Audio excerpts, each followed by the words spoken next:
the teacher asked the students to lie down and dream during the exam. The more amazing things they dreamed of, the higher their scores would be, and the process of dreaming would be live-streamed on the internet. This is a world invaded by creatures from the void, and people need to create powerful spirits in their dreams to fight against them. When I dreamt of creating the Chinese underworld, the eerie atmosphere frightened the audience. However, the invigilator in charge of monitoring mocked, saying, "What underworld? I've never heard of it. It's just a facade." It turns out that there is a missing part of Chinese culture in this world, and people are unaware of the heavenly court, the underworld, and mythology. As a time traveler, I have become the only person who knows about Chinese culture. However, at this moment, an unexpected event occurred during the Dreamweaver's awakening ceremony. My spiritual potential was classified as S-level, with a compatibility score of only 1 point. Everyone present, including the teacher, was taken aback. Could it be that he never dreams? Even my grandmother, when she has poor sleep quality, has a compatibility score of 5. The compatibility of the dream directly determines the difficulty of dream weaving, and the higher the compatibility, the easier it is to upgrade the dream weaving level. Having S-level potential indicates unlimited future potential for me. However, the meager compatibility score means that I must work harder than others to reach the desired heights. This person seems to be Sumu from class 3-0 of the 3rd year of high school. I heard that he is a top student who often scores full marks in the basic knowledge exams for Dreamweavers.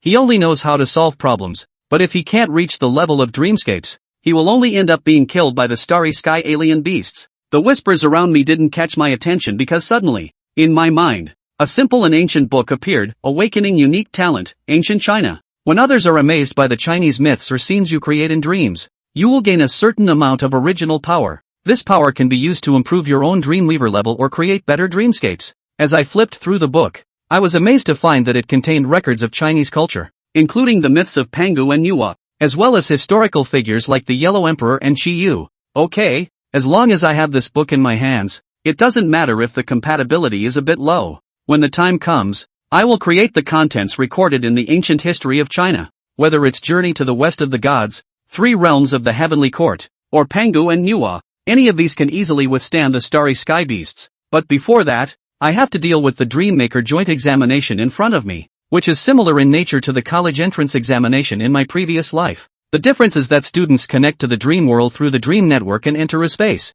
The Dream Network is created by an S-level Dreammaker and covers a large-scale dream world globally.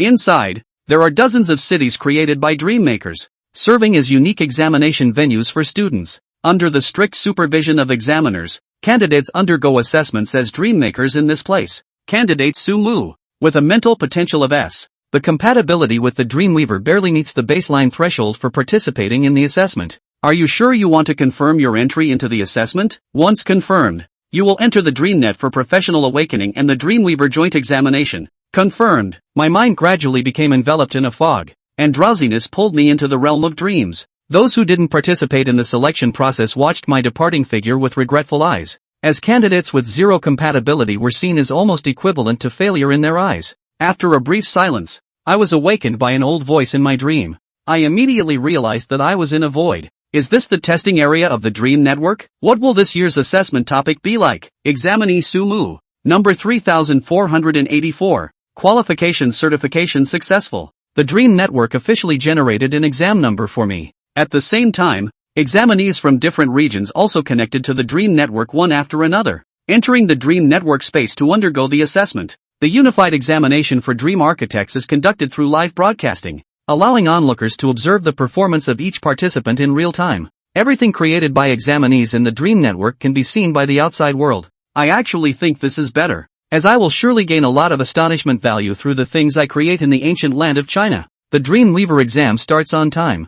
Thousands of live streaming rooms opened at the same time. Everyone, look, the one in room 123456 is my child, Zihan. He will definitely achieve good results this year. Many parents who hope their children will become successful shared information about their own children in the public channel. However, most people tend to search for candidates with outstanding talents. After all, this is the part that makes the audience feel excited for the first time. The more talented dreamers, the stronger their future strength will be in fighting against virtual monsters, so that ordinary people like them can receive better protection. Brothers, quickly look at the 124,456 livestream. This is definitely a top-level talent. In the picture is a beautiful girl wearing a school uniform, with lowered eyes. eagerly waiting for the distribution of exam papers. The audience outside can clearly see the attribute bar next to her name, Zhang Hongxiao. Current level F. Mental potential A+, approaching infinity. Dreamweaver profession compatibility 89. Oh my god. It's actually an A+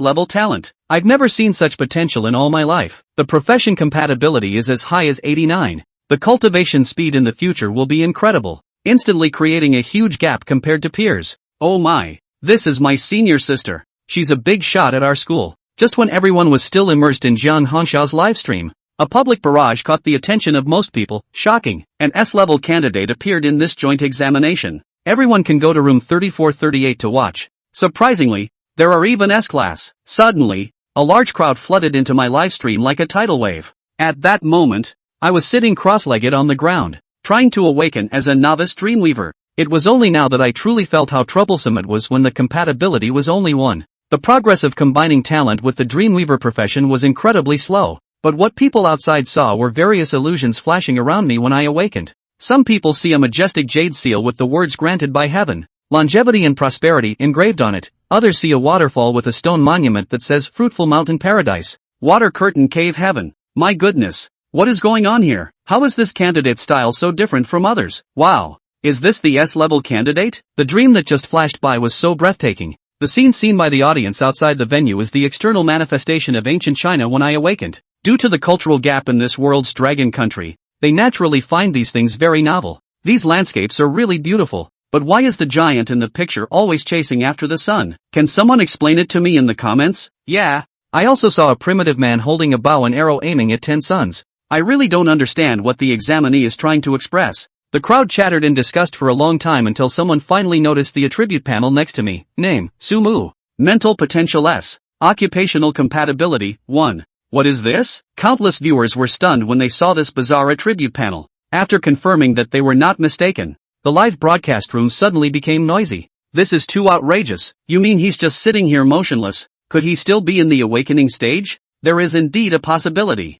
After all, it is very difficult for someone with such a low career fit to awaken as a Dreamweaver. In his case, it is uncertain whether he will even succeed in awakening after the exam is over. Sigh. It's such a pity for this S-level mental potential. Countless regretful words are flooding in a place where I cannot see. Welcome, candidates, to the Huaxia Examination Hall of DreamNet. After 3 chimes, a venerable voice suddenly resounded from the sky. This global Dreammaker examination will adopt a last-place elimination system. Each candidate will undergo a 1-month dream-making test on DreamNet. The test consists of 4 rounds, and in each round, candidates with the lowest scores will be eliminated. The longer you survive on DreamNet, the higher your overall score will be. The final survivor will represent their own country and compete with top institutions from other countries. Now, I announce the topic for the first round of the exam. World creation. Candidates are required to use their mental power to create a world that has already perished within a day. After completing the creation, DreamNet will provide an evaluation of the world.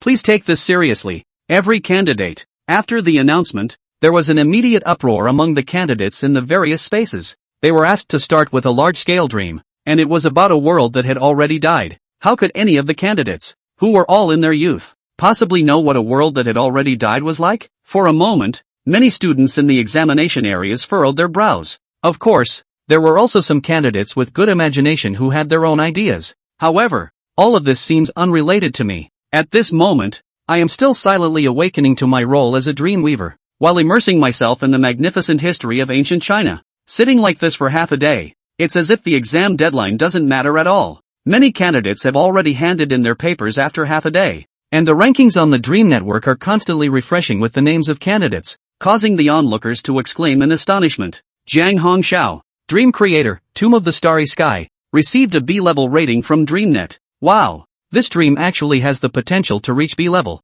Qian Chang, a candidate from the Star River District, Dream Creator, Tomb of the Withered Bones. It greatly restores the scene of mountains of corpses and seas of blood on the battlefield, and also received a B-level rating from DreamNet. There is another candidate from the Star River District, Su Cohen, whose dream creation Crossing the Day also received a B-level rating. Candidates from different examination areas in Huaxia have submitted their own dream creations. The barrage of comments is filled with astonishment. After all, this is the first dream created by candidates who have awakened as dream creators, and it already has B-level potential from the beginning. If they were given more time, it would be even better. I unilaterally declare that this is the strongest dream creation in recent years. These B-level potential dreams are truly amazing. If someone can create an even better dream, I will do a headstand and wash my hair tonight. More and more people are flooding into my live stream room. Even though I have been sitting still, the S-level potential has still attracted countless people's attention. Despite the ridiculously low compatibility, creations by A+ Jiang Hongxiao have received a B-level rating.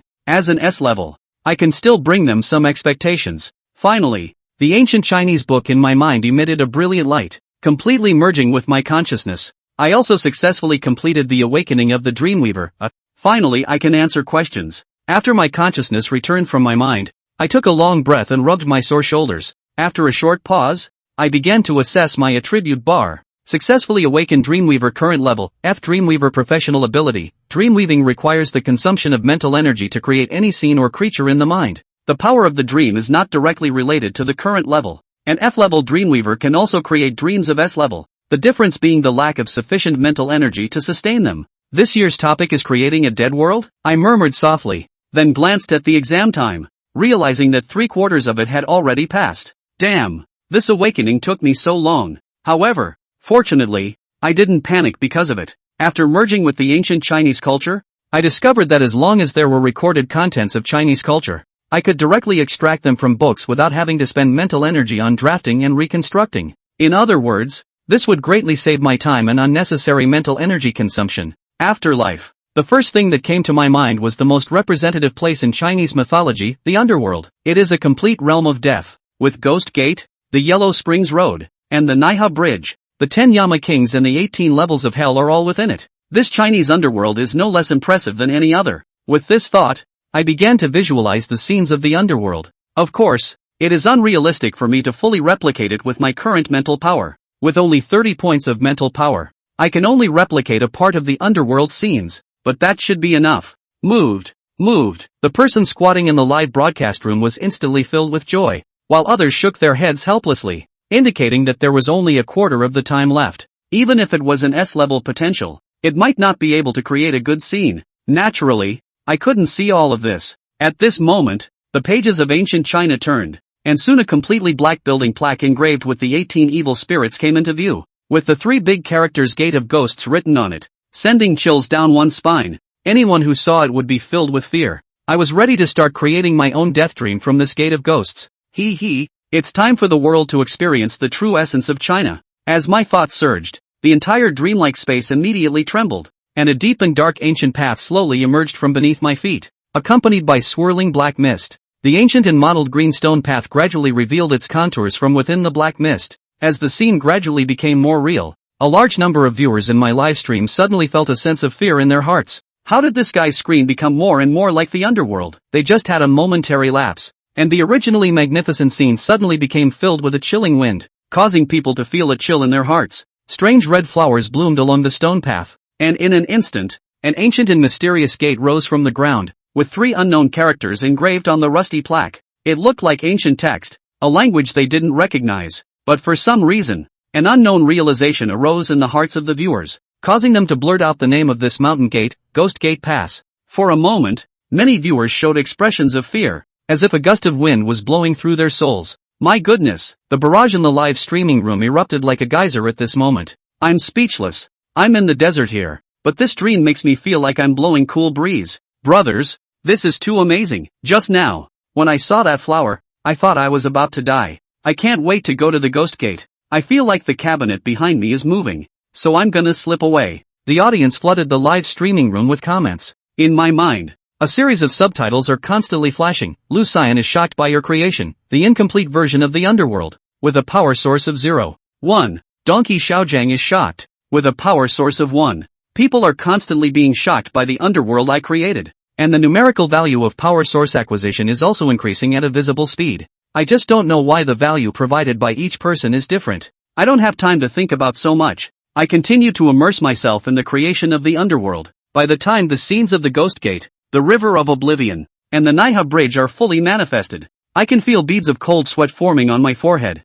It seems that my mental power is reaching its limit. After creating the world, it still needs to be sustained by my own mental power. If I want to continue perfecting the underworld, the dreamscapes I previously created, such as the Yellow Springs Road and the Naiha Bridge, will slowly disappear due to the lack of mental power support. It's a pity that the current underworld is only the tip of the iceberg, and I don't know how many points this incomplete version of the underworld can score for me. With the remaining bit of my mental power, I condense a mass of black mist into a semi-finished ox head, and then submit the dreamscapes. The space immediately returns to its original state. In less than 3 minutes, the exam announcement, which had gradually stopped refreshing, sounded again. Test taker number 3484, Sumu's dream creation, has obtained an S-level rating from the underworld, with a reward score of 100. After the announcement, Sumu's name immediately descended to the top of the score rankings, causing a commotion throughout the venue. Oh my! It's actually an S-level rating. This test taker named Sumu has created a death dream with S-level potential. If this dream is nurtured well, it will definitely become a powerful weapon on the virtual battlefield. You see, the dream network used for students' exams is an S-level dream creation. The candidates who took the exam with me were also startled, speculating about who this Sumu was, especially those who ranked high. Being able to achieve a B-level rating on their first attempt was enough to show that they were exceptional talents of their generation. But how could a dark horse suddenly emerge and receive an S-level rating right from the start? Anyone would find this truly exaggerated. A hint of gloom appeared on the face of candidate number 125. Is this guy named Sumu from a prominent family? Did he just happen to encounter a basic dream realm that he excels in on his first try to create an S-level dream? How annoying. The first place in every round of the exam gets a reward. And before, we could all share the B-level rewards. But this guy came out and took them all for himself. Some candidates couldn't believe it and widened their eyes. S-level dreamscapes take even grandpa some time to conceive. How could this guy accomplish it in just one day? People outside quickly called for the professional evaluators of the family to experience the underworld. If it doesn't reach the level of S, they must complain about the exam. The girl shouted at the empty space in front of her, and barrage messages kept appearing in the unseen area. Compared to the candidates in a closed state, the roaming audience outside had much more convenience. Room 3484 was flooded with a large group of tourists, but now the dream has been submitted, and the only person left in the scene is me, closing my eyes to recover my spiritual power. Many scenes can only be relayed through the loudspeaker by the old audience in the live broadcast room. The remarks like eerie and terrifying, makes you feel like you're going to die left the new audience stunned. Is it true or not? After the exam is over, their works will be showcased. I really want to see if this so-called underworld is as sinister as you all say it is.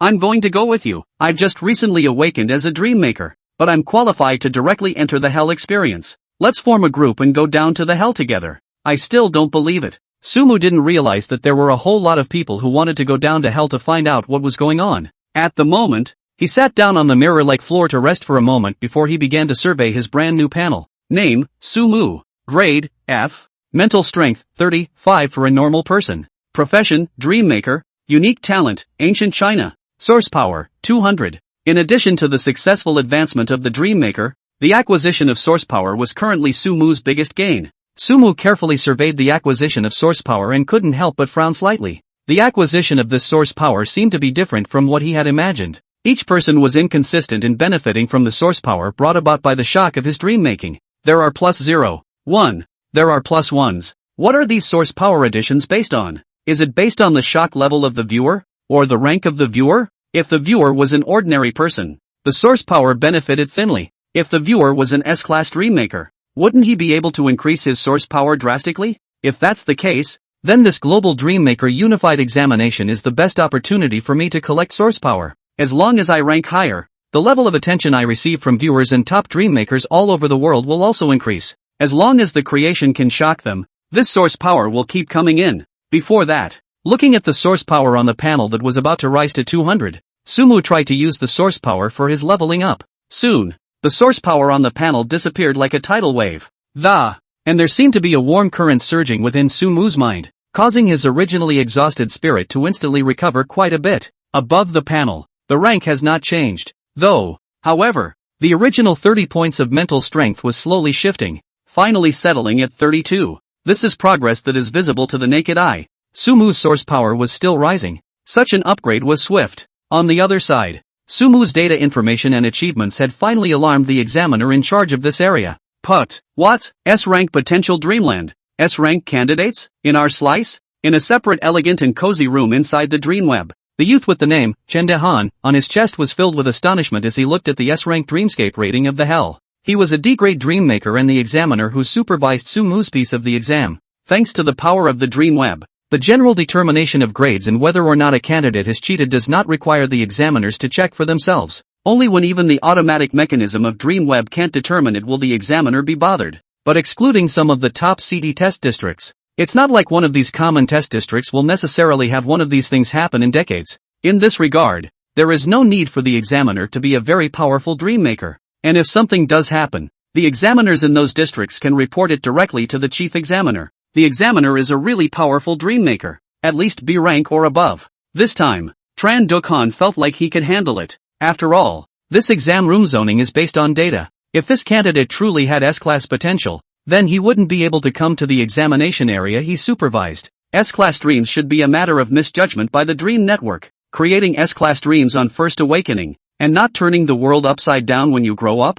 I'll experience the dreams he creates first, and I'll report it to the main examiner if the man's dreams have a grade above E. The old man isn't likely to be drinking somewhere right now, and if I find an Ouroboros to spoil his fun, I'm sure I'm going to get my shoes shod when I get back. Chen Dahan pondered for a moment, feeling that there was no problem with the way he handled the situation. He stood up and faded all the scenes around him between flashes of thoughts, transforming into a starry background room just like the candidate. DreamNet, load candidate number 3484's dream. Hell! Chen Dahan shouted towards the sky. A mechanical-like voice instantly sounded over Chen Dahan. Loading. Hell! With mechanical sounds, Chen Dahan felt a violent vibration in his room and gusts of black mist erupted from the ground around him, and between the mist's entanglements, a section of lime green steps rose from under Chen Dahan's feet, surveying the verdant road under his feet, surveying the black mist that keeps gushing out and scattering gusts of coolness around him. Chen Dahan frowned. That's it? Admittedly, the colors of the lapis lazuli road interspersed with the black fog made him inexplicably feel a hint of coolness, but that's as far as it goes. After all, he was the one who had been on the Dreamland battlefield and seen the brutality. The smallest bit of wind and waves in front of him were not enough to make him flinch. It seems that this hell is also in vain. As Chen Dahan thought indifferently, he suddenly heard a sorrowful chorus of curses. If you are dead, why are you delaying? The sudden voice from behind startled Chen Dahan. His mental power, which had already reached the level of D Dreammaker, was extremely sensitive, and he actually didn't realize that there was something behind him either. Subconsciously turned around, but was just in time to see a black chain like a hawk snake locking onto his throat. And looking down the chain was half of a monster emitting a thick black fog. Bull-headed man, face green and purple, like a severe ghost crawling out from within an unknown abyss. Incomplete state of dream creation? Chen Dahan's heart fluttered at the sight and he immediately realized that it was not good. Originally a scene depicting a death was not going to be dangerous. But if there's a dream creation in there, that's a different story. This candidate, after completing the scenario, there's extra energy to create a half-dozen dream monsters to match? This spiritual power. Chen Dahan's face changed, and just as he wanted to call out for DreamNet to pause, he suddenly felt the black chain strangling his neck tighten. The bull-headed monster pulled the chain back viciously. Knock! With a singular sound. Chen Dahan suddenly felt that his body was as light as if it had been freed from some kind of shackle, and he was pulled over by the bull's head with a stagger. At the same time, the chain that had somehow locked around his neck suddenly burst into a gout of black smoke that hiss. Chen Dahan felt a tightness at his neck. Violent. Like tearing his heart and lungs, and the feeling of pain through his soul burst out from his heart. What the hell? He was just about to ponder something, but thoughts kept flickering out from within his mind like grains of sand that would leak, and then quickly faded away. Realizing that something was wrong, Chen Dahan looked backward with a heavy yoke, only to see the original standing place. A familiar figure with a bruised face and filled with black aura slowly dissipated under the shroud of black mist. This is my body? So I'm now. Chen Dahan's eyes widened as he looked down at himself. The originally solid human body had turned somewhat illusory at this moment. Is this a soul state? Soul state. It only takes certain S-rank dream scenes to have the property of pulling human souls out of the scene at hand actually did the job.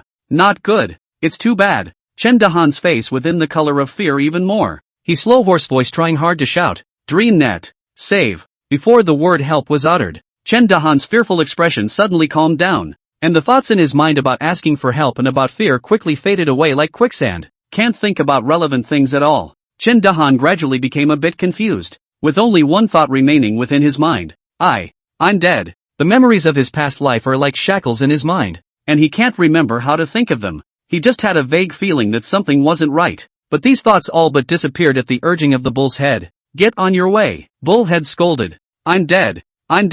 Chen Dahan dazedly kept chattering as he was tugged by the half-torn cow's head and strolled along the Yellow Springs Road. The dense black fog around them gradually dispersed by the side of the Yellow Spring Road, countless fire-red-colored pishy flowers that were in full bloom caught his eyes. Beautiful. Enchanting. It was as if it evoked his attachment to the earthly world. Just a pity. He's dead. Chen Dahan struggled with his expression, always feeling that something was wrong. But as soon as he thought about it, his thoughts flew away like quicksand, and the sharp pain in his neck that felt like it was burning his soul forced him to step forward. The red flowers on the other side of the river will eventually come to an end, and the towering and huge ghost gate, which is carved with countless horrifying patterns, will be far away. Chen Dahan looked at the ghost gate inside the heart cannot help but rise a trace of enlightenment, past the gates of hell, and from that moment on, the two of us were separated, never to see each other again. Somehow, tears flowed from Chen Dahan's eyes, as if he was regretting something. He seemed to have some regrets he hadn't accomplished in his previous life. It's like he's been wanting to confess his love to someone for a long time, but he's been slow to make the move. Regret. Too much regret. Why don't you have this kind of courage before you die? The large ghost gate is empty, and the gloomy wind blew Chen Dahan's body cold. Half a cow's head tugged hard on its chains as it passed through the ghost gate, disrupting Chen Dahan's thoughts. He followed the bull woodenly through the ghostly gates of the... I don't know how long I'd been walking, but I came to a bank with a strong current, unlike any river Shandahan has ever seen. The water here was muddy with a scarlet color, and countless white bones were flooded between the turbulent surges, and gusts of fishy winds poured out. Gradually, Chen Dahan could still hear a group of strange hissing sounds coming from within the river, eyeing him in bullheads. The bones that were within the river headed in unison towards the center of the river section, the small three-tiered bridge. The bridge is dangerous and smooth. If you are not careful, you will fall into this river and become one of the ghostly bones in the river. The bottom bridge was closest to the river of forgetfulness, and countless ghost bones hissed on the left and right sides of the bottom bridge section, their blood-colored arms waving madly towards the bridge, prompting the bridge to become shaky and difficult to walk on. The half-broken bull's head looked at this scene and chanted a poem. Copper snakes and iron dogs are allowed to compete for food, and there is no way out of the Nai River of eternal degradation. Posterity. If you were evil in your life, take the lower bridge. If you were mediocre and did nothing in your life, take the middle bridge. If you were virtuous and a good person, take the upper bridge. Go on. The snake-like chains disappeared from Chen Dahan's neck. Chen Dahan intuited that his body was light, so he couldn't help but get onto the bridge. In this moment, the past is stepping in. Awakened at the age of 18 to become a dream maker, he was admitted to a top university. At the age of 20, with slight success, he and his mentor conquered the dream realm battlefield and killed one of the star beasts. The once past constantly surfaced in Chen Dahan's mind, causing his originally blank thoughts to gradually recover. Somehow he felt like he should take the upper level. And a thought prompted Chen Dahan to yell out, "Old man, save me!" Along with Chen Dahan's shouts, something inside him shattered and turned into a spiritual light that quickly merged into the dream web space. At the same time, inside the trustee's office of Dream Tower, the top university for dream makers, two men were drinking to each other. A man who looked old enough to have silver white hair that was slightly thinning, with soft facial lines like a kindly little old man, was drinking to his heart's content. The other was about 40 or 50 years old, dressed in a black tailored suit, clear handmade shoes, and silver white hair neatly combed back as if he were about to attend some grand ceremony. But, suddenly, the older little old man drank halfway to the hands of a stiff. Directly will be sprayed out of the wine. The opposite side of a person reacted quickly, subconsciously summoned a side of the barrier exempted himself from the liquid drenching the body of the end. What's the matter, old man? I've got an expensive suit, and I've got to go to Dreamweb later on to find a good seedling. The middle-aged man grumbled. My student is screaming for help. Hell, isn't he invigilating the exam in the Dreamweb? Why aren't there any hints in the Dreamweb? No way, I have to go check it out. The person who was also addressed as the old man dabbed his feet, his figure then enveloped in a gust of 7-colored streaming clouds. Not bothering to say anything, he disappeared in an instant. Invigilator shouts for help, and Dreamweb doesn't give any hints? Oh, is there such a thing? The middle-aged man said with an interested glow showing on his face. It was just a pity that he wasn't the examiner and didn't have the authority to come in and out of the Dreamweb as freely as the old man. Seems like something interesting is going on in there, the middle-aged man said as he fished out a somewhat old push-button cell phone from his pocket and sent a message of inquiry towards his men. Within the 7-colored mist, the main examiner, who was addressed as an old man, was named Chen Fengxiu, an A-class dream maker, and Chen Dahan was his untalented student. Right now, his own student had actually directly touched the seal of protection he had left behind. Is it hard to believe that something big is happening in the Dreamweb? Just a drink with Dream Tower Principal King hot and something big happens inside? The more Chen Fengqiu thought about it, the more he felt that something was wrong, and his whole body erupted with 7-colored light.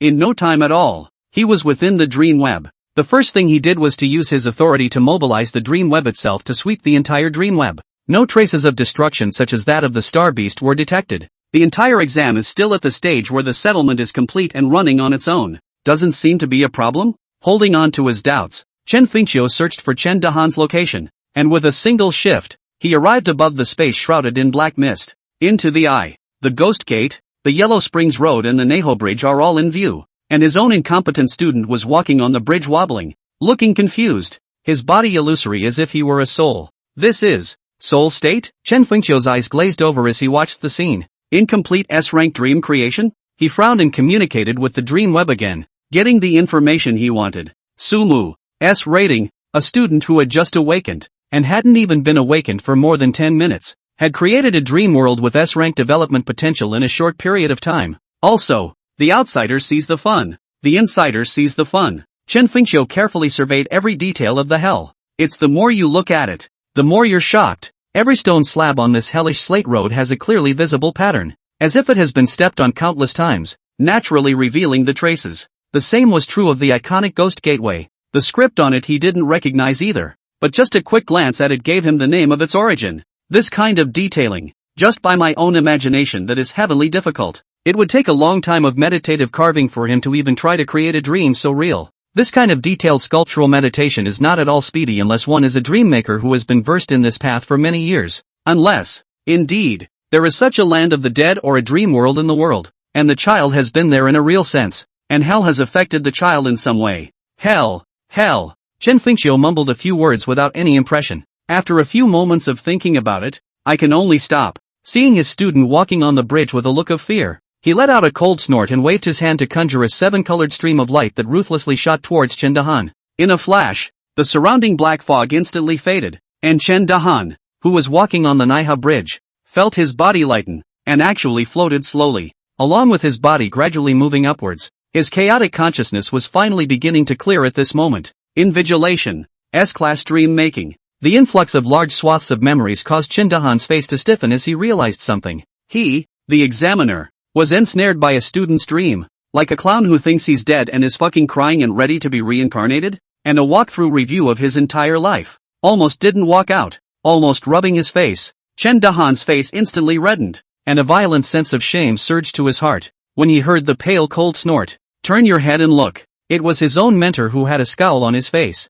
Chen Dahan's thoughts of swearing instantly dissipated and were replaced by a thought. It's going to be bad luck for myself. Also, there's a monster in the candidates this year. At the same time, Su Mu, who was waiting for DreamNet's next arrangement, suddenly received a substantial source power boost. Your creation incomplete Gehenna has inflicted extreme panic on Chen Dahan. Source power plus 25. Chen Fengqiu is shocked by your creation incomplete hell. Source power plus 500. Hiss. There's a big one coming. Plus 500 source power at once. This guy named Chen Fengqiu is a bit of a powerhouse. As per previous attempts, 200 points of source power can be exchanged for 2 points of spiritual power. This Chen Fengqiu gave him 5 points of spiritual power in one breath. Su Mu, who had full marks in Dreammaker's basic general knowledge, naturally knew that it was quite difficult for Dreammaker's spiritual power to grow. The historical record shows that even with the gift of wonder, a Dreammaker also grows at most 4 points of spiritual power steadily in a single day. And now, in a few short minutes, he could totally add another 5 points of spiritual power to surpass this record if he wanted to. However, Sumu pondered for a moment and did not do so. According to the panel, source power can work on more than just upgrades. It can also be used to create better dreams. He was going to make an attempt with this source power. Between flashes of thought and thought, an old voice rang out from the stars in the sky. The first round of exams is officially over. Took 25 hours and 7 minutes. All major score rankings have been tallied.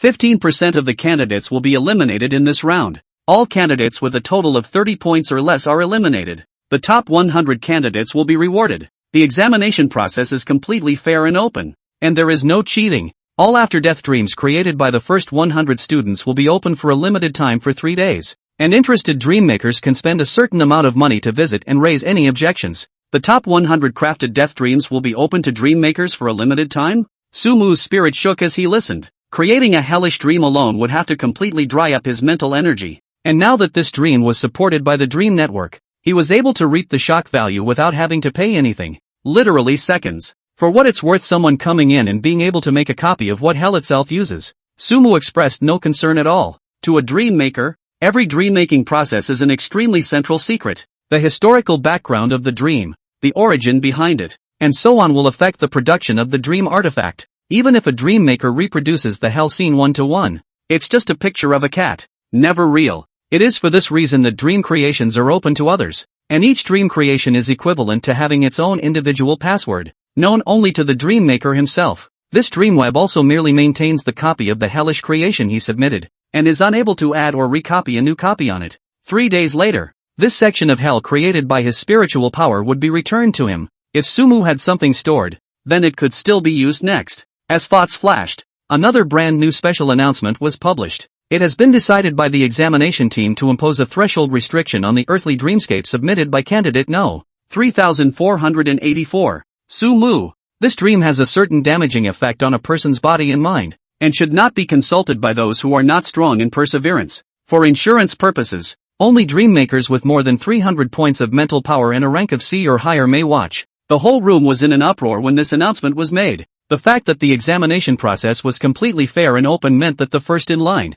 the teenager from Linhai City, had not cheated in any way. This final special announcement also indicates that dream, it really reached S-rank potential. It could really grow into an S-rank dream in the future. There's even a viewing level limit. You can't watch it yet without a C rank in Dreammaker. The viewers who stayed inside Sumu's live broadcast room roared, "Senior is awesome. He's a disgrace to Dragon High School. I'm crying." It took a C-ranked Dreammaker to be able to experience hell. How strong is this S-ranked dream world? Ha. Now who dares to say we have no one in Linhai City, ranked first in the unified exam, surpassing the second place by 20 points. Where are the hackers? Come on out. You want to report them? Speak up. While many viewers swiped the screen in Sumu's live broadcasting room, a group of diving C-ranked dreammakers started applying for a link to the hellish dream realm with a curious mind. They all wanted to take a closer look at just what was so powerful about this dream. Sumu's homeroom teacher, Lu Yu, was one of them. Aged in his 20s, but with a talent level of only C, he was no longer able to improve. So then, to make up for her regrets, Lu Yu chose to return to her hometown to teach. Eager to teach a genius, she was watching from outside the arena when Sumu tested her talent. 3 days ago, she was lamenting the outrageous values of her students. But I didn't expect that Sumu was actually such a dark horse within the exam. S-rank potential dreamland.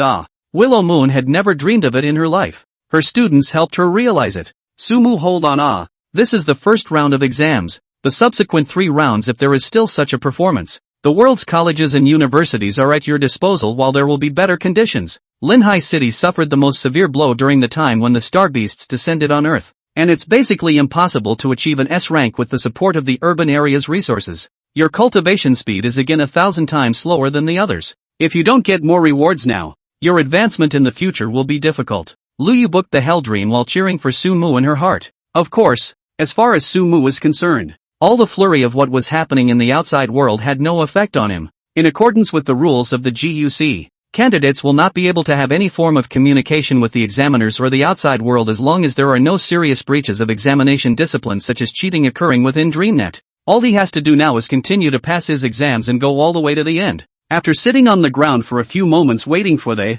Azure translucent text panel suddenly popped up in front of Sumu's eyes. Congratulations on becoming the first place winner of the first round of exams in the DreamNet Washa area. You get 100 points. Rewarded with a piece of dream creating heartland. Dream-making heartland, a dreaming heartland that can be stored within one's own ocean of consciousness. Storing one's own dream creations. Accompanied by the introductory sound. A clean white light appeared in front of Sumu's eyes. Accompanied by the light, a miniature square radiating streams of light surfaced in front of Sumu's eyes. Dream creating heartland? Sumu's eyes lit up as he looked at the introduction. It was something he hadn't heard much about in his senior year. This is a top-of-the-line dream-making prop, created by an A-rank or higher dreammaker, the equivalent of a small world of the mind. The size of the interior space changes depending on how much mental power the dreammaker has. The more mental power you have, the more space you have inside. Basically, you can stuff a dream city with 300 points of mental energy. With this thing, Sumu could completely consume his spiritual power to create the hell first,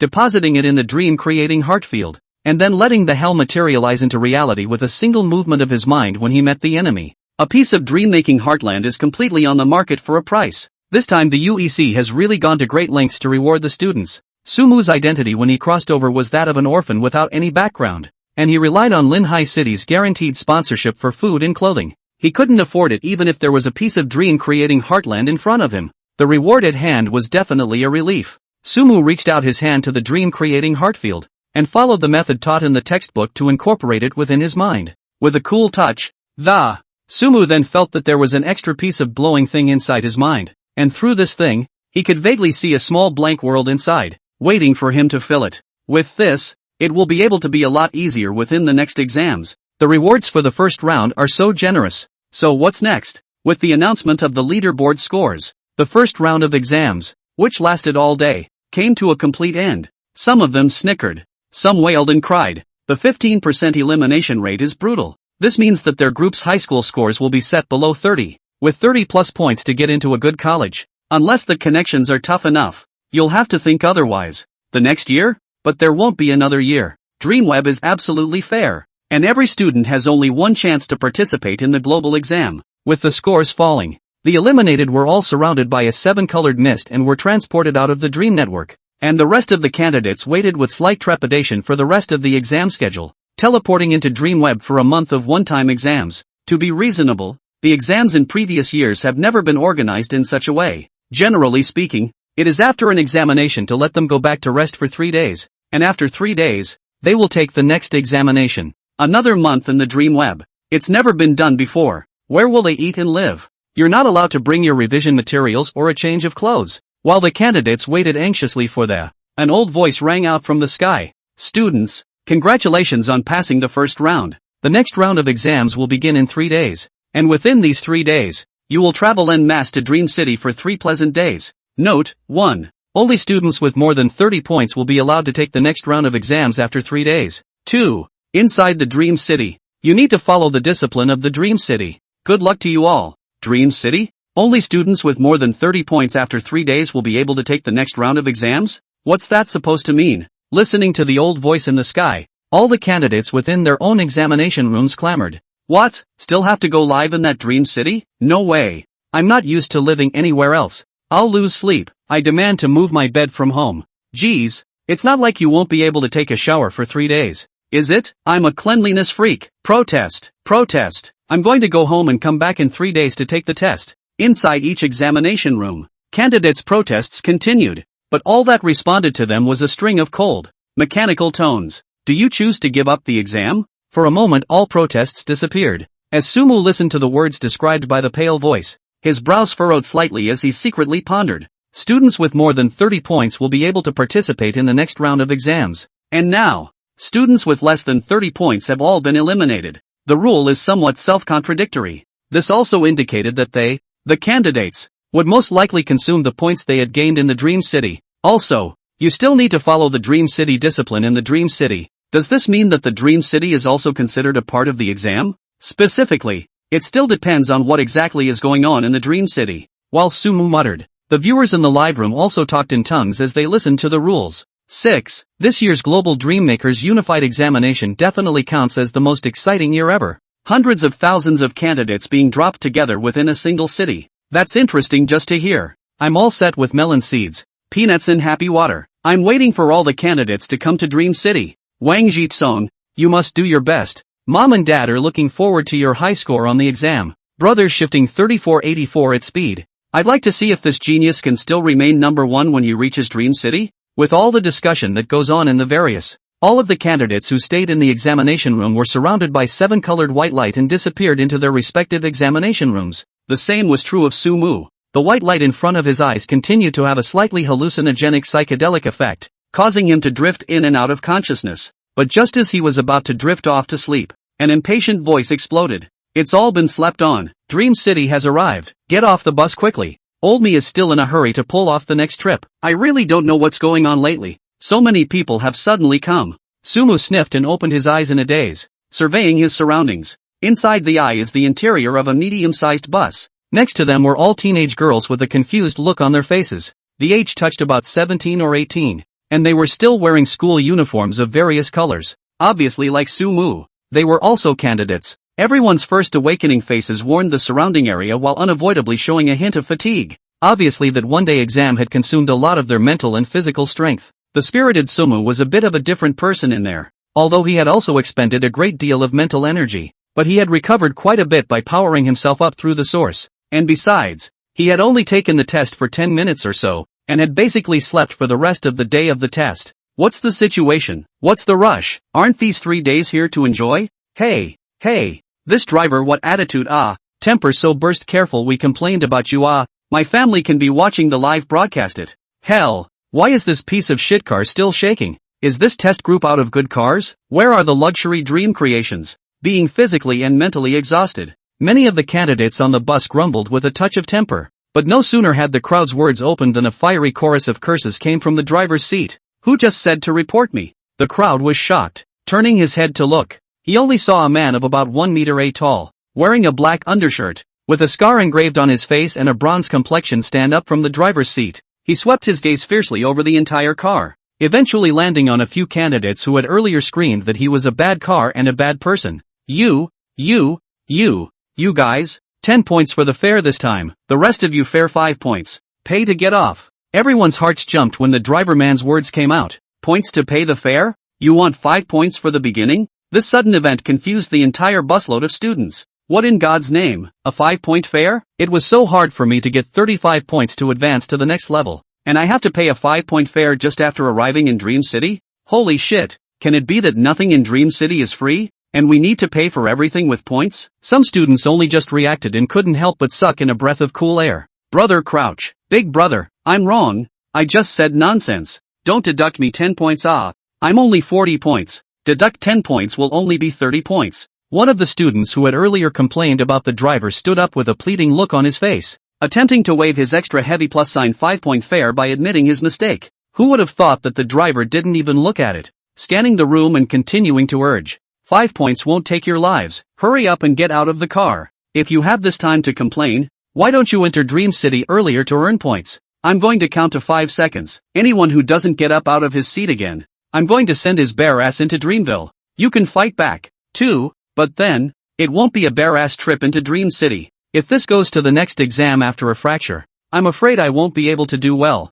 right? The burly man said and sneered a few times, clasping his arms. Completely disregarding these F-ranked dream makers, he looked as if he was a powerful dream maker, very not to be messed with. The crowd of students looked at me, I looked at you, and they all slowly stood up at the driver's threat of a. At the same time, a personal trading panel surfaced in front of all of them. Does it cost 5 out of 10 points? Watching the scene, many parents got nervous. It wasn't just Sumu's car that suffered this. More than 100,000 students have arrived by all means in the neighborhood of the so-called Dream City. All face the process of collecting road tolls. If the tolls are not paid, the drivers use either threats or intimidation to get these students, who have been staying on campus, to come up with the money. Some students have as few as 30 credits. If they fail to earn 5 credits in the allotted time, then they will be killed directly during the break at the end of the first round of exams. This test says it's the second round in 3 days, but these 3 days always feel like an exam as well. God, if food, clothing and accommodation all consume points,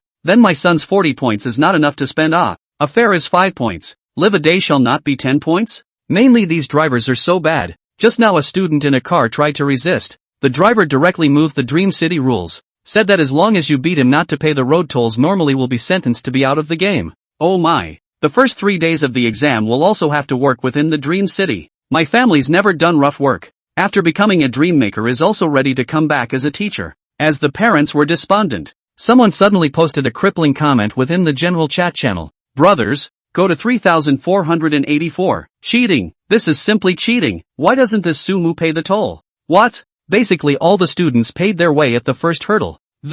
And now, someone doesn't have to pay? Is this an escape? Wait, that name sounds a little familiar. Countless viewers moved to 3484. As he entered, the originally fierce driver put on a kind smile when facing the handsome young man. Little brother, your traveling expenses will be waived. This is 10 points. It's considered a meeting gift from my old brother to you. WOJ. Road tolls are free, not to mention 10 bonus points? Holy shit, it's this kid again. I didn't report him earlier, but now he's cheating again. Opening to send 10 points? Which big brother is behind this kid? The global unified examination is able to open the game? It's not fair. Not fair. My back teeth are all clenched. My sonny has only 20 points left. And this Sumu got 10 points directly. Just as the audience was clamoring for a report. The more pop-up messages were what silenced them. Newspaper, Jung Hong Spoon from Xinghe district doesn't need to pay the toll either. That driver gave her 5 points as a meet and greet gift. This side too. It seems that all the top candidates in the top 100 points ranking in all of China were given 5 points.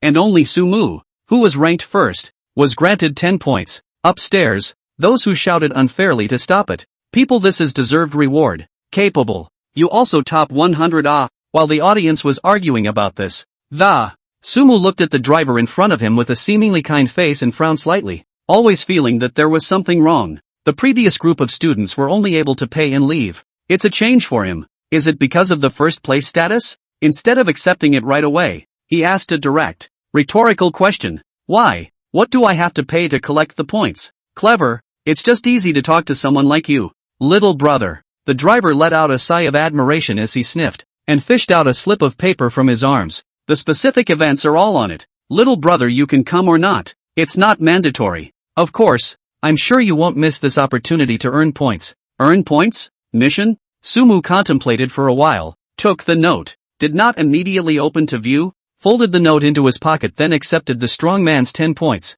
and quickly got out of the car. With so many people, he was the only one who collected 10 points. What would the students who paid the fee behind think? And it would inevitably cause unnecessary trouble. Let's wait until we're clear on the rules in Dream City. Sumu had just gotten out of the car, and a chubby student behind him couldn't wait to get in front of the driver. He licked his face and said, "Brother, let's make friends too. I'm short on earning points. Pull me up." The implication of this student's words is clear that he also wanted to trigger the task of receiving 10 points. Only unfortunately, the driver looked at him and immediately changed his face, saying, 5 points, hurry up. Ha, not brother, we all came here together. Why was he able to get 10 points right off the bat? Is this a backdoor? I want to protest, the fat student shouted. Protest? Protest? Ha, you raised the price. 10 points, just in time for me to get some blood back. What kind of goods are you? Look at the number of points you have. Multiplying by 3 isn't even as much as someone else. And you still have the nerve to do it.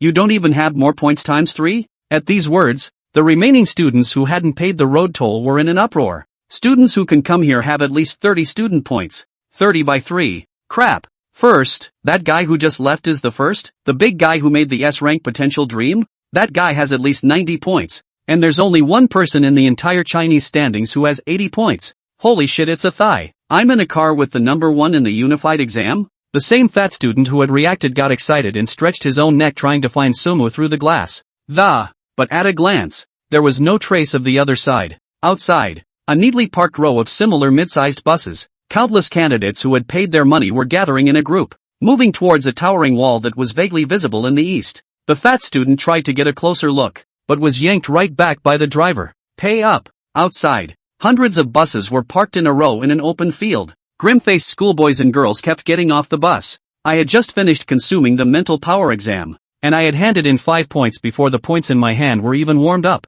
The exams also provide only toilets that address physical needs and are shielded from signals. The exam day froze without a single meal being provided. They were now tired, thirsty, hungry and angry. It was early morning, and a cool breeze brushed the cheeks of every candidate. They didn't feel comfortable. They only felt it as a piercing cold through their marrow. God, I can't walk anymore. Why are this year's exams so difficult? A student couldn't help but complain as he rubbed his hands together and expended his spiritual energy to create a slightly rough blanket for himself to drape over his body. Many among the crowd also complained about consuming their few mental powers to add to their own. That's the beauty of being a dream maker. Being able to dream whenever and wherever you want. Of course, all the objects created require mental energy at all times. And when the mental energy is depleted, the clothes and everything else will disappear. That's why it's prudent to use dream creations for your own intimate apparel. Sumu mingled in the crowd following the large group forward. Ahead, like the huge walls of ancient times, like majestic giants perched on the ground. The concrete floor is laid at the entrance of the large city,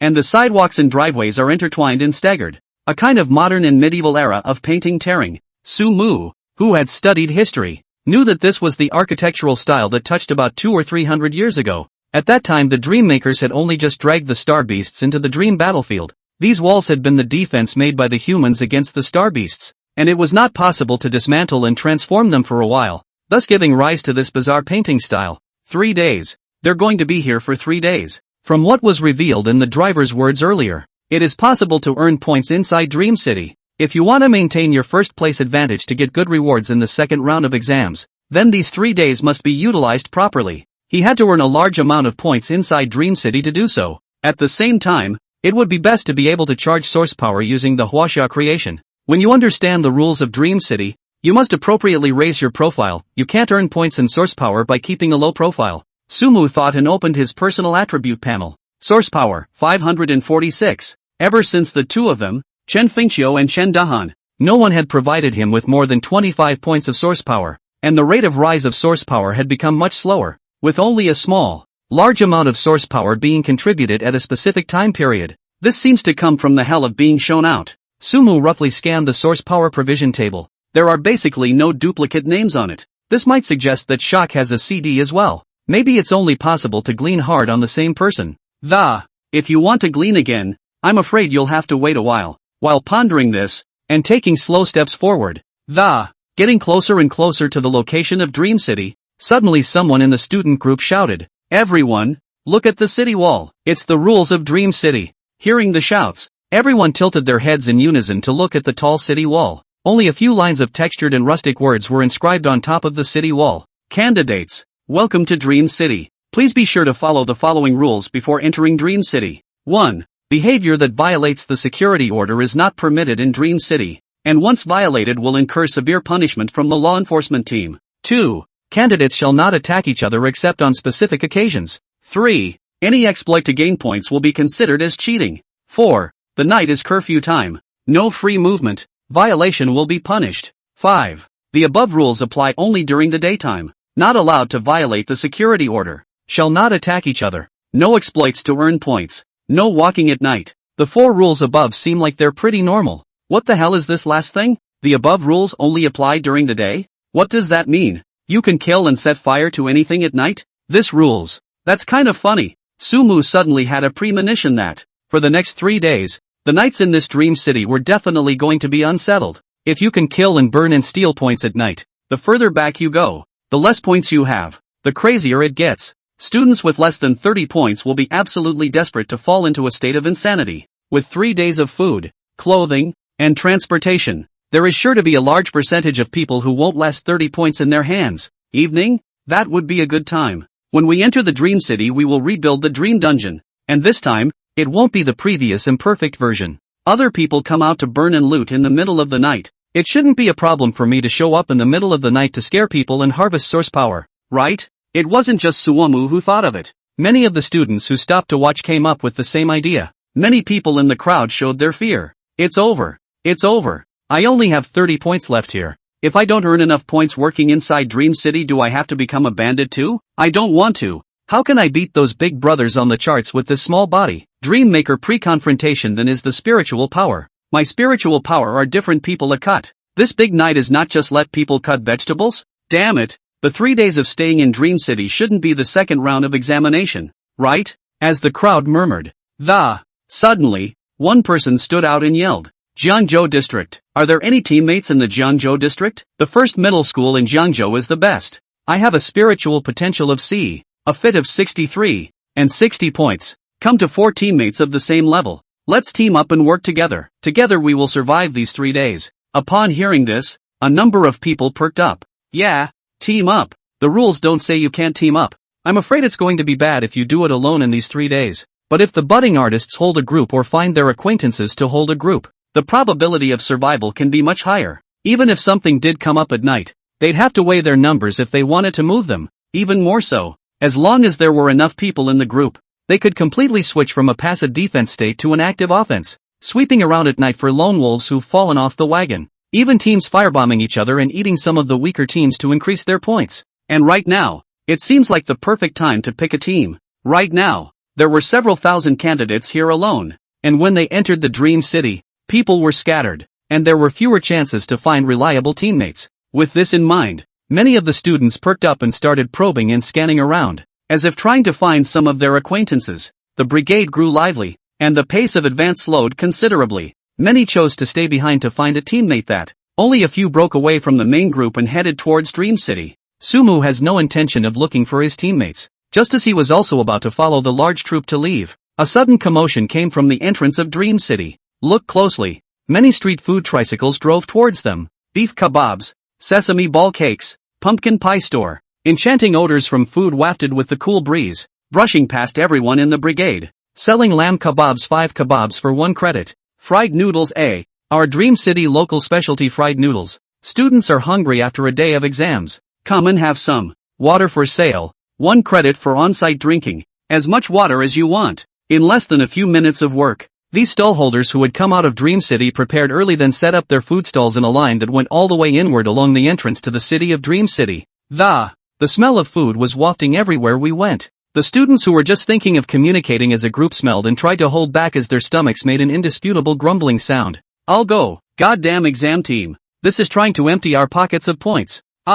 This damn lamb kebab smell. It's too good. No, I have to hold back. Bro, I can't stand it a little bit. That fried noodle stand said 1 point a serving. There's cheap enough. I can't. I need to eat my fill. First, the original atmosphere of group communication was gone for a second. A slightly slimmer student didn't resist the temptation to run towards the fried noodle stand. The stall owner who was yelling had his eyes light up at the sight, and casually gave the student a plastic box covered with 2 full layers of portions. Come on classmate. Are you hungry? This one only costs 1 point. Consider it a treat from uncle. Great. Thanks boss, the student said with both eyes glowing, paying 1 point and then began to wolf down the food, looking around at the hesitant people getting even hungrier. Shouldn't it be okay to spend a credit on a meal? They're gonna be here for 3 days. You can't live without food for 3 days, can you? Points can be earned again anyway. With such thoughts in mind, more and more students made up their minds to squander their points to the various stalls. Such behavior quickly led to more.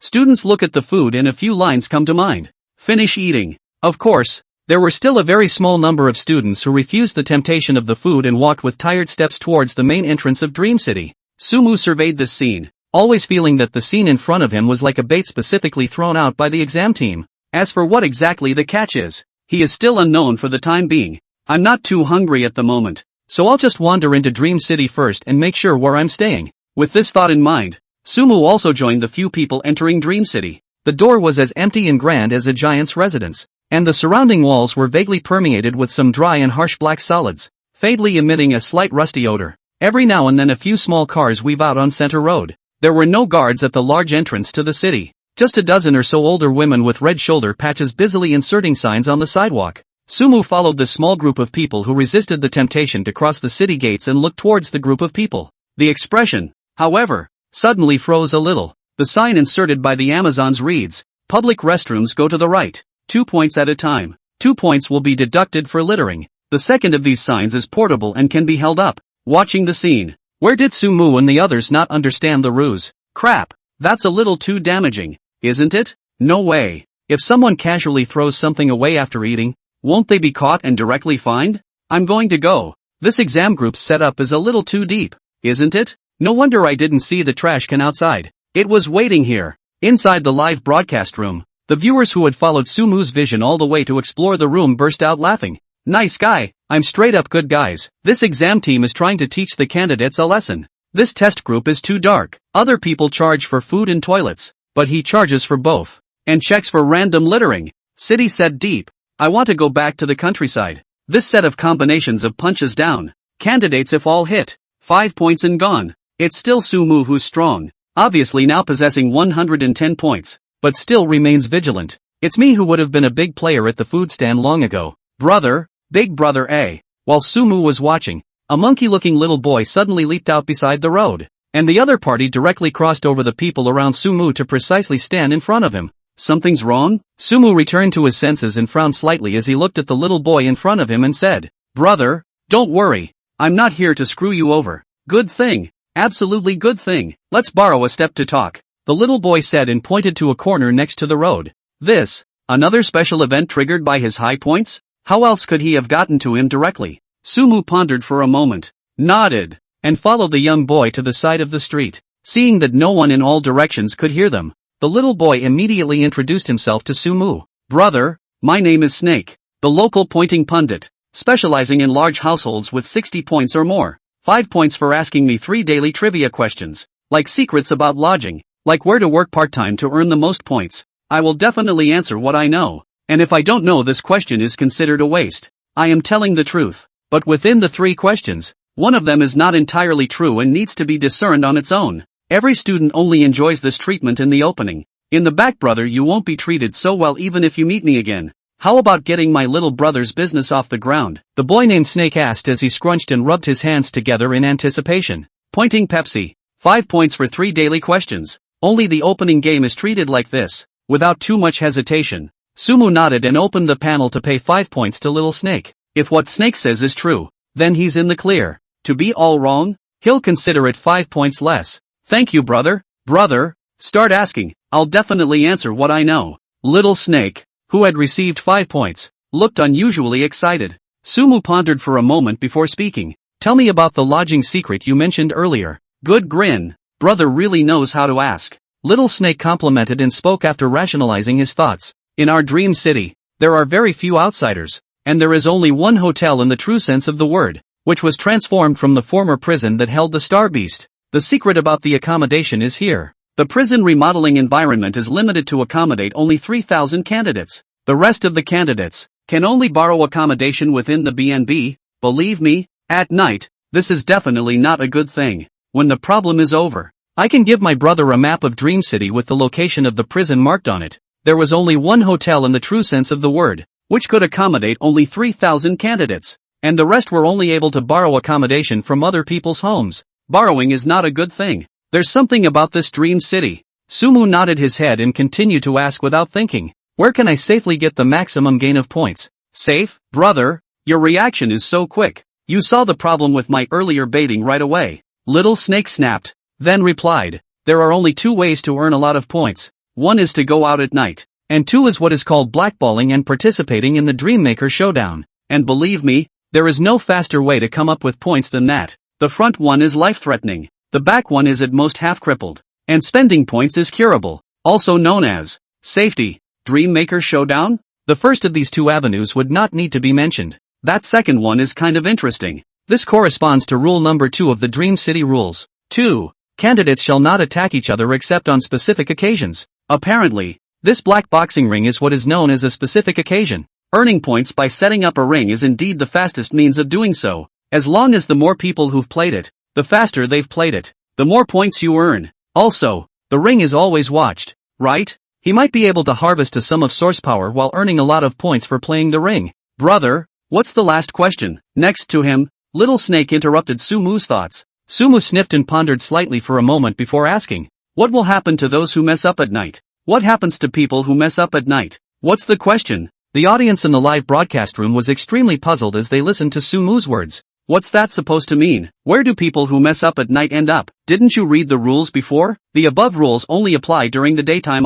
What kind of stuff is Sumu asking? Isn't this wasting a question for nothing? Could it be that Sumu asked such an idiotic question to determine the truth or falsity of the previous 2 questions? If Little Snake's 3rd question is answered incorrectly, it means that the previous 2 questions were correct, and vice versa. As the audience pondered inside Principal Manta's room, Wang Zhe, the principal of Dream Tower Academy, looked at the image in front of him and smiled, quick enough to react. After sending off examiner Chen Fingqiu, he first asked his men about what happened within the Dream Network. Sumu's information soon arrived within his cell phone. If you want to say that something can happen to the DreamNet proctored exam, I am afraid that it is this kid who did it. S-rank potential Dream World. Wang Zhe distracted himself and scanned his panel. He had also booked a dream experience, and there were still a dozen people in front of him. What's responsive enough, Dad? What are you looking at? Accompanied by a female voice, the door of the office was pushed open, and the young girl with glasses and wearing a blue and white bustier walked in holding a pile of materials, her slender thighs white under the light. Wang Huanjia, how many times have I said that you have to call me principal, or teacher Wang outside? Wang He had a helpless face, took a cup of water and continued to stare at the screen. Come and take a look at this student. This year's unified examination has produced an extraordinary genius. Genius, Dad? Are there fewer in our academy? Wang Huanjia said helplessly, placing the materials in his hand in front of Wang Zhe. Principal Wang, I've prepared the script for your speech later, so don't make any mistakes when you enter the Dream Network to publicize it. Well, Wangjia nodded casually and introduced Sumu to his daughter. Spiritual potential level S. 1 point of fit. 10 minutes to complete a level S potential dream. Oh, what family is he from? Su, how come I haven't heard of this surname? Wang Huanjia held up his glasses and thought carefully for a moment. Not being able to recall anything about the Su sex family, this child has no background of his own, and also comes from a city that is currently not economically developed. Wang Hot slowly said. Wang Huanjia raised an eyebrow and looked at the teenager in the picture with gradual interest. Self-taught. Is there really such a demon? Perhaps he has had some strange encounters. The Linhai city where he is located is the area where the starry sky beasts descended the most severely, and it was also the main battlefield for humans to fight against the starry sky beasts at that time. And this child, perhaps, has gotten some kind of unimaginable inheritance from it. Perhaps, from an S-rank Dreammaker. There were quite a few S-rank Dreammakers who fell on that battlefield in that era to fight against the star beast. Wangjia said slowly. S-class Dreammaker legacy? Now, a look of shock surfaced on Wang Huanjia's face. S-class Dreammakers could be counted on one hand in today's world, and the S-class Dreammaker from that barbaric time was definitely stronger. That was an existence that faced countless starry sky giants head-on. While Wang Huanjia was shocked, Wangjia smiled and explained Sumu's current situation for her, asking the question. Huanjia, guess why he asked the third question? Wang Huanjia smiled and pondered for a moment, and immediately made a guess. Dad, you've asked me this, so it's definitely not that shallow of an answer. I'm afraid that the viewers within this live broadcast didn't think that there was a word trap within the rules of Dream City. Yes. Word trap. 1. Behavior that violates the security order is not permitted in Dream City, and once violated will incur severe punishment from the law enforcement team. 4. The night is curfew time. No free movement. Violation will be punished. 5. The above rules apply only during the daytime. These 3 rules are clearly in conflict. Having said that the above rules only apply during the day, why do you say that nighttime is curfew time and that you will be penalized for violating them? After careful thought, a conjecture arises. If a student commits an unscrupulous offense to take points at night, won't they be penalized when it's daytime the next time around? According to the daytime rules, he clearly violated Articles 1 and 4. You don't do the math at night. You wait until it's daytime to start clearing it up. This is the rule trap. It's tempting students to commit crimes at night. Unlike the previous life, character is also an important test point in the college entrance exam here. Sumu also asked questions based on this. The little monkey boy heard Sumu's question and visibly froze, pondering for a long time before giving his answer. Brother, for the candidates, there are no rules at night. There are no rules for candidates? That's a pretty vague answer from this guy. Sumu nodded thoughtfully. The boy sniffed in relief and took out a folded map from his pocket and handed it to Sumu. Brother, the deal is done. I'll go first. As he said that, he quickly scurried into a side street and soon disappeared within Sumu's field of vision, walking in great haste, deeply afraid that Sumu would follow him up like that. Sumu didn't pay too much attention to the escaping boy as he directly opened the map of Dream City. On the map, Dream City is a 4-square area, with large residential mansions dominating the area. 2 locations were marked on it with scarlet arrows. 1 is the location of the accommodation hotel. 2 is the location of the black box. It seemed the little boy was prepared for this. Oddly enough, the locations marked in these 2 places actually overlap. In other words, where they live is where the ring is set up to earn points. That's kind of interesting. Driver's note. Hotel and ring, unruly night. Just after arriving in Dream City, events came one after another. What exactly does this place have to do with the second round of exams? Looking at the slightly out-of-the-way location of the hotel, Sumu folded the map and walked slowly towards the marked location. Walking and touching for about 10 minutes or so, when the hot sun was about to rise, Sumu finally saw the so-called Dream City's only hotel. It's a small, 5-story building. Slightly plain lobby on the first floor. The notice board standing in front of the door reads the words Ruaming Hotel in big, crooked letters. If I hadn't walked a few blocks and looked around and asked around to make sure there was only one hotel in the city, Sumu might have seen it and turned around and left. The store's doing pretty well. Some students may have learned the secret of this hotel. In the lobby on the first floor, with students in all types of school uniforms, most of their expressions were a bit hesitant, looking at the location of the service desk and discussing something in whispers. Sumu quickly realized their hesitation. Upon entering, the first thing that strikes you is the price board that hangs over it. Single room 8 points a day. Deluxe single room with buffet breakfast 15 points a day. VIP suite, with luxury 3 meals and special services, 30 points a day. Limited to those with 70 points or more. 30 points a day? Note, this hotel does not have multiple rooms. All rooms can only be occupied by one person. From 6 p.m. onwards, Multiple occupants are responsible for the consequences. Stay 3 days for 90 cents? While Sumu looked at the price list and raised his eyebrows, the audience in the live broadcast room had already exploded. Holy shit, 8 points a day for a single room? 24 points for 3 days. Some students only have 20 points left in their hands, so if they pay the accommodation fee, they'll lose everything. Deluxe single room 45 cents for 3 days. Really, someone dare to live? If my kid comes to the hotel later and dares to stay in this room, I'll break his legs after the exam. It's dark. It's so dark. Why is this store so dark? He's really the only one who's a monopoly. You had to choose this one. Didn't the kid say that? Only by staying at this hotel will you not get into trouble at night. Ahem. Is that what you're all concerned about? Am I the only one who cares about that last special service that he's serious about? The last audience member's question was quickly answered. After scanning the price list, Sumu walked to the front desk. Inside the front desk was a sweet girl in a black and gold uniform. Seeing Sumu arrive, she hurriedly said with a standardized smile, "Sir, may I ask how I can help you? What are your special services for this VIP suite?" Sumu faintly inquired, as if he was asking about a rare and ordinary thing. But behind him, a student who wasn't too far away from Sumu was drinking water, and when he heard Sumu's voice, he directly sprayed it out, looking at Sumu with admiration in his eyes. How come he doesn't have that kind of courage? How can you say this in the open? Wouldn't it be better to pass a little note or something? Surprisingly, the front desk attendant's face didn't change much either. She just smiled and pointed her finger at the map held in Sumu's hand. "Sir, we have everything you want here." "I'm sure it is." The criteria for wanting to participate in the hacking ring is to have at least 30 points and a score of 70 or more. By this standard, those who can afford a VIP suite on the first day and enjoy the luxury package rank at least in the top 1,000. The master with more points is the one who earns more points? Thinking for a moment, Sumu nodded. "Rent 1. Come for a day first." "Okay." The waitress immediately nodded in delight at the words, and her attitude got a lot better. After deducting the points, she immediately fished out a dark golden black card from within the reception desk and handed it to Sumu. On it says room number -1703, -17 floors? Sumu looked at the numbers written on the black card and immediately came to a realization. No wonder it's called a converted prison hotel. This hotel is located in the underground part of the bigger. "Sir, this is your room number. With this card you can enjoy the VIP elevator exclusively for VIPs. In addition, there is an informative presentation about special services in your room. You may consult it yourself when you return to your room," the waitress said, turning her head to look at one of the elevators. "Xiao Chen, quick, take the VIP to his room." The waitress's voice clearly summed up the entire hall. The students who were discussing in groups of 3 or 5 immediately showed stunned expressions and turned their heads in unison to look over.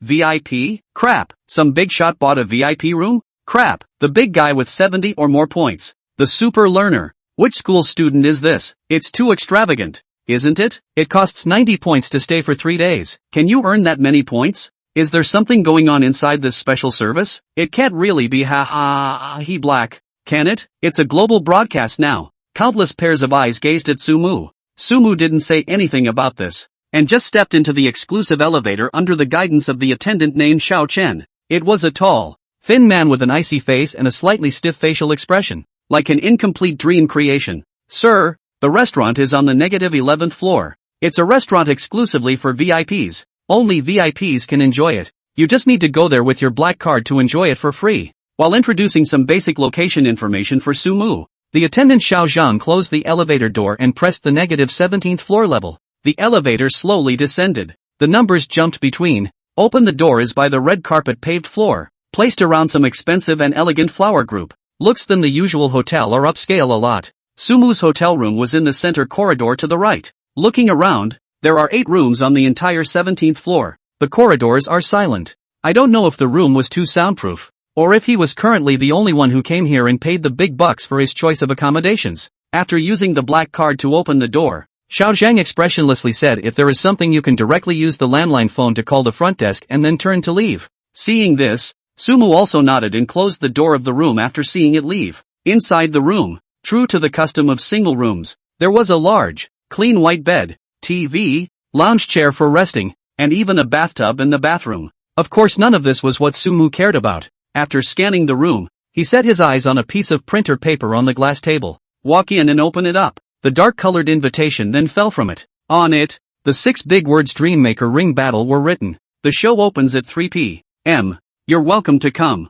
As he predicted, only students who can afford a VIP room will be invited in. Buying a VIP house is obviously a desperate choice that, if they don't manage to earn a day's room rate or overage within the Dreammaker ring battle, it's a bloody loss. Kind of interesting. You can start making dreams when you have a short break after lunch, and then at 3 in the afternoon you will store them in the dreaming heartland and bring them over to fight in the ring. Besides, Sumu touched the driver's note from his pocket and opened it. On it was written in a font called Escort Mission. The start of the escort is at a location in the center of the city. The escort delivery point is outside of Dream City. Time, 12 p.m. Compensation, 40 credits. At midnight. From the center of the city to the outskirts of the city, on escort duty. The points payoff is a generous 40 points. That's a bit of a score to give. More than can be denied. Sumu thought carefully for a while and felt that there was still a big problem in there. He's giving too much away. This also suggests that the task is a difficult one. However, it's time to go still. 12 o'clock midnight is not a very good time for other people to,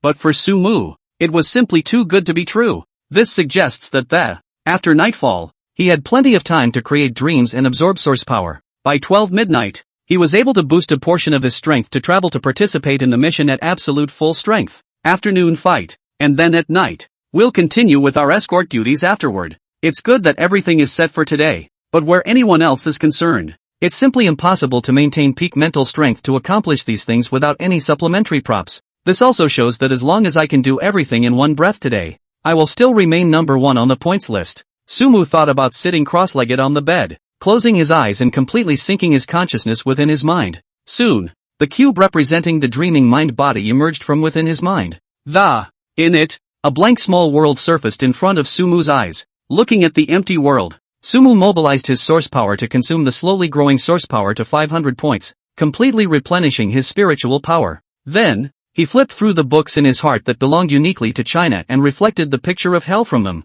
An ancient and boundless black fog gradually enveloped the space of the dream-making heartland. The lime-green stone slabs, the ancient and pale ghost gate rises up from the ground. I don't know if it was because creating the same scene for the second time, but the amount of mental energy consumed this time was much smaller. Surveying the scene restored by himself, Sumu took a deep breath and began to make more images materialize. Black shrouded in black mist, only half of the bull's head gradually replenished its body.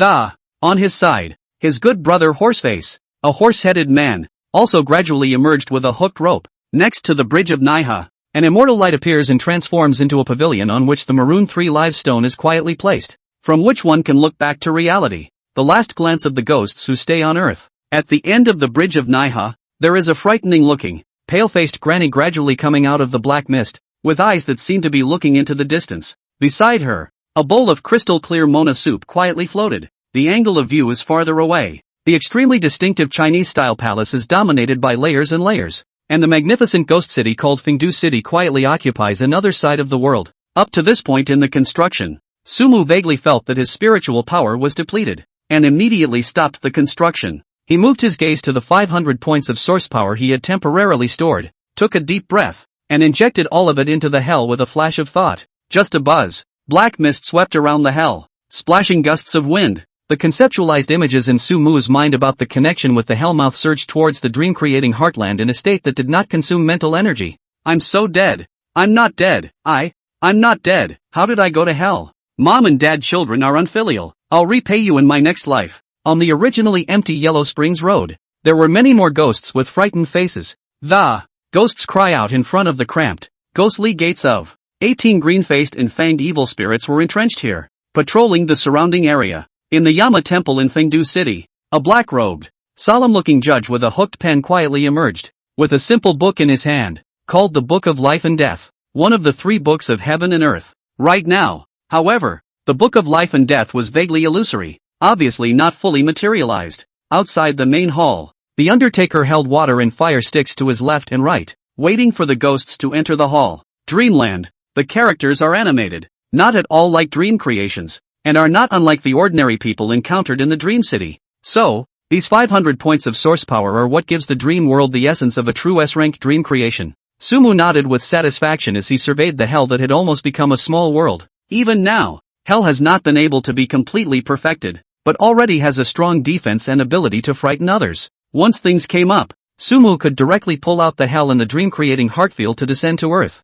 warding off all harm from outside. As long as the enemy is dragged into hell, It is his home turf alone. As for this book of life and death, with curiosity, Sumu hooked his thoughts to bring this book to reality, but just as the thoughts flashed, he felt a massive amount of spiritual energy surging outward like a tidal wave. No! Realizing that it was not good, Sumu instantly interrupted this process, and the throbbing pain brought about by the massive loss of spiritual power in his mind occurred immediately. The book of life and death cannot be taken outside of the hellish dream world for the time being. This, Sumu secretly pondered for a while, and immediately understood the reason. According to Dreammaker basics, any item that can be truly materialized is known as a dream creation. The higher the level of the dream creation, the more mental energy it consumes. Right now, that book of life and death must be of a very high grade as a book of man, and it was only by relying on his source power that he materialized the book of life and death within the Hellmouth. I'm afraid that if you want the book of life and death to truly materialize reality, you'll have to be level B,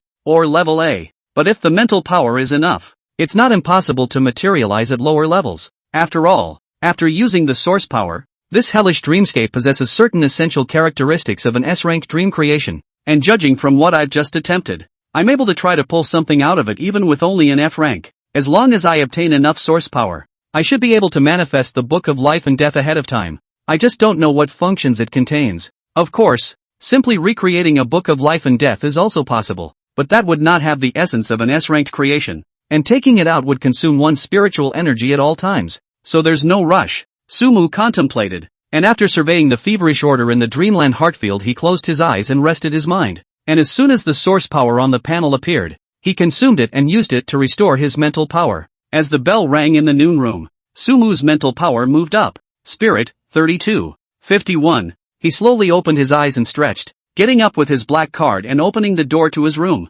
It's time for Chinese food. With all those 30 points to spend, that's one meal perk you can't afford to pass up. A creak, accompanied by the opening of the door of the room. As if by coincidence, the door to room 05 opposite Sumu also opened. Out stepped a teenager in a linen-colored shirt that, there was about 6'7", a lit cigarette in his mouth, and a prematurely grown beard that made him look old. Without waiting for Sumu to make any moves, the youth across the street looked at Sumu and his eyes lit up as he casually tossed his own cigarettes. 7 colored streams of light suddenly surrounded the cigarette and disappeared into midair with smoke and ashes. Apparently, it's an imaginary cigarette. Dragon-labeled school uniform? Rarely seen. The youth enthusiastically came over and introduced himself. Zhongli, from Star River District Dream Tower Affiliated High School. What's your name? Old brother? Looks really strange. As the saying goes, you can't beat a man with a hand up. Sumu, who had learned about the rules of Dream City, had planned to take a high profile in the next Dreammaker duel, and there was no need to keep his identity a secret at the moment. Sumu, from Linhai City Dragon High School, Sumu said with a gentle smile. Sumu, this name. Zhongli froze at his words, and after a moment's thought his eyes suddenly went round. Crap, it's you kid? The one who was number 1 on the heavenly ranking? The one who created an S-class dream? Heavenly ranking? Sumu didn't retort about his identity, but instead raised doubts about the terms inside. It's the scoreboard, but we students in Star River District are used to calling it the heavenly ranking, Zhongli said as he sked and looked Sumu up and down. Linhai City. I remember it's not considered a big economic region. You're taking a step into the sky. Even if we lose the next one in a row, it's more than enough to try to get into a top college. Dinner? Why don't we go together and exchange information about Dream City? I have some exclusive information in my hands that might be useful to you as well. Exchanging information? Surveying the very self-possessed, social terrorist Zhongli in front of him, Sumu raised an eyebrow, and for the time being, he couldn't figure out what the other party meant. Still, the matter of his peers traveling to the restaurant to set up a message was something he agreed with. All together then? That's right, old brother go. Zhongli enthusiastically patted Sumu's shoulder and walked inside the elevator with Sumu. With the elevator closing and braking slowly, Zhongli opened his mouth first as if to show his sincerity. As far as I know, the top 100 students on the heavenly ranking all received 5 points when they entered the city, and a slip of paper with a transportation mission written on it. So Sumu, you should have one as well, right? A midnight escort mission from downtown to the outskirts of town. The top 100 on the sky list all got little notes from their drivers? This news rather stunned Sumu. That is, it showed that the top 100 students on the heavenly ranking list were all likely to travel to the city center at midnight in order to escort the mission. This event can be a bit of fun. After pondering for a moment, Sumu slowly said, I took 10 points. What is the reward for the mission you guys wrote? 10 points? Crap, this is the special privilege of being number 1 on the heavenly ranking? And 5 points more than us? Zhongli froze at his words and fished out a slip of paper from his pocket and showed it to Sumu. This note was basically the same as the one Sumu received, with only a slight difference in the final text reward. Their reward for betting on the dart was 30 points, while Sumu's was 40 points. Sumu, who was temporarily skeptical about the room's security, also brought the note with him, and seeing Kong Li displaying it, Sumu took out his own note and exchanged information with the other party as well. 40 points? Shit. This first place reward preference is a bit good. Zhongli shouted in surprise as he looked at the note in Sumu's hand. What other information do you have, preferably about the ring or the Dream City night? Sumu continued to inquire. This, brother, you really asked the right person. I really know a little bit of information about the ring. This information when I give it away for free, we are also considered to make a friend. After all, when 3 o'clock in the afternoon passes you will also be able to find out on your own. Zhongli quickly said. Being able to come to this hotel means that when you came out you must have spent 5 points questioning the Dream City's Groundhogs organization, and I asked the other bigwigs, and we suffered basically the same thing. Coming out and encountering a boy or girl named Little Snake, which is obviously a code name. Someone asked about having a ring, and according to the information provided by Snake, we students aren't the only ones who will be fighting in the ring at 3 p.m. The residents of Dream City will also be traveling to the 18th floor of the hotel from other passages. Some students with less than the top 100 grades also have the opportunity to come to the ring battle. However, these people have a certain gap compared to us. It seems like we still have a certain amount of preferential treatment for this VIP status. And the residents of Dream City will come to the war? Sumu frowned at his words, feeling that things were slightly bad. Zhongli keenly observed Sumu's expression and laughed. You've also found something wrong, right? If it was a ring battle, where our students compete against each other, it would still be considered fair competition. But if you don't limit the level of confrontation, you could be playing a F-ranked munchkin 1 second, and the next time you come up here it could be a C-ranked bigot, depending on how it's arranged in the aftermath. Also, Zhongli said and twisted his head to look at the elevator floors that were about to arrive at the restaurant. Brother, when you go in later do you want me to introduce you to a few friends? In Dream City these 3 days, there will always be exchanges with candidates, right? Of course, there might be some people in the restaurant who will target you later, so forget it if you want to hide your identity. After all, being number 1 on the heavenly ranking list isn't such a good thing. According to my observation of arriving first, this restaurant is only for VIPs to enter. The top 100 experts have come at least a dozen. Some people talking about you can be very unconvincing. Not convinced? So what? Sumu raised his eyebrows at Zhongli's words and shook his head after thinking for a moment. It's fine. 1 more friend is worth more than 1 more enemy. Wow. I like the strong man mentality of my old brother. Steady on. If someone dares to pick on you later, I'll help you. We're outnumbered. In the middle of a conversation, the doors to the elevator opened. At eye level is a wide dining room. It was gilded with all kinds of decorations hanging closed on all the surrounding walls. The central air conditioner on the ceiling was emitting a gust of cold air, making people feel incredibly comfortable. Sweeping a glance to look at the inside the hall, except for a few single seats, the rest were all 4-person seats, and there were only 13 people in total, with the number of students in blue and white uniforms and fire red uniforms predominating, forming 2 distinctly different forces. The rest were like Sumu. The academy didn't come to so many people or only found this place by themselves. All scattered people. The doors of the elevator opened slowly, also attracting all scrutinizing eyes. Brother, the big show has begun. Seeing the attention cast, next to Zhongli patted Sumu's shoulder and scanned around, looked toward a place in the hall, and waved his hand toward. Sis, look at my new friend, Sumu. With these words, at that moment, the eyes of the entire room gazed at Sumu, who was next to Zhongli. Sumu. This name couldn't be too familiar to the top 100 pursuing number 1 on the heavenly ranking. He's Sumu, the one at the top of the heavenly ranking? A dragon label school uniform? Is it one of the top colleges? It's kind of interesting. Ah, the genius who creates S-rank potential dreams. I can't believe I bumped into him here. With the shouts of Gingerly. At that moment, the entire audience's eyes were focused on Sumu. Jealousy, scrutiny, hatred and many other expressions surfaced on some faces. Anyone else would probably be feeling as uncomfortable as the back of their hand. However, for Sumu, who had made up his mind to be high profile, there was no half-hearted feeling. The viewers in the live broadcast room immediately became excited at the sight of this scene. Coming, genius versus genius. Most of the people here can be geniuses that came out of the Star River district. Not the same than Sumu, who came out of the lower city district. What's wrong with being an S-class psychic? Most of the people here are considered battle-hardened. And I've heard of people being dragged into the starry dreamscape to see the star beasts up close and personal without awakening their dreammaker. I see Sumu has to go to the ring in the afternoon. He won't live through this afternoon. Will he? In the dining room, Jianli Remote waved his hand towards a certain place, and then he tugged Sumu along with him. That's a 4-person seat against the corner. Sitting in a row against the wall were 2 girls wearing blue and white school uniforms and fire red hot-stamped streamer-style uniforms. The girl in the blue and white school uniform had a pair of ice blue eyes and a calm demeanor. The one in the fire red school uniform had a slightly loose demeanor. Her burgundy hair was casually draped over her shoulders. She was wearing a pair of black leather shoes. Her slender thighs were folded together, and she looked at Sumu's eyes with a slightly meaningless light. After taking his seat, Jiangli first introduced the two to Sumu, starting with the girl in the blue and white school uniform. This is my sister, Ginger Red Spoon. And this is,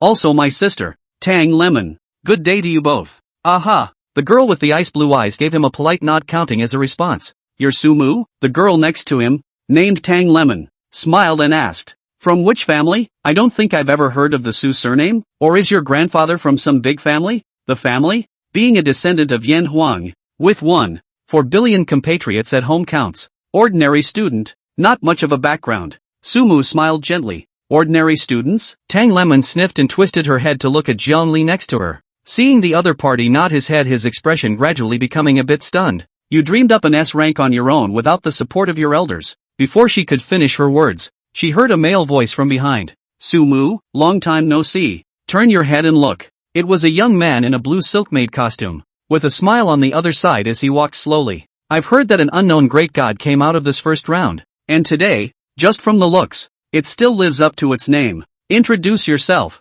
Qian Chang. From the Star River District, Qian Chang said and extended his hand to Sumu. What's so formal about it? Sumu slightly felt that something was not right, raised a few points of defense, got up and shook hands with the other party, and introduced himself in passing. Sumu, from Linhai City, looking for me for something? Linhai City? Qian Chang froze at his words and thought carefully for a while before remembering where exactly this place was. Lower City? Without waiting for Sumu to reply, he continued to laugh. You're also going to participate in the ring battle this afternoon, right? Not bad. Sumu nodded. Well, having a couple hands this afternoon. I'm curious to see how much strength this great god who was able to create an S-rank dreamscape on his first awakening actually has, Qian Chang said with a slightly provocative tone. The audience in the live room immediately erupted into pop-ups upon hearing this. Qian Chang, this is the genius who created the B-rank potential dream realm grave of withered bones. I went to see the death dream realm he created. The mountains of corpses and seas of blood are super real.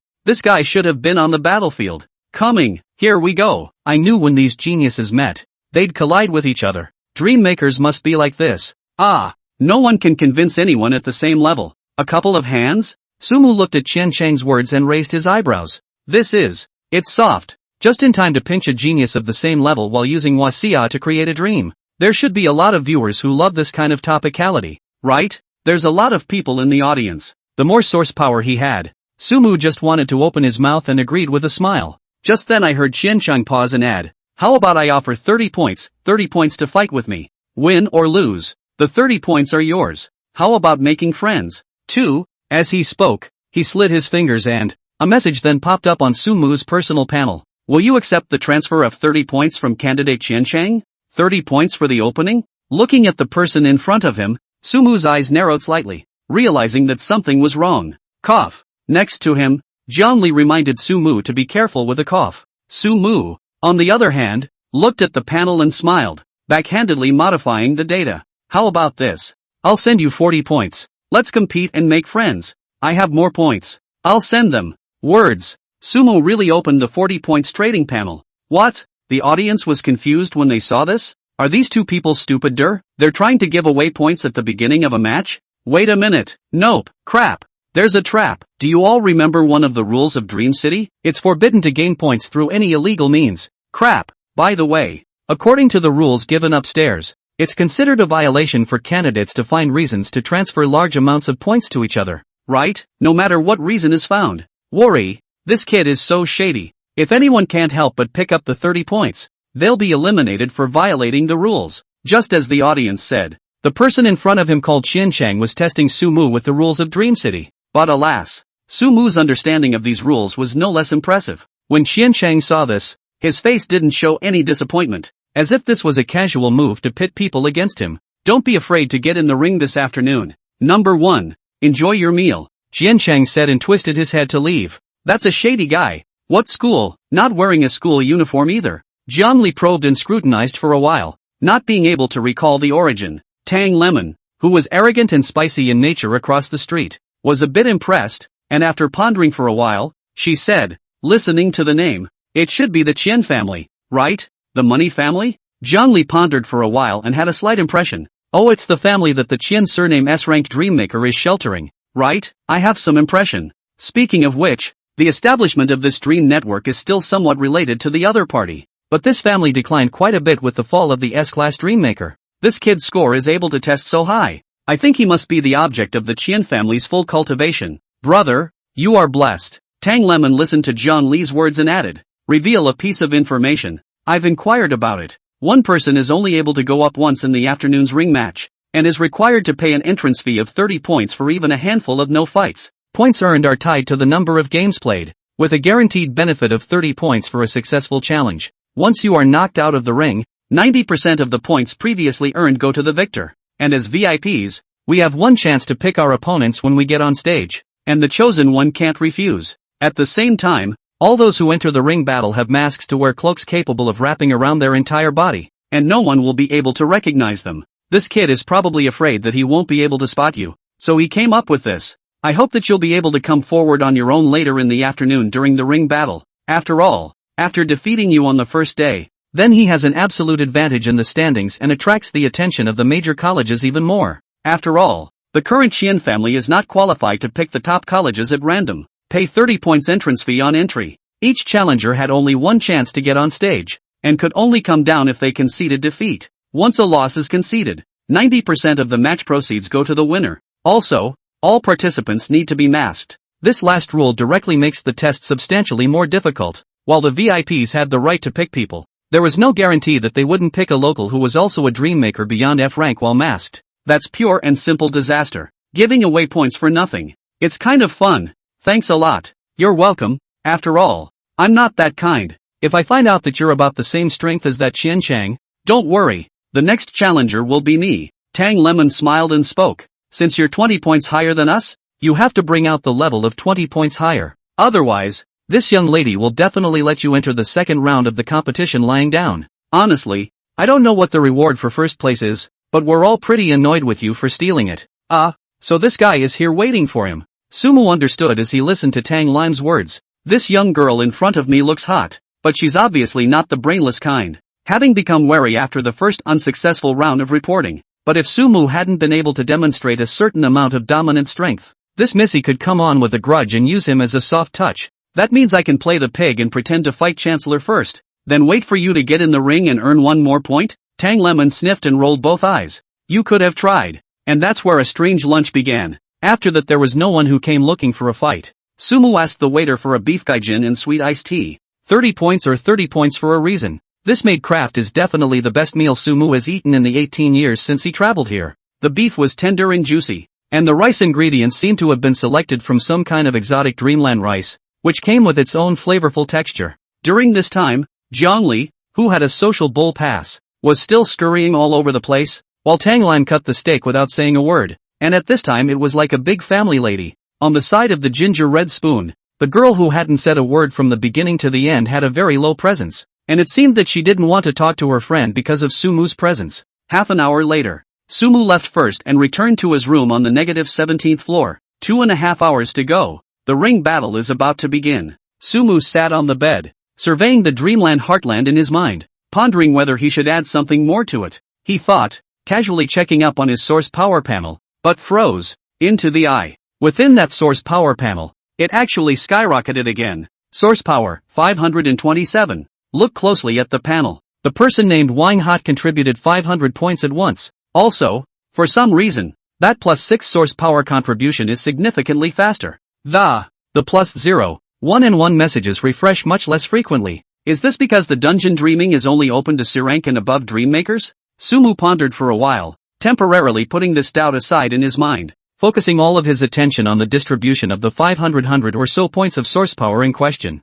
After a few moments of contemplation, Sumu decided to take out 200 points of source power to boost his spiritual power a little bit more, leaving the remaining 300 points as a backup hidden energy in case of emergency. Accompanied by the flashes of Sumu's thoughts, the 200 points of source power on his personal panel flew by, and once again, a warm current welled up in Sumu's mind. The original loss of spiritual energy was replenished rapidly and continued to improve. Eventually, the mental power number came to a complete halt at 34.5. His mental power increased by 2 points again, 5 points of psychic power per capita for ordinary people. Right now, in less than a day, his mental power was on the verge of rising to the level of an ordinary person. So what if the Dreammaker career fit is low, constantly using source power? His rate of increase would exceed everyone's imagination. At 3 p.m. The big show. Just as Sumu was waiting for the afternoon game to begin, the WAC travel page features a writer who submitted his travel insights. A view from Hades, a review of the way of the rest of life. The source of Sumu's skyrocketing source power was also because of this insight. The author of the sighting is named Gugu, a C-rank Dreammaker, and her favorite thing to do is to travel. Unusually for travel, she likes to travel the dream worlds created by others. As soon as this global unification examination dream was released, it received Gugu's attention. Just meeting the qualifications, she was the first in line to experience the hell made by Sumu. The Yellow Springs Road, the Ghost Gate, the buildings that look like strange styles fascinate her. But most of all, it was the Neho Bridge at the end that interested her the most. It was also the last scene that the live viewers didn't see. The bridge is divided into 3 levels, upper, middle and lower. The good go up, the middle go down, and the evil go down. The magical part was that the moment she stepped onto the Nayad Bridge, she was able to get a premonition of exactly which floor she should take. It is an absolute critique of the life that passes after death. It's something that's never been seen in death dreams made by other dreammakers. Those death dreams are focused on the increase of the environment on its own creation. Only this dream has a critique and reflection on a person's life. She ended up walking up the bridge, because she has gone to war, saved lives, and has never done any great evil in her life. Somehow, while walking up to the bridge, Gugun felt a sense of peace, as if some kind of value of her own had been completely affirmed. The confusion about death has dissipated quite a bit. At least, she could clearly realize that, after his own death, he certainly wasn't an evil man. This strange feeling prompted her to be inspired to write a dream-making journey based on it, which made huge waves online once it was published. A dream that can judge the merits and demerits of one's own death. Such a gimmick attracted many C-level dreammakers who were not yet concerned about the unified examination to queue up en masse for the experience. Many dreammakers would also check with each other after they came out to find out which path the other person had taken. And if someone took the center, they were sure to have a good laugh at the other person's expense. Fighting against the star beasts is a great feat to protect humanity. And after going to battle and coming down or being middle of the road, so you've been letting off steam from time to time on the battlefield? From there, there's more people in line. Sure, if they really went up and tested a moderate, they would have to talk tough and say that they were the great good Samaritan. And even more so for the people who tested going down the road and almost getting dragged down by evil spirits. Sumu's source power grew at a further accelerated rate. Author Gugu looked at the increasing number of clicks, but also could not help but make a cup of coffee and guarded Sumu's live broadcast room, surveying the handsome young man in the picture. She was already looking forward to her opponent's performance in the ring. Then hell, there should be an update too, right? What will the landscape be like in the brand new hell? 2:50 p.m. Just as Sumu was about to move, there was a sudden knock on the door of the room. Getting up and opening the door to the room to see that it was the expressionless waitress, Xiao Zhang. In his hands he held a set of pitch-black cloaks and a golden eagle's beak mask large enough to cover his face. Sir, please change into these clothes and follow me. All VIPs will enter the 18th floor in batches at different times to protect VIP privacy. Banning VIPs from entering the ring in the same batch? Sumu pondered for a while and took the clothes and mask in the hands of the attendant Xiao Zhang, and after he finished wearing them, he stepped into the elevator under Xiao Zhang's guidance, and used his VIP card to press the elevator leading to the negative 18 floors. The 17th and 18th floors were very close to each other, and with a slight shaking, the elevator doors slowly opened in as far as the eye could see, it was a bleak and lightless environment. All around,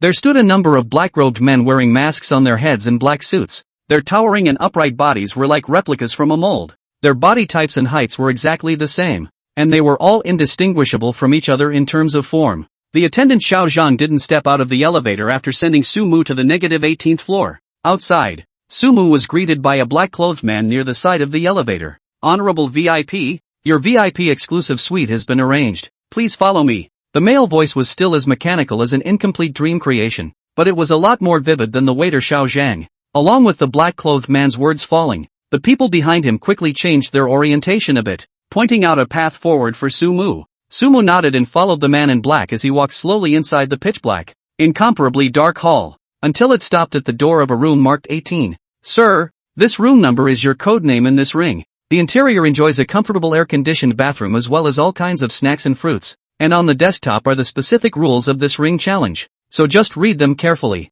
One thing worth noting is that this ring challenge lasts until 5:30 p.m. And you cannot leave this room early until then, the black-clothed man said and opened the door to the room for Sumu, reaching out to signal Sumu to enter it. Sumu sniffed and pondered slightly for a while, so he didn't hesitate too much to enter room 18 with slow steps. Inside the room, which is fully glazed on 3 sides, a row of sofa seats were being placed with the center, and on one side of the glass table, all kinds of fruits and snacks were placed, while on one side of the glass table, a pure black card was pressed. Sumu immediately went forward to pick up the card and observe it. On it, the rules about the ring are written. 1. Each participant has only one chance to go on stage. 2. A guest of honor may designate a person to come on stage after he or she has come on stage, and the person cannot refuse. 3. 30 points are required to go on stage, refundable if the VIP wins and goes down, and 90% of the points won by the losing side after a win will be theirs. 4. Spend 20 points to request an intermission from the ring leader to restore a certain amount of mental strength using the mental recovery props provided by the ring. 5. There is no level restriction for ring battles, so please proceed with caution. Sumu looked at the rules above and raised his eyebrows. The rules were basically the same as those introduced by Tang Lemon earlier, even with also some favorable treatment. For example, the VIP onboarding credits are refundable, but there's also a little bit more of a whole new set of rules. Halftime. You can choose to take an intermission after a fight and spend 20 points to restore your mental strength. It's giving every challenger a chance to go on a winning streak. It's going to be an interesting game this afternoon. He couldn't wait to get on stage and harvest the source power. In the midst of his electric thoughts, Sumu suddenly felt a tremor in his room. It felt like an elevator running from under his feet. With the sound of a rumbling, all the lights in the whole room were turned on and the scene outside was also reflected outside the clear glass in front of his eyes. In front of them, there was a large square playing field that was so vast that it was smashing. At a cursory glance, it was at least the size of a high-grade junior high school. There were bleachers all around the field, and on the darkened bleachers sat countless people dressed in black cloaks. Unlike the few people in Sumu, the masks these black-clad men carried on their faces had a string of flashing numbers above them, from 100 to several thousand, totally irregular numbers. With a cursory glance, there were at least 800 or 900 people coming. There was a mix of students and locals. The sound on the stands was slightly noisy, but the glass soundproofing effect of the VIP seats was obvious, and Sumu was only able to hear a small amount of the conversation in the nearby stands. His room, on the other hand, was being moved by the mechanical arm itself, inserted into the center of a series of rooms identical to his. Around, all the same clear glass rooms. Among them, there were also masked men in black sitting in the room. Seemingly noticing his gaze, the 17 black-clothed man on the right side even twisted his head and nodded towards him. They are deluxe VLP panoramic rooms. Between flashes of thought, the center ring lights up big time. At the center, a circular grandstand slowly rises from the ground.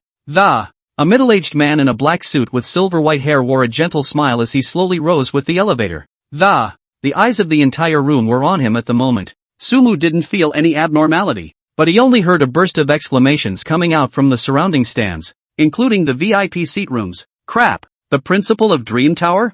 No way! The host of this underground ring is President Wang of Dream Tower University? Crap! An A-ranked dream maker to be the ring master? This ring match gives so much face? The president of the University of Montana? Sumu raised an eyebrow at that, and a thought surfaced in his mind. This guy must have filled up and got a guest role on the exam. Listening to the murmurs around him, Wang Tropical saluted all around with a gentle smile and took out the script his daughter had prepared for him to start hosting. Welcome! All challengers have come to our -18 prison to participate in the Dreammaker Ring Battle. I'm Wan Hot, the president of Dream Tower University, and I'm part-time host of today's ring. While tomorrow, other university presidents will come over to replace me. I'm sure you've all received a note from the hotel before arriving for the rules of this ring battle, so I won't rehash them. It's all about points when you come here. The longer you survive in the ring, the more points. On behalf of Montana University, I would like to wish all candidates the best of luck in today's ring. At the same time, I also promise once again that in today's ring match, Those who perform well will receive extra attention from Dream Tower University. When Wang Zhe made this statement, the entire room immediately erupted into a violent clamor. Many of the students jumped at the word, their faces showing their excitement. Crap! If we can fight a few more rounds in the ring today, we might be able to go to Dream Tower University even if we score mediocre points in the back. The principal's meaning is obvious. As long as you excel in the ring and get his attention, then Dream Tower University is not a dream. Worry your brother. It's a good thing I paid to come. This 3-day tournament will definitely bleed. The guest host, Wang Zhe, looked around at the manic atmosphere and nodded with considerable satisfaction. With that, the conversation was moved to the right track. According to the rules of the examination, he can only add some personal goods inside. Other superfluous words are not able to say more. More is a violation of the examination discipline. This day is still worth coming. At least it publicized the school before those old guys. The student population should not have to worry. Also, Wang Zhe scanned towards the VIP seats and glanced at the 18th VIP seat with his afterglow. Sumu. That's one of the reasons he came. He had gone to experience one of the death dreams created by this youth. The term cognitive disruption is definitely not overused. Ghost Gate, Yellow Springs Road, Neho Bridge. As a top dream maker, he was vaguely able to glimpse a vast world of death through it. I wonder how much this young man can surprise me today, and how much I can choose to pay to take him. Wang Zhe thought, quickly recovered his thoughts and said with a gentle smile, still following the old rules, the first match of the ring challenge will be opened by our VIP at the VIP seat. I wonder which of today's honored guests is ready to go down first to try their hand. The lights of the stage, accompanied by the narration, moved directly to the side of the VIP seats. In constant rotation, waiting for the first ringmaster to take the stage. Suddenly, a voice located in the lower right corner of Sumu rang out, "Me first." This voice made Sumu feel slightly familiar. It seemed to be the same Chen Chang who had challenged him earlier at noon. This guy didn't even observe the situation? He's the first one on stage? So reckless? Sumu slightly frowned. But Wang Zhe on the stage had already heard Chen Chang's voice and, with a gentle smile, he moved the light towards Chen Chang's room. Good. The first challenging VIP has appeared. He is VIP number 12. Let's have VIP number 12 come up to the stage and become the first ringmaster of the day. In an instant, the eyes of the entire room gathered towards Chen Chang. In room 12, the masked Chen Chang's heart was thumping hard. He wasn't as calm as he thought he was. As Don Lemon said before, their Chen family had fallen a lot in the centuries of change, and he still needed to fight his way through a good top university without any seniors to help him. He needed the rewards of being ranked at the top of the rankings as much as Sumu did, and he also needed the stares from the major colleges and universities. That's why he had directly laid down the gauntlet to the No.1 Sumu inside the restaurant. How could he not understand the power of the S-rank potential dream realm? But, rich and famous, as long as he fucked up the first place, he would be able to gain huge attention, and in this way, seek more benefits for himself. It doesn't matter if you lose the next ring match in a row, as long as he can beat the first. And right now, something even more unexpected came. The president of Dream Tower University, Wang Zhe, had actually become the host of this ring match. Chen Chang felt that today was definitely his lucky day. And so it was. Without hesitation, he was the first to step forward. As long as we can win, the Dream Tower must be entered. Even if it's a little more sinister and unscrupulous. Just to win and be able to show the principal his worth. The front row of glass labeled VIP room number 12 disappeared abruptly. Chen Chang, who was doing it inside, felt his body lighten, and actually floated directly out of the window and quickly flew to the side of Principal Wang Zhe, who was in the ring in front of all the attention. VIP No. 12, in accordance with the regulations, you have one chance to choose the person to challenge. The chosen person cannot refuse. Please choose the person you want to challenge. Wang Tropical prompted with a smile. Alright, Principal Wang, Chen Chang said as he stabilized himself and directly took off his mask, twisting his head to look at the VIP seat. The person I want to challenge is the current number 1 on the heavenly ranking, Sumu. Sumu, come out. The moment Chen Chang said this, he drew an outcry from the entire room. Crap. So exciting. Challenging the number 1 in the heavenly ranking at the beginning? That great god who produced the S-rank potential dream world? This guy is crazy, isn't he? He doesn't want to die for the sake of being famous? That's not necessarily true. I have a feeling this guy still has a few strengths. VIP? You forgot. You have to be above 70 points to be a VIP. The audience in the live room all got excited. Wonderful, wonderful. It's a big show right from the start. Crap. My melon chips haven't arrived yet. You guys wait. What rat flakes upstairs? Isn't that duck flakes? Chen Chang. The genius who created the B-rank dream world. Mars has hit the Earth. just as the eyes of the entire audience were looking toward the VIP seats, expecting Sumu to step forward. Suddenly a masked man in black in the common seat stood up. Hey, you're pointing at the wrong place. I, Sumu, am here. The masked man's voice was raspy and high-pitched, not at all like a young man. Qiancheng froze at his words, and looked over with some confusion and disbelief. Meanwhile, at the VIP table, 2 more black-clothed men stood up at the same time. I'm Sumu. Kid is very crazy. Dare to challenge me who is number 1 in the heavenly ranking. Let's see if I don't come down and clean you up. Following, more and more black men stood up. I'm Sumu. Get lost. The number 1 on the heavenly ranking is something you guys can impersonate? On stage? I'm here. Come on. Pick me. Inside room 18, Sumu, the rightful owner who had just stood up and was ready to go out, froze as he looked at the Sumu that kept popping up around him. Then it dawned on him a little. Rules. It turns out that rules can still be used in this way. They all came in masked, meaning they could hide their identities. And the VIPs were just able to designate one person to come up, and if all the masked men claim to be that man, VIPs also don't have the authority to verify them all. If I don't come forward, won't Qiancheng be weighted down? As Sumu's thoughts flashed by, the audience in the room also understood. Crap. Really? It can still be impersonated like that? That's how this stupid got to challenge the number 1 on the heavenly ranking, huh? Come and find it. Let's see which one is the real Sumu. I can't. I'm laughing my ass off. You want to be the first to stand up and get attention, don't you? Come on. Choose.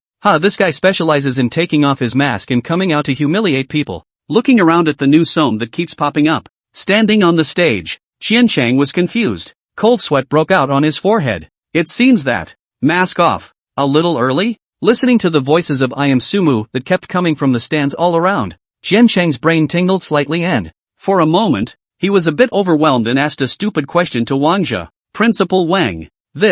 What is this? Wang Zhe, who had memorized the rules, naturally didn't answer, and still said with a smile on his face, young people, choose who you want to challenge. If you don't choose quickly, the match will go into an automatic onstage challenge. Qiancheng listened to Wang Zhe's words, and the jeers that gradually rang out from the surrounding stands, and for a moment he turned red. And, he looked toward the VIP stands and shouted angrily, Sumu, come down. We had an agreement at noon. And more people responded to him. Naya, pick me quickly. I'm in a hurry. I'm Sumu. Stupid enough to pick me. Look at me. We had an appointment at noon. What a pig's brain. What are you listening to them for? I'm Sumu, choose me. The last masked person who stood up had a slim physique and a voice that was clearly not a male voice. She was also pretending to be Sumu. Listening to the voices, Chancellor is literally falling apart. He looked toward the VIP platform and shouted, Sumu, come out, take off the mask. You wouldn't dare to answer the battle, would you? Hearing this voice,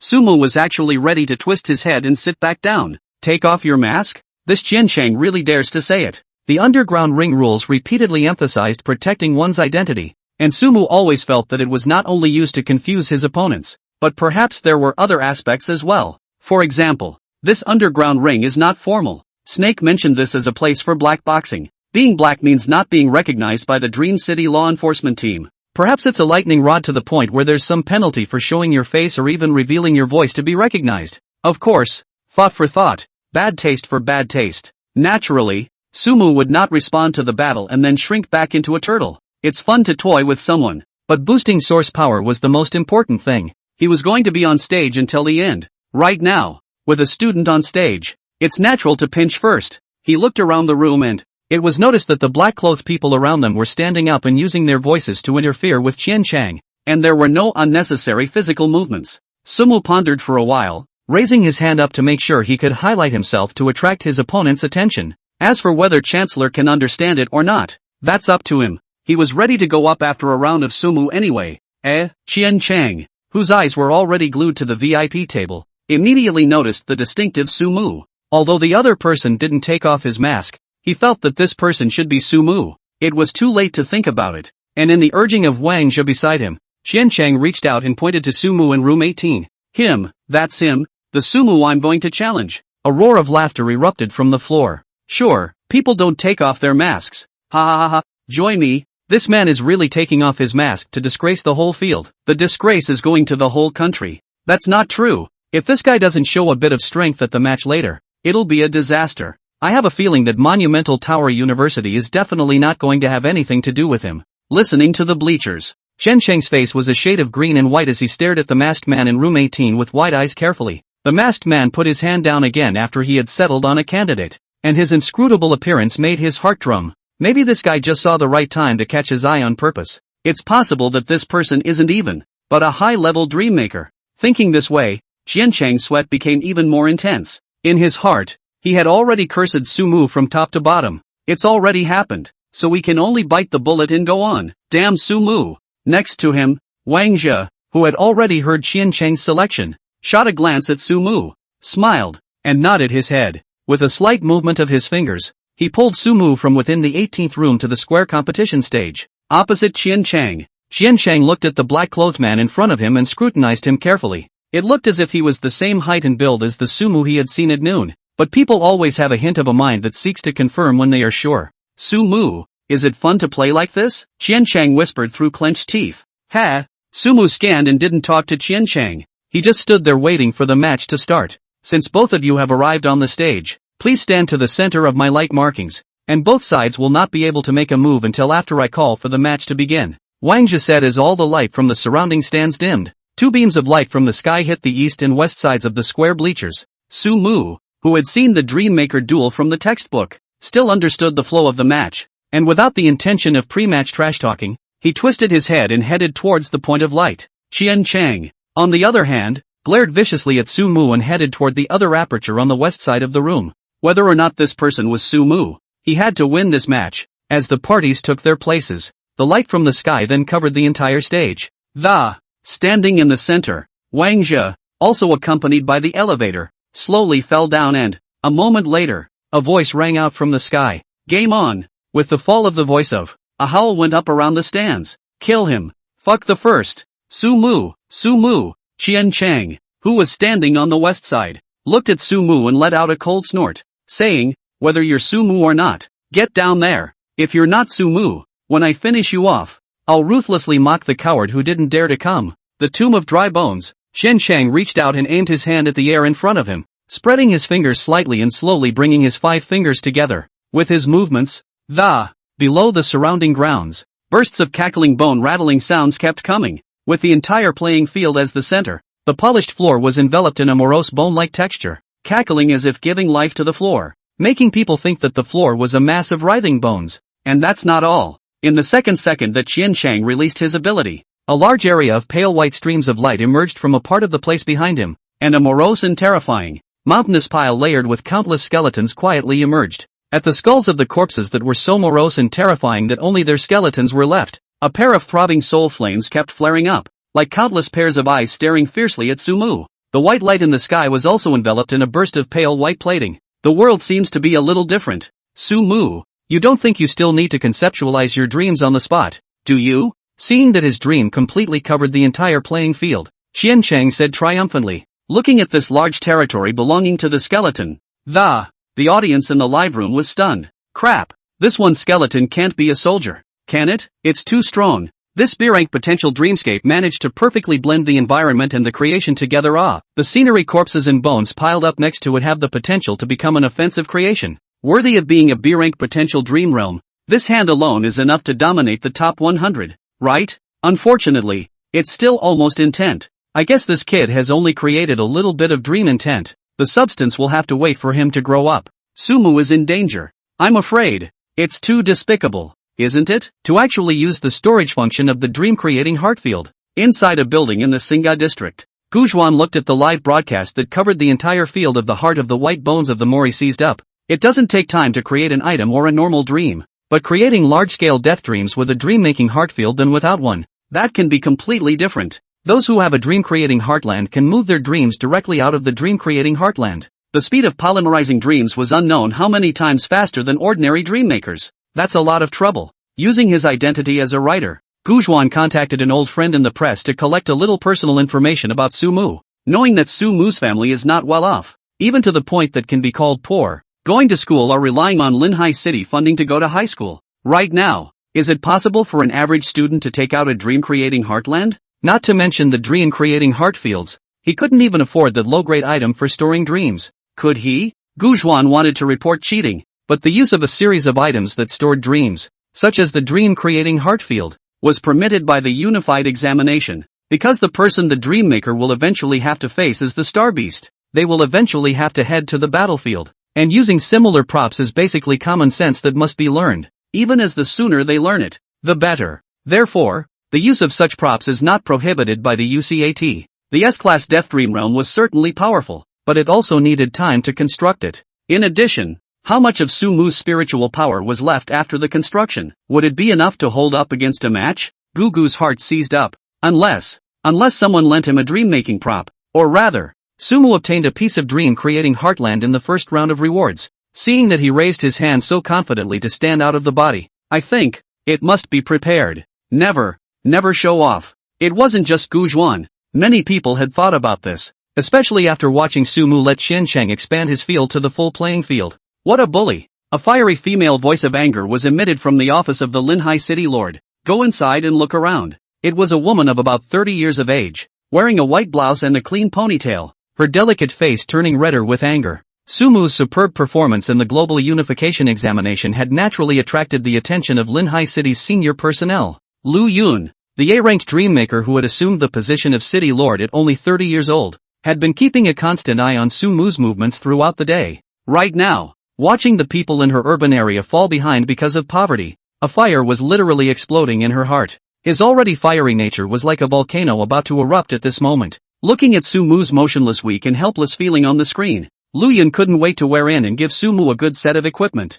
Isn't this goddamned unified examination rule favoring candidates from the economic region? Without our Linhai City's contribution, where would there be any economic regions? They'd all be the same ruins. No way. I'm going to complain to that old man. It's too biased. Ryuyan said that she was using the internet to dial the phone number with the note Old Man Chen. Tu Dolu. The phone rang a few times and then was quickly picked up. On the other side of the phone, the pale voice seemed to understand the purpose of Lu Yun's call, and without waiting for the other party to speak, he spoke ahead of time. Girl, don't be in such a hurry. Our candidates team will of course coordinate some of the candidates' problems as much as possible. Sumu's first reward is a piece of dream-creating heartfield. A piece of dream-creating heartfield made by an S-ranked dream creator. The kind with excellent quality. Su Shepherd has a dream-making heartland of excellent quality? Or is it S-rated? The Linhai City Lord who was just about to lash out was all but blocked by this sentence. Then why doesn't Sumu use it? Old man, did you guys really give it? As an A-ranked dream maker, she actually wasn't able to come up with a reason for Sumu to do so for a while, and couldn't help but subconsciously ask back. On the other end of the phone, naturally, was the main examiner of this time? Chen Fingqiu. Yu Hyun is watching this match. He's watching, naturally. However, he didn't understand Sumu's behavior. Why do you use Dreammaker Heartland at the same time? This is tantamount to letting the opposition take over the home position. From Chen Fingqiu's perspective, he was completely unable to understand. After all, through this short day of observation, he could clearly see that although the child in front of him came from a poor background, he was not at all inferior to his peers in the region in terms of his ability to see and think and judge. What the hell is he waiting for? A chance for a hit? Or, Chen Fingqiu was pondering, when he suddenly heard Lu Yun's excited voice from the other end of the phone. He's starting. Hearing these words, Chen Fingqiu hurriedly fixed his gaze on the screen. The grounds, surveying the pallor of the sky, and the dry bones everywhere. Sumu didn't show any panic at all underneath his face with the golden mask. Instead, he sketched out a smile. Death dreams. Qianchang actually had a death dream against him, and it was still using skeletons filled with skeletons. That resembled a Western-style skeleton creation against him. This kid, he's really good at picking. Hell, how can you be afraid of dead things? In the heat of the moment, Qianchang, who was located on the opposite side, saw that Sumu on the opposite side was slow to move. Is it hard for this guy to be directly paralyzed by the death scene I created and not dare to move? Or does he simply not have a storage item like a Dreamland Heartfield? Yes, this kid is from Linhai City. That's a lower city. I'm afraid there are very few students who own such items, right? God help me. Sumu, regardless of whether you're real or not, the person who carries that name doesn't seem to have any semblance of ability. Qianchang laughed, put his hands behind his back, and slightly snapped his fingers. With a snap, the skeletons behind him that flickered with countless soul flames moved. Amidst the sound of clacking bones and sharp collisions, one skeleton after another slowly climbed up, and countless corpses moved towards Sumu with bizarre steps. Not only that, at Sumu's feet, there was also a sound of bones moving. Skeletal hands stained with blood continued to emerge, moving their finger bones like monsters. seemingly wanting to drag Sumu directly into the endless hell. This was the strongest move Qian Chang had learned from the dream world left behind by his own ancestors, and it was also the strongest move he was currently able to use. Even though this move was mentally draining and required the creation of many dream creations, it was worth it. In one fell swoop, he would wash away his freshly cleansed humiliation so that he would be remembered only for his might. It also lets the Dream Tower principal know their level, so they can get better resources. Qiancheng unavoidably began to think about the future, and at that very moment, he noticed that Sumu, who had been slow to move slightly, was likewise holding his hand in a false grip. Unlike him, a black mist quietly emerged from Sumu's hand. For some reason, gusts of coolness surfaced from Qiancheng's insides. Dream-making heartland? Almost as a reflex, this word surfaced within Qiancheng's mind. This guy has a dream-making heartland too? Why didn't he just use it? Qiancheng instinctively realized that something was wrong, but at this moment it was already an arrow that had to be fired. The creations within his death dream had all been mobilized by his. If he didn't continue now, then his mental strength wouldn't necessarily support him to do it again. Whatever, now that the entire field is basically covered by my death dream, even if he wanted to take out his own dream, it wouldn't necessarily compare to me who has already rendered it perfectly, Qiancheng thought, when he suddenly heard a burst of wailing sounds resounding from all around the field. We're so dead. My young life is not over. I'm not dead. I'm not dead. Outrageous. I am the general of Zhenghua, with 10,000 elite soldiers in my hands. How could I be caught in this Nine Springs? The sound that was produced by countless people made Qiancheng's listeners' scalp tingle slightly. The words conveyed surprisingly pessimism and weeping, but at the deepest level an extremely strong fear, for the fear of dying. So did the general who supposedly held 10,000 troops, roaring with a clear fear of death. But that seems to be the end of it, doesn't it? Playing God. Ghosts. Qiancheng was about to sneer, when his expression suddenly gave way. At some point, the corpses that were controlled by him to march forward collectively stopped in their tracks. The soul flames that flickered and pulsed on their skulls were dim and uncertain, and there was a cackling and violent shuddering sound from the joints of their bones. Inexplicably, Qiancheng, who was controlling these dreamscape creations, felt a sense of awe from his own creations. Fear? They are bones. What else can bones fear? What's the situation? Kill for me. Finish him off. What are you guys doing? Qiancheng roared towards the corpses, struggling to expend his mental energy in an attempt to forcefully control his dream creation to move forward. At this very moment, Qiancheng, who was connected to the grave of withered bones, suddenly felt that his heart was empty, and that link that belonged exclusively to the Dreammaker and the dream world seemed to be directly disconnected. He, who couldn't feel his grave of dry bones anymore. What? Situation? Qiancheng's brain was a bit down right away. His face was horrified and he wanted to try to do something, when he saw that the originally densely packed corpse's hands inside slowly shrunk into the ground. In its place was a mass of black mist that was so thick that it seemed to be unchanging from eternity. The whole playing field changed. Truly changed. Previously, the grave of dead bones is only a little bit of the sky will be obscured and there are lights can be revealed from it. And now, the black fog shrouded the sky and covered the sky, and the entire venue became dim and eerie. Gu Zhuan, who was watching the live stream, immediately became excited as he watched the scene. The black mist is a manifestation of the emergence of the earths. As things stand, hell seems to have been further refined. The black fog seemed to come from the abyss, from the deepest fear in people's hearts, and the substantial coldness seemed to come at her through the screen. No, not only that. Somehow, looking at the black fog, a hint of a calling voice came from Gu Zhuan's mind. The voice sounded very familiar, like her late grandmother, and like one of her companions who died on the battlefield. Return.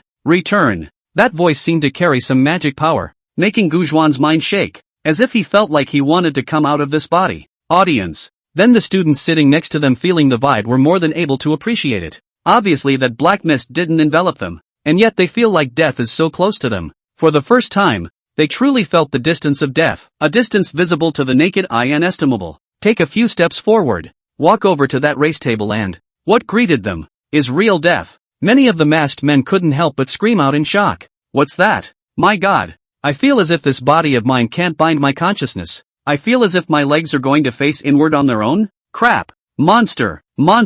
This is an A-ranked Dreammaker, right? That idiot Qiancheng picked an A-ranked Dreammaker to fight in the ring? This kind of oppression I've only seen on TV? Inside room 14 of the VIP section, Tang Lemon, who has a hot temperament and is quite a young lady, was surprisingly quiet at this moment. What was revealed between the looks was absolute shock. Ever since she knew that the ring was a masked system, she had made it a point to observe Sumu's physical height, When Sumu was chosen to go on stage, she recognized the other party at the first moment. But now, looking at the dream of death, which had only just begun to show itself, she was surprisingly confused. This is hell? That has the potential of an S-ranked dream world in hell? She didn't doubt the judgment of that S-rated potential dream. It was the person who had used the dream that she suspected. The black fog that was so thick that it was substantial, as if it was real, gave a soulful shock. Soul. That was a realm only touched by at least an A-ranked dream maker. Sumu was an F-ranked novice dream maker. A dream created by a novice is a later thing in terms of how high its potential is,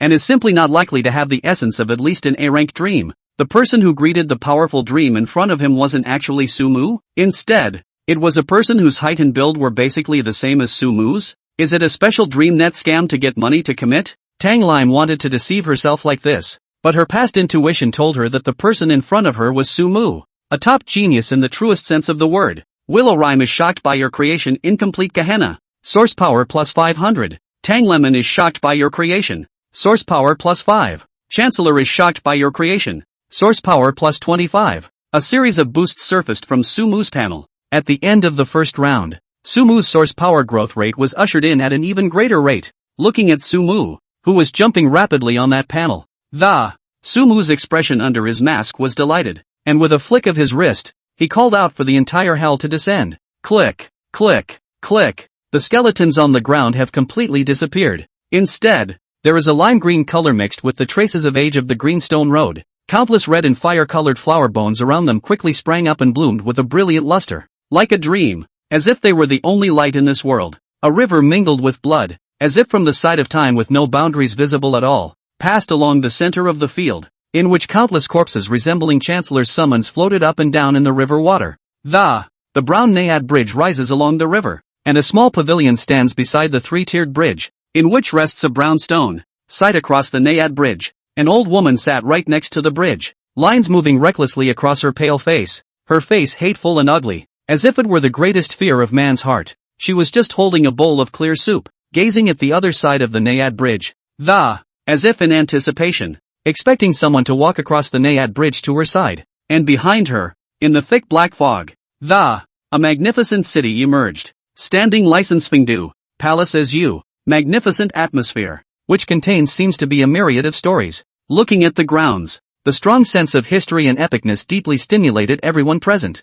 It's as if, at some point in history, all of this actually existed. When they die, the home of their hearts and spirits may be situated here. As for the ending, it's just a black fog. Gu Zhuan's eyes lit up as he looked at all this in front of him, and countless questions erupted in his mind. Who is that granny? Why is she at the Naiku Bridge? And who is she hoping for? What is that maroon stone above the Naiku Bridge? What secrets lurk in that last palace that has yet to manifest itself? She had a feeling that everything here had an old, long story waiting to be discovered. This hell did not fail her. Gugu really couldn't wait to experience it. Just as Gu Zhuan showed his doubts, the number of pop-ups in the live room instantly exploded. Because the main event of this afternoon is this underground tournament, there are live streams about the place that catch the eye of almost all viewers, regardless of which live feed the viewer is watching from. The death creations in front of him were all perfect. And against the backdrop of this dream, that what was a B-rank potential dream grave of withered bones was simply a shoddy product among rotten goods. A pile of skeletons can still be called the world after death?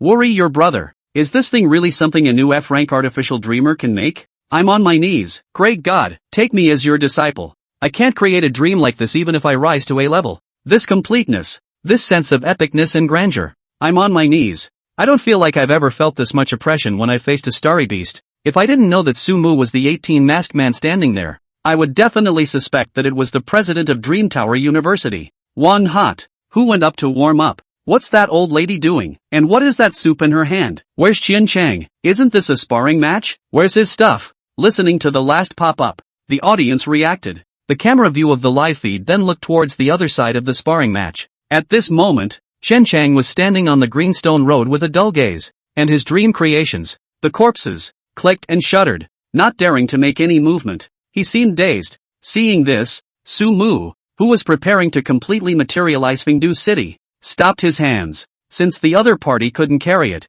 there was no need for him to open the final move to dry up the opposite party, and also reduce the mental power consumption a little bit for himself. After all, it was a wheel battle, and to reduce the mental power consumption a little bit was to save a little bit of one's source power. Looking at everything in front of him, Sumu's thoughts moved. Gradually more and more footsteps were heard on the green stone path. The cowman, Horsehead, stepped out of the black mist with his chains. The familiar voice rang out from the stage. If you are dead, why do you stand still? Listening to the voice, Qian Cheng hadn't done anything yet. The body of the masked man with the number 666 on his head on that stand, however, shook violently as if in response. He's all too familiar with it. That's what was said before when I was set out of my soul. Right now, this hell seems to be enhanced again.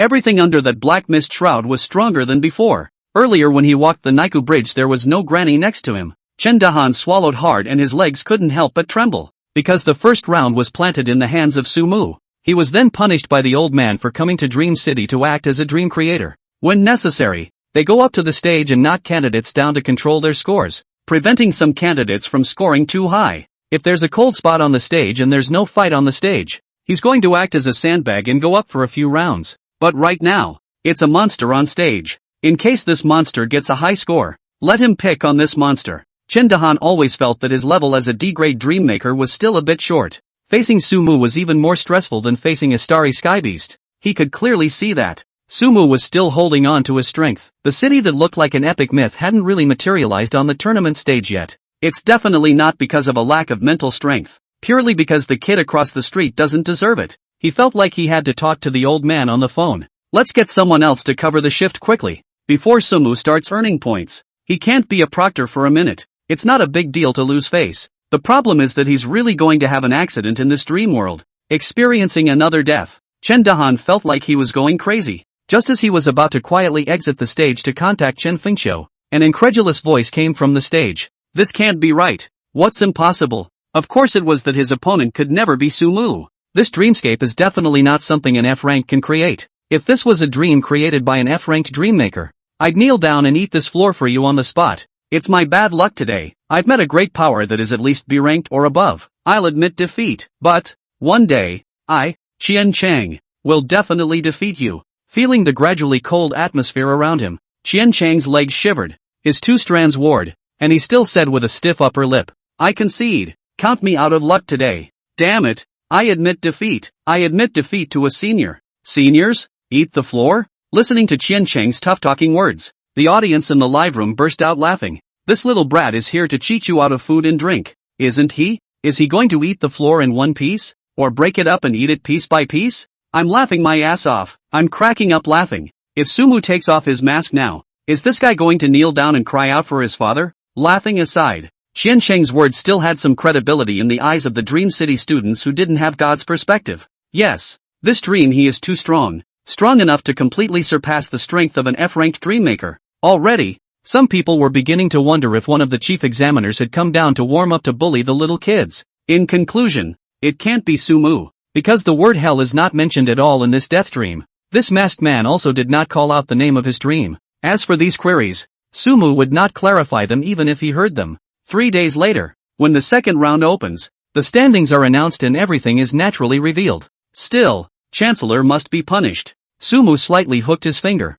and the ox head and horseface standing next to Qian Cheng then twisted his head to look at Qian Cheng, crossed over the corpses around him, and accurately put 2 chains on Qian Cheng's neck, just before Qian Cheng could react. Just a strange thud. He felt 2 strong pulls in front of him, and staggered a few steps forward at such a tug. At the same time, he felt that his body was much lighter, and it was as if his whole body had been given a kind of relief. But at this very moment, the chains coiled around his neck suddenly erupted with intense, soul-tearing pain like a poison of the spine. The pain without any sign directly caused Qian Cheng's facial expression to lose control. His legs went limp, and his eyes rolled over and he just fainted. His body quickly disappeared from the stage in a white light and slumped down next to the stage. In the darkness, 2 men in black soon appeared and dragged Qian Cheng away like a dead dog. The voice from King Heat rings out from the middle of the ring. For this round, VIP number 18 wins and receives 90% of VIP number 12's victory points, totaling 27 points. 18 VIP bonus overlay, currently 57 points.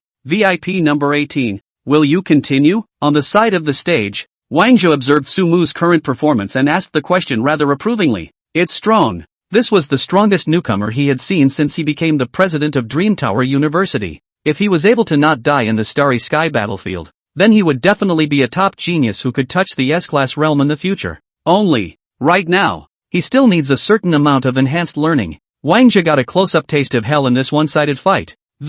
Realized it was still missing something. Doesn't feel like a very strong fight? It was because of the fact that at this moment, Hell had an S-ranked creation trait involving the essence of the soul that made him invincible in the current sparring match. But once you face those giant beasts that come from the stars, you can fall a few tears. Those monsters' signature characteristic is that their flesh and souls are so powerful that they're brutal. It was heavenly difficult for that bullhead and horse face to pull out the monster's soul. But of course, it was now possible that because Su Mu's level was only F, Bullhead and Horseface's manifestation ability wasn't sufficient enough. Also, the Yellow Springs Nico setting always felt like it was aimed at the humans themselves. After all, those star giants, they shouldn't be homesick, right? They have no fear of death. Now he only expected that this hell could still give him more surprises. The ring. Listening to Wang Zhe's words, Su Mu slowly put the entire hell within his dreaming heartland. Can't wait to open the personal panel. Source power, 2856. After this battle, there was a massive surge in his source power.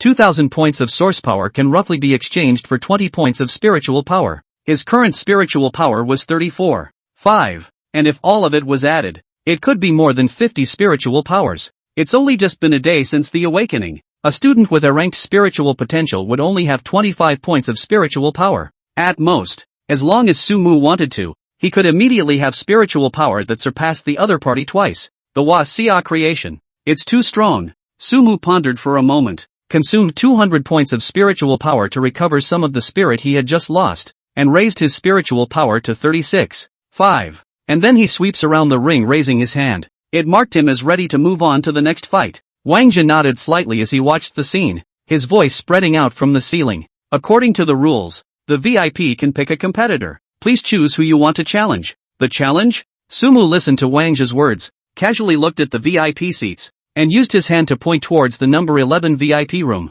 The lights of the stage quickly focused on VIP room number 11. The person who was pointed out visibly leaned back physically with an expression of awe. Soon, the next game confirmed this idea. The opponent had just unleashed his own death domain, and had even uniquely summoned a bow in an attempt to shoot Su Mu to death, but all of his attacks were all blocked out by the black mist. So then, seeing that he was completely unable to fight, in order not to follow in Qian Cheng's footsteps, the student simply jumped off the stage. 27 more points for VIP number 18. Bonus stacks to 84 points. VIP number 18. Do you wish to proceed? Go on. Standing in the ring, Su Mu naturally chose to be rich and famous. As far as he was concerned, maintaining his massive source power growth at the moment was the first important thing. Even if he hadn't fought a master, losing in the ring would be acceptable, as long as he lost beautifully. Anyway, it's a 27-point loss around, and with 75 points under his belt he's not that afraid of losing. Now, anyone in the room who wants to earn these 84 points can come up to the stage on their own.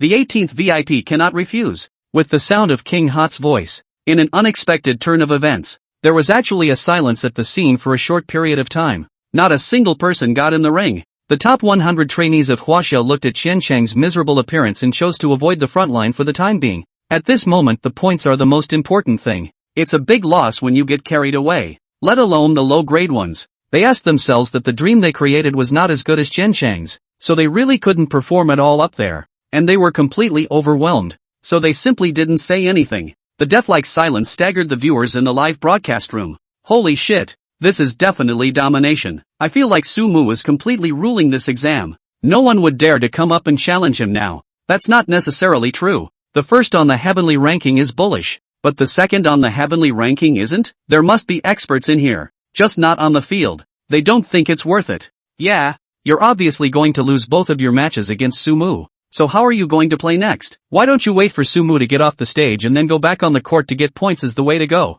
Of course, it's also possible that many people think that the stage is a B rank or higher dreammaker pretending to be a pig in a poke and simply don't dare to go on stage. Is it time to arrange for the dream creation to come on next? Off stage. Looking at the silent environment, Chen Dahan, the 666th Invigilator who learned that he had to save the scene immediately, sweated coldly and frantically dialed Chen Fengqiu's phone. He didn't have the kind of judgment that Wang Zhe had, and he didn't see that Su Mu seemed to be a bit lacking in offense. All he knew was that if he didn't hurry he was going to lose face if he saved it. Old man, answer the phone, or I'll go up there and lose face. Cursing inwardly, Chen Dahan finally saw a message appear on his panel. He was even pleased at the sight of. Clicking on it, his face did immediately fall. It says, go up and fight. Use your full strength. Focus on attrition. Compete with the other side in terms of mental power. And then leave the battlefield when your purpose is accomplished. Lean. Or do you want him to go up there and be a sandbag? And fight consumption? What does the old man mean?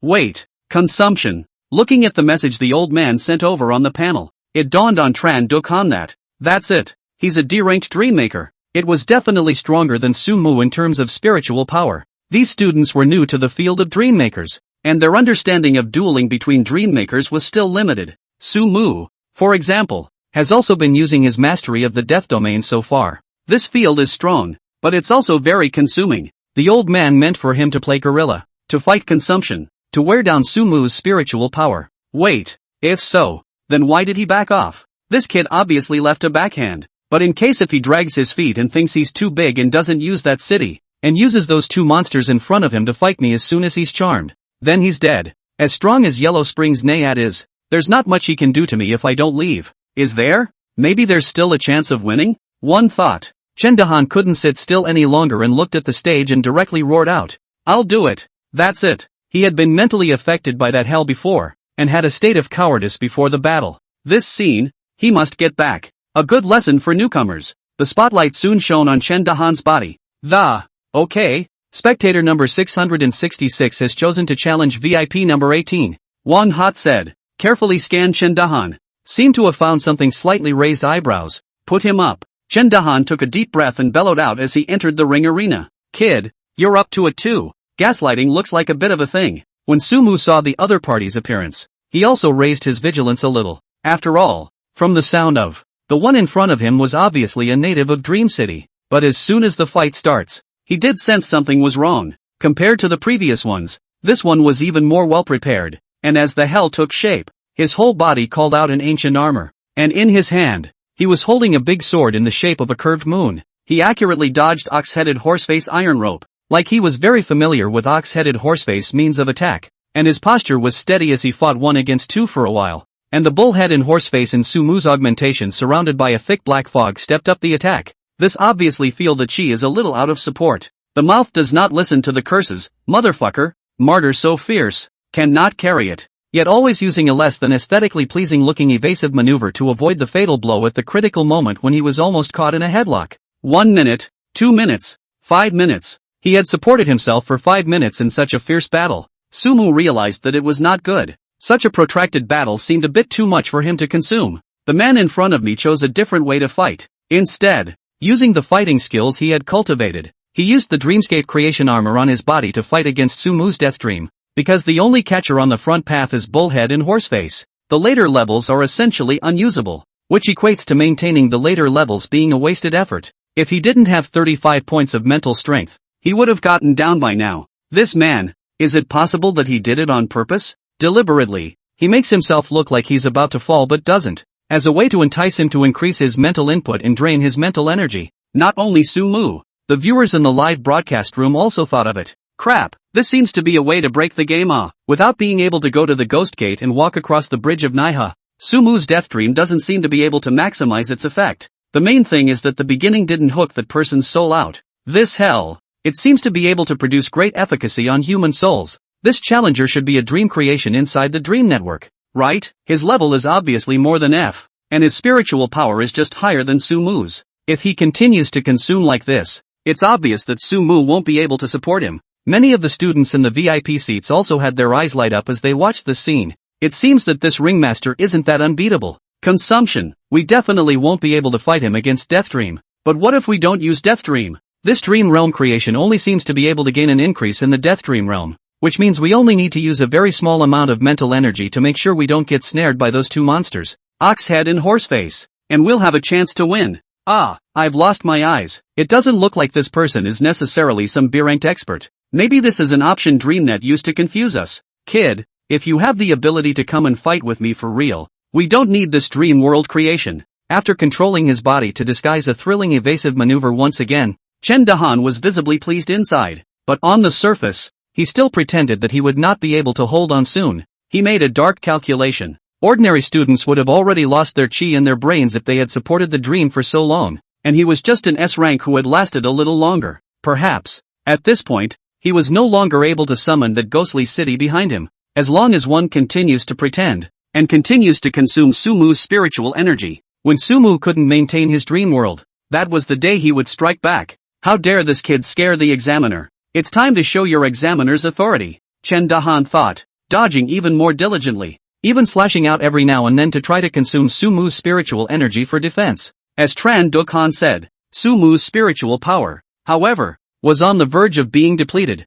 and it was true that he couldn't take out the spiritual power to maintain the subsequent Fengdu right now. It seemed he was about to be so consumed. But Sumu has source power. Looking at the thousands of points of source power on the panel, Sumu felt that he was still able to fight with his opponent for another 300 rounds, but that doesn't seem to be necessary. This person clearly has more than an F rank and seems to have a much deeper understanding of this hell. He's trying. In that case, between the flashes of Sumu's thoughts, the source power on the panel was consumed at a rapid rate, and his mental power quickly returned to full value and began to soar. Mental power, 40. Sumu took a deep breath. His fingers moved slightly, and the entire hell emitted a buzzing vibration. The black fog filled the back of the Naiha bridge, and Fengdu became clearer and clearer, as if it was about to cross the invisible barrier and descend into reality. Listening to the voices of hell and looking at the black mist sweeping behind them, the pupils of Chen Dahan, who was in the middle of the entanglement, shrunk slightly, realizing that it was not good.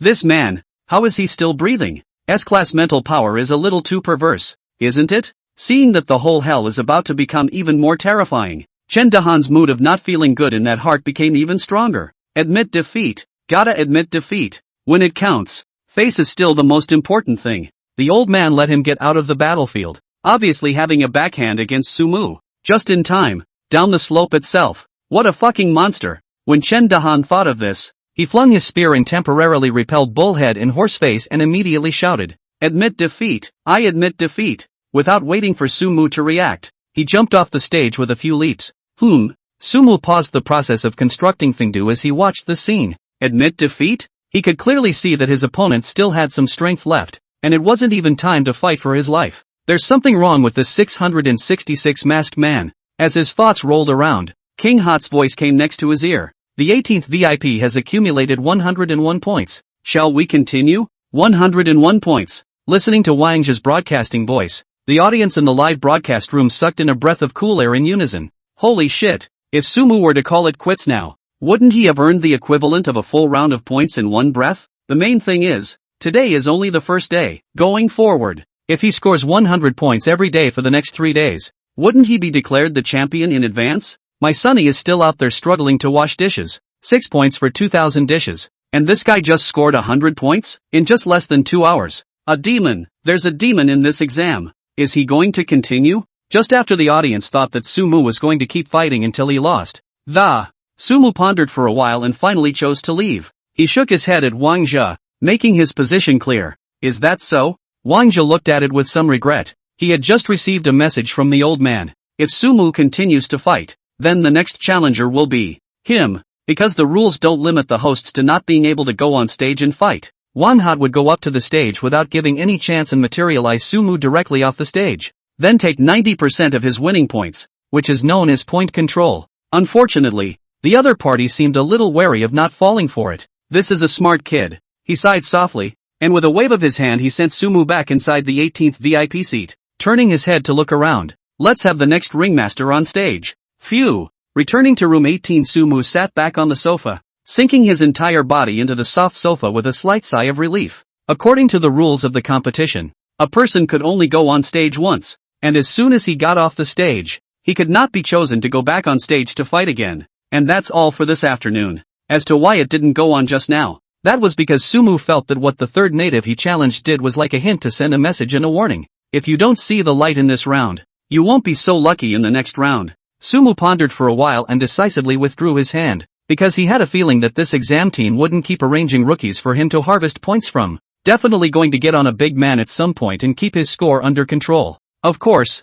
these are just guesses. It's good to call it quits. Right now, counting the bonus pool of 101 points, I have a total of 186 points, and if I complete that midnight delivery mission, I'll have 226 points, and I'll definitely be able to secure first place on the overall list. Also, source power piece. Sumu opened the panel again and, along with his downfall, The growth rate of source power slowed down again, but the value remained objective. Source power, 2756. Right now, his general stats had taken on a whole new dimension from before. Name, Sumu. Grade, F. Mental strength, 45 for a normal person. Spiritual potential, S. Dreammaker fitting, 1, 100 is full value. Profession, Dreammaker. Unique talent, Ancient China. Source power, 2756. Not only that, along with the increase in mental power, the area within that dream-creating heartland in his mind expanded further, and another small half of empty space appeared.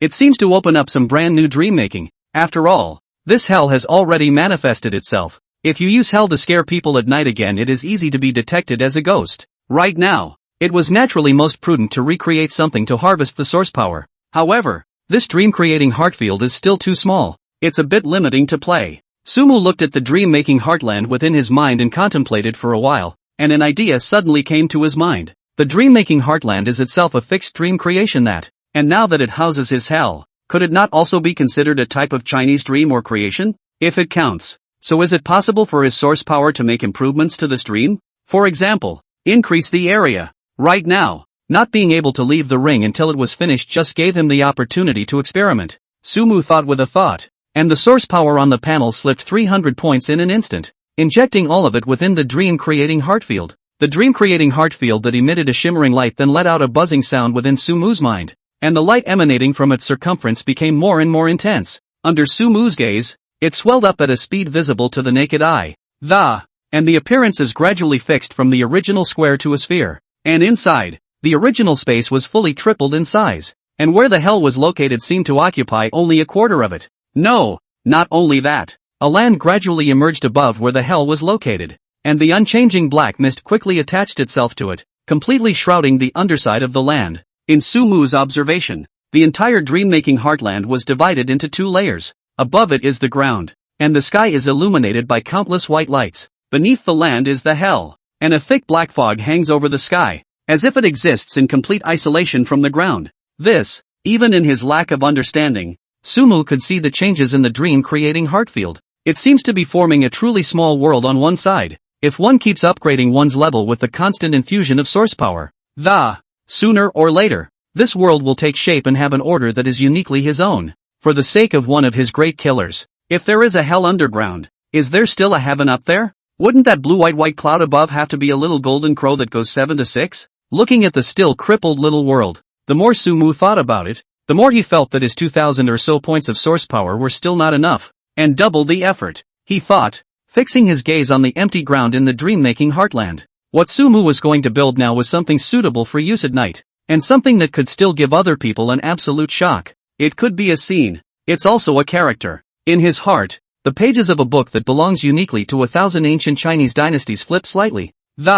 Scene after scene floated in front of Sumu's eyes waiting for him to choose. At some point, Sumu's gaze suddenly stopped on a set of pages, and some thoughts came to his mind. A gloomy temple in the middle of the page. A 1,000-year-old kuei tree is planted in its courtyard. 3 words are mentioned on the entry plaque. It is, Ranjoji Temple. From Chatelaine, Shiki. It's the middle of the night, so naturally it's a bit more shocking to tell ghost stories. He is going to arrange for some chiaroscuro and tell real ghost stories in various parts of Dream City in the evening. No, maybe it doesn't have to be a ghost story. In case anyone is brave enough not to be intimidated. That wouldn't be perfect. To act out a full-blown play or drama. When the students realized that the dream monsters ahead were too strong for them to deal with, there was a Chinese character who stood out and defeated these ghosts and monsters with absolute brutal strength, and they were naturally shocked by this character. As for the candidate, the page in Sumu's mind flipped slightly, and he soon saw a monk clad in a red robe. No, it's not just him. There are more Wawa characters waiting to be picked.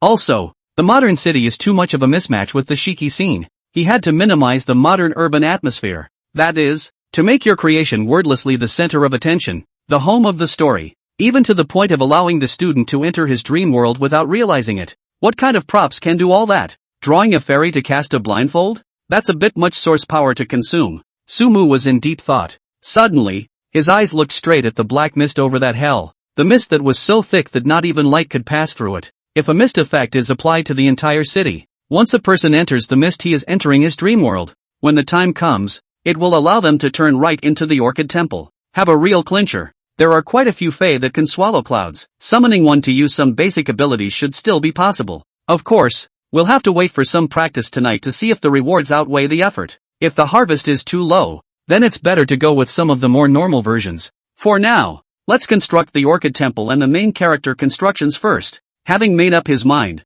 Sumu scanned the ring and, seeing the stage is fighting hot, also no longer pay attention to, closed his eyes, will be all the body and mind in the dream-making heart field. In the meantime, around the ring field, inside a dimly lit infirmary, the expressionless as if machine-like doctor put the last bandage on Qian Chang's neck. Qian Chang, who had just come to his senses, felt his neck faintly emitting a sharp pain as if it was broken. Shit, damn it, why do I have such bad luck? Qian Chang's face turned extremely pale as he thought about what had happened before, while a sense of shame continued to erupt from within him. Why is he so backed up? It's amazing what happened to the beginning. Damn it, if Sumu took off his mask and answered the battle, I should be the one performing right now. I'm the one with the most talent and the strongest freshman. I'm the one. Before Qian Chang could finish his words, he was ruthlessly interrupted by the doctor next to him. Your injuries are almost healed. 20 points for medical treatment. Please pay immediately. The hotel does not accept credit. 20 points? Qian Chang listened with a slightly frozen expression. He opened his panel, on which there were clearly only 20 points left. He scored 80 points in the first round, used 30 for his hotel stay, pressed 30 to fight in the ring, and was naturally left with only 20 points when he failed. Right now, the 20 points can't be saved. Qian Chang thought about realizing something bad. That's 20 cents to hand over. His score went straight to zero. If that nighttime delivery isn't accomplished, there won't even be any money left to pay for lodging tomorrow. Not only that, if he wanted to fight to get the attention of other school principals for the next 2 days, he'd still have to prepare 30 ring guarantee points. In other words, he's going to earn at least 60 points on the night. Obviously, there was no way a normal quest out there would provide him with this many points. In other words, he could only gain points by burning and looting. This line, if it is a bad one, it can easily give a bad impression. That's all that can be done at the moment. Also, I don't necessarily have to go and grab points from ordinary students at night. I can go grab Sumu's. This guy caused me to suffer such a big loss.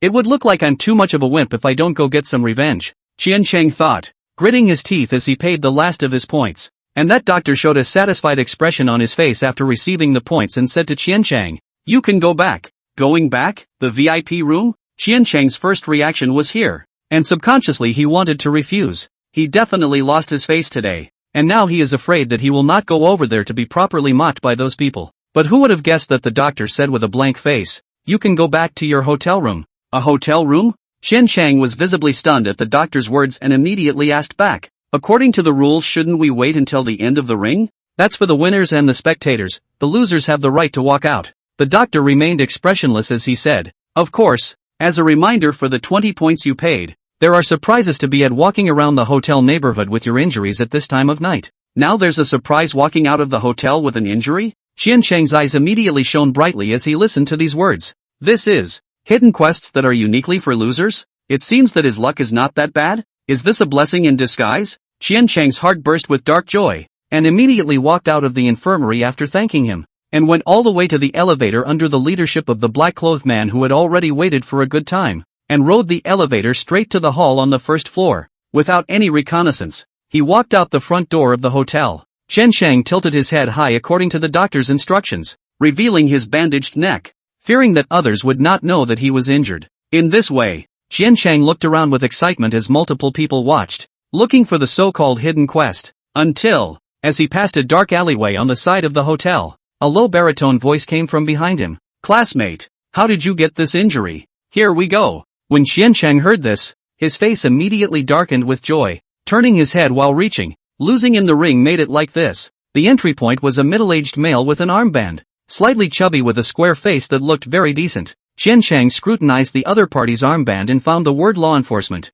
This is law enforcement team? Official forces? This hidden quest out of the door was actually related to the official forces of Dream City? He, going to be rich? The joy on Qian Chang's face increased. But suddenly, something occurred to him. This ring, it ain't so formal. Qian Chang had just floated this thought in his mind when he saw the smile on this law enforcement team member's face outline a bizarre arc. That's right, I'm so lucky. Inside the dimly lit alley, the law enforcement officer's smile grew weirder and weirder, just as Qian Chang realized that it was not good and wanted to do something about it. A whimpering wind suddenly sounded from beside his head. Bang! Accompanied by a violent crash. Chen Cheng's body flew and directly hit the wall next to him and went soft. With blood flowing from his head, Chancellor's live view looks backward. The sneak attack was a dream creation in ancient armor. Humanoid in appearance, with a greenish-white face that seemed to have been created by this law enforcement member. By the looks of it, Chancellor is in very bad shape. Drag him away. If you weren't the first person I squatted on,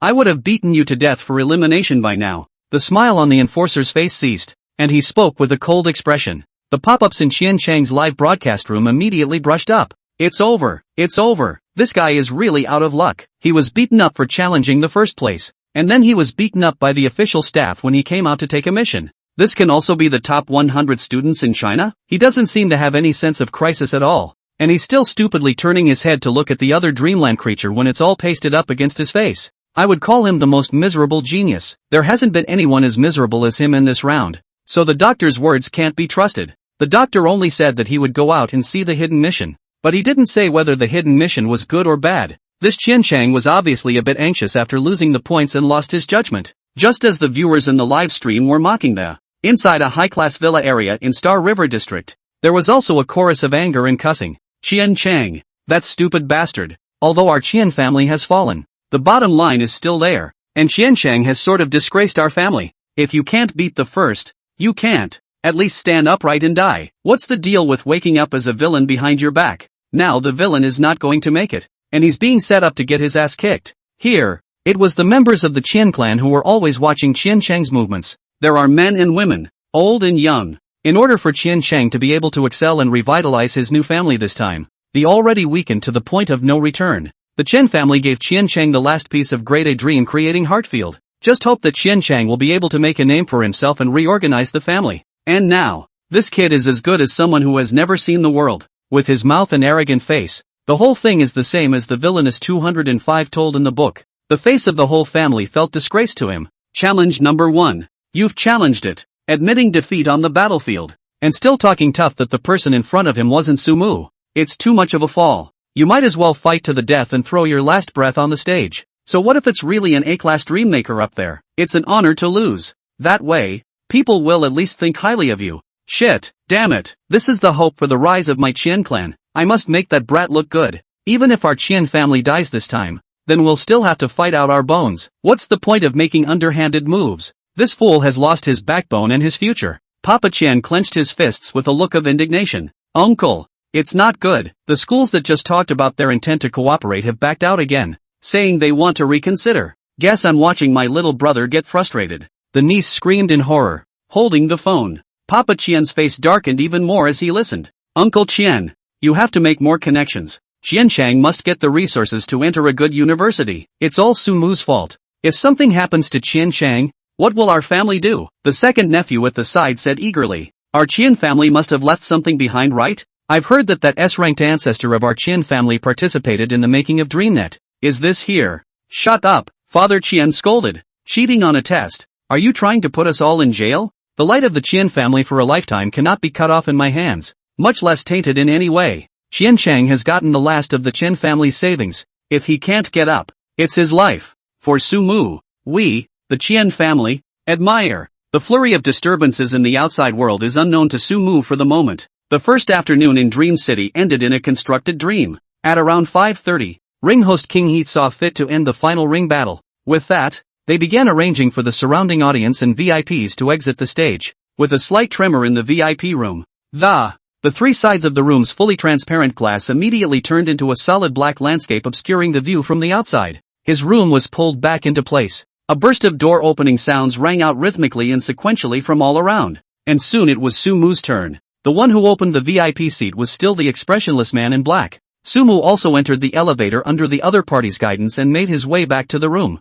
During that time, he did not see a hooded figure in a cloak outside. This service to the pole management method really avoids identity leakage that, after taking off his mask and cloak in the room and returning them to the black-robed man waiting outside the door, no one knew anymore whether Sumu had gone to fight in the black ring or not. And Sumu had the intention to observe Jiangli across the street, but the cat's eye was blocked, and he was told that he could only open the door to his room in half an hour's time. If you are found to have opened it early, you will suffer a penalty. Having rested thus for half an hour, just as Sumu looked at the time and opened the door of his room to prepare to go to the restaurant to eat. The door to the opposite room happened to be open again. Kanari, the social phobic, stepped out of it and Sumu did not see the slightest foreign greeting, then gossiped, "Brother, today on the ring, this first is you on, I rely on, too awesome it, that death dream. In the feeling of black fog, this money chang directly to you as a clown hit." Sumu smiled at the words, still remembering the previous rules, and casually said perfunctorily, "What ring match? I haven't been there. I can hear that it's something that violates the rules. Don't drag me into it if you've been there." Against the rules? Jiangli froze at his words, seemingly not having thought of this, and said in a slightly bewildered manner, "Violating what rules? Is it not allowed in his dream city? Did he say he would allow it?" Sumu asked rhetorically with a smile. Hiss. Jiangli frowned. Thinking carefully for a while, some realization dawned on him. Right, old brother. I've never been to the ring or anything. I've just heard about it. That's all I've heard about a challenger like Qian Chang. Who said he wanted to challenge you? And then someone went up and popped him. Whether it was you or not I really don't know. But, old man, when you go to the restaurant later, you can really sort of focus on the bit. And it's going to be more than just a test run over here today. Not just a test? What else? Sumu asked curiously in return. Recruitment, befriending, and a whole host of hookup behaviors. Kongri said with a smirk. Old brother, you weren't born in a big economic region. You don't know the policies here. Some families with favorable conditions will take out a large amount of extra money every year to recruit disciples with foreign surnames in addition to cultivating outstanding geniuses of their own surnames. The family will support those impoverished sons and daughters with all kinds of dream realm magic treasures, money contacts, and even some top-notch dream maker tips. After all, there can't always be geniuses in a family, but there must be geniuses out there. And this is one of the backstops of many families that have endured. The Qin family you dealt with was just too endowed. Otherwise you and Qian Chang wouldn't have been able to fight against each other at all. Family. Sumu nodded his head as he listened to Zhang Li's words and looked at him thoughtfully. So, you too. That's right, close to the water. Sumu, do you want to join our Zhang family? I have the right to make the decision. Zhang Li asked expectantly. You're no longer worried about getting into a top university. But there's always something missing, isn't there? For example, resources. If a dream maker wants to speed up the rate of mental power enhancement, the corresponding auxiliary materials or environment are essential. I can guarantee that you will not lack these things every moment of every day. For example, dream-making props fixed by top dream makers to have magical abilities in reality. With a nod of your head, you can head directly to the clan to pick out an A-grade dream-making prop. On top of that, the family can send a follower with you through connections to whichever university you've gone to. She will be in charge of your daily living and all kinds of hospitality, ensuring that your cultivation will be worry-free. Not only that, but there's a mega bonus every month. And the higher your rank, the higher the bonus multiplier. Enough to make the rest of your life worry-free. After you graduate, if you want to go from the positive family, also has a relationship. If you want to go to the army, to go to the dreamland battlefield, the family also has elders who can look after it.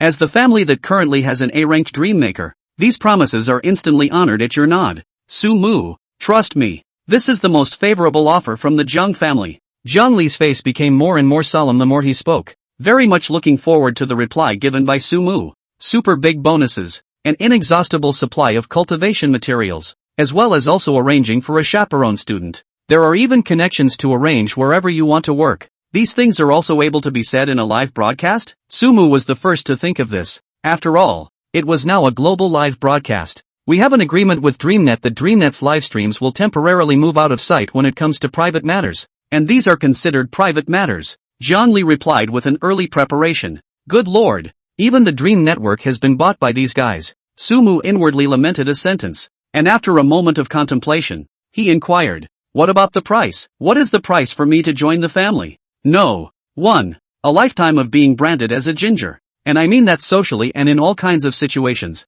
2nd. After graduation, when the family needs you, unconditionally agree to the family's 3 requests. It won't involve life or death. This will be notarized by a certain big shot and can't be violated. 3rd. Work for the family for 20 years after being promoted to B rank. Kongri said. Of course, Sumu, if you are able to change your surname to Zhang Mu, these conditions can still be relaxed, even to the point of preferential treatment. Some big nerves of Zhang Li in this matter seems unusually solemn. All the previous cheeky feeling. Is this perhaps the family son? Thinking about it this way, did Kongri drag him along to the restaurant on the first day and announce it loudly in public to signal that he was part of the Kong family? No wonder only Qian Chang came over to test the waters on the first day. Sumu thought and prepared to refuse without hesitation. In his case, the conditions were too harsh. Enjoy the treatment provided by the Kong family for the rest of your life, but work for the Kong family for 20 years. It sounds good, but it's a super big bind for Sumu. Not to mention the 3 requests to change his name and whatnot.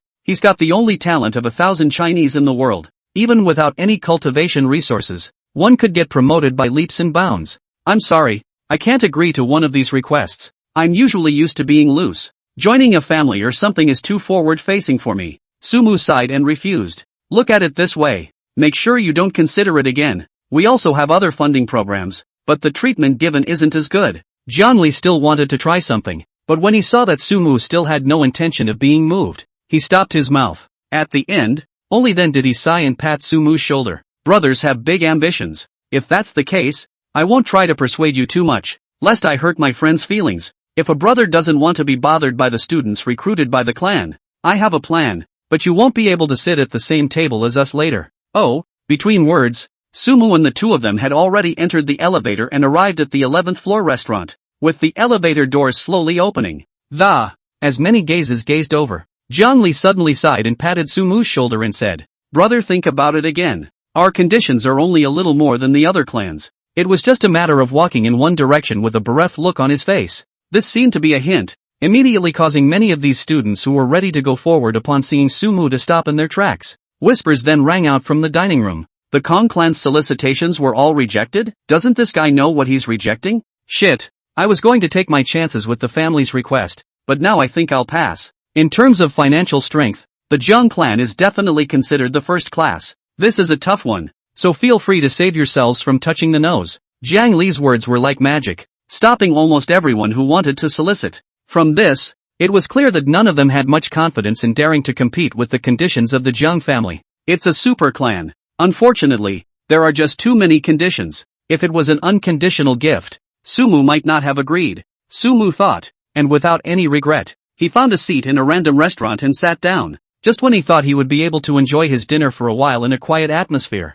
A smiling acquaintance in a fire-red school uniform with beautiful burgundy hair took the seat across from him. Jiangli is quite good to you, and even helped you drive away a wave of people. Tang Lemon placed her elbows on the desktop, her wrists propped up on her head and said, "Something? Solicitation too?" Sumu asked. "No, it's for hire. For tonight only. Employment? What, want to hire me to grab points together?" Sumu curiously said. "No, it's that transportation mission tonight." Don Lemon shook his head. Transportation missions? Sumu's expression became serious upon hearing this, and he tried. "What news have you gotten? Is there a problem in there?" "That's the problem. I've got quite a few ponies and I've been out this afternoon asking around for information with no luck, but I've always felt that there's something wrong here. It's unlikely that there will be an easy task to gain 30 points. There's no way that the exam team will let our top 100 ranked students widen the points gap with the other students. So I have a hunch that to get those 30 points might take a nasty battle. The reasoning behind hiring you is also very simple. Remember to look at me in the middle of a fight. Do some cooperation with me without involving life and death. If the enemy is very strong, you can just run away, and I'll pay the rewards as they are." Tang Lemon said. "You were born from an urban area with a failing economy and definitely don't have a lot of resources. So this kind of easy or even stress-free task should be able to be done on the fly. It wouldn't hurt you. We could work together against a foreign enemy. How about $2 million? Just report your account number and you'll receive it when you go out after the exam." $2 million? Sumu raised his eyebrows as he listened to the offer. In Linhai City, about $100,000 is enough for an average family to spend for a year. $2 million. He can live in Linhai City for 20 years. A rich woman is a rich woman. It has to be recognized that some people are born cattle and horses, and some people are born in Rome. If it weren't for the fact that this time around, candidates wouldn't be able to redeem their points by cheating, these family powers could certainly use the money to get to the top of the list. $2 million is obviously a premium payment. Hiring an assassin to kill me wouldn't necessarily cost that much. Sumu pondered for a long time and finally shook his head to refuse. The treasured cultures of Chinese culture are all priceless treasures, and he himself is sitting on a mountain of treasures. And there are natural ways to make money when he returns to reality. There's always something wrong with taking that premium pay. No need for payment. I can team up with you on this transportation mission. However, I am requesting information sharing between the two parties for the next few rounds, and I am more interested in getting something related to the exam than a monetary reward. From Tang Lemon's tone, There were quite a few family members under her hand who participated in the exam, and these people were scattered around Dream City and would always gather a lot of useful information. In terms of gathering information, she was no weaker than Zhongli. Giving up $2 million for a source is a bargain. Besides, if something really went wrong at night, he wouldn't have to bother helping Tang Lemon. Gathering more information and stabilizing the #1 spot on the Sky list to get the exam rewards is the way to go. The value of that dream-making heart field could be more than $2 million. It couldn't be enough to pick up a sesame seed and lose a watermelon. Oh, team up? Tang Lim listened to Su Mu's words and put down the hand holding up her head, slightly sitting upright, where she could not hear Su Mu's meaning, contemplating for a while, tempted to say, 2 million, eh? This you can even put? I've asked around. Your family isn't very rich in Linhai City, right? You don't need to be concerned about that. Su Mu smiled. Tang Lemon sniffed, her body leaning backward, her pale white fingers subconsciously pressing on the desktop and tapping a few times. Grouping and hiring can be different. And besides, aren't you afraid I'll screw you over on information? I believe in your integrity. Su Mu laughed, looking as if he was completely unsuspecting. Of course, that's not going to happen. There was indeed no way for Su Mu to determine how to make sure the information was correct, but he had a way of determining whether this Tang Lemon was lying or not. There is a beast in hell that can distinguish between truth and falsehood, and can hear truth and falsehood. It is, listen carefully, it is the Mount of the Bodhisattva,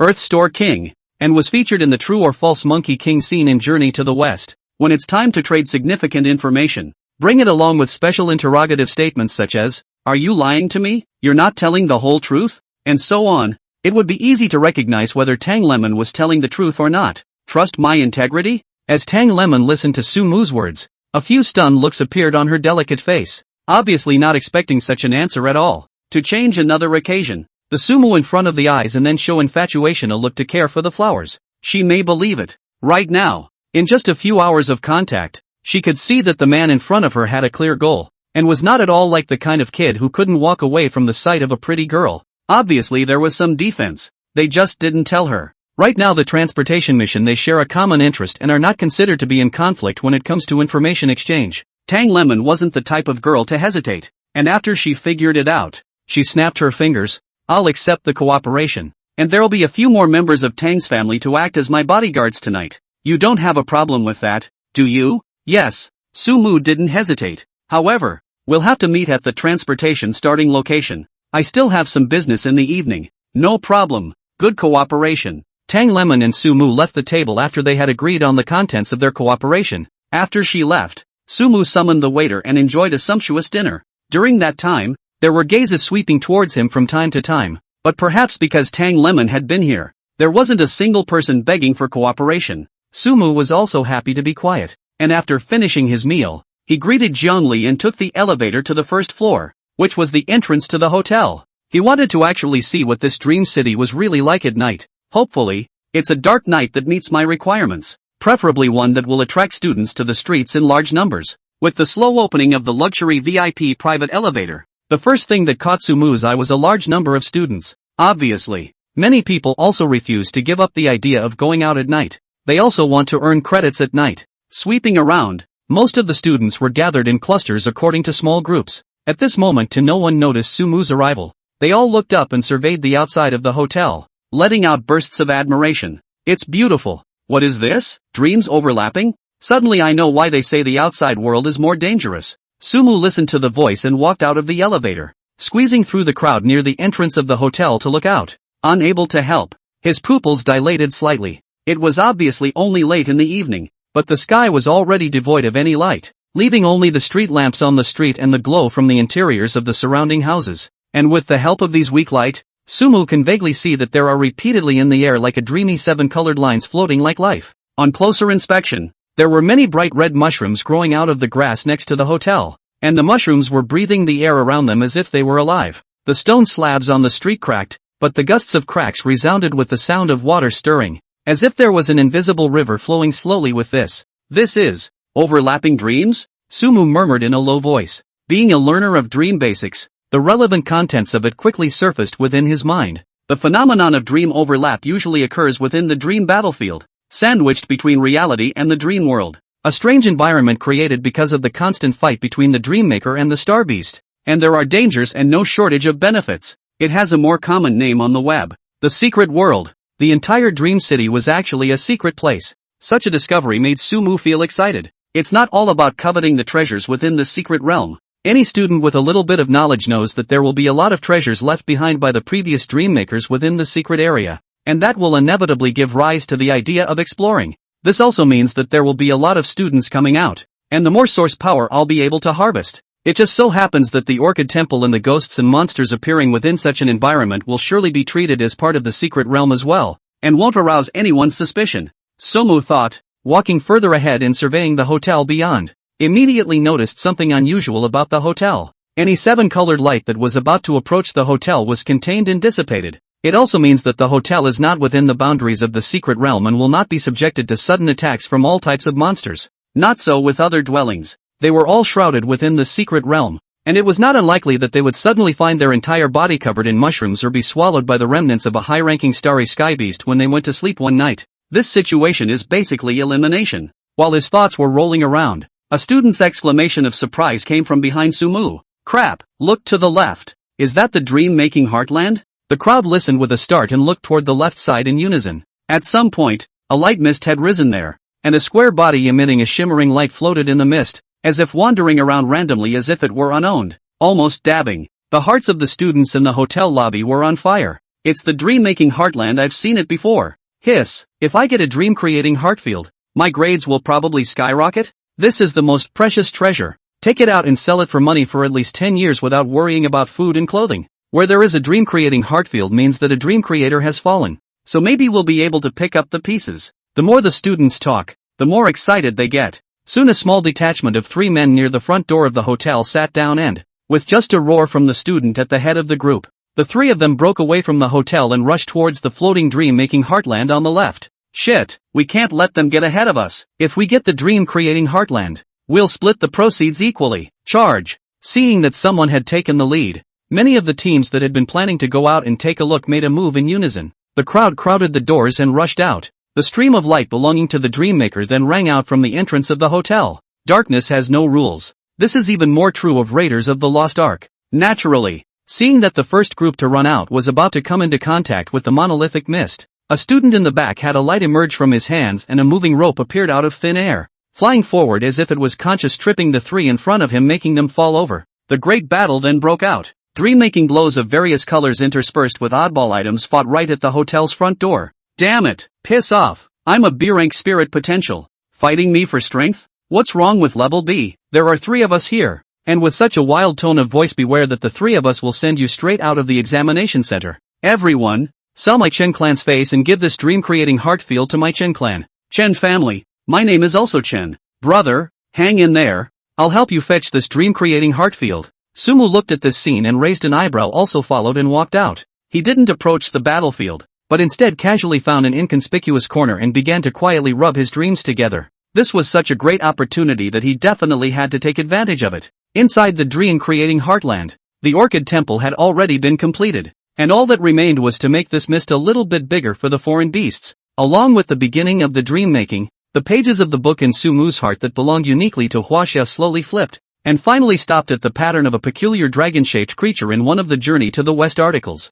Long, resembling an augur, it has a pair of elk-like, forked horns on its head, earthy yellow scales, and a reddish mane on its back. It is Mirage Shin Dragon, the 8th son of the king of the Jinghe dragon in Journey to the West. The exhaled gases have a disorienting effect, captivating the mind so as to achieve a mirage-like scene. As Sumu thought about it, he felt that the fog was still a bit unsafe. After all, there must be someone who was also able to create dream creatures that dispelled the fog. The disorienting effect of charming the mind is the safest, just to be on the safe side. Sumu injected 200 points of source power when he created the Mirage Dragon to increase its effect. Along with the consumption of spiritual power and source power, a small dragon appeared from Sumu's hand, but the size of half a head. The dragon's eyes were animated, not at all like a dream creation. The viewers guarding Sumu's livestream looked at the dragon with their eyes lighting up. What is this? Is there a big guy who can explain it? Dream creation? It's hard to believe that it's Sumu's own fabricated pet that looks like it can fly, like it's ready to rob the dream creation heartland with.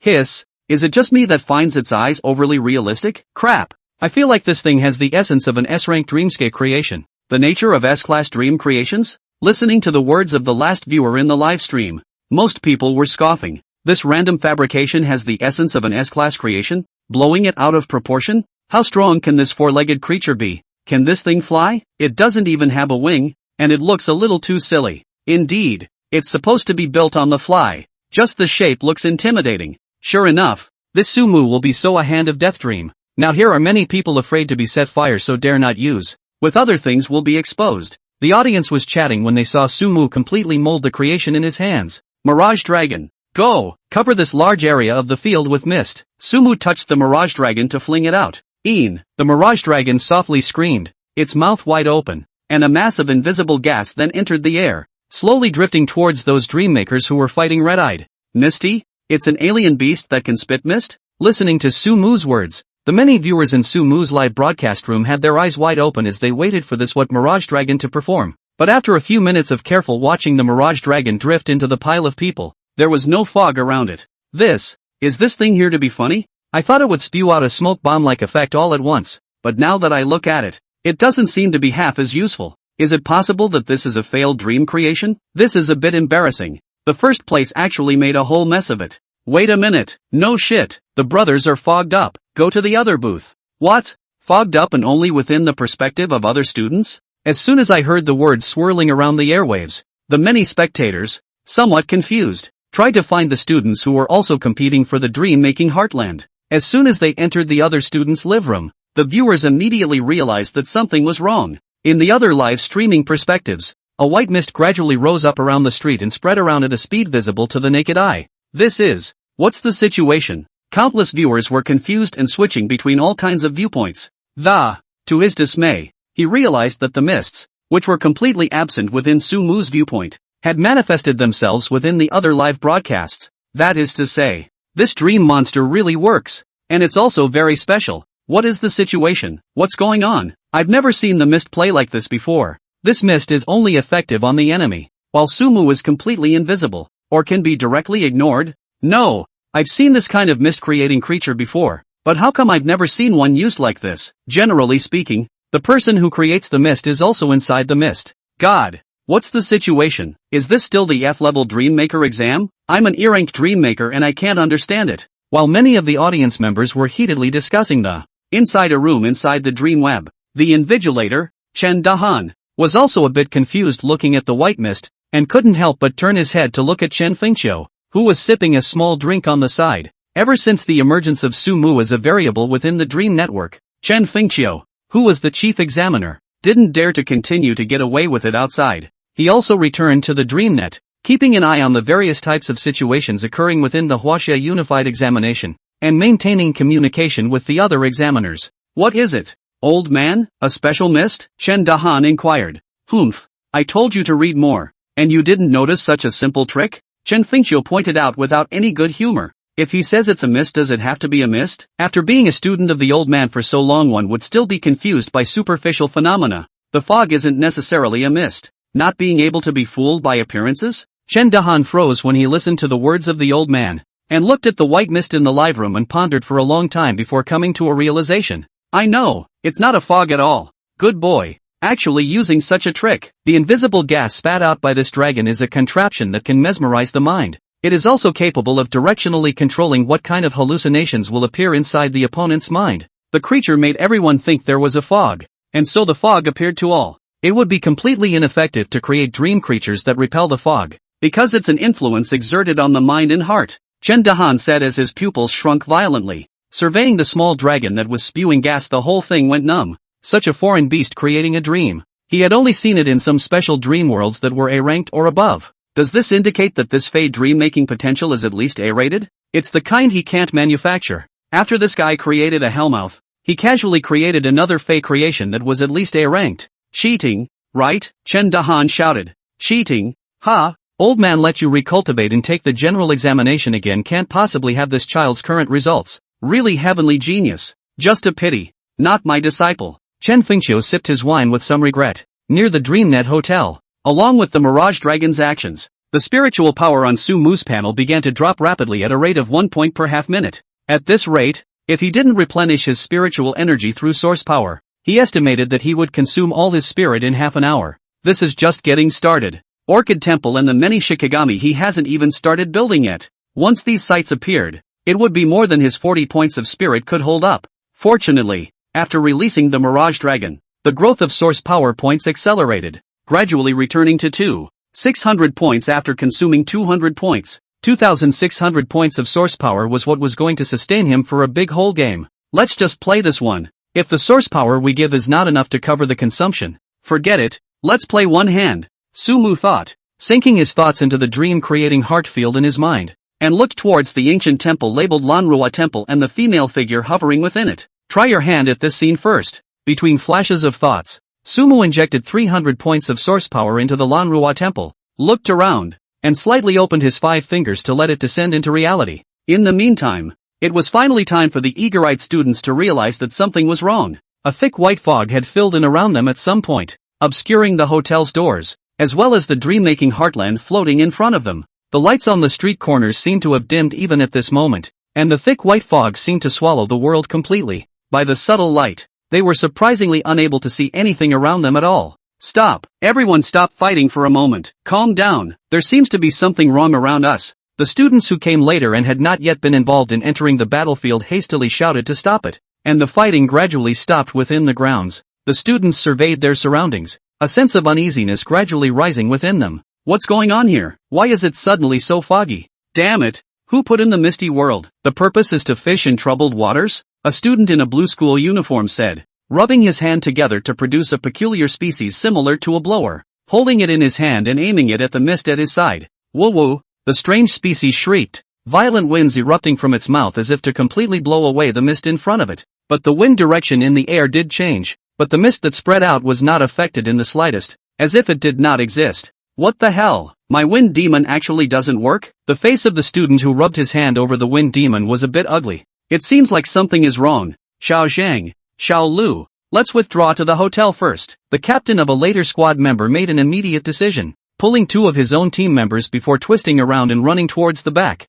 rushing into the mist. The move immediately drew emulation from all. Yeah, back it up first, back out of the hotel. Inside the hotel is safe. This weather is a bit strange. Be careful. Damn it, let's wait for the fog to pass before we go back to the dream-making heartland. Several members of the small group walking out of the hotel spoke in unison, stopping their movements in unison, and likewise choosing to walk briskly in the direction of the hotel. But the further we go, the more they felt something was wrong. The mists overlapped and drifted around them, and the road ahead seemed endless. Guys, I don't remember us being that far from the hotel, right? By all rights it should be up the steps. A student who realized something was wrong stammered out. Also, do you guys have the feeling that the front? It's too quiet. Where are the guys who just left first? Upon hearing this, the many students moving forward gradually slowed down. Yeah, there are a lot of people in that hotel who haven't come out yet. It doesn't make sense that there's no sound at all right now. Hello, classmate? Anyone there? Come back if you can hear me. A student yelled ahead with both sides in front of his mouth.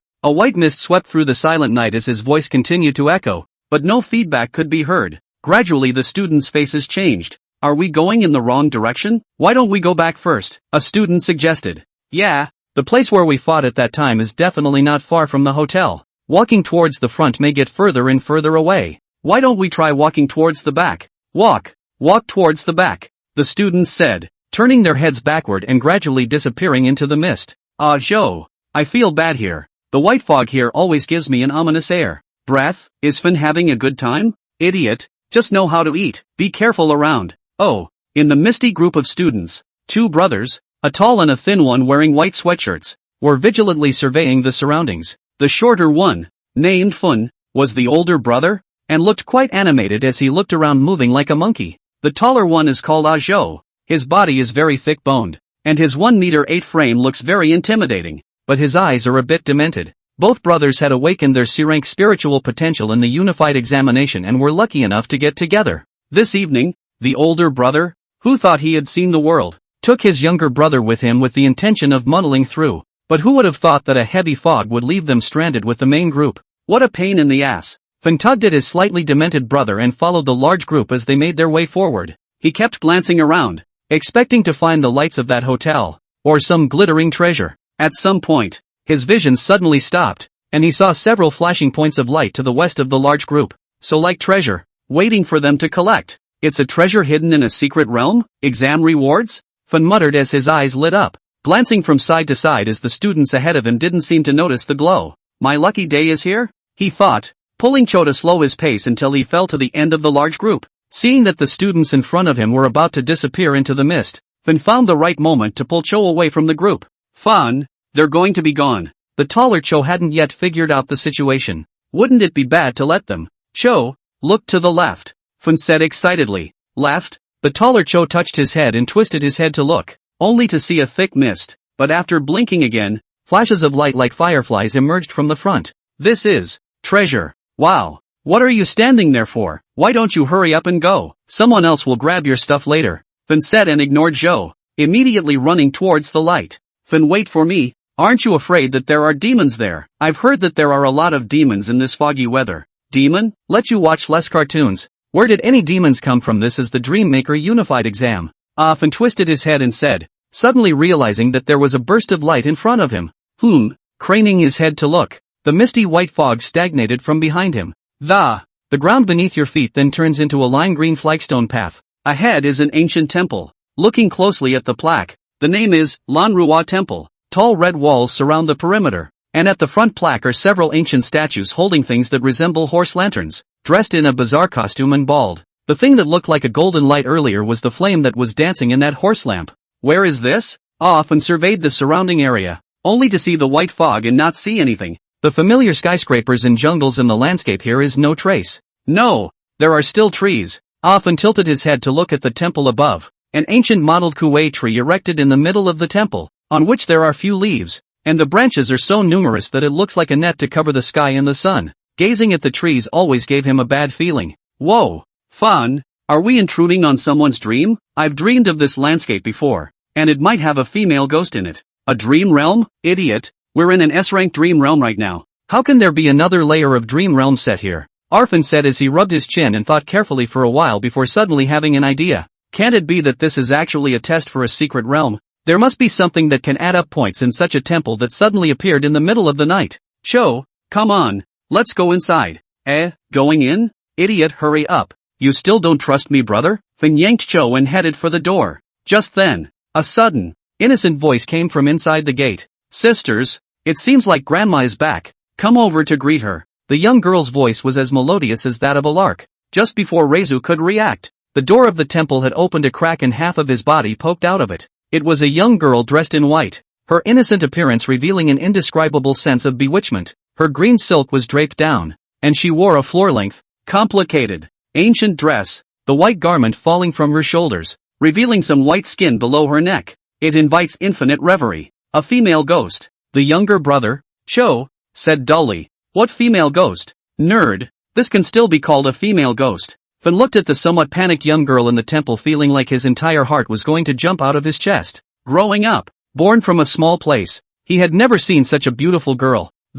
Please, is this a place where I can take quests to earn points? Finn said somewhat incoherently. Mission? The girl sniffed and waved her hand in a bit of a panic, signaling the two to move on. There's only my sister here. There's no mission. Sister? Before Finn could react, a flirtatious voice had already come from inside. Here comes another student. Sisters, out to put their brothers to the test. With the words, the doors of the temple slowly opened and a bunch of young girls wearing red and green clothes of various colors came out from among them with smiles on their faces, squeezing the girl aside and pulling off an Ajo rather enthusiastically to be tugged into the house. What is this? At this moment, the viewers who were watching the movements of Afanacho were confused. Ever since Sumu used the mist to guide away many students, they could all be curious as to what exactly Sumu was planning to do. Right now. What the hell? Sumu is creating a Chun Zero dream? Is this exam scale that big? Crap. Please make sure to upload this dream to DreamNet. I want to pay money to experience it. No. Sumu went through a lot of trouble just to get this dream? Is this, like, corrupting other students' hearts? Holy shit. Is a generation of genius dream makers going to be reduced to the point of tears at the iron window? The audience was stunned when, for the first time, the camera on the live feed seems to take a telephoto view as if by way of explanation. Perspective. The camera is stationary. After the hot girls pulled the two Fun brothers into the temple, the stone path gradually became distorted, and a greenish-green face that seemed to be consumed gradually appeared in front of the audience's eyes. No. Where is the road here? It's clearly a mass grave. A body that seems to have been sucked dry and ripped into a mountain against the. A single crow flies around the sky, making a heart-stopping sound. The Tufan brothers who had just entered the temple by stepping on a corpse. The reason he hadn't been able to see it before was because of the illusion. A wet dream. No. It's afraid it's absolutely thrilling theater.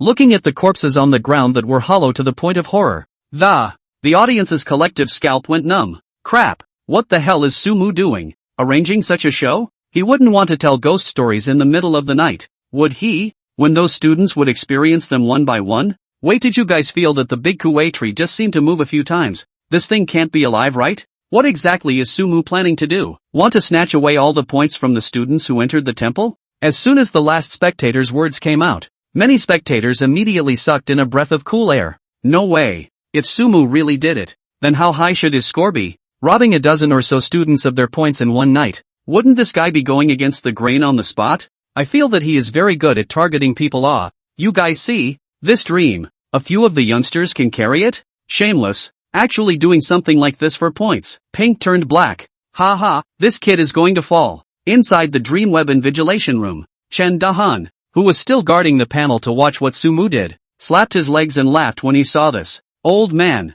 this demon's performance is still poor, and he dares to grab points at night? Really not afraid of death? It's useless even if he grabs everyone's points in one breath. As an invigilator, Chen Dahan naturally knew some of the hidden secrets. It's not that easy to grab points on this big night. By the end of the day, it all has to be swallowed out. Not only that, but a complete liquidation. This monster is finally getting kicked out of the exam. When Chen Dahan was happy, he suddenly saw the old man Chen Fengqiu looking at the screen, frowning and pondering something. What's the matter, old man? You don't like what this kid is doing either? Chen Dahan laughed. No, that's not right. Chen Fengqiu stroked the slightly white beard on his chin and said with some uncertainty, maybe this kid isn't trying to grab points, but wants to practice. Practicing? Practicing what hand? Chen Dahan froze at his words, not being able to understand clearly for a moment what exactly Chen Fengqiu was talking about. Dahan, you've read Sumu's information right. Poor student. Since he was young he hasn't been out of the urban area. The only thing he's been exposed to is the textbook knowledge there is about dream makers. He doesn't have the same conditions as the other students who can try to construct a dream through some means without being at the stage of awakening.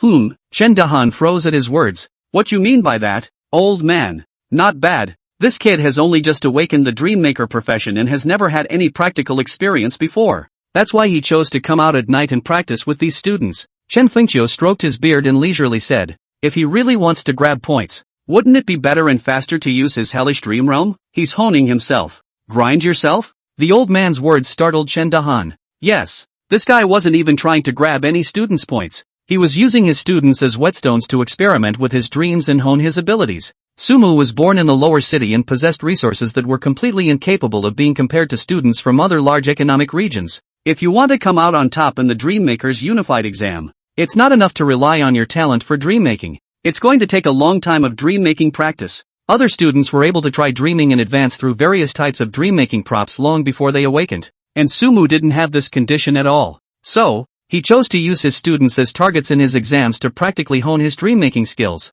He sees all his students as millstones. Improve yourself in a high-pressure environment. This guy. Simply crazy. Chen Dahan muttered with a shocked expression on his face. He's testing the limits of his spiritual power to fight 1 against 3 or even against 10 without getting restored. Truly insane. Sumu, standing on top of the Lanrua Temple's temple, didn't realize that there was a setting outside that had been brainstormed for him. At the moment, he was craning his head to look at the students he had surrounded on the west side of the Orchid Temple. There's been a slight turn of events here. At first, all of the students he had surrounded were in a state of visual interference, constantly walking around the perimeter of the Orchid Temple. As he arranged, he was ready to cut the leeks one crop at a time. But now, there is a small change in the situation. The hordes besieged by him were running away when they came face to face with a freshly emerged from a private house. Strong man, more than 2 meters tall. The body is like a small mountain. The facial muscles are linked, revealing a hideous phase. If it weren't for the fact that the other party was wearing a costume with the school's logo on it,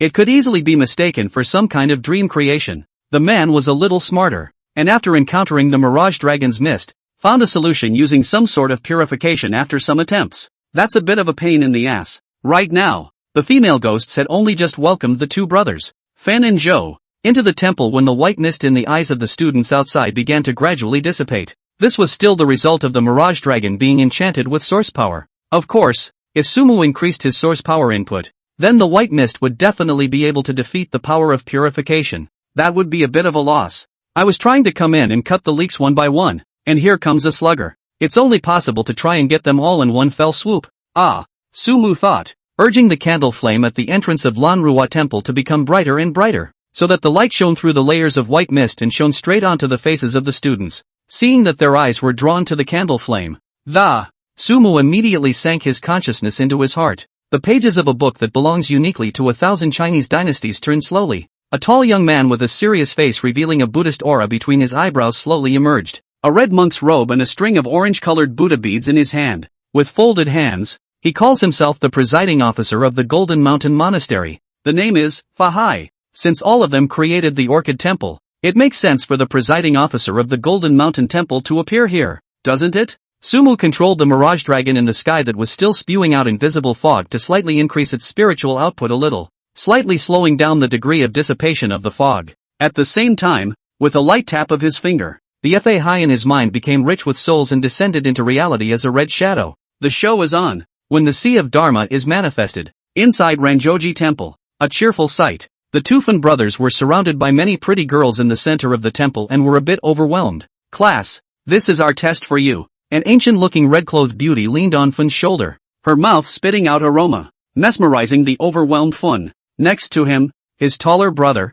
Chao, was less inhibited by such a scene. The silly child just scratched his head and inquired, "Sister, how are we going to pass this test?" "It's very simple." The beauty in red smiled. "Just stand still in the center of US and hold on for 10 minutes. There are points for holding on," the beauty said and patted Fun's face with her thin hand. "Cough cough cough.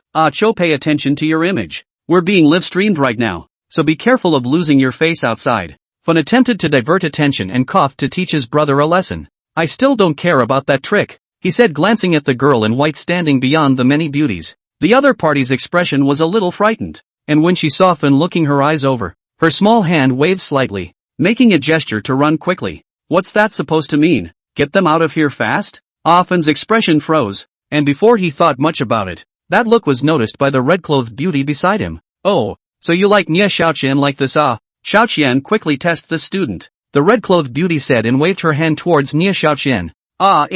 No, I'm not." Fun's face immediately reddened at his words, and he was somewhat incoherent. It was also at that moment that he saw a look of pity in Nia Xiaoqian's eyes. Before he could react, suddenly the smiles on the faces of the girls surrounding him intensified, and in unison they assumed an open-mouthed, drawn-in posture at him. Somehow, Fun suddenly felt incredibly mentally exhausted, and his vision became extremely trance-like. The beautiful woman in red who was supporting him laughed softly and pushed him. Fun felt like his was over-exercising. His legs twitched and lost their strength, and his whole body slammed heavily to the ground like a puddle of mud. The unprotected face came into close contact with the ground with a snapping crash. Hiss! Without waiting for him to cry out in pain, there was a plop sound of falling to the ground next to him. Barely twisting his head to look, his own demented brother followed in his footsteps. "Fun, I suddenly feel so sleepy. I want to sleep," the softly collapsed brother said dully. "What's going on here?" Fun realized something was wrong, and twisted his head in horror to survey the surrounding area,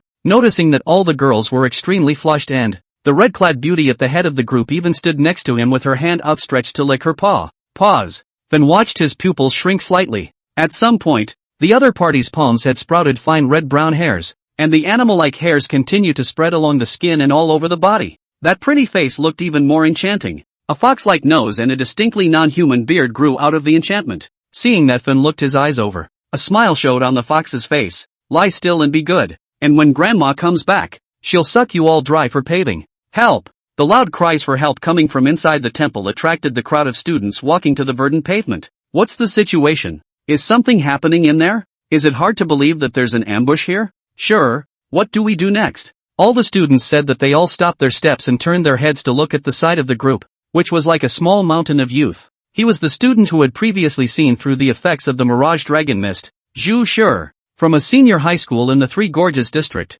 a student in the top 100 of the Wasia scoreboard. Because of his distinctive physical appearance, the candidates among the students, who were from the Three Gorges district, quickly recognized him. Seeing that an expert had entered the group of lost students used Zhu Shi as the core of the team until they were let out of the mists for good. Zhu listened to the crowd's inquiries and closed his eyes and listened carefully for a while before saying, "It looks like 2 candidates are trapped inside. There's a good chance this place is a trap." Trap? The candidates were in a state of shock, and the looks on their faces as they surveyed the surroundings could not help but be wary. How come the speed of this mist receding has suddenly slowed down? Didn't we all use purification? Could it be that these mists are deliberately leading us here in order to get us inside? But this is a secret realm. According to the teacher's words, opportunities and risks coexist. If we can solve the problems here, we might be able to benefit beyond imagination. The last student's words caused the crowd to wander a bit for a moment. They looked at the ancient and atmospheric temple. No matter how they looked at it, it didn't look like there was a trap at the bottom. Just as the crowd was about to ask for Zhu opinion, a footstep sounded quietly from the mists behind him. Zhu, who had extremely sharp hearing, was the first to react and twisted his head over the crowd, only to see the depths of the mist. A youth wrapped in red cloth walked slowly, aged about 25 or 26, dressed in an unknown red robe. He wore plain linen shoes and carried a string of yellow and orange beads in his hand. Seeing that the crowd swept their hostile gazes over the youth stood still, bowed slightly with one hand in salute, and said, "Amit Ba Buddha, poor monk Fai is polite. Fellow monks, the demonic aura of this place is too heavy. Please leave quickly. It is not advisable to stay for long." Swan-abe? Demonic aura? Demonic aura. Is it worth this layer of white mist? This one called Fai is dressed so strangely. Is he a special dream creation from Dream City, and driving us away? He seems to be stopping us from going in. Is it hard to believe that he's the one who's here to help us? Sure. What now? Zhu carefully sized up the monk in front of him and asked after a moment of contemplation.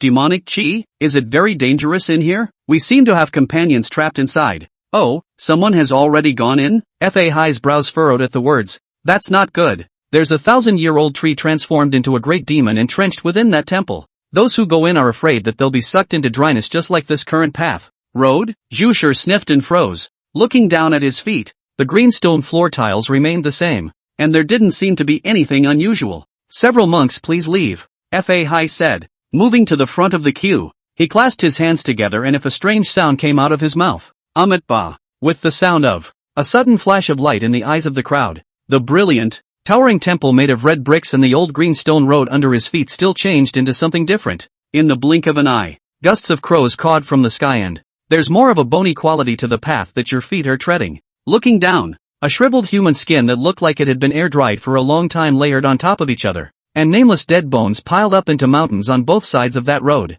Crap! I'll fuck your brother. Many of the students who stood on their cheeks had their legs tingling, and the coolness in their hearts surged from their feet to their brains. In 3 or 2 steps, he wanted to escape from this place of wrongdoing, and Fahai's incantation looked like it had startled the whole messy grave. Only gusts of violent skeletal clacking could be seen resounding from the randomly discarded corpses. The body, long since lifeless, stood up under some kind of force. Crap, this can't be a death dream made by anyone? What death dream? It's clearly a mass grave. I've seen it in my dreams before. It's disgusting. Mud, the mouth of that human skin I just stepped on is moving. I have goosebumps. No, they seem to be coming at us. Prepare to meet them. What are you welcoming? Run. As the students were chilling, Zhu, who was standing beside Fai, yelled, "Don't panic. Everyone stand behind me." With the sound of words, Zhu let out a low gulp, the layers of the school uniform he wore bursting apart, revealing a body full of horizontal flesh. At the same time, a crimson light surrounded Zhu's body, and a set of crimson battle armor gradually emerged on his body surface. The hands, on the other hand, were wrapped in layers of an unknown pair of dark golden gloves. The whole thing looked like a warrior about to take the field. Just as Zhu was about to kick a crust that was slowly rising up underneath him, on the side, Fai was blocking. "Scholar, please step back. Just leave everything here to the poor monk. They are just ordinary people who were killed here by demons and their souls cannot be transcended. My Buddha is merciful. Allow the poor monk to transcend the situation." Having said that, Fai took a step forward, clasped his hands together, and recited an obscure statement under his breath. "As I have heard, at one time the Buddha was in the grieved heaven." With the chanting of Fahis, those quivering cheeks that tried to move stalled and the shambling, shriveled corpse that was ready to rise from the pile of corpses also stopped moving in its hands and stood frozen in place for a moment. So strong? What kind of control ability is this? Seeing that all the anomalies around them were gradually in a manageable state, the bold students probed and looked over. "What's this? Fai's a bit strong. Amit Ba, what does this mean? An incantation? It sounds like a spell to control a class awake. This is the first time I've seen it. Is it possible that he is a magician? This person looks quite decent.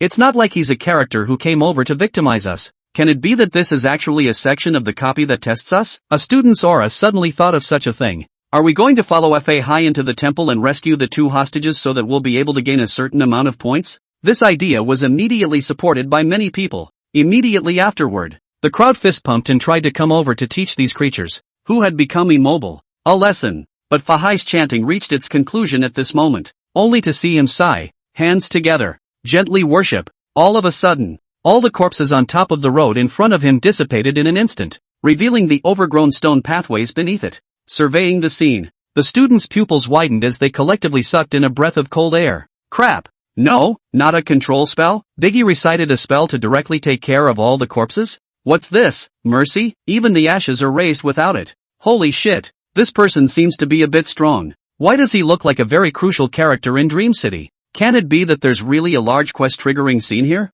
Master, is there anything we need to do? Say, we can do it all. Fa High, who had finished overtaking all the corpses, nodded slightly at his words. I see that all of you are capable of doing this. So if you are not afraid of the demons, you can go with the poor monk to subdue the demons and get rid of the devils. Surrendering demons? The concept of demons and devils was something Zhu Shi and the others had still heard of. But of course, it was limited to online virtual novels. In reality, the only thing they had to face was always the Star Beast. Not like demons or devils, the starry sky giants that have a blood feud with humans. Right now, the candidates were even more convinced that this was a trial, and that they would receive some rewards for completing it. Brother Shi, what do you think? Should we follow them or not? A student walked up to Zhu Shi and whispered, Heal. From what I've seen so far, this person doesn't have any malicious intent. Zhu Shi pondered for a while and said, with the captain's permission. The few among the candidates who wanted to back out ran out of ideas. Together, the crowd followed Fa Hai's footsteps along the rocky path toward Lan Rua Temple.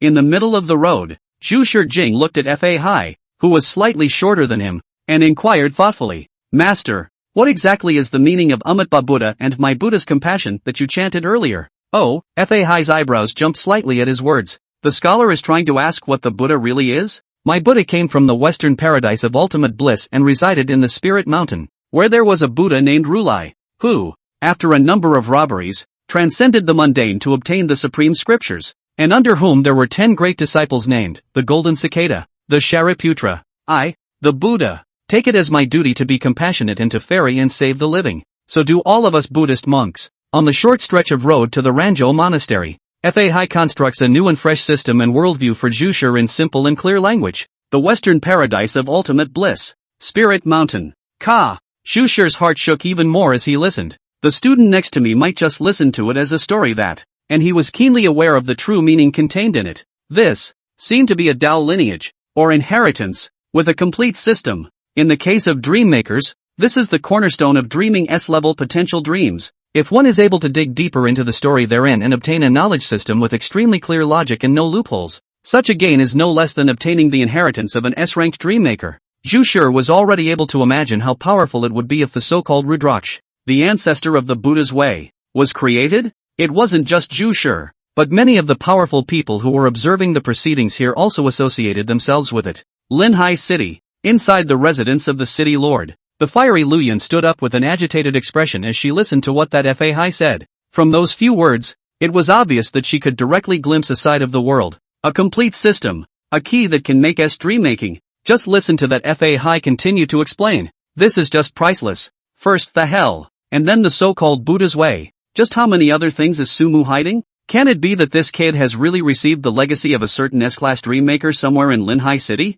Inside the dream web, Chen Fengqiu, who was drinking a small cup of wine, also put down his hand after hearing about the Buddhist and Taoist systems, and looked grave. The word Rudra, which was constantly chanted by his mouth, only seemed to contain countless mysteries. This little guy is actually experimenting with brand new dreamscapes while honing his dream-making abilities? Is it hard for him to want to create another S-class dream out of the exam? Zhu Shi apparently realized this, too. When he looked excited and wanted to ask something, Fa Hai's footsteps were a beat. Orchid Temple. Arrived. The gate of the temple, which had already revealed its true form, was in disrepair, and the cries for help of the two men could be faintly heard from inside. Amitabha Buddha. All of you. I'll deal with the demons later. and you'll be responsible for rescuing your companions, Fa Hai said, reaching out and pointing towards the temple door. Then I heard a rumble. The gates of the Orchid Temple were in tatters and dust flakes were flying. Inside, a dozen or so foxes dressed in human clothes and standing upright caught the candidate's eyes.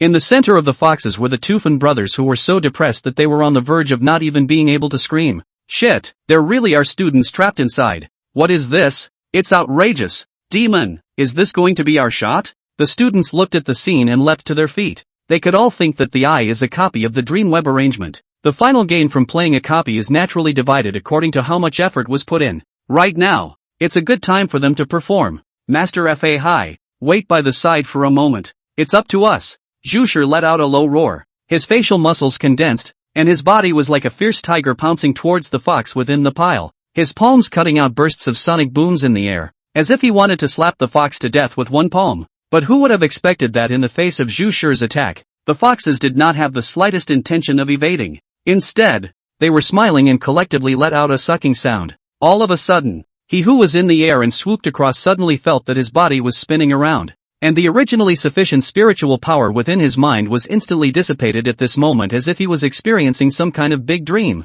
What? Zhu Shi's ferocious expression changed, and when he realized that it was not good, he already had no air left to close his stance. Greeting the smiling faces of the foxes, like a tiger descending from a mountain, he disarmed in an instant, smashed to their feet like a sick cat, and laid down with the two brothers. Ah, fun in Acho. Bro, are you here to deliver the food? It just so happens that they are not full. Dumbfounded, Acho looked at Zhu Shi on the side. Be careful. These monsters seem to absorb our spiritual energy. Horsebacksman softly vocalized. Absorbing spiritual energy? Upon hearing this, the faces of all the dream makers changed wildly and the original leaping movements immediately subsided, making way for Fa Hai. Master, it's better if you do it. Grandmaster, I think the previous proposal is good. Let's save the people and leave these demons to you. Grandmaster, sometimes it's a skill not to show off, isn't it, brothers? For the novice dream maker, the means of attacking relies entirely on one's mental power.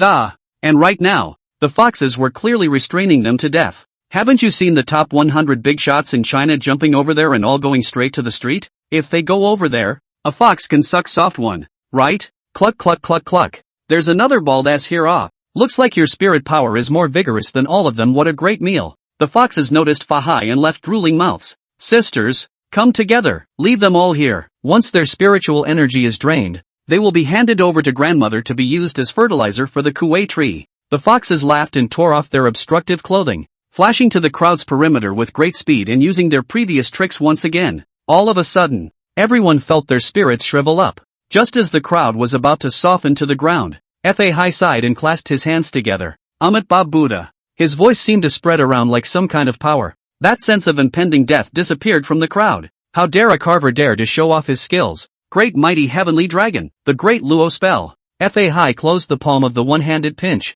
A solemn look. The body robe windlass automatic, flying upward to reveal Fa Hai body tattoo engraved with an 8-clawed golden dragon. Accompanied by the strumming of the hand technique, the golden dragon on Fa Hai's back came alive. The golden dragon pupil flashed and flew out of his body, letting out a roar as he swept across to the fox demons in front of him. The energy contained therein rattled the air, creating a gust of ripples out of thin air. The speed is even faster than the crowd can imagine. Before the fox demons could react, the golden light ruthlessly smashed onto their bodies. Put! Almost at the same time, a huge force lifted the fox demons off the ground. One by one, they softened to the ground like they were completely defenseless, their figures gradually shrinking, collectively transforming into more than a dozen foxes that didn't know whether they were alive or dead. Hiss! Crap! Those foxes that could fuck them up if singled out couldn't get through a single move under the master. One shot and it's gone. The crowd sucked in a mouthful of cool air, instantly realizing the thickness of the self-proclaimed Buddhist monk person in front of them. It feels as if the master isn't in the same picture as us. Master is really a dream creation? It looks fierce. At least B-rank strength? It's hard to say. Master's attack methods are completely different from ours. It's kind of cool. Zhu Shi, who had changed from a fierce tiger to a sick cat, watched the scene with an even greater light in his eyes. This kind of attack was the way he aspired to, before he became a dream maker. He decided on his direction of development as a dream maker, to build only weapons and defenses, and to single-handedly fight star beasts with his physical body. These schools are known as ancient martial arts schools. It is said that this is how the Dream Maker single-handedly challenged the Star Beast in ancient times. And now, Shushir saw a whole new direction from Fa Hai's means of attack. Flesh singles out while perhaps being able to practice both flesh and law at the same time. While showing off his muscles and beating up his enemies, he shouted, "My Buddha is merciful and Amitba Buddha." Not only that, despite lying down and not being able to get a closer look, Shushir still realized that the golden dragon was Fa Hai's tattoo. Showing off your muscles while having tattoos on your body actually serves an offensive purpose. It's so handsome. It's a very emotional scene to think about. Shushir felt a rush of hot blood filling his head. With great difficulty, he rose from the ground and knelt down in Fa Hai's direction. "Master, take me as your disciple. Disciples are willing to join Buddhism, become a Buddhist monk." With these words, the entire audience watching the live stream instantly exploded. "Take an apprentice? It's not long since we met." The candidates inside are not sure what's going on with Fa Hai, aren't they? Crap. The top 100 ranked students in Huaxia kneeled down and begged Fa Hai to take on his disciple? This Fa Hai is just one of Su Mu's dream creations. My god. This first is definitely a demon. This Fa Hai's talk about some Buddhist and Taoist system is too capable of fooling people. This is Su Mu Chana. A made-up character actually has such charisma. Take an apprentice? Su Mu, who was watching the scene, was a bit confused as he watched the scene. This big dumb guy just knelt down to his creation? Is Fa Hai's personality so strong? But this guy got to harvest a big wave of source power for me. As soon as Shushir knelt down, Su Mu's panel prompts shot up at rocket speed. The source power that had originally been depleted to 500 points soared to 200 points in an instant. A number of these raw faces contributed several hundred points of large amount of source power to him. The Orchid Temple line was extremely successful. The next step is to wind down. These students in front of me are still a little too rookie. If I release the Tree Demon Grandmother, they'll probably be directly hung up as human fucks. Having Fa Hai fight Tree Demon Grandmother or whatever again wouldn't necessarily harvest too much source power. Find a reason to see it through. As for the matter of accepting an apprentice, let Fa Hai make a perfunctory attempt to say something about it when it's meant to be. Sumu thought and glanced at the time. The time is approaching 8 o'clock. It's still some time before midnight. Might be able to explore the dream and mess with it a bit more. Then again, where's the dream-creating heart field that was floating around earlier? How did this thing disappear in the blink of an eye? Go look for it later when you have time and take it for money. Between the thoughts, the story continues in the Orchid Temple. Gathering up the fox, Fa Hai re-wrapped back into his robe and looked at Shushir with a slight nod. Amitba Buddha. The monk's birth of an angry eyes Vajra phase is an orthodox Buddhist phase, and is indeed destined to be with our Buddha. So master is willing to accept me as his disciple? Shushir looked ecstatic as he listened to Fa Hai's words. Amitba Buddha. May I ask what is the name of the scholar? Fa Hai smiled. Surname Zhu. Zhu of the color Juden. Name Shur. Stone of the stone. Zhu Shur. Good name. If you want to worry about my Buddha need to me the same fairy hair as a monk, you if this moment into the Jinshan temple is the word generation, and I will take the name of the Buddha for you to be able to. The name is Zhu Ganing. Buddha's name and ferrying hair to become a monk. Zhu Gonang. Shushir chanted a few sentences in a low voice, always feeling that it contained some deep philosophy. I couldn't help but be overjoyed. Many thanks, master, Shushir said, struggling hard to get up from the ground. But unexpectedly, a young girl next to him suddenly appeared and bumped into him, yelling out that her sister had run over to the foxes, who were alive and dead. That was naturally Nie Xiaoqian, who had not participated in the battle. As soon as she appeared, the overwhelmingly beautiful appearance, immediately the male candidates present had their hearts and minds swirling. Unconsciously, he was born with some good feelings. Demon? When Fa Hai saw the young girl, the golden light in his hand flashed again. Master, this person is not a bad person. Fan, who had fallen softly to the ground, saw this and said in a hurry, she tried to save me before. Saying that, Fan tried hard to get up from the ground, but his body was sore and weak and he really didn't have the strength. Amitba Buddha. Monk, you're caught in the act. There's no demon here that doesn't harm people. Fa Hai didn't have any intention of staying back at all, saying that he stretched out a palm to strike towards Nie Xiaojing through the air, but unexpectedly, a branch flew from the west side, and viciously whipped at Fa Hai's hand. Another one. Fa Hai frowned and changed the spell in his hand, controlling the golden light to strike the arriving branch. The candidates who were watching onlookers moved in the direction of the tree branch, and their gazes couldn't help but freeze. It was the great Kuei tree that stood in the temple. At this moment, it seems to be like a living thing, and the tree body reveals a dried old face skin. I see the crowd look at her face with anger open mouth. An old voice followed. Who did I think it was? It turned out to be you, the bald ass. Who came over to spoil my good deed? now that the mists have risen again. You will all have a good time here with my old self. The old voice seemed to carry some strange energy in it, and the people who heard the voice only felt dizzy and their ears bled. Bad. Grandmaster. This seems to be their grandma, the strongest in here. The quick-witted Fan was the first to react and yelled. Fa Hai's face was a bit grave. 1,000-year tree demon. I can't imagine that you've cultivated to such a level. Today the poor monk will act on behalf of heaven, Fa Hai said. The body robe flung, with the naked eye visible speed to expand to the surrounding. The crowd only felt a scarlet red in front of their eyes at the same time. The body was light by the robe directly played out of the Orchid Temple. Amitabha Buddha. All of you. The fog will rise. Lanrua Temple will be transported to another place by a demonic method. This is not a demon you can face. Leave first. Fa Hai's voice echoed in the ears of the crowd. Demonic teleportation? Leave first? Zhu Wuneng, who had been thrown out, froze at the words and suddenly realized that something was wrong, and hurriedly shouted, Master, where should my disciple go to find you? Wuneng, you remember, with Buddha in your heart. Everywhere is Buddha. The poor monk is waiting for you at the Golden Mountain Temple. Golden Mountain Temple? Master, where is the Golden Mountain Temple? Zhu Wuneng shouted, only to see his body land heavily on the ground and all around it was a night of 7 colorful streams of light. The white mist subsided, and there was no trace of that Golden Mountain Temple. The previous experience seemed like a dream.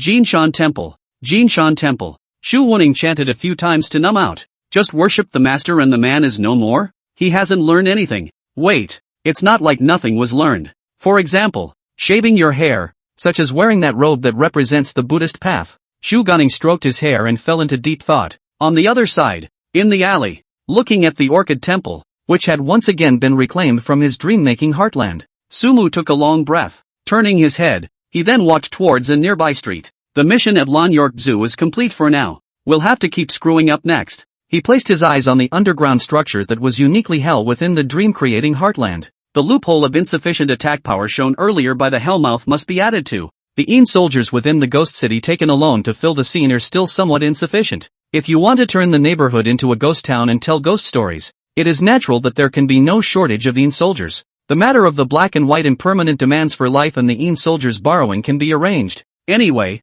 I didn't reveal the Een soldiers in the ring before, so as long as I don't summon the bull's head and horse's face, no one will know that it's the Een soldiers I've summoned. Sumu thought. I was just about to find a safe place to perfect the next stage of hell, and pick up some ghost stories from the chatelaine on the way. There was a loud clanging sound of weapons engaging. Along with the ringing, there was a familiar male voice. Sisters, stop fighting. The monster is about to wake up. This is the voice of Gingerly? Sumu's expression twitched at his words. Quietly, he moved forward, following the location of the voice, eventually coming to a clearing with a lot of clutter piled on top of it. Instead, the sounds of fighting were coming from the room next to the clutter pile. The house is small, just about 3 bedrooms in size. At the main entrance was a worn sliding door with lights flickering within it. Sumu quietly approached and found a hint board in front of the main door. There are sleeping beasts inside that are fierce. They eat people. There will definitely be one more food in there. Feed the beast and you'll get a reward. Note, the beast does not like loud noises in the room. Once awake from hunger it will eat 2 people. This is supposed to be the secret world, right? Similar to a copy. As long as the task is completed, you will be rewarded. The Ginger siblings are looking for a good place. Sumu thought and looked inside through the crack in the doorway. The eyes couldn't help but flutter. Only a young girl stood on each of Jian Li's left and right sides. The appearance and demeanor, as well as the weapons in their hands, were all identical. So that's what happened. What the prompt says is that there must be an extra portion of food in there, meaning that there must be an extra similar person in there. Candidates who enter them are expected to separate the true from the false. Not able to make too much noise yet. As Sumu thought, he saw Jian Li stopping the 2 ginger red spoons from messing around while pondering a question. Replicas will always show mistakes, right? Sisters, what's my birthday number? October 4th. Both left and right ginger red spoons replied in unison. What was my favorite game when I was a kid? Gingerly asked. Neither one answered. This clone seems to have inherited the memories and abilities of the main body as well. How can this be divided? Jiang Li was dumbfounded. Knock her out. I'm for real. Both sides of the ginger red spoon said coldly at the same time. Even at this moment, their movements and demeanor remained consistent. It's like there are supposed to be 2 ginger red spoons in the world. Jiang Li looked at this scene, suddenly thought of something. Eyes lit up. You 2 stand still. Whoever moves is ginger red spoon. Good. The 2 ginger red spoons said in unison. Humph. My little brother is not talented. I have recently learned a new trick of item creation called Purification Idol. Show me the original form. Zhongli said, closing his eyes and constructing. A bird with a lime green glow then manifested from his surroundings, sending out two split lights hitting the ginger red spoons located on either side of him. Zip! Accompanied by a strange noise. Beams of light flowed around both ginger red spoons. But their image remains unchanged. Obviously, purification doesn't make replicants visible. The audience that followed Sumu saw the scene and immediately raised their interest. This challenge copy is a bit interesting. How do you find out the replica without making a huge commotion? It's a bit difficult not to fight. If you fight, maybe the main body will be able to beat the duplicate body. Copying doesn't work, seems to only be able to test the waters by asking questions one by one. It's hard to ask, but this is an interesting situation, and it doesn't feel right how to make it work. Wait, what is Sumu doing? He wants to go in? As the audience spoke, Sumu, who had already observed and understood the situation, smiled and let out his footsteps, and stood at the sliding door of the warehouse in a dignified manner. A few of you. It seems like you need some help. His voice quickly drew the three men confronting each other inside. Sumu? Zhongli's eyes lit up at his words. Wait, you don't come in first. This copy must be cracked when you come in before you can go out. I know who's real and who's fake. Sumu smiled. You know? Zhongli was stunned at his words and hurriedly said, Brother, this replica is very bullish. Even my own brother can't tell the real from the fake. In the case of purification having no effect, you are able to tell who is real just by asking questions. Sure, but, according to the rules, all the treasures of this challenge copy will be given to you, as long as you are able to pass the level. The person who spoke was the two ginger red spoons. The other party's icy blue eyes had gazed at Sumu and said in a tone that didn't see any ups and downs. Deal. Sumu sniffed and snapped his fingers, stepping inside the warehouse. As soon as he entered the warehouse, he felt a chill come over him, and the sound of light, as if sleeping, breathing appeared in his ears at some point. Looking further into the end of the warehouse, above the wall where the light couldn't reach, there was a pair of tightly closed eyes, as if it was a sleeping monster. What are you going to do? The two ginger red spoons said that they both put away the weapons in their hands and walked to Sumu's left and right sides. After taking a closer look, Sumu twisted his head and asked, What counts as feeding? Just push the imposter into that wall. Both ginger red spoons said at the same time. Brother Mu, you have to look carefully. These two sisters can't even tell me. My own brother. Apart. Zhongli whispered. What method do you have? Or do you want to tell me in advance? Yes, even his own brother can't tell the difference. How can Sumu, an outsider, tell the difference? Sumu shouldn't be trying to push one in at random and then get the reward easily, right? Then again, if the real one had been pushed in, wouldn't the fake one have remained in the field? That way no one would know if the one that was thrown in was real or not. That is to say, Sumu is perfectly capable of betting on a hand, left and right without losing anything. Within the comments, there was no shortage of conspiracy theorists discussing darkly. Facing Zhang Li's question, Sumu just smiled without answering. His hands were clasped in vain, and the pages of the book belonging to the 1,000 Years of China within his mind slowly turned over, and on the side of the dungeon turned up an illustration belonging to a fae. This beast has the head of a tiger, a unicorn horn on its head, ears like a white dog, and the body of a black dragon. It is, listen carefully, available ears to recognize all things, can listen to the human heart. It is an auspicious beast that symbolizes wisdom. I was thinking of using this beast again when determining the information, but it's just right to take it out now. Sumu looked at the foreign beast that gradually appeared in the warehouse and injected 300 points of source power into it between flashes of thoughts. Along with the infusion of source power, Shimeji's eyes, which were flickering with a different color, gradually became flexible. Crap, this beast is so handsome. Brother Mu, could it be able to recognize things as real or fake? Zhongli curiously said. Before Sumu could reply, Shimeji turned his head to look at the ginger red spoons on either side, closing his eyes and bending down to the ground, seemingly listening to something. A few moments later Shimeji stood up and mouthed the words, I have known who is false. Who? Both ginger red spoons asked at the same time. Shimakazu took a careful look at the two before the beast's claws moved slightly, pointing to the deepest part of the warehouse, at the side of the sleeping monster. Please stand to the left and right sides of the monster. Is this in fear of that replicant going berserk? Listening to Shimeji's words, all the audience thought of this. This fey beast is so smart. Love it, love it. Why are the expressions and demeanor of the things created by Sumu so animated? As if they were real? But can Ginger Red Spoon really trust him like this? What's the point of not trusting? Upstairs, haven't you figured out the situation yet? Zhang Hongspoon and Jianli are not able to tell by themselves who's real and who's fake. And the shimmy brought by Sumu is their only lifesaver. Yeah, If they don't believe me, they'll just have to fight the monster and the replicants, which is obviously the next best thing. Can you tell who's real and who's fake just by leaning on the ground and listening for a while? I don't think that's a good idea. While the audience is questioning Shimeji, the story continues inside the warehouse. Both of you, it's best that you trust me now. Sumu smiled and spoke. Take back all of your creations, close your eyes, and stand still to wait for Shimeji's judgment. Take back all creation. The two ginger red spoons sniffed and both frowned, then sighed. Their icy blue eyes flowed, and all the weaponry attached to their circumference disappeared. I hope you're not wrong about me being real, they said at the same time. With that said, both men stood very cooperatively to the deepest part of the warehouse, to the left and right of the lightless wall. This is the mouth of the beast. As soon as someone pushes one of them inwards, the copy ends instantly. Reproduction of the general body follows the will of the subject until it is revealed that but if Shimeji really exposed it, it was afraid that it would immediately blow itself up, making a loud noise and causing the monster to wake up. Therefore, Sumu's program was the most stable at the moment. Currently, provided he really knew who exactly was Ginger Red Spoon. Zhongli, who was on the side, was only anxious when he saw this, and could only pin his hopes on this genius who was able to create an S-ranked dreamscape. I hope I'm not looking at the wrong person. This foreign beast doesn't seem as reliable as my purification idol. When some vague concern surfaced within him, the foreign beast named Shimeji twisted its head, its tiger eyes glaring at Zhongli as it spoke leisurely. Kid, don't question my ability. When I think about it, that monkey who made a big fuss in the heavenly palace brought the six-eared macaque to fight his way into the hell, and it was hard to tell the real from the fake gods, and they all transcended the three realms and were not among the five elements.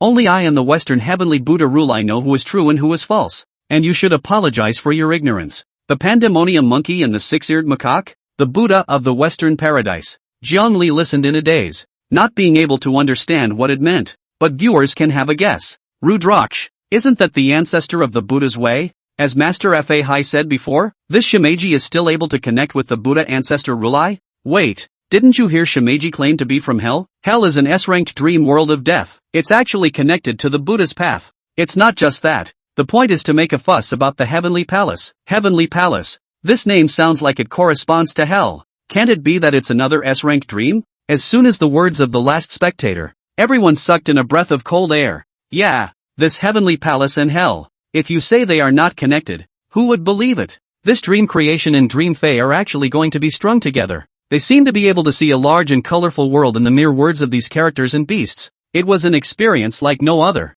In the Star River District, travel writer Guzhuan listened to the words in the live broadcast while moving his pen quickly, transcribing everything he knew onto the paper. Heavenly Palace, Hell, Buddha's Way, Orchid Temple. These dream creations are vaguely connected to each other in some way. S-rank dreams are also capable of interlinking with other dreams? With these dreams intertwined with each other, they seem to want to generate a special world. A different, colorful world from today's times. There are demons and devils in that world. And there is the hell below and the heaven above. And there are even means of cultivation that are completely different from those of today. The people of that world wore clothes and services that were completely different from those of the present, and seemed to have been dressed in the costumes of the ancient times. The more Gugu said, the more excited he became. She felt like she couldn't wait to pick up her suitcase and travel to this big world. It's just a shame Terra Ranchi Temple has not yet been perfected. That heavenly palace might also just be something that Shimeji is currently talking about in his mouth. As for the monkey that caused havoc in the heavenly palace,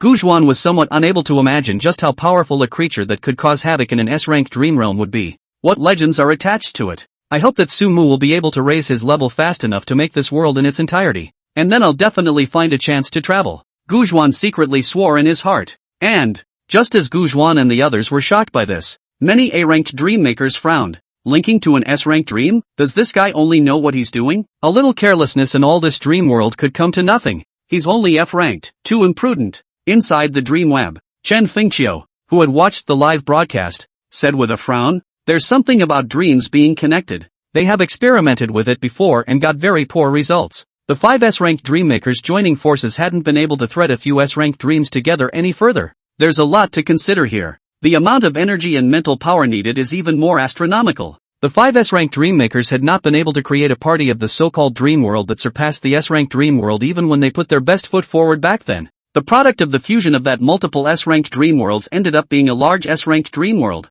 If it weren't for the subsequent improvements that have been made to it, this dream would have almost been annihilated on the spot.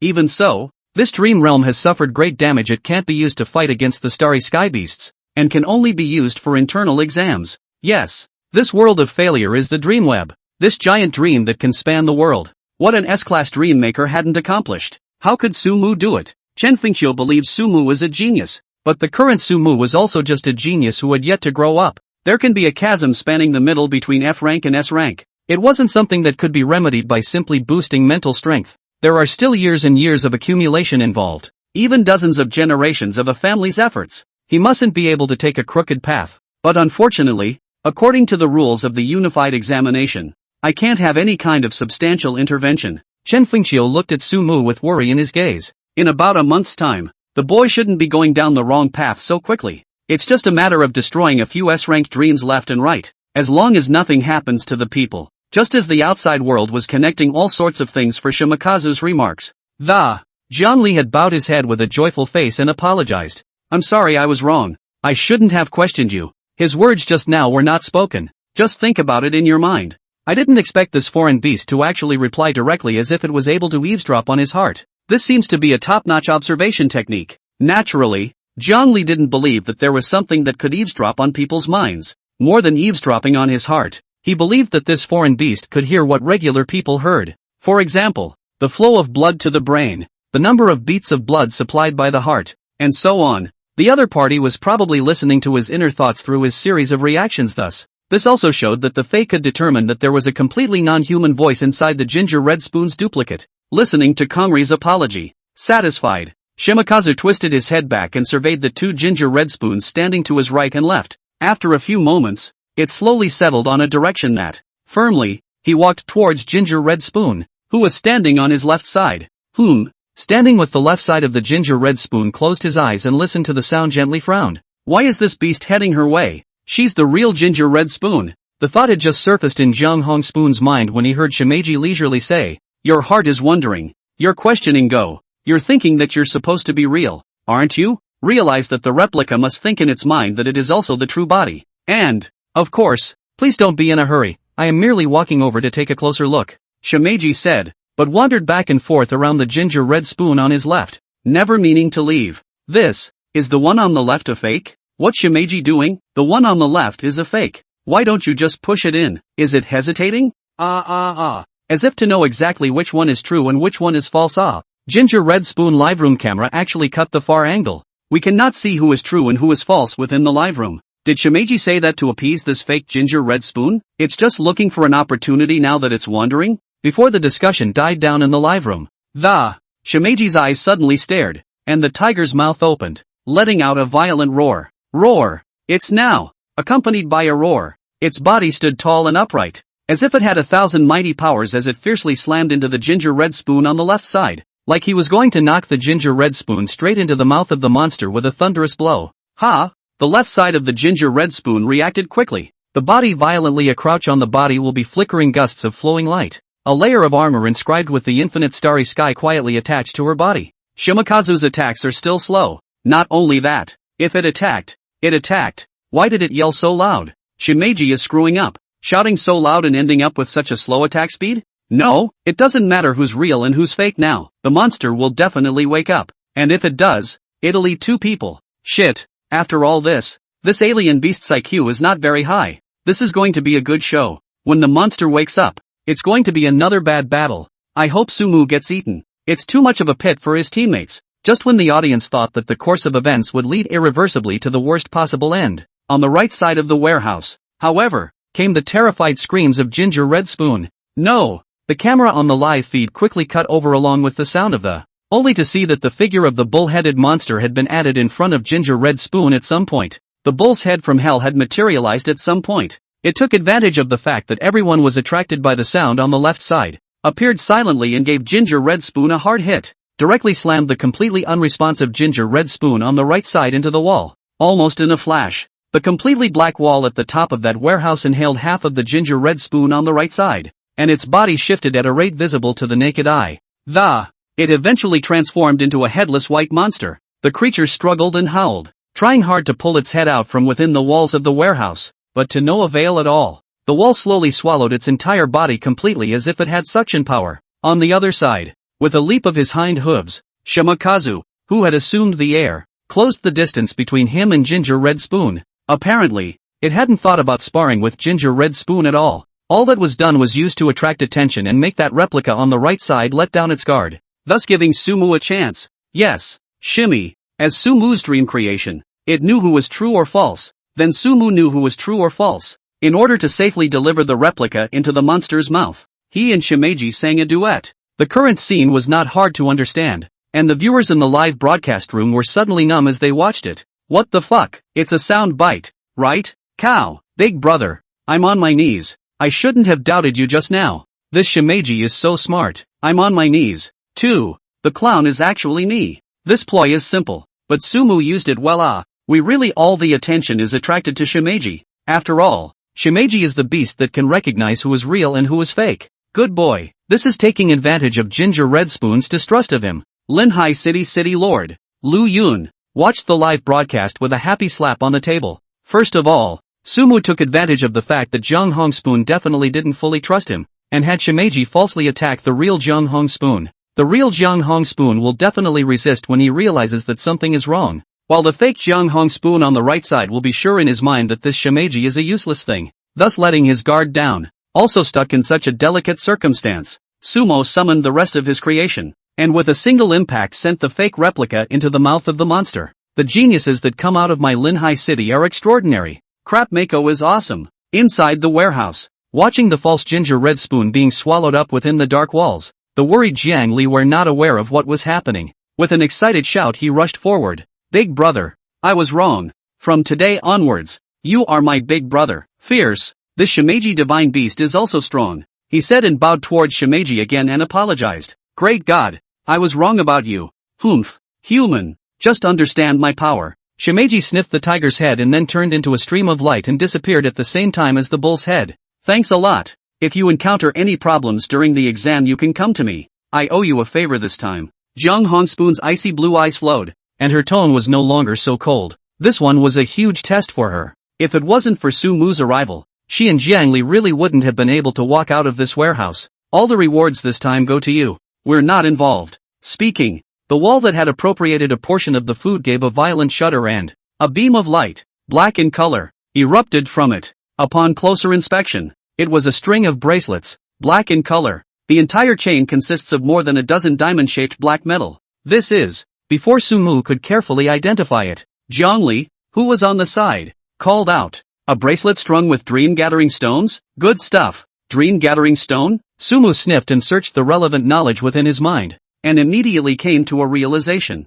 The dream-gathering stone, a stone obtained from the body of a starry sky beast that could be incorporated into one's dream creation, thus enhancing its battle power by 20% to 30%, was also useful for A-ranked creations made by A-ranked dream makers. It's a popular black market seller. 2 pieces can be exchanged for a sweet. Sumu's eyes lit up as he looked at the bracelet in front of him that had a full dozen or so dream-gathering stones. That's a lot of money. Without too much hesitation, Sumu directly put away the dream-gathering stone bracelet that floated out and wore it on his wrist. It's a trophy that belongs to him. The Jiang family siblings on the side were just watching, not showing any greed, seeing the gloom dissipate from the warehouse. Jiang Li spoke excitedly. Brother Mu, why don't you act with us? If we work together, we'll definitely be able to sweep the entire secret realm. Cooperation? No, I've got a few things of my own. We can rendezvous at midnight. Sumu smiled at his words and refused. He's got some screwing to do. Having consumed 300 points of source power to summon Shimeji, it was only natural that he would have to find a student to replenish it back. Farewell to the reluctant Conry. Sumu walked out of the warehouse and entered the shadows of the street at a slow pace.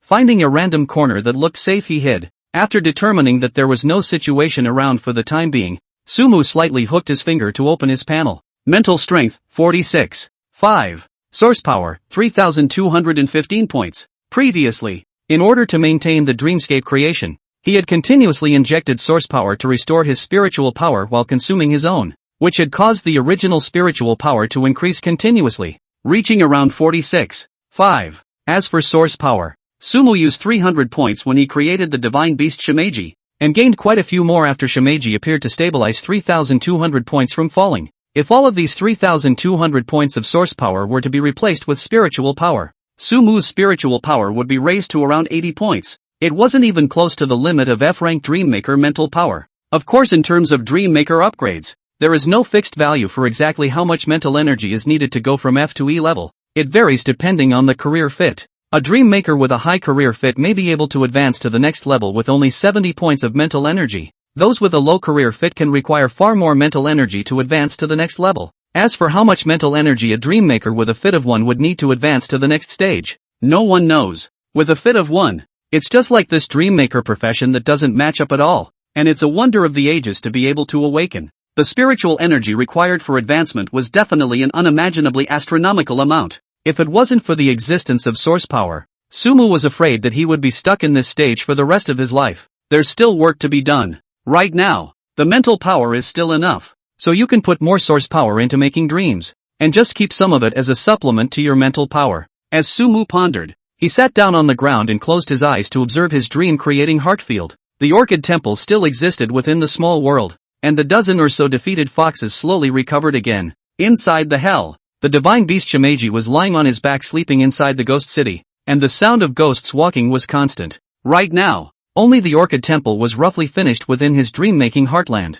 Hell is currently an extremely broken setting. Iconic structures such as the 6 paths of reincarnation, the 18 layers of hell, and the city of wasted death have yet to be manufactured. There are even fewer hellish characters. The 6 paths of reincarnation and other big head can be temporarily put aside. First to the hell to expand some troops. Only bullhead and horseface to fill the field can be too shabby a little. Between the flashes of thoughts, the pages of the book within Sumu's mind that belonged solely to the 1,000 years of China slowly flipped, finding what he was looking for within the catalogs that marked the hellmouth. Soon, within the hell that filled the eternally boundless black fog, a black and a white figure slowly emerged. The white ghost's name is Xiebian, and he is known as White Impermanence after entering the hell. Smiling, tall and thin, with a ghastly white face and spitting tongue, he wore a 4-lettered official's hat of Shanghai at first sight, and in his hand he held the iconic hooked rope. The ghost in black is named Fan Wupian, and is known as Black Impermanence after entering the hell. With a fierce face and a wide, fat body,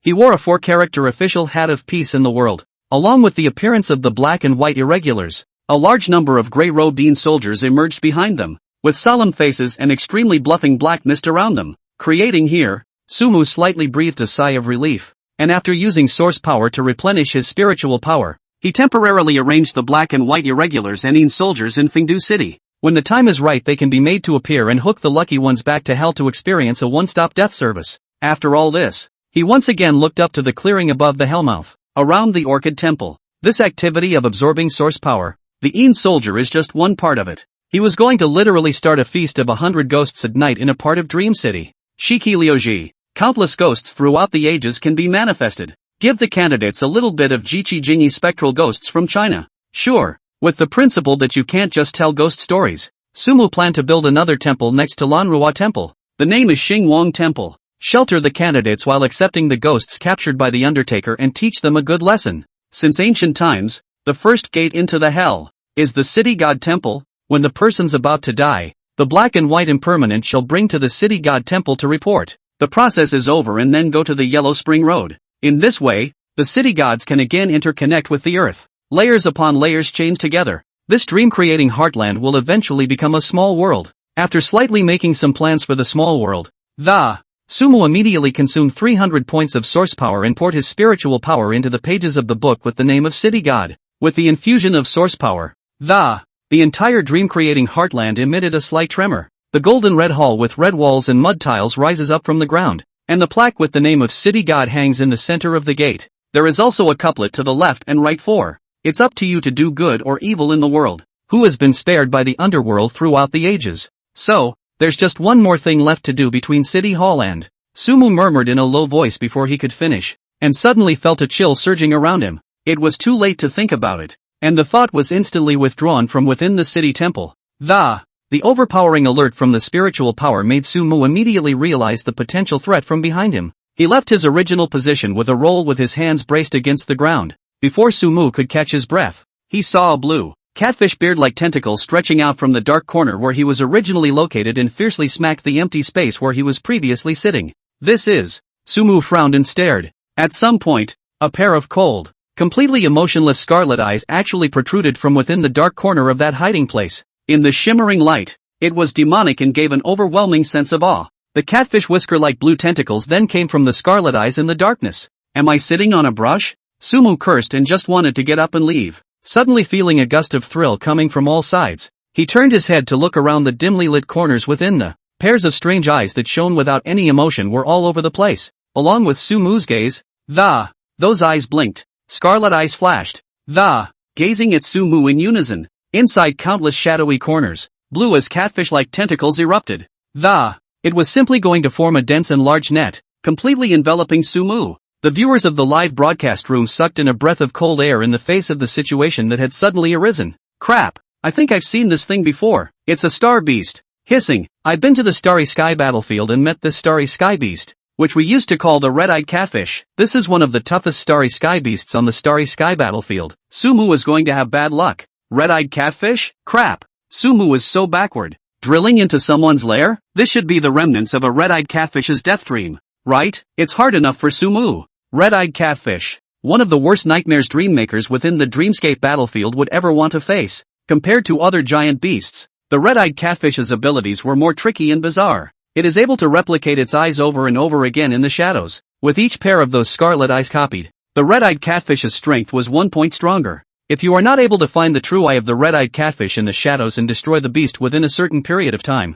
then all that awaits the dreamer is death. And at this moment, the F-class Sumu met it head-on. This is red-eyed catfish? After a short period of confusion, Sumu looked at the dense eyes in the darkness and finally reacted. As I said before, the secret realm. A bizarre scene created by the collision of the Dreammaker and the Star Beast killing each other. Inside are dreams created by Dreammakers, and even remnants of themselves exist. Of course, there were also residual dreams of starry sky giants that were unwilling to die among them. Obviously, he was running headlong into the residual dreams of a red-eyed catfish. And within this dream, the red-eyed catfish's red-eye population had multiplied to a frightening level. Even if there was only less than a sliver of the power of yesteryear, those tentacles slapping over would be enough to strangle his own small F-class body. That's kinda bad luck, but it's not impossible to fix. Sumu thought and crouched down, pressing his hand on the ground. The dream-creating heart field in his mind flickered slightly, about to materialize a certain thing. But just then, above the sky covering,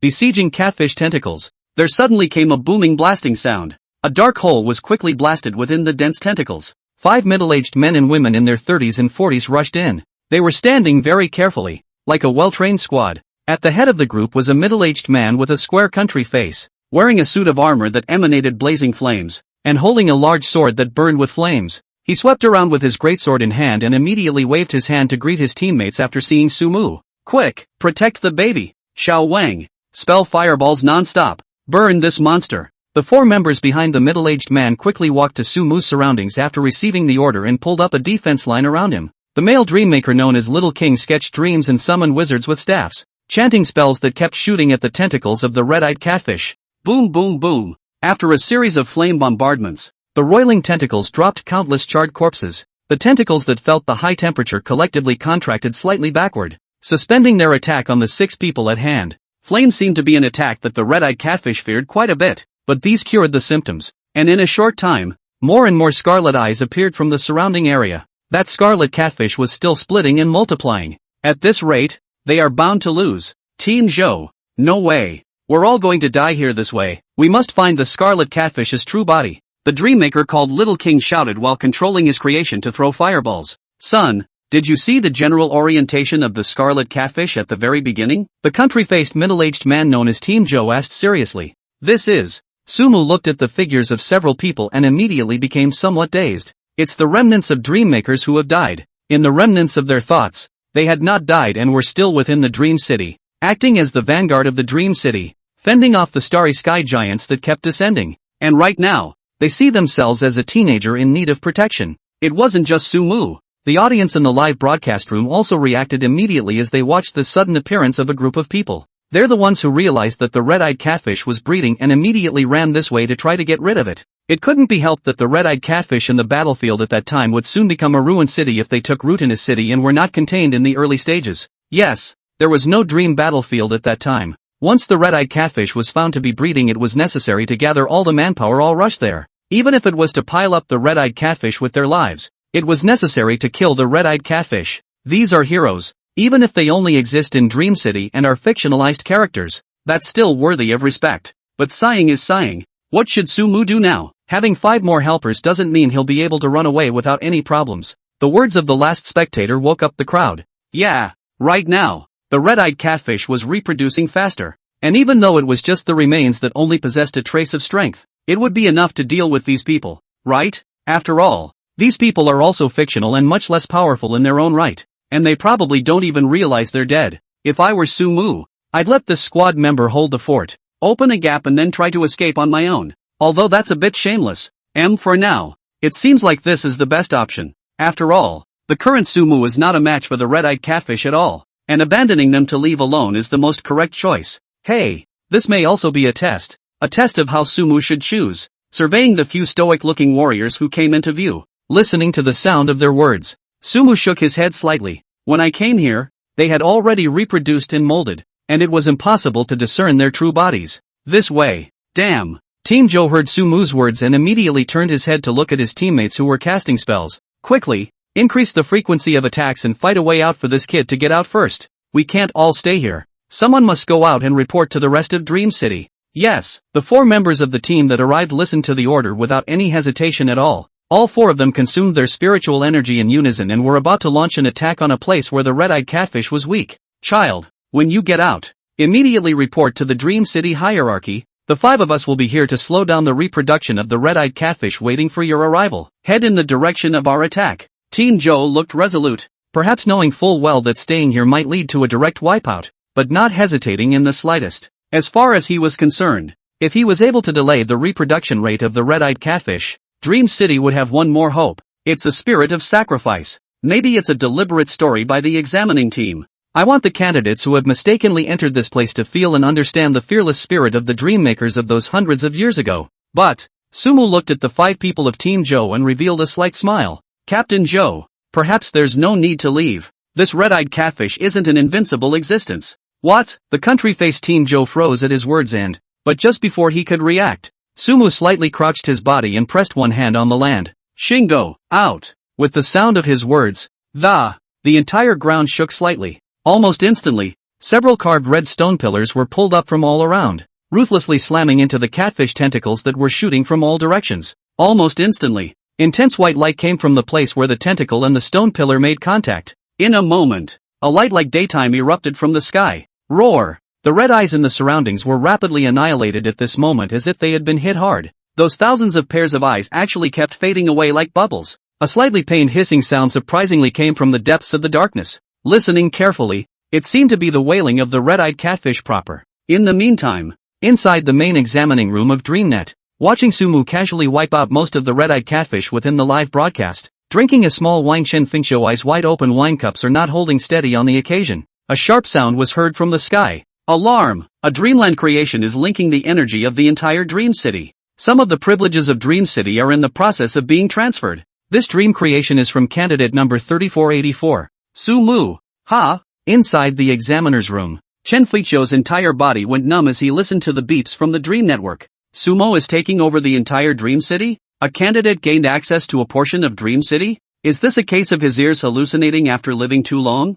Chen Fingqiu didn't bother to pour the wine from the wine glass in his hand, and dabbed his head and stood up. Eyes shocked, he looked at Sumu in the live broadcast. That dreamscape creation, which clearly came out as just 4 pillars, it actually pried the Dream City's authority? This Dream City is under the control of several S-class dream makers. This was the equivalent of an F-ranked dream maker immediately taking his weapon away from an S-ranked powerhouse. What has this boy done? Chen Fingqiu's scalp went numb. At this moment, he surprisingly didn't know how the other party did it either. Throughout life, the shock he, Chen Fingqiu, experienced from his juniors set a new record in this one day. Chen Fingqiu does. The viewers of the live stream also exploded. Crap, really? How dare you call this a red-eyed catfish? It's an embarrassment to their tribe. I've never seen such a starry-eyed beast before. The exam team released the C. Right? This red-eyed catfish was dry crushed by 4 pillars? It's so fake. I can do it. In my place, I'll be able to summon many pillars. Let the red-eyed catfish have a dozen.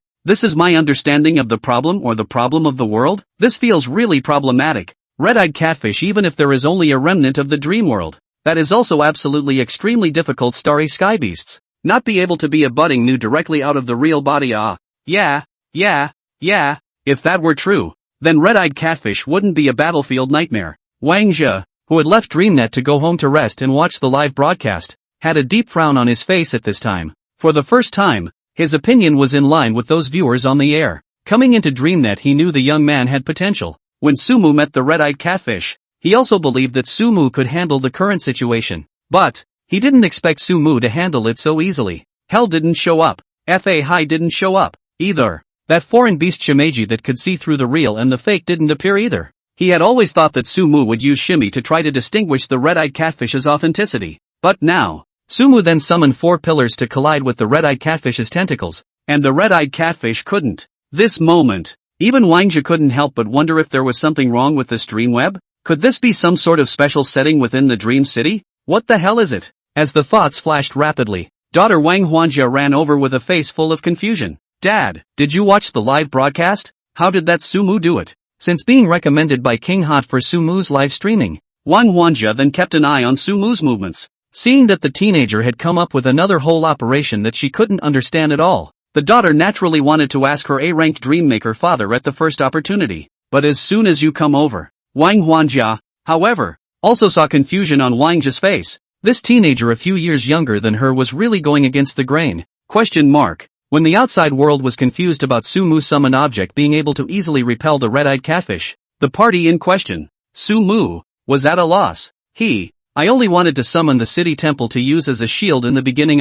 After all, the city temple has served a protective, defensive purpose since the beginning. Sumu thought of summoning the city god temple first, and then letting the black and white irregulars and soldiers of hell come out to clean up the mess and show their faces. Anyway, he had a lot of source power and could afford to consume it. So sooner or later, this red-eyed catfish was going to be consumed to death by him. But now the situation has changed too much. He had only just materialized 4 pillars when this bullish-looking red-eyed catfish laid down. Wait, Xingwang Temple. An idea suddenly came to Sumu within his pondering mind. A city temple is a place dedicated to the gods of the city and is used to provide protection for the city and its inhabitants. Usually can dominate one side of the netherworld. As for the white light that just emanated, it should be a protective glow. As the white light appeared, Sumu didn't feel that his spiritual energy was overly depleted. This would also indicate that someone paid these prices on his behalf. I'm sure the exam team won't be so kind. Apparently, it was the entire dream city that paid for him. A city raises a city god.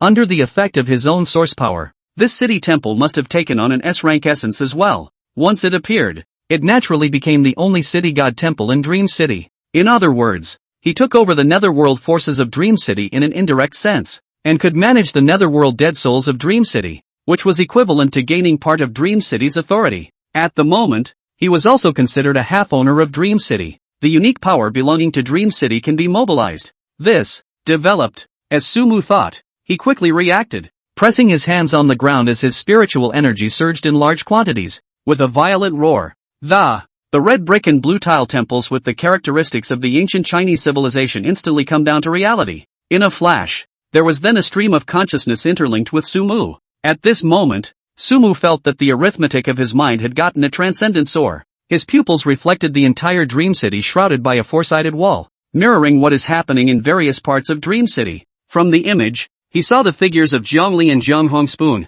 as well as some evil gangs that were teaming up to oppress other students who had fallen behind. He even saw Qian Chang, who had a face full of scars and was wearing a law enforcement team outfit. In a dark corner of the center, he was wandering around the center of the city with a group of Dream City natives, seemingly waiting for something. The locations of all the students appeared in front of Sumu's eyes. In the meantime, Sumu suddenly had an epiphany that he seemed to also be able to mobilize the direction of some of the dreams in the Dream City, thus causing all the rewards of everything to open up for him. Just when Sumu wanted to try something to gather the surrounding resources toward him first, suddenly I felt a blackness in my eyes. That strange link disappeared abruptly at some point. It also made a pop sound like pulling an electric switch. With the link broken, a mechanical sound resonated throughout Dream City. Congratulations to candidate No. 3484 Sumu for concluding the S-rank potential Dream Realm City Temple and successfully interlinking it with the entire Dream City. Therefore the Dream Realm City Palace is special in nature, and there has never been a precedent of it affecting the order of the exams, and the Dream Network has placed certain restrictions on it, and add 10 points to candidate number 3484 as compensation. This news comes as soon as all the candidates, including the audience watching the live stream, were in an uproar. Link to Dream City. He's a candidate. Sumu almost took over the entire Dream City? Almost became the Lord of Dream City? I'm kneeling down. The young people nowadays are not to be outdone. After watching the unified examination for more than 10 years, I've never seen such a strong budding dream maker before. God this Sumu Y career fit only 1 point but where there is a 50%, he is bound to be China's next S-class dream maker, dreaming 2 S-rank potential dreams in a row. Is this something a human being can do? S-class potential dreamscape. City Hall. Strange dreams that can shake the dream web. Wang Jie listened to the broadcasting sound in the panel and dialed Chen Fengqiu's phone number after a moment of contemplation. Tu Dolu. The panel phone sounded for 10 seconds or so before being picked up. Chen Fengqiu's slightly tired voice came from inside. Say what you have to say. Old man, I'm busy right now. Old man. Why can that city temple link to the dream network? Wang Jie pondered and inquired out loud. It wasn't exactly a disciplinary tactic, and as long as the exam team didn't interfere with the students' unified exam, they could still come out for a drink together as they had before. This time, old me really underestimated Sumu. Chen Fengqiu let out a bitter smile. Judging by the Dream Network, that city god temple seems to have the role of carrying the spirits of the residents of Dream City, involving the so-called God's domain. By virtue of its essential power since its birth, it naturally receives the spirit and will from the Dream City, even the will of those dream makers who have died during the Dream City's night. Its own dream-making potential may only be A rank, but once it is able to hold the will of all the residents of an entire city and take on the spirit of all of them, then its essence will be qualitatively upgraded. That's why DreamNet rated City Hall as an S-rated potential dream. Chen Fengqiu said with a solemn face. Wang Jie, you know what this represents, taking on the willful spirit of all residents. Wang Jie's heart stirred as he listened to Chen Fengqiu's words, and he couldn't help but put away his casual sitting posture and frowned. This shows that the city temple can defend or attack with the help of this special spiritual power. In this, ordinary people are also able to play a considerable role. You know, since the star beasts descended, protecting the city to protect the common people from the behemoths had always been what they, the dream makers, wanted to do. Some dream makers tried to invent and research dream-making formations that could be released with the help of ordinary people's mental power, but they basically failed. Leaving aside the fact that ordinary people who can't awaken to become dream makers have meager spiritual power, the amount of mental energy consumed just trying to continuously activate this formation was astronomical. Rather than resorting to the power of ordinary people, the dream makers united together to use their own created dreams to fight the star beasts with better results. So, since the star beast came down, ordinary people were only able to hide in the back and shiver, expecting the disaster to pass. And this temple can be completely different. It can autonomously absorb and draw on the spiritual will of its inhabitants, twisting the entire city into one. And the consumption is low, if not non-existent. This was a city temple made by F-rank Sumu, whose spiritual power was definitely not more than 100. This indicated that very little mental energy was consumed to maintain the city temple and that one did not need to use one's own mental energy when defending it. Temples naturally have the meaning of faith and trust, and at the moment, only the city god temple made by Sumu was able to utilize this concept. But right now this city god temple is still a prototype, and potential is only potential after all. Chen Fengqiu said with a long sigh. If Sumu's dreammaker fit had been more, we might have been able to see what the city temple would have eventually looked like. It's hard. No more. The commotion is a bit big this time. Those old guys from abroad smelled it and came over. I have to deal with them first, Chen Fengqiu said and hung up the phone. Wang Jie subconsciously tapped the table with his backward index finger as he listened to Chen Fengqiu's words. He understood what the old man meant.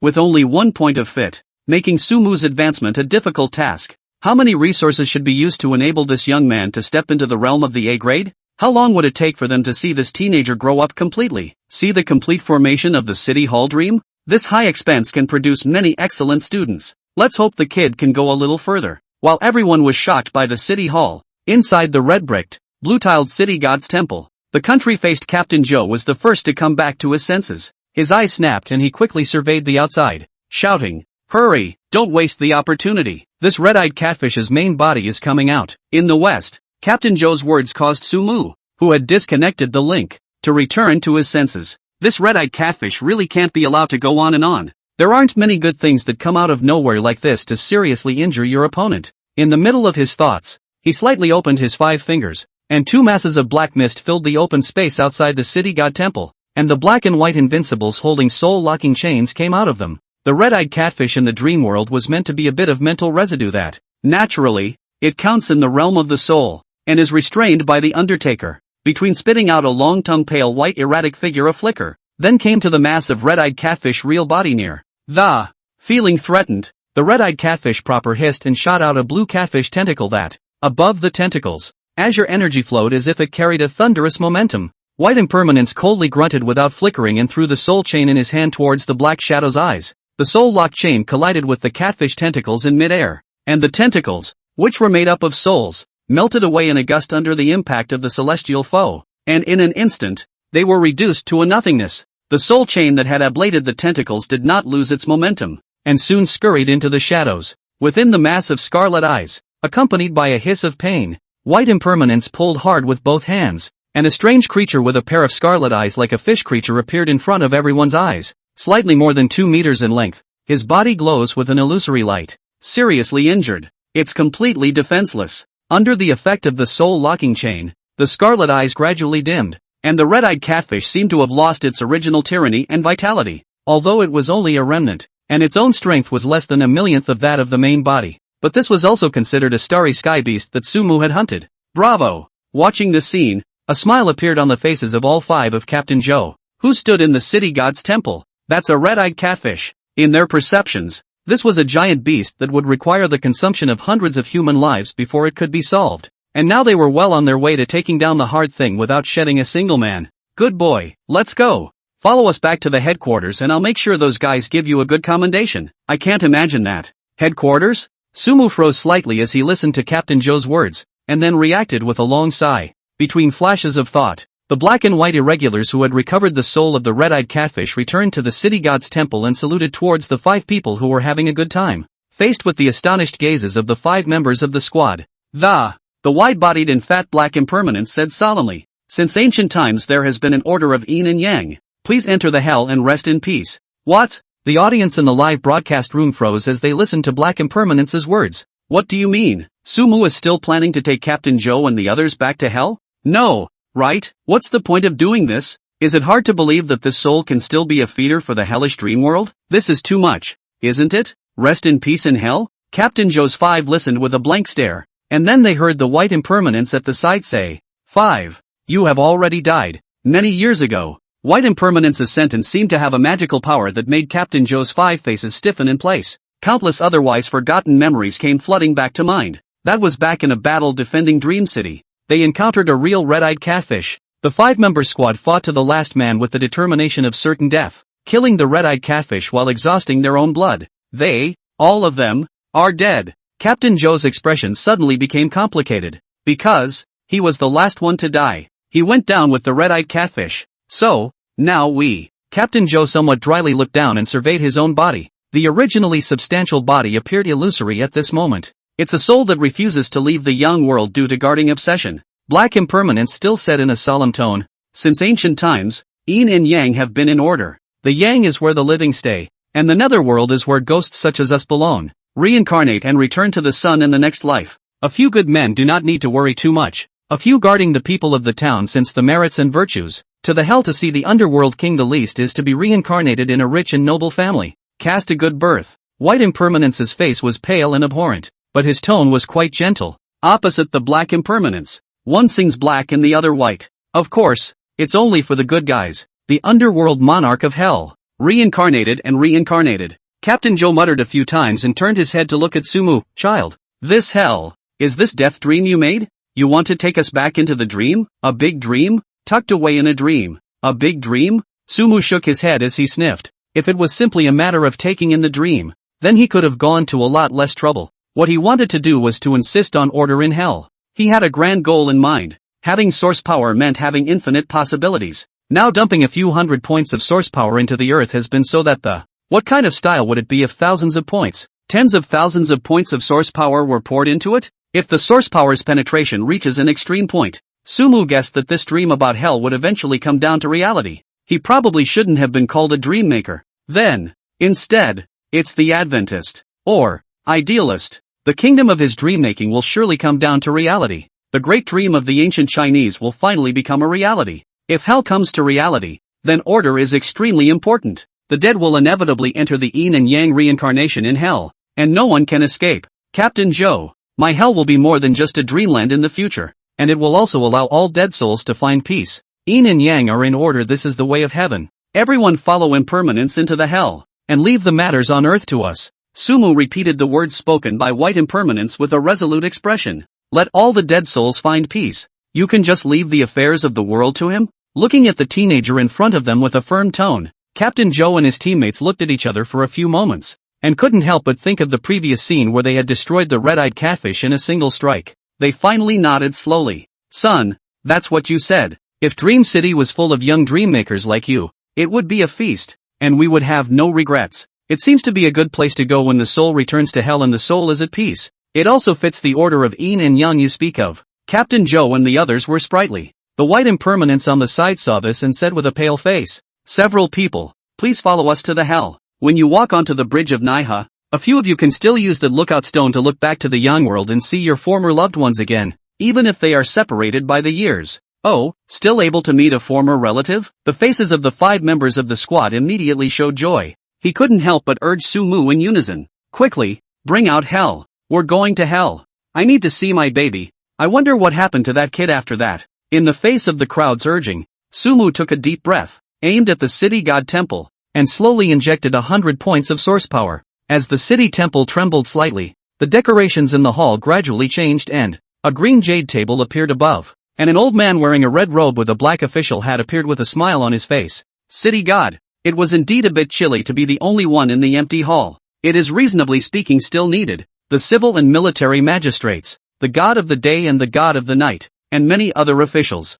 But Sumu was so shy that his source power couldn't afford so many people, so he had to summon a bare-bones commander to top it off first. Just see that the city god on the edge of the case with a pen to outline. Then there are 5 copies of the ultimatum flew to the hands of the white impermanence. The old man smiled gently and arched his hand. Gentlemen, please, and go. Sumu's spiritual energy surged, and his 5 fingers pointed at the ground. This time, he chose to materialize the hell below the ground. The eternally boundless black mist floated beside Captain Joe's 5 people, along with the black and white invincibles, disappearing into thin air. The camera panned on the live feed. They were already inside the hell that was filled with black mist. With the pace of the black and white irregulars, they followed the various ghosts, came to the ghost gate, submitted the paperwork, walked through the Yellow Springs Road, and saw the blooming flowers on the other side of the river. Steadily moving forward with the upper bridge of the Naiha Bridge, he came to the Wangxiang Pavilion. Seeing the ghost ahead of him place his hand on the reddish-brown stone, the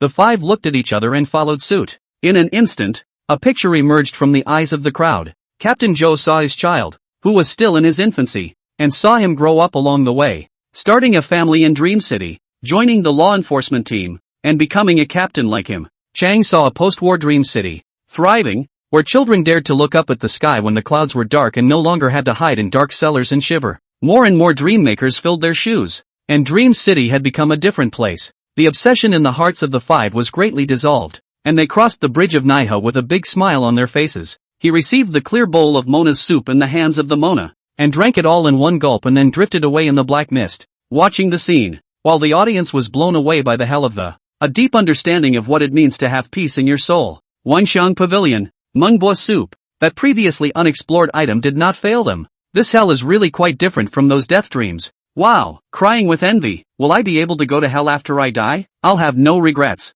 There is definitely a hell in this world. How else could it be so real? Let's go sightseeing. I finally understand what is meant by the ordering of yin and yang. This hell is really the final destination of the soul. A few upstairs, a kind reminder that it's best to do more good deeds, or else you'll be one of the ones rocking the bridge in the river at the bridge of Naiha. Fuck, don't ruin the atmosphere. Brother every day to help granny crossing the road is not afraid at all. The audience bantered while the city god and the black mist have all but disappeared. The only figure left in the slightly bleak open space was Sumu's alone, surveying the quiet and peaceful everything around him. He let out a long breath of relief, and after using his source power to replenish his spiritual energy, he immediately began to check up on what he had just gained. Sumu first checked up his panel. Source power, 3100. Spirit, 47. Exam score, 196. After a few rounds of consumption, the source power had dropped by 100 points compared to the previous 3,200 points, but this was under the premise that Sumu had used more than 500 points of source power.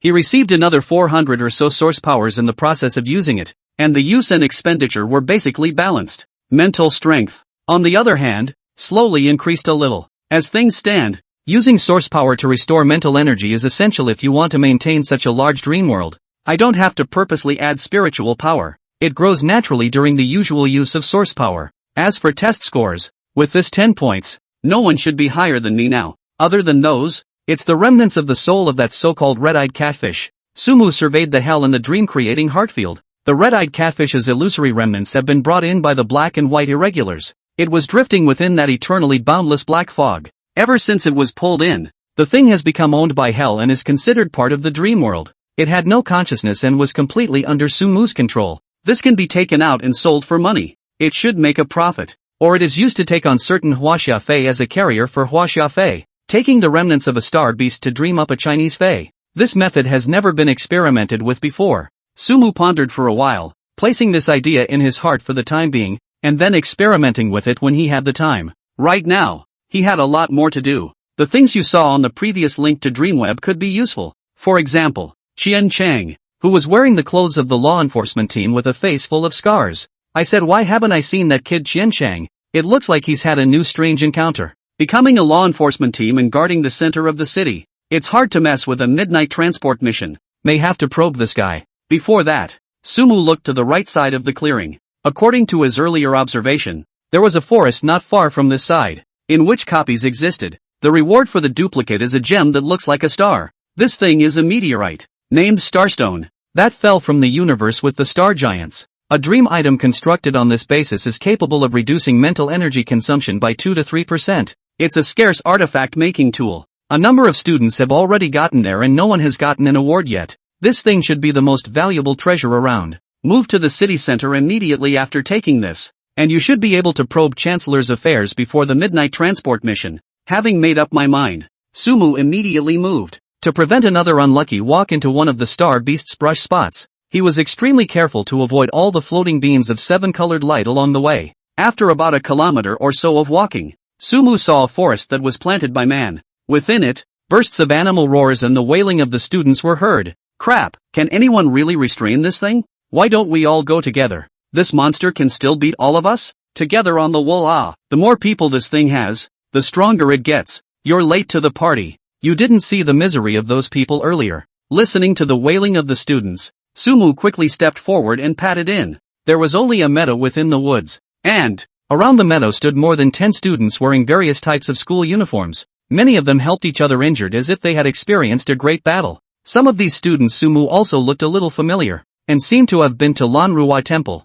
And at the center of the students was a young boy who appeared to be only 6 years old, dressed in a blue child's outfit. He surveyed the crowd with an innocent face. He had a sign stuck in his side. It reads, "This is a bear child." But as soon as you get within 10 meters of him he shows his nasty side. Whoever can discipline him within 10 meters will be able to receive a reward. Approaching within 10 meters of this kid and disciplining him? In other words, to beat your opponent at 10 meters? Sumu looked at the wailing students around him and knew that this was not simple. He had heard the word monster earlier. Is it possible that this kid can transform? Between flashes of thought, two warm, radiant light suddenly emanated from the right side of the woods. Instantly it illuminated the slightly dull woods, making it as bright as day. Hiss, what light? Crap! Who turned the lights on? I'm going blind. Candidates who had already adapted to the bleak environment were caught off guard by the light that burst up and were directly shaken. What the hell? Some of the candidates craned their heads toward the light and barely glanced at the. Vaguely visible from the center of the two blows was a large bald man in strange gold and red robes. The bald head was shiny, making the light even more blinding. Crap! Who is it? With a self-glow around him? Could it be a big shot from Dream City? This can't be the little boy his father? Wait, why do I feel a hint of familiarity with this guy's face? Zhu Sure? A student in the crowd frowned and recognized the person standing in the glow. Hearing the students shout, Zhu Sure, who was over 2 meters tall in the glow, saluted with one hand. Amit Ba Buddha. With the sound of his words, his self-glow dimmed quite a bit at once. The people fixed their eyes towards the back and were speechless. What comes with a radiant big brother aura? Behind Zhushir stood two strong lights. They hadn't realized it before because they'd been shaken right out of it. Big brother, what are you doing? Self-explanatory special effects? Some students were indignant, but after looking at Zhushir's 2-meter-plus body as well as his incomparably hideous bald head full of horizontal flesh, they wimped out again. This guy just got out of prison, right? He's really a candidate? What's wrong with this one? Sumu. On the side of the woods, had just been blinded by the light as well. Listening to this, Amitba almost thought there was a Buddhist monk. Look closely. Isn't this the same student he fooled into limping? This person's action is fast enough. Hair shaved, robe draped. This so-called Buddha's light are engaged in an impostor? Sumu felt that he had lulled a candidate onto a path of no return. The viewers in the live room were confused as they watched this scene. Holy shit, this candidate actually went and shaved his head? The action is strong. His master fa high, but Sumu made up this Shushers really did not notice a little? You don't say. This looks decent. This Buddhist practice is known for its power, right? It's not a bad way to go. Brothers, why do I feel like he's a little more intimidating than fa high right now? Already calling himself a Buddhist monk. Zhu sure. Oh no. Shu Wuning looked at the surrounding gazes and nodded in satisfaction. A deeper realization of the joy of Buddhism. The appearance was perfect. Of course, his master was much more handsome than him when he used that what's-his-name Dawei Tianlong. The glow of that golden dragon is not comparable to these bright lights. Thinking about it, the students automatically made way for him. Shu Ganing, cloaked in his robe, casually put away the two powerful lights he had created and stepped forward to the side of the little boy. Brother, are you here to play with me? Come in, come in. The innocent-faced little boy waved at Zhu Guonan from inside. After carefully surveying the panel announcement, Shu Wuning actually didn't make any hesitation. And with one step forward, he stepped into the little boy's realm. Amitba Buddha, the poor monk will come to discipline this bare child. As he said that, he threw off his robe, revealing a body full of horizontal flesh, and a tattoo flowing with golden patterns emerged on his back. My Buddha is merciful. This guy. Sumu looked at this scene for a while speechless. However, he was also happy for the other party to go ahead and try something. This copy shouldn't be that easy. And when Zhu Wunan gets knocked out, it could be time for him to take the field. Inside the woods, Shu Wuning said as he reached forward and grabbed, about to pick up the little boy in front of him. But who knows? A hissing sound, clearly not human, escaped the little boy's lips. Then he ripped off his children's clothes in full view of the public. In a flash, a black aura filled the area around the little boys. His skin, which belonged to human beings, was frantically growing in gusts of brownish-brown skin that looked like sharp spikes. The head was even turned directly into a brown wild bear head. The original turnip head-like body grew crazily in a second or two, growing to more than 3 meters in an instant, taller than the stout Zhu Wuneng. In less than 2 seconds, the cute-looking boy turned directly into a giant bear, only to see that giant bear's scarlet eyes flash, letting out a deafening roar. The two bear paws slapped fiercely towards Zhu Wuneng with a tearing stormy wind. No good. Looking at the giant bear in front of him, Zhu Wuning's face changed. Did not dare to be too big. A flash of crimson light on his body. The original armor came on, and his arms sank wanting to receive a hard move. That golden tattoo he just mimicked didn't have any effect at all. Right now, you still have to use your old skills against the enemy. But Zhu Wuneng obviously underestimated the strength of the bear's paw, and the whistling gale was like a heavy hammer that struck his arms hard. Zhu Wuneng only felt a burst of strong force, and his armor shattered on the spot. Before Zhu Wuneng could react, the brown bear's palms closed and his body sidestepped, using his arms to lend strength to slam into his body fiercely. With a loud thud, the violent force directly lifted Zhu Wuneng out of the air. It slammed hard into a tree. The fragile branches made a tearing sound as if they were overburdened. Zhu Wuneng's 2 eyes were dizzy and he directly fainted. And when that brown bear saw this, his body shape instantly and slowly shrunk and it turned back into the little boy in the blue children's clothes with innocence showing on his face. Hiss. Bears? That's literally what they are. The viewers of the live stream watched the scene and immediately understood the difficulty of this copy. Holy shit, this bear will be able to do something after he transforms? Chu Wunong, who is known for his strength, is no match for him, so who can discipline him? Sumu wants to come here to get the reward is afraid to be a little difficult. Fa high is not necessarily beat it, right? Upstairs, it would be impossible for Sumu to use Fa high. Didn't you hear the previous students? The more people on it, the stronger this bear boy is. This bear should be unbeatable. It has to be a surprise. Everyone thought of that. But, how odd should it be? Candidates looked at each other and none of them came up with a solution. Sumu, who was standing on the side of the woods and observing all this, already had a strategy in his mind to deal with it. Discipline. Sometimes you don't have to fight. Be warned. Sumu immediately stepped forward, crossed the crowd to the bear's notice. Seeing this, the surrounding candidates immediately shook their heads as they looked at Sumu's slightly slimmer body. Here comes another grocery delivery. This body, can it carry a blow from that bear? Bro, it's better to think about how to crack it. Didn't you see that the top 100 ranked candidates were all slapped out of the room? A student kindly reminded. Sumu smiled gently at the words and didn't reply,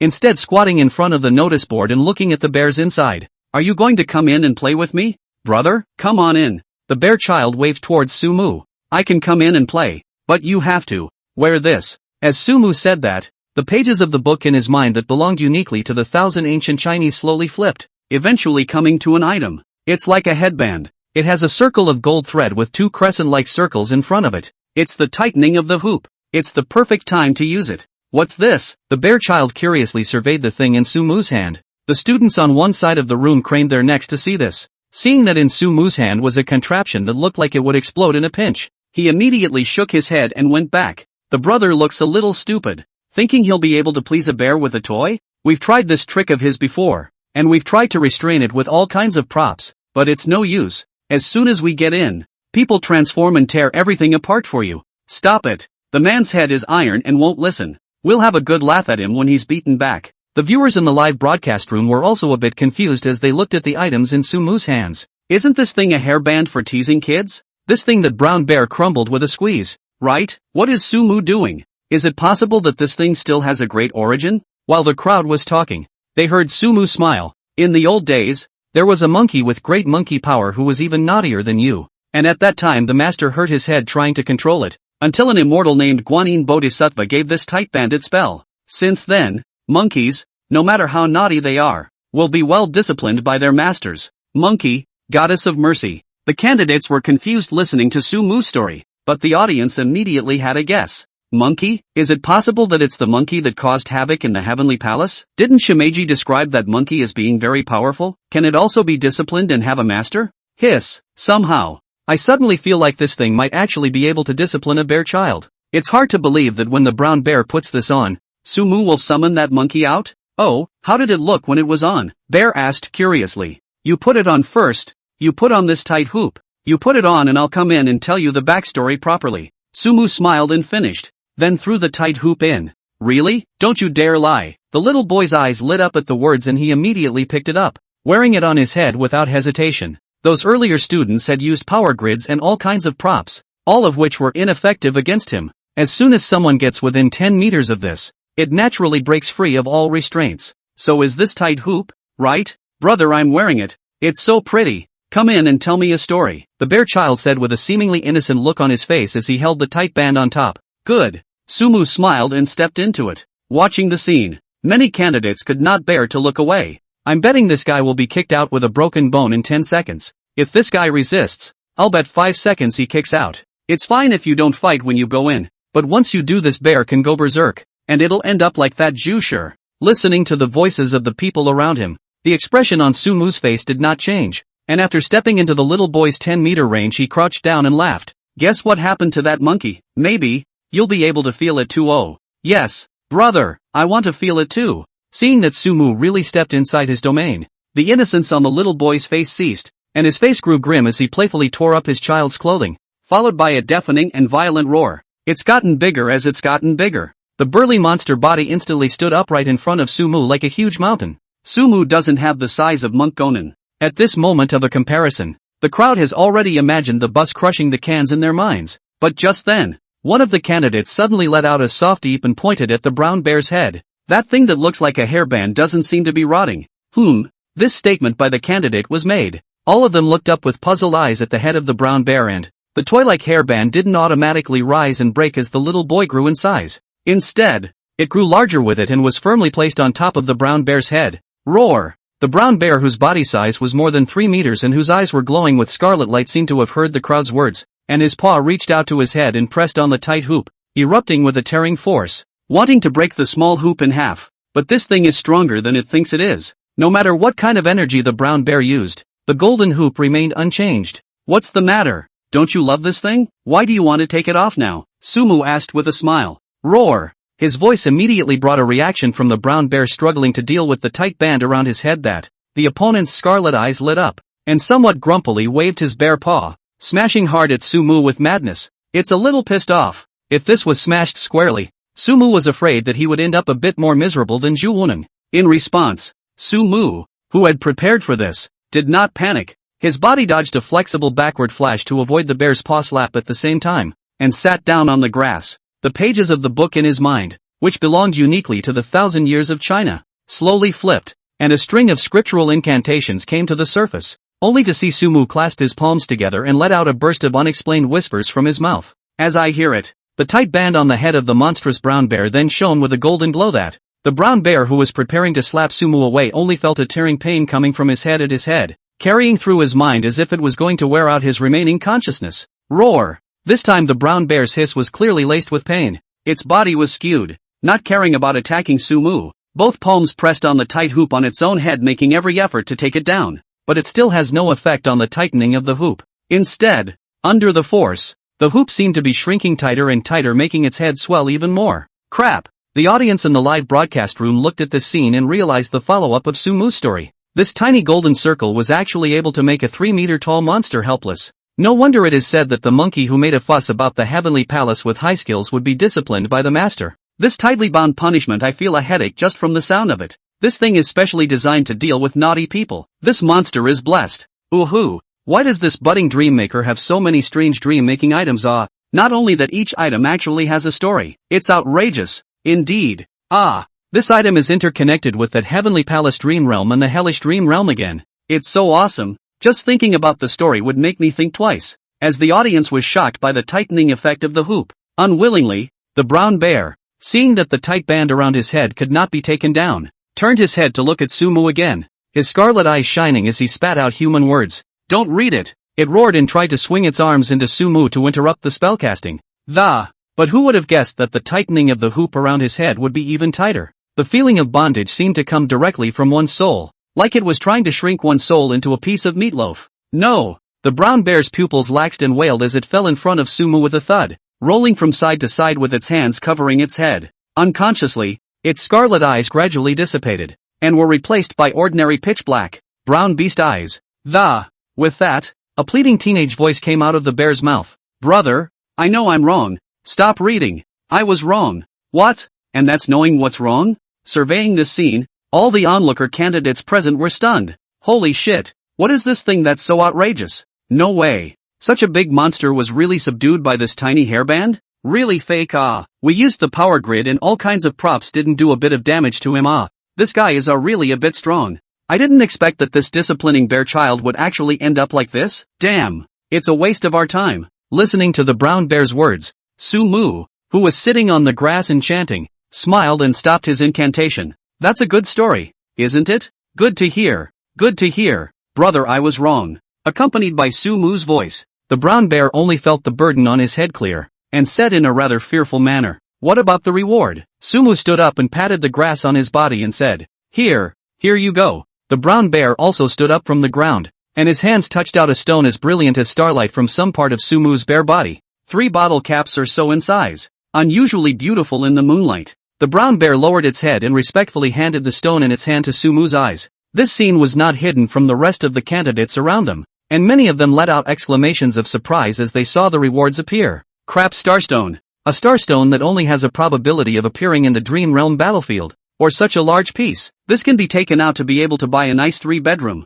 2-bathroom house on the outskirts of Star River District, right? WOJ. The reward for this copy is actually this good? Many of the candidates present looked at the starstone in the palm of the brown bear's hand with red eyes. That's something they want too. Gradually, some bad thoughts surfaced from the eyes of certain people. Did you guys see that? The black bracelet that kid is wearing on his hand. How do I look at it like a dream gathering stone? More than 10 of them. What poly dream stone? What kind of rich man? The dream gathering stone dares to wear it on his hand like this? It's true, guys. We didn't discipline this bear, but we at least used up a little bit of the brown bear's stamina, right? There's hard work without credit. Yeah. Something might happen if this points are grabbed, but this reward, it's not like there's no share for us, right? Some of the players whispered and looked at Sumu with a bad look in their eyes. Sumu frowned as he listened to these words, wanting to make a move, just as the bear placed the starstone in his hand, and, with a loud roar, took a step forward. That tall, upright body had actually crossed the boundary of the notice board and stood outside. I heard someone tried to rob my brother.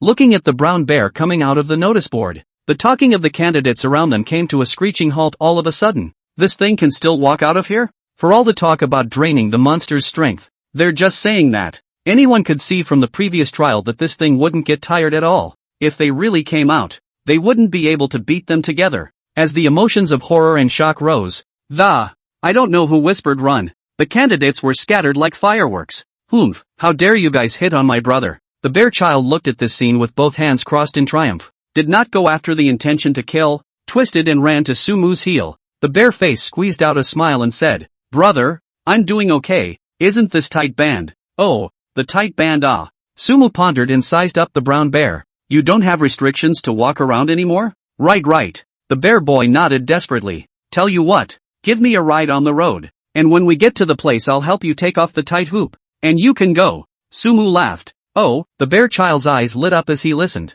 and nodded busily on all fours. "Okay, brother, you come up. Where are we going?" Sumu put the star stone into his pocket, sat on the back of the brown bear, and after slightly identifying the direction, he pointed to the city center and said, "This way." "Okay, brother, you sit tight." The bear child growled and flew towards his destination, and the students who encountered him were all too scared to dare to stop him in the slightest. The woods grew quiet. By the time the unconscious Monk Gohanen came to his senses, there was no sign of the man. Monk Gohanen stood up with a confused look on his face, rubbing his bald head and looking around from side to side wondering what had happened. "Where's the bear?" "Downtown area." The squad in law enforcement uniforms was resting in a shady spot next to the floor building. The scarred face of Qian Chang was among them. One of the indigenous law enforcement team members took out his watch and looked at the time before actually saluting Qian Chang and said, "Sir, it's less than 20 minutes to midnight."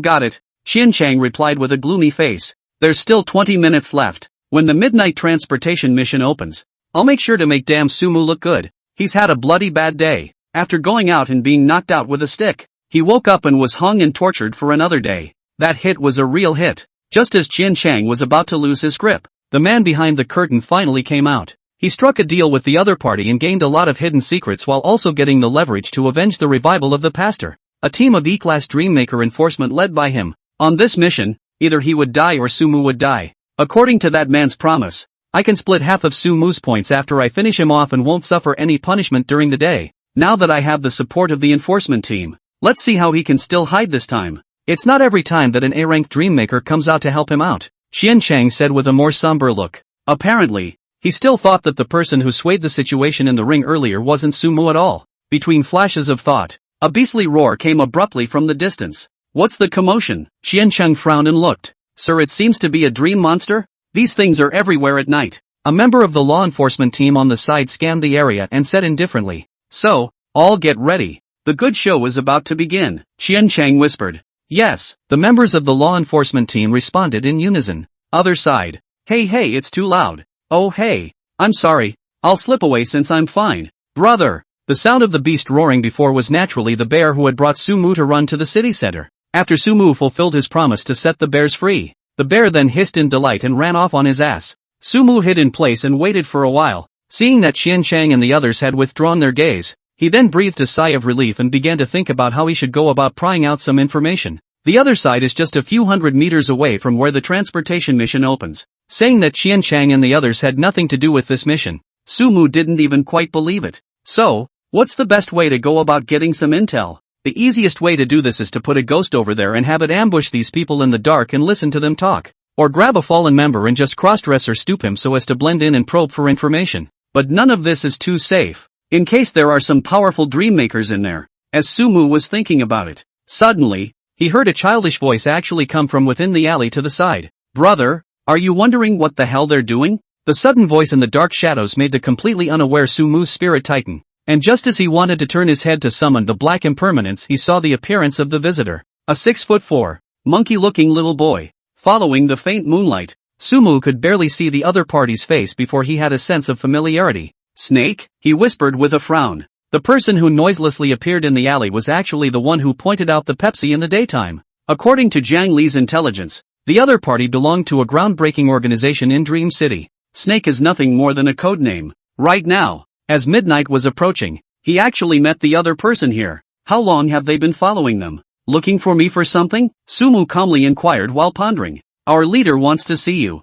She has something in her hands that you want," Snake whispered. "We know a lot about the transportation mission. About this crew." Oh, this sudden turn of events caught Sumu off guard. He thought that the other party was here to sell information, but he didn't realize that he was here to introduce him to a character. Could it be a trap? Sumu pondered for a while, and ultimately chose to head over to test the waters. From the current situation, law enforcement teams, transport drivers, and even a local organization of snakes in the middle of Dream City are all involved. This transportation mission was absolutely extraordinary. Transportation drivers he can't reach, and members of the law enforcement team are mixed up with Chanchang. The only force that could obtain information with a small amount of risk was the Groundhog organization. Lead the way, Sumu said in a deep voice.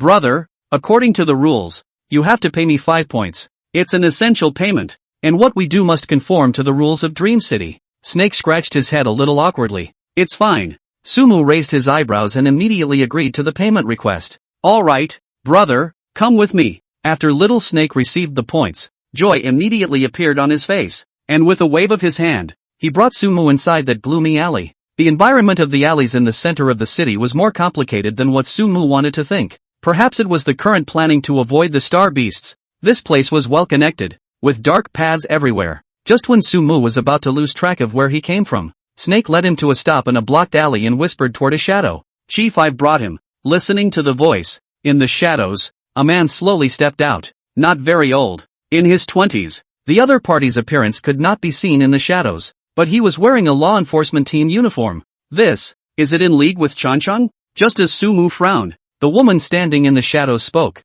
her voice soft and melodious. Sumu, I know what you want to know, and I can tell you something. For example, after your transportation mission begins, nearly 100,000 candidates across the city will also receive a mission. Stop you. More than 100,000 candidates across the city will be given the same assignment. That's stopping them. The audience following Sumu's viewpoint was in an uproar when they heard this. Crap. It's just the first day in Dream City, and it's this big? Only students in the top 100 rankings were able to receive the transportation mission, which means that there were only 100 students involved in the transportation mission, while they had to deal with more than 100,000 students. Even though these students are the top 100 top candidates in Huaxia, they can't hold up to a siege of over 100,000 people, can they? They're still budding students who have just awakened after all. The points for this transportation mission really aren't that good. Of course it's not necessarily that all candidates will accept this mission, but if they meet they will definitely fight. Sumu, this transportation mission is definitely not an option. Linhai City, Sumu's homeroom teacher, Lu Yu, couldn't help but worry for Sumu as she listened to the woman's words. This mission is going to be a death sentence any way you look at it. The current Sumu was very strong in the Dream City,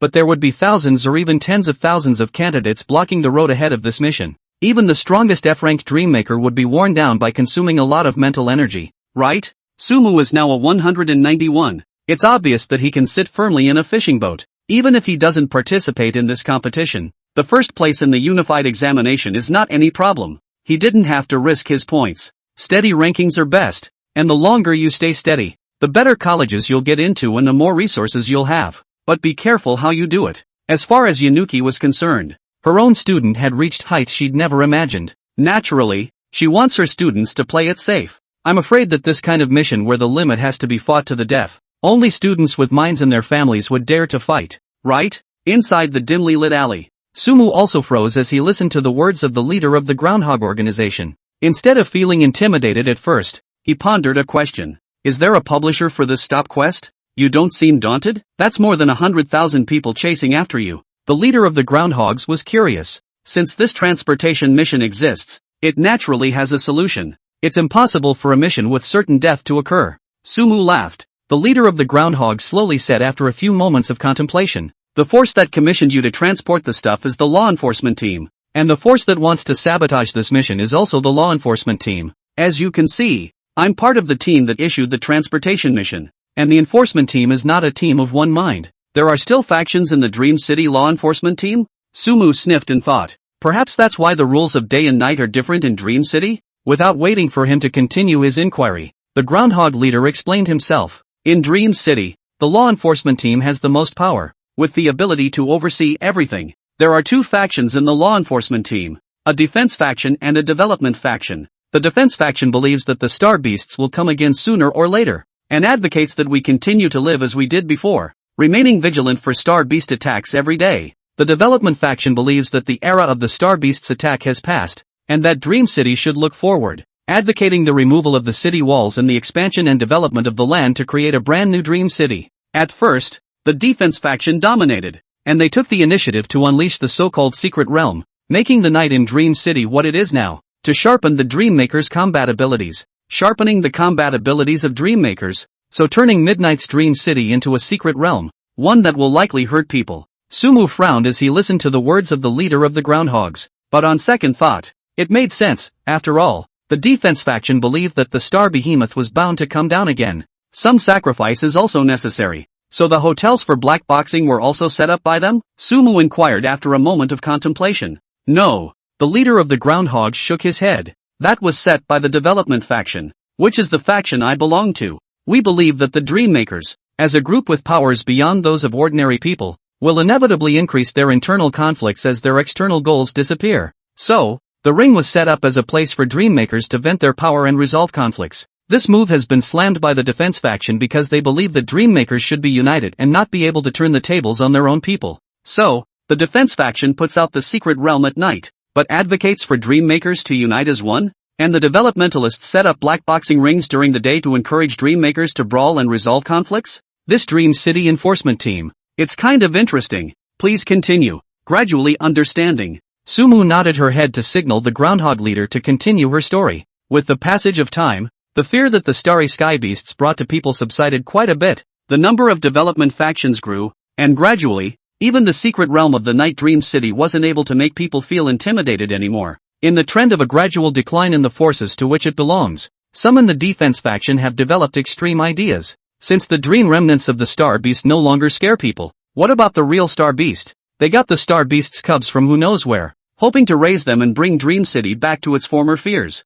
But the plot was discovered by us, and we thought of destroying it immediately. But who would have thought that you candidates would come? The leader of the Groundhogs said inside. When the candidates arrive, the rules of Dream City are not completely dictated by us, and our attacks on the cubs are stopped. With the intervention of a special power, the only way to carry out the destruction of these cubs is to take them out of the city, and the carriers must be you. So it is. Listening to the words of the Ground Snake leader, Sumu roughly summarized the meaning. Simply put, it's a transportation mission commissioned by the development faction that wants us to bring the Star Beast's cubs out of the city for extermination. And the defense faction of the law enforcement corps is going to block this line of action and keep the Star Beasts within the Dream City for cultivation in order to continue to maintain their claim and rule. It's still a real mess. Sumu pondered for a moment, and then felt that something was wrong. So what's the reason you're telling this? Trying to make me know what to do? You're the ones who issued this transportation mission. The leader of the Groundhog sniffed and said slowly, naturally,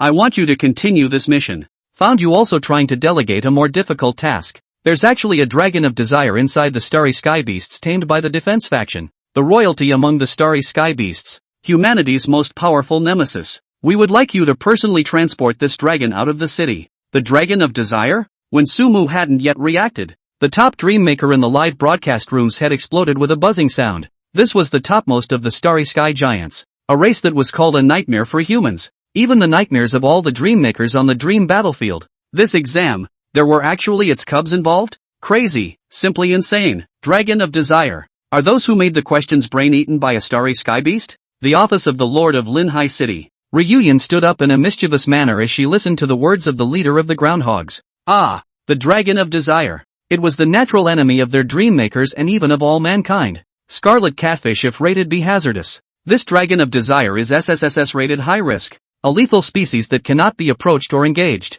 Since the descent of the Star Beasts, untold numbers of their Dreammakers have been buried under this race. The Dragon of Desire. As the name suggests, it is capable of evoking various desires in the human heart. Greed, tyranny, joy. It has the ability to magnify those desires thousands of times. Then by the hand of a Dreammaker the deepest desires of the heart are transformed into a dream. Allow the Dreammaker's proprioceptive consciousness to sink into its own dreamscape. As for the body of the Dreammaker, it will become a minion of the Dragon of Desire, occupied by another evil soul. The higher the spirit, the less able to defend against this attack. Until now, they hadn't found a means to effectively stop the Dragon of Desire. There have been cases of S-ranked Dreammakers being infested by the Dragon of Desire. That day, the controlled S-ranked Dreammaker had personally turned the area he was guarding into a wrecked hell. His old friends, relatives and friends, disciples and students were all killed by his own hands, leaving no one behind. That area thus degenerated into an abyss. and it was not until the opening of the Dreamland battlefield that it recovered somewhat.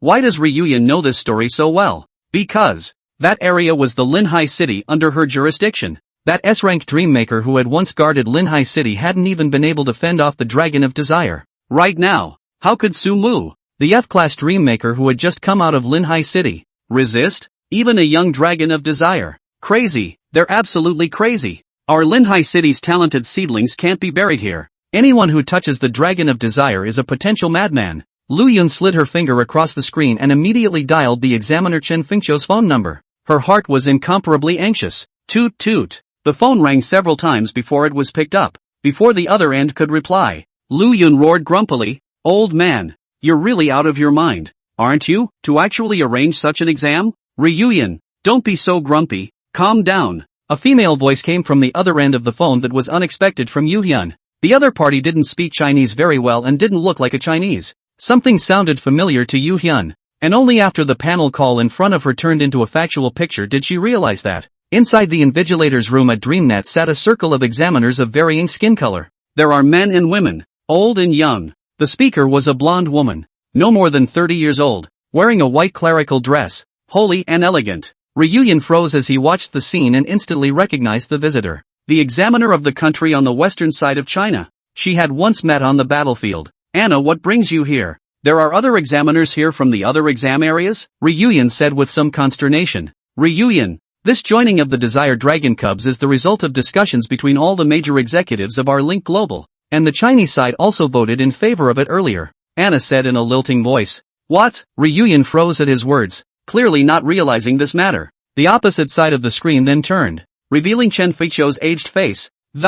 He explained slowly with a sigh. This time the Dragon of Desire drop is a test for the #1 trainee on the heavenly ranking list of each country. A trial escorted by an S-rank Dreammaker himself. To prevent a huge controversy, we didn't publicize this before the exams. The dominance of the test has also been handed over to the candidates at the top of the heavenly rankings of each country. If they do not choose to accept this quest, then the Desire Dragon Cub will not appear in the content of the next exam. If they accept and successfully complete the mission, then they will occupy an additional key in the next exchange of top players from each country. I'm not able to tell you exactly what the key is right now, but it's something that even an S-ranked Dreammaker would be moved by. Originally, I thought it was that female child of the Zheng family who faced this test, but who would have guessed that there was a Sumu out there? This is a test involving the battle of the top young Dreammakers in each country. Except for Sumu, candidates from all countries in the world who are #1 in points have received invitations to this mission. Who can accomplish this task? Who will be able to obtain the so-called key? Something that even an S-ranked Dreammaker would be moved by. No wonder. Ryuyan realized what was going on, busy casting her eyes into the live broadcast. Throw yourself at Sumu. This test was meant to be reserved for Ginger Red Spoon, who was probably the best person for the job. And now, what will Suomu's choice be? Inside the slightly dimly lit alley, Sumu fell into deep thought as he listened to the words of the ground snake leader. The name of this Dragon of Desire came back to him as well. If Dreammakers had natural enemies, this race definitely counted as one. Ignoring the invasion of mental power was horrifying. To deal with it, one must use all types of purifying and abstinence items, paired with all types of jutsu used by the creation figures. The main thing is to rely on your own will to fight hard. It is an extremely difficult creature. But it might not be so difficult for him to deal with it. Is this Dragon of Desire very strong? You guys aren't able to do it. Can't we do it ourselves and slaughter it now? Sumu pondered for a while and asked. Slaughtered on sight? Sumu's question caused the leader of the groundhogs to freeze and hastily shake his head. No, this Dragon of Desire is extremely aggressive even as a cub and possesses superb defense. This is not something your candidates can deal with, even as cubs. We are putting it into a box barely able to limit some of its abilities. If it is released, I'm afraid that it will cause extremely bad repercussions. And this kind of thing is absolutely not allowed to happen. As soon as you get the idea of trying to open the chest, we'll be at your side to stop it. Is this? You don't want to let it out to fight. Did you just say that you've already imprisoned the Dragon of Desire in a box? Sumu suddenly said. That's right. The transportation quest process involves you carrying the crate on your back and taking it out of the city. And in the process, you'll encounter traps, and the Dragon of Desire in the crate will constantly contaminate you, amplify your emotions and work hard to make you into its minions. This is a very dangerous mission. Locked up in a box for me to carry out on my back? Sumu pondered for a while, his heart already having some ideas. Unusual candidates are naturally subjected to the contamination of the Dragon of Desire's abilities, but he's not so sure. This dragon is already in the box and trying to contaminate me? The box wasn't safe. I made it safe. Within Huaxia, there are quite a few sealed magic treasures. Big deal. Summoning a Zen deity to chant after me. The main focus is on enlightenment. Besides, doesn't this dragon like to amplify the desires within people? If it dares to make a move, directly hook out its soul and throw it into the 18 layers of hell. What is a dragon of desire in a setting of extreme despair? Gotta give hell a good upgrade. How? Do you accept this mission? If you choose to give it up, we'll have other options to try to deal with this mess. The leader of the groundhogs interrupted Sumu's thoughts. One last question. Since it's an extra mission, there should be an extra reward, right? Sumu asked tentatively as he returned to his senses. Of course. The leader of the groundhogs nodded and nodded. The extra reward is a key. Key? Sumu stared slightly at his words. A key that can unlock a certain mysterious realm. Trust me, you'll definitely use it in the upcoming exams, and it'll be of great use. The leader of the groundhogs solemnly said. The key associated with the next exam, and there are great uses for it. As soon as he heard this, Sumu made sure of it. This mission is definitely a separate trial for the top of the heavenly ranking. In that case, why didn't he answer it? Where is the chest of the dragon of desire? Can I carry it on my back and run away now? Sumu asked with a smile. Picked up? The audience in the live broadcast room let out a burst of gasps as they listened to Sumu's affirmative words. This kid definitely hasn't encountered the dragon of desire and doesn't understand the feeling of having his inner desires magnified thousands of times. Everyone, I've been to the battlefield and witnessed the attack of the dragon of desire. It's simply not something that an ordinary dream maker can resist. Yes, of course Sumu, the dragon of desire, had heard of it, but that was only limited to books. How could he understand the feeling of despair when he was really close to the dragon of desire? Once you fear the dragon of desire, the dragon of desire will be able to magnify that fear tenfold, or even 100-fold. You may submit to its feat just by looking at it. Some pop-ups kept refreshing as many viewers tensed. Crap, I just went to browse the live streams of the other exam districts. Harry Bear, Iceland. Almost all the first place winners in all the exam districts received this quest, and these candidates basically accepted it. This time, it's the first match between the geniuses of the major examination areas. Oh, looking at the constantly refreshing information on the live feed, the audience came to its feet. And many people tried channel hopping and flew to verify the authenticity of this message. Zeus, the first student of the Eagle Kingdom, also accepted the mission. But this guy created an A-rank potential dream in the first round of exams. Crap, don't know if you don't see it, but you'll be shocked if you do. Not only does Sumu have an S-rank spiritual potential among the candidates in this term, but one of the candidates from the woolly bear country also has it. Occupational fit is several times higher than Sumu's. This time, whoever doesn't pass will lose face. In fact, I'm not too optimistic about Sumu. Usually children born in the lower city are more likely to have all kinds of unknown desires, and it's easy to lose yourself in the amplified desires. Sumu, too careless. Listening to the analysis within the live broadcast, the class teacher Luyu, who was always watching the live broadcast, had her heart tightened. She feels like she's not gonna be able to sleep tonight. One must watch Sumu complete this mission before he can do so. This kid is working a little too hard. I once classroom but taught. Into the unified examination after the main go rounds, the more, the better. How this child from beginning to end is a mang. Willowman's thoughts apparently don't reach the inside of Dreamweb. The leader of the groundhog standing in the shadows heard Sumu's quick assent and had no intention of reconfirming. At midnight, the drivers of the transportation fleet will deliver the crates to the designated location on time. Your box will be listed separately and handed to you personally by them. By taking the box, it means your mission truly begins. There's a good chance there'll be a no-fly setting or something like that when you get there, and you'll have to run out on your own with a suitcase on your back. I'll be waiting for you outside the city. Sumu, good luck, and good luck to Dream City. After the leader of the ground snake wearing the uniform of the law enforcement team finished speaking, he slightly owed his body and bowed towards Sumu, and then dissolved into the shadows. A soundless silence returned to the surrounding alleys. Sumu surveyed the surrounding area. The little snake that led the way left at some point. Poor service. Good thing I remembered how to walk back. Sumu thought about not leaving the alley at the first opportunity, but instead sought out a shadow and sat down, closing his eyes and communicating with the dream-creating heartfield within his mind. Inside, the small world was still in tatters, and the cycle of reincarnation in the lower hells continued. After his sight made its rounds, he turned his gaze towards Fengdu City. Inside the hall of Yen Wang, the agile judge was composing something, and the Yin warriors with water and fire sticks were standing around with their faces as usual. This Yama temple is still a bit too cold and crippled. The 10 temples of Hades can only produce so much. Building the Hell Road is long and difficult. Sumu pondered for a while, fixing his gaze on the back of the Yama Temple. Strengthening the Yama Temple now wasn't the best choice.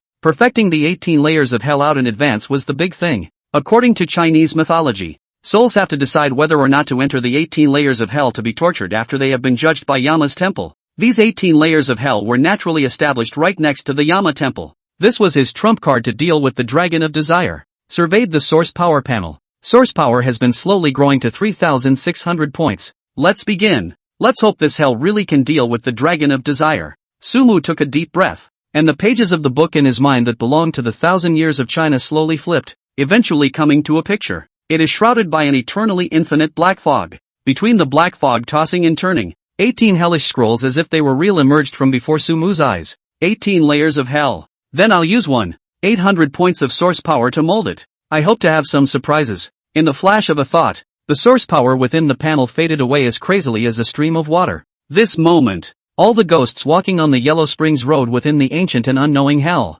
inexplicably felt a trace of fear. It was as if a great fear originating from the depths of the heart was situated from the city ahead. The ghosts looked up, following the sense of spirituality, and, only to see the black mist sweeping above that ancient temple, and bursts of cries came from the pitch blackness. It puts fear into the ghosts. What's that? A ghost asked. It doesn't feel like a good thing. Get on the road. This place is getting shady. Throw in the towel early and leave early. The pace of the ghosts on the Yellow Springs Road couldn't help but speed up a few points. By the Temple of Hades, in the center of a deep, dark fog, a male ghost's fearful, dying-like cry came from within. No, I just cheated. Why should I go to hell? Don't come over. The sounds of screaming and fear came to a screeching halt at its peak. For its soul no longer had a tongue, and that part tore into pieces and dissipated into the air. The evil spirits who carried out the punishment for the crime were grinning as they used the fire poker to rip out the prisoner's tongue bit by bit in a raw manner. Prolonged the torture while letting it feel the pain that tears the soul. The first level of hell. Hell of a tongue puller. Lying, maliciously slandering others, and many other sins of the same kind fall into this. By the ghosts of hell with a fire poker stabbed in the mouth to slowly pull out the tongue, so that the souls in the region will be in pain, listening to the hideous screams of the dead souls in hell as their tongues are pulled out and torn out. Sumu all frowned slightly. Within his senses, below it, the hell of icebergs, copper and iron, layers and layers of hell were arranged, and as the black mist swept down, a large number of evil ghost supervisors as well as prison inmates continuously emerged. The souls of the offenders will be divided and imprisoned in pain, until the atonement is complete.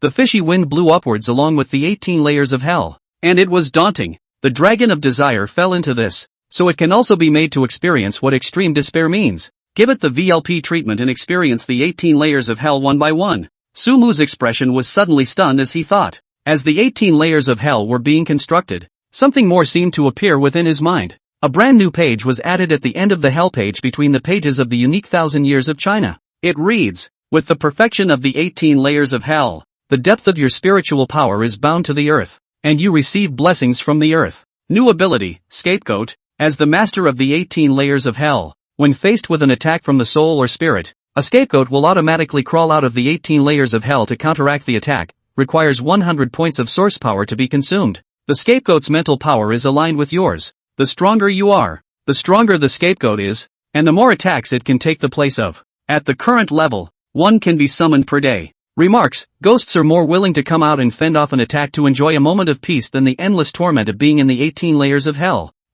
Carefully surveying the extra information on the pages of the book in his mind, Sumu's eyes lit up. I didn't realize that perfecting the 18 layers of hell had such benefits. Scapegoat. As the name suggests, when Sumu encounters an attack that can damage the spirit or soul, automatically consume source power to summon a scapegoat from the 18 layers of hell and have it help carry this damage. This thing works. A battle above a B-rank Dreammaker involves an attack that has to do with the essence of the soul. There were even more monsters within the starry sky beasts that were capable of using mental attacks and soul attacks. And now, as long as he didn't get his scapegoat killed, he was immune to all attacks from the mind and soul. This should include the attack of the Dragon of Desire. Amplifying the desires of the human heart is essentially an attack on the human spirit and will. In the face of this attack, Sumu could completely pull out a scapegoat and let it help take this attack. It also shows that, as long as the Dragon of Desire hasn't gotten my scapegoat killed, it can't affect me mentally. The Dragon of Desire was mostly ruined when it faced me, equivalent to a crippled dragon.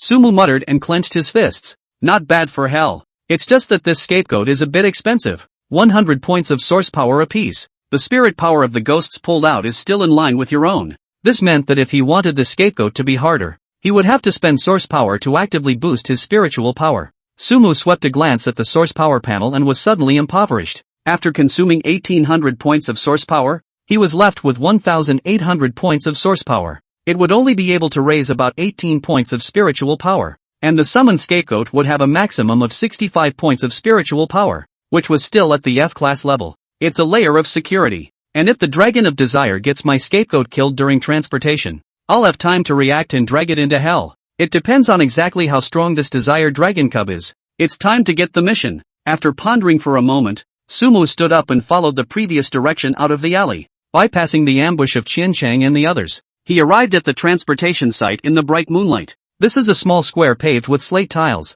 He's already kind of late to the party. Crowds had already gathered since here. At least 100 or so at a cursory glance. Mixed in with the elite candidates were some regular students who had come over to help. Sumu saw the Zhang family siblings inside, as well as his cheap teammate Tang Lemon, who was surrounded by many students. The other party's fiery red hair was extremely conspicuous in the crowd, seeming to perceive the casting of a glance. Tang Lemon twisted her head to look, and when she saw Sumu, she immediately whispered towards the people around her for a while and walked over alone. Our Lord of Dream City has finally arrived, Tang Lemon teased. Lord of Dream City? Sumu froze at the words and then reacted. This was about him using the city temple to link up with Dream City. He didn't do much explaining and casually inquired, "How's it going? What intelligence gains have you made tonight?" Tang Lemon sniffed and didn't bother with Sumu's diversion to change the subject, organizing her language a bit and saying, "Quite a bit of information received indeed. There is a team of law enforcement squatting within a dark corner near us, and it looks like they are ready to come over.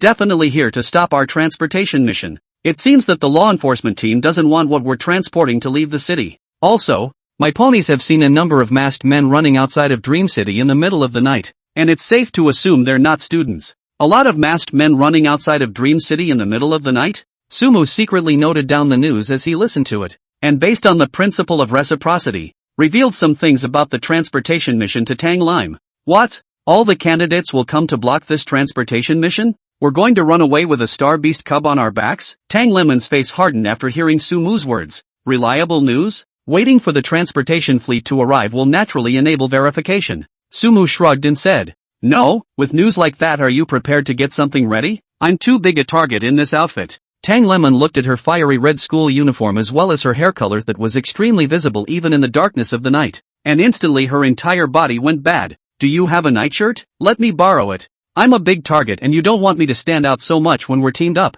do you?" "I'm sorry. I'm afraid this group thing won't work. I'll have to go solo this time." Sumu sighed and said, "Why? Give an explanation." "I'm not going to hold you back." Tang Lemon frowned. "Won't it hold you back? That's too big of a statement. He's transporting the Dragon of Desire. Just because you are immune doesn't mean those around you are. Misfortune befalls anyone who comes near him and then drags him down." Sumu was just about to say something. There was a sound of a van driving from the other side of the street. Turning his head, 8 vans were slowly approaching the square in a neat formation. The transportation driver came with the goods. The 2 men had just cast their eyes over they. It was then that a van at the head of the group suddenly began to stagger as if it were drunk, accompanied by an ear-splitting emergency brake that brought it to a sharp stop on the side of the plaza. The passenger and driver's side doors quickly opened, and the 2 burly men jumped straight out of the car with terrified faces. "Damn it! Who is Sumu? Take this away. I seem to know why you're going solo." Next to her, Tang Lemon looked at the terrified delivery driver and immediately understood. The star beast this guy is transporting is ridiculously strong. Most likely a special assignment for first place. If you teamed up with her, there was a good chance that instead of a strong team, you'd be dragging around a liability. It wasn't good for either side, which is why Sumu took the initiative to go it alone. "It's true that we can't cooperate this time," Sumu said helplessly. "Better you care about your own problems than think about that." "What's in there?" Tang Lemon asked curiously, just as Sumu was about to casually answer a question. After the surrounding students sized each other up for a moment, they eventually landed their gazes on Sumu. "He's Sumu? Hiss, that student who almost robbed the management of Dream City? It's too damn fierce. Get out of the way all of you. I can kind of see that this transportation mission is definitely the most difficult for this guy, and this one van can hold his stuff alone." As the multitude of students retreated and dispersed, yet a different voice emerged from it. Wait, More difficulty means more gain. Why should he be able to get a high difficulty quest? I should be able to do it too. Right? There's more of us. Where talented youngsters gather. Naturally, there are few who think highly of themselves. A young man in a gray and white fancy dress walked out with more than 10 candidates. Obviously, the other party also has a history, and this transportation mission even brought more than 10 horsemen to escort. The high-level students were basically all from good families, and someone soon recognized the teenager. Zhao Zhan. Isn't that the stupid kid from the Zhao family in the imperial capital? Hiss, this guy is trying to grab the first place reward. Indeed, more people have an advantage, but Sumu won't agree. Right? The bad luck of this first place isn't so easy to find. Not necessarily. After all, anyone has to sell the Zhao family face, not to mention that there are many others now. Listening to the surrounding murmurs, Zhao Zhan, a burst of complacency, waist straightened more straight. After twisting his head and glancing at Sumu, he waved at his ponies. Move, we'll take this mission. It doesn't have to be just one person to transport the cargo, right? I have more people here. We can group up to transport this cargo. We should be more equipped to transport it. The rash of ponies got their orders and tried to circle towards the first van. The two drivers blanched at the sight and rushed to stop them. Hey, get lost, move your ass. The cargo in here is the Dragon of Desire hatchling. Go inside if you want to die. The Dragon of Desire cub? The name was like a petrifying spell that made the rash of people who wanted to go up and get the goods freeze in place. The students in the room were dumbfounded for a moment before bursting into an uproar. No one was stupid enough to understand the driver's words. This time, the thing they were transporting was a starbeast cub, and the mission Sumu received was to transport the Dragon of Desire hatchling. The Dragon of Desire. Something that even the top Dreammaker elders in their family were afraid of. WOJ. The difficulty of this first place task is against all odds. I said, why are these drivers jumping out of their cars? So it is it. Ha, great God please. We don't argue. Zhao Zhan, go for it. We're optimistic about you. Hurry up and take Sumu's mission, ha ha ha. All move away. All move away. Stay away from that van. Who knows if this is the radiation range of the Dragon of Desire? Zhao Zhan, quick. Come on. At once. The students who were originally watching the fun clattered and dispersed in all directions like a tidal wave. The crowd of candidates looked at the outgoing Zhao Zhan as if they were watching a good show. Zhao Zhan, who was holding his back, had his neck shrunk as he listened to the words around him, and with a face full of horror, he turned his head to look at Sumu. You dare to take on this task? Why not? Shall I not let you have it? Sumu laughed. No. Zhao Zhan sniffed, his head shaking like a rattlesnake as he shrank back and reached out with a gesture of invitation. My bad. Big brother please. Or big brother. Compared to the first, little brother is self-conscious of his near strength. He said, turning his head to look at his ponies. What are you standing there for? Make way for the big man. Do you want to die by getting that close to the van? No. Tang Lemon looked at this scene and finally was able to understand why Sumu would dislike her for dragging her feet. She's really dragging her feet on this transportation thing. The Dragon of Desire. Ah, with her nature, it would be bad if she was contaminated by the other side a bit. Also, the more people transported, the easier it would be for the Dragon of Desire to find a breakthrough. The circle of minions she brought with her didn't end up being the Lust Dragon's thugs. This guy is crazy? In case he catches the after effects, the mental hospital won't even be able to keep him. Tang Lemon twisted her head with a shocked face to look at Sumu next to her. For the surrounding people's strange eyes, Sumu didn't really care too much, and was even happy about it. Now it was certain that no one would dare trip him up on the transportation mission later. If he met a student and directly told the other party that he was carrying the Desire Dragon's cub on his back, it was expected that no one would dare to come over and rob him. Sure, not including the Dream City group. Now, it's up to the scapegoat ability to hold out for as long as it takes. After signaling to Tang Lemon beside him, Sumu took a deep breath and stepped forward to pass by the road where the students were separated, walking straight towards the van that no one dared to approach. Just as he was about to walk out of the pile of students,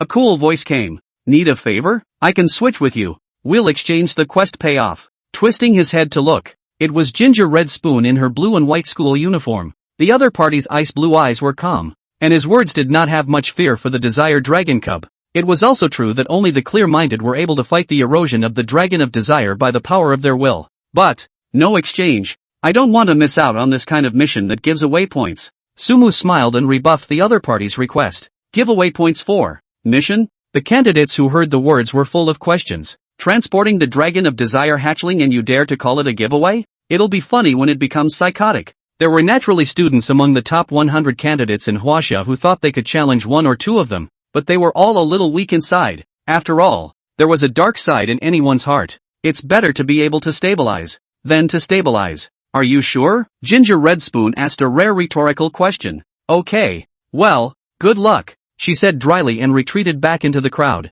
And so, by the time a couple of vans behind them drove up to the crowd of students, Sumu also approached his mission objective. As soon as he approached the back of the van, before he even opened the door to the back, he felt a pang of annoyance in his heart. It seemed like some kind of repressed emotion was about to get erupted. Sumu's actions gradually stiffened. The audience in the live broadcast room saw this scene, where they didn't know that it was the radiant effect of the Dragon of Desire. It's coming. If we can't take this blow, we won't be able to get close enough to the Dragon of Desire. It doesn't look like Sumu is very resistant, although I am optimistic about Sumu's strength. This heart-level attack. To be honest, Sumu was in big trouble this time. Just when Sumu was feeling unwell, the pages of the book in his mind, which belongs uniquely to the 1,000-year-old Chinese, slowly turned. 100 points of source power deducted. In the 18 layers of hell within the dream-creating heart field, a ghost kicked down its surrounding companions and climbed out as if it had been relieved, entering Sumu's body. The moment it entered Sumu's body, a force impacted on this ghost. Seems like some trivial negativity? Yeah, sighs from Ghost's surprise. Compared to hell, this is heaven. Negative emotions? How can you call that a negative emotion? Let me die here, the scapegoat exclaimed happily. With the scapegoat, all the negativity that Sumu felt disappeared, and he returned to normal the next second he was contaminated. It seems not be very difficult? As Sumu ventured this thought, inside the van, the Dragon of Desire, sealed and imprisoned in a box, senses the aura of the human dreammaker, slightly different from the dragon form recognized by Huaxia. The Dragon of Desire is styled more towards a Western-style magic dragon, with horns on its head and wings on its back. As a royal family among the starry sky giants, it naturally possessed a certain level of intelligence. Know your current situation, to the point of understanding what to do to stoically resolve it. Unlike the other desire dragons, its ability has been mutated somewhat to be able to amplify human emotions while eavesdropping on some of the other person's thoughts and feelings. This should be an opportunity. Utilizing my special ability will definitely allow me to get out. When I get out, I will definitely return to my clan, gather the dragons, and level the humans. Escape plan. Let's start with this kid. The Dragon of Desire cub gritted its teeth at the thought and tried to stretch its wings, releasing more domain abilities that penetrated through the barriers of the crates and pointed straight at Sumu. In its perception, the Dreammaker was completely defenseless and was easily hit. When you meet this dragon, you are naturally fearful. So let's amplify your fear and despair and make you submit to my dragon's claws. Zoom zoom zoom. The Dragon of Desire could clearly detect that the other party's emotions of fear and despair were increasing 1,000-fold. Effectiveness. Seems pretty good. The human in front of me was a rookie. The Dragon of Desire's heart rejoiced and immediately began to harvest the other party's emotional perception. Despair. Be afraid. Show me your heart. Soon, a message presented itself from its dragon brain. It was a cheerful sound. That's it. That's it. What? Listening to the message that was transmitted, the Dragon of Desire's dragon eyes glared, incredulously feeling it again. The other side still had a jovial idea. His own increase in despair didn't seem to have the slightest effect on this human. That's impossible. It clearly felt its desperate increase working with the other side. As long as the other person's heart is filled with despair and fear, there is no way it will not work. How's that for a laugh? According to the legacy it receives, this despair increase was the most useful attack, and countless top humans had fallen under the minions of despair and become their vassals. Unless this human is a stone without thought or feeling, or the despair within him had reached the so-called extreme, and any increase effect could not be carried out any further. Then for this human, the despair inflicted by the Dragon of Desire could not be half as effective. How many times infinity is also infinity? This human is here specifically to deal with us? It can't be. No human can resist the attacks of my clan. The Dragon Pup of Desire thought, his dragon face scrunching up. Outside the carriage, Sumu immediately resumed his actions after seeing that he had no major problems. A few steps forward and he was about to open the door of the compartment. Watching Sumu regain his movements, the audience in the live broadcast room let out a gasp of surprise. Getting rid of mental problems so quickly? Holy shit, there seems to be something there. This is not nonsense. Since Sumu dares to take, that is naturally a certainty. This if the radiation area are hard to resist over, then the follow-up how to do? Don't talk, the next time is the most dangerous time.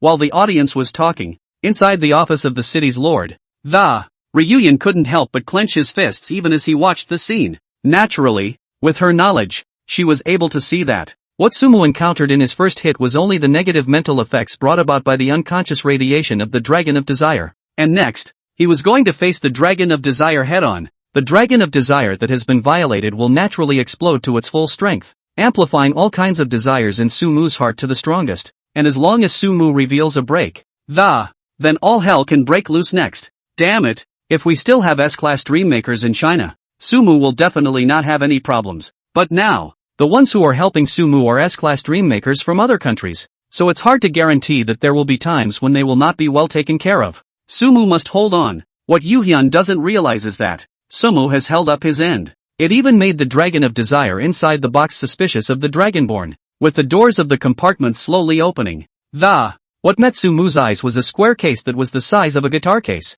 It has 2 straps on it for the Dreammaker to carry forward. It's chained to the center of the wagon. The square box trembled slightly, as if a living thing was fidgeting inside. However, the soundproofing effect of the box was exceptionally good, and Sumu didn't hear any sound.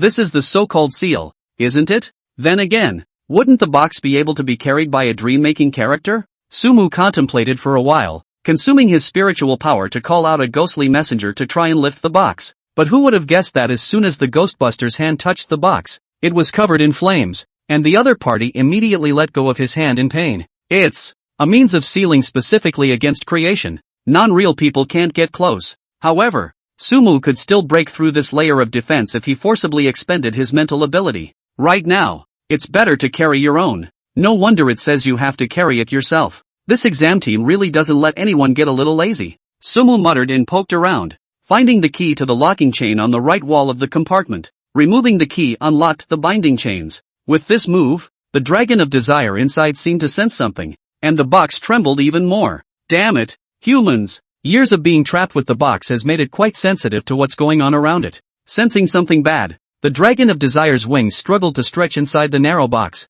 reinforcing the contamination of the humans outside, while at the same time striving to bang against the box to get out of it. Dude, settle down. If you do come out, I'll just have to ask you to walk to hell. Sumu patted the box, and seeing that the things inside didn't seem to be able to break the seal, he no longer cared about it, and turned around and tried to carry the box on his back. I don't know if it was because the Dragon of Desire inside had been starving for too long, but the box was surprisingly light. Carrying the case behind his back, Sumu, who was preparing to go out, heard a sound like an alarm ringing out from the outside world. Dream City darkness rule increased. Here, flight teleportation is forbidden. Immediately afterward, an alert box popped up on his panel. Law enforcement team Zhou Ming utilizes Dream City's authority to issue a mission to all candidates. Some bandits have appeared in Dream City, and you are needed to recoup the losses. Mission objective: the silver chest stays in Dream City, and anyone who attempts to take the silver chest out of the city can be killed unconditionally. Reward for all, 10 points. Candidates who get the silver chest and leave it in Dream City will be rewarded with an additional 10 points.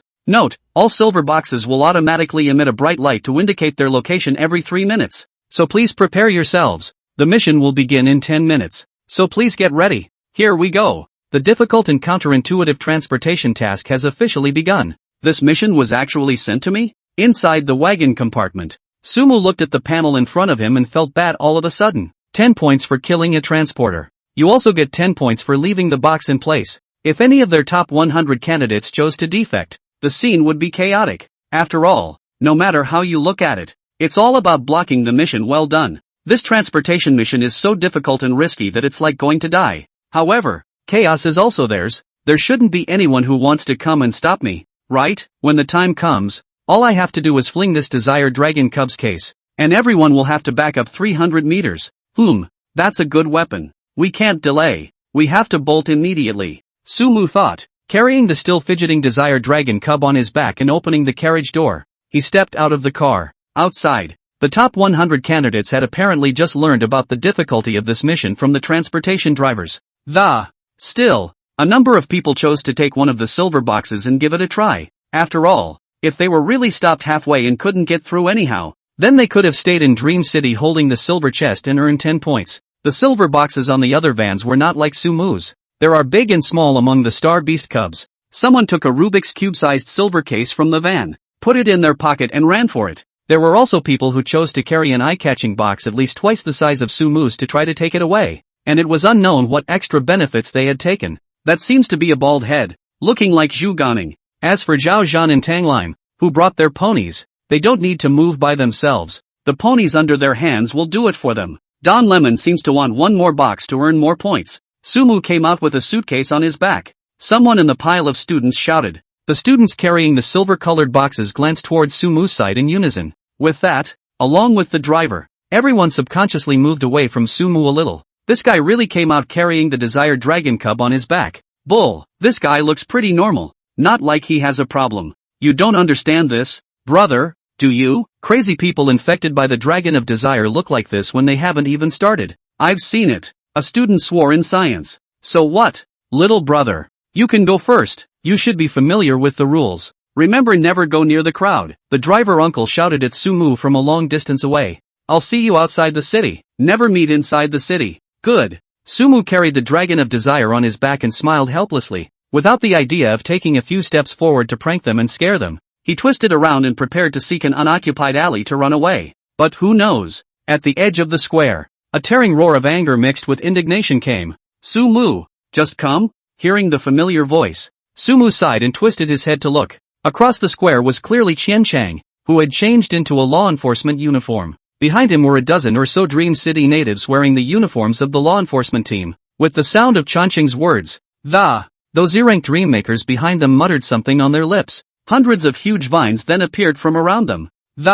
These vines were covered in thorns, and there appeared to be a gaping mouth at the tip location. Like a turquoise python, the vines tore through the bricks in front of them as if they had a sense of purpose when they became fully visible, splitting into 4 paths, sealing off all of Sumu's retreats while storming towards him. Hey, I'm carrying the Dragon of Desire cub. Are you guys sure? Sumu signaled his case. Dragon of Desire? Qianchang froze at his words, then sneered. What does it have to do with me? Just don't I come closer? Quickly, send him away. Yes, the many members of the law enforcement team responded in unison. The momentum of the vines grew more and more violent. Holy shit, what the hell? Doesn't it start in 10 minutes? Isn't that Qianchang? When did he even lead a team of indigenous dream makers? How are we going to fight this? The crowd of students were stressed out looking at the vines that were spewing out. Many candidates even want to switch sides immediately to take 10 points and run. Drivers see the situation seems to have known that the internal office to pacify.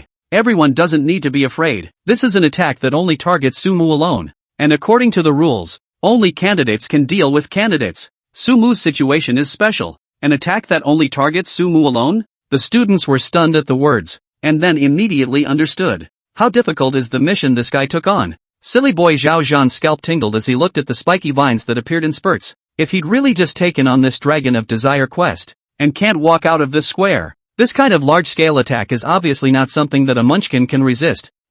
Especially since Sumu also had to defend against the Dragon of Desire's assault while being distracted. Hiss! Big danger. Even if one was a demon, it was impossible to cross a level and fight against so many soldiers, right? The hearts of the audience in the live broadcast room immediately lifted as they watched the scene. This squad is coming a little too fast, isn't it? How to solve this situation? I feel like this exam group is screwing people over. Are the first place winners from other regions treated like this? Or is it just us? Huaxia, that's getting special treatment? Newspaper I double opened the live feed and the first place winners from other regions faced this. It means that this incident is also a separate test for the first place by the examination team. There will definitely be an explanation. A special test for first place? Then there must be an optimal solution. The audience, who also know the virtues of the exam team, immediately began to think of a solution. Soon enough, a dream maker who claimed to have been on the battlefield spoke up on the pop-up. Now, it's up to Sumu to immediately drop the Dragon of Desire cub he's carrying, even in the direction where Qianchang is. If my guess is right,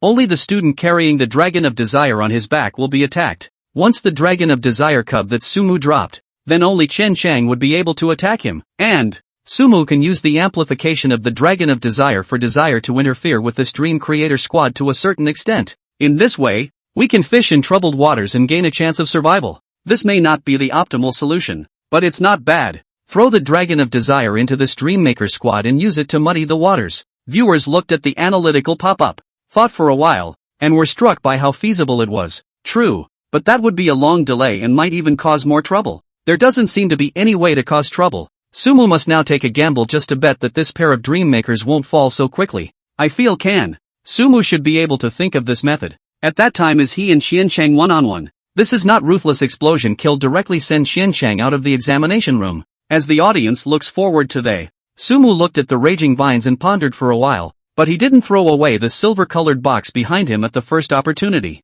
Instead, he crouched down, his 5 fingers slightly open, and pressed his hand to the ground. It seems to be dreaming. Yes, dreaming, in the face of what could be called a scene of certain death. Of course, Sumu realized that this was a question from the examination team. A frontal hard fight wasn't out of the question, but it was too draining of source power and time. Throwing the Dragon of Desire behind you to the opposite side of the room as well. The most important thing in the run is time. It was an unpositioned 10 minutes he couldn't afford to waste at all. A moment of contemplation. The answer is actually in the middle of the previously posted quest. No flying or teleporting here. Such an obvious hint came out. He doesn't have a ban on hiding. And in terms of recluse techniques, there are quite a few advanced people in China. And there are quite a few people who can throw off the opposite side of the street a few times. So, please landlord, the pages of the book in his mind, which belonged uniquely to the 1,000 years of China, turned slightly. A kindly old man of slightly shorter stature, holding a curved wooden staff with a full head of white hair emerges within the pages.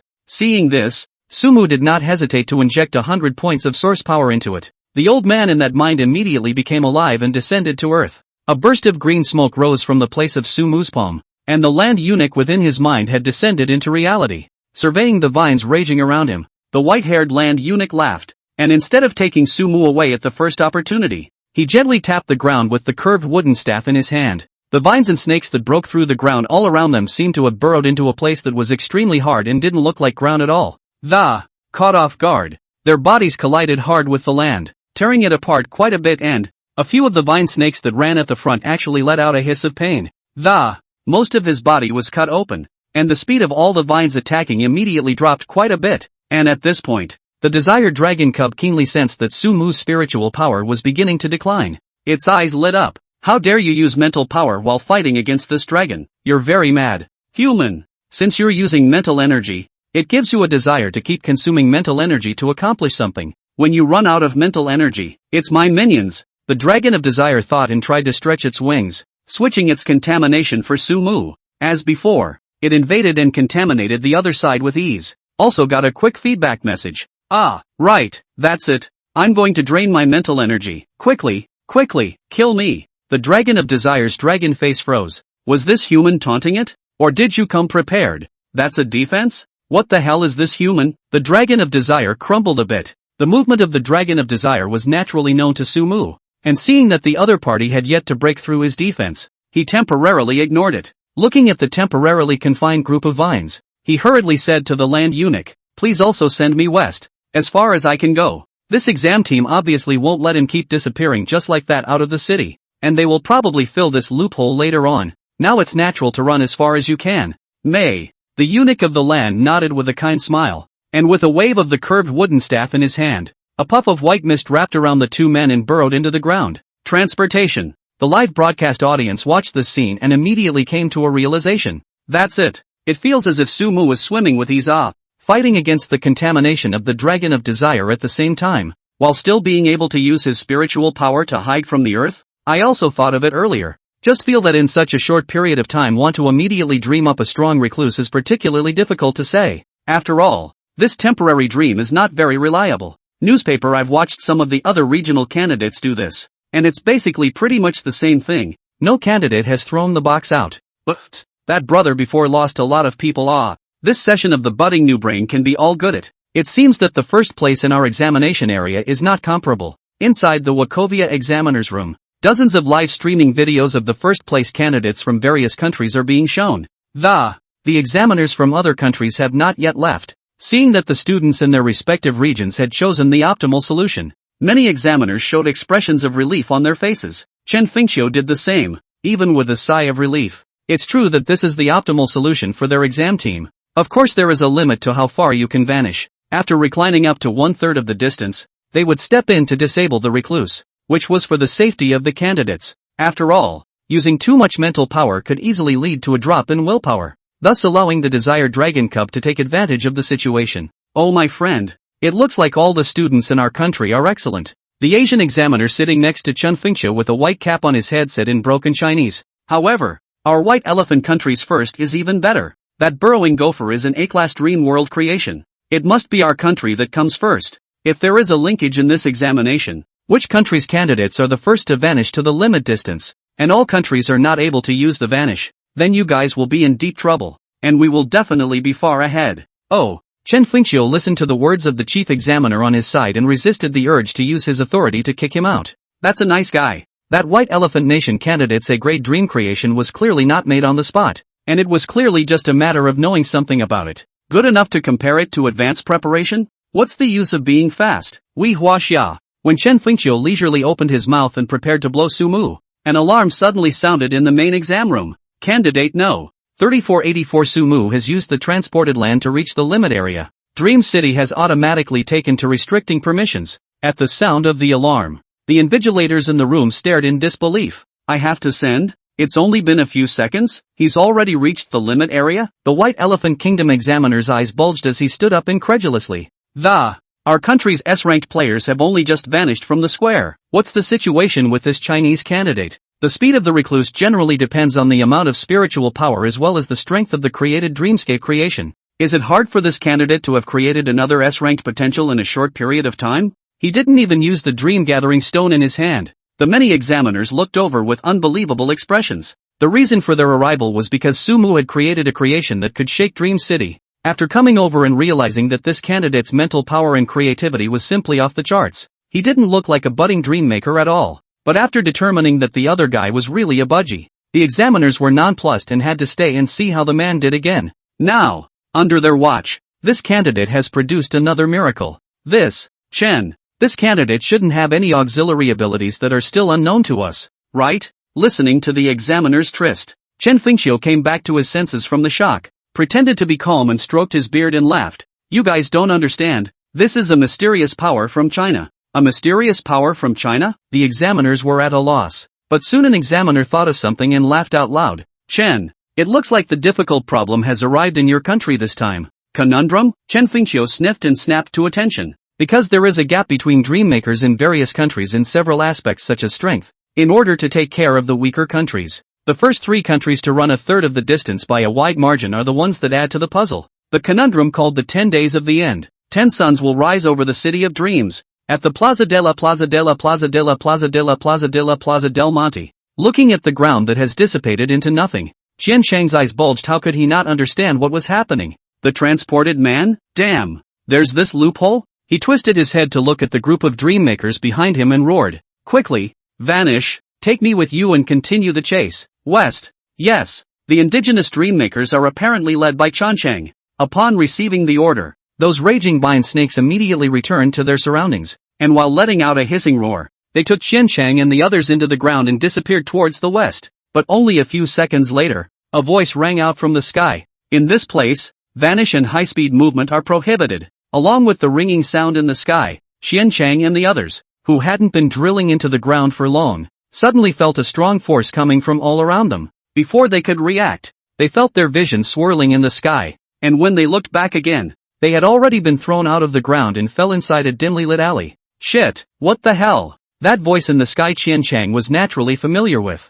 That could be the person with whom he had made the deal, also known as the leader of the extremists in the Dreammaker defense faction, Zhou Ming. But how did the other party help Sumu now? This guy is out of his mind, right? We're definitely faster than Sumu. What's the point of banning Recluse? Qianchang cursed. That's what you think. Stupid. At some point, a somber scowl showed on the face of an ordinary indigenous dreammaker off to the side. With a slight hook of his finger, a beam of light struck hard on Qianchang's body. Hiss! In a flash, Qianchang's mind recalled the torture inflicted on him earlier, and he nearly fainted as his body convulsed. His eyes were horrified, and as he twisted his head to look, the face of this ordinary native had slowly distorted, all but transforming into another person, that Xiao Ming who tortured him. Qianchang saw the situation where he did not know that he had said the wrong thing, trembling and apologizing in a row. Captain Zhou, I was wrong. Humph. Remember, no next time. Listening to Qianchang's words, Zhou Ming sniffed before withdrawing his means of discipline and said in a cold voice,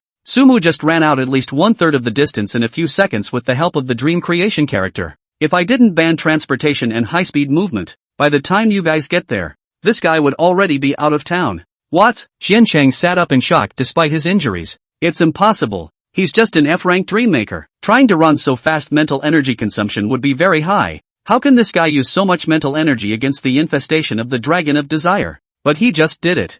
Zhou Ming coldly said, since you already know that the chest is the Dragon of Desire, I won't hide it from you. It's very important to our law enforcement team. I'll give you one last chance. If you can't catch Sumu and get his silver case again, you'll wait to die out of Dream City. But right now, we're far away from him. Xiancheng's face was a bit ugly. Don't worry about that. Wait a little longer. 10 suns will rise in the sky of Dream City, and I'll let you all see Sumu's silhouette immediately. 10 suns? As for the scheming of the Dream City defense faction extremists, Sumu did not know yet. He was on a silent street when he was thrown out by the rules. After inviting the land eunuch back, Sumu immediately took out a map from his pocket and roughly searched the surrounding buildings to determine his location. Just under a third of the way through. Gotta get this thing to its destination as soon as possible. The scapegoat's about to lose its hold. Ever since Sumu started using his spiritual power, the desired dragon in that box had been in a riotous state. Though the scapegoat had been displaying extreme excitement, temporarily dumbfounding the Dragon of Desire. However, Sumu could clearly feel that the scapegoat's spiritual power had weakened to a degree. Another moment and I'm afraid I'll be dust. This is to fulfill the wishes of the ghosts. It can't be very friendly to Sumu when there is a pursuer behind you, and you are not able to open the box to slaughter and kill now. The pressure is bursting.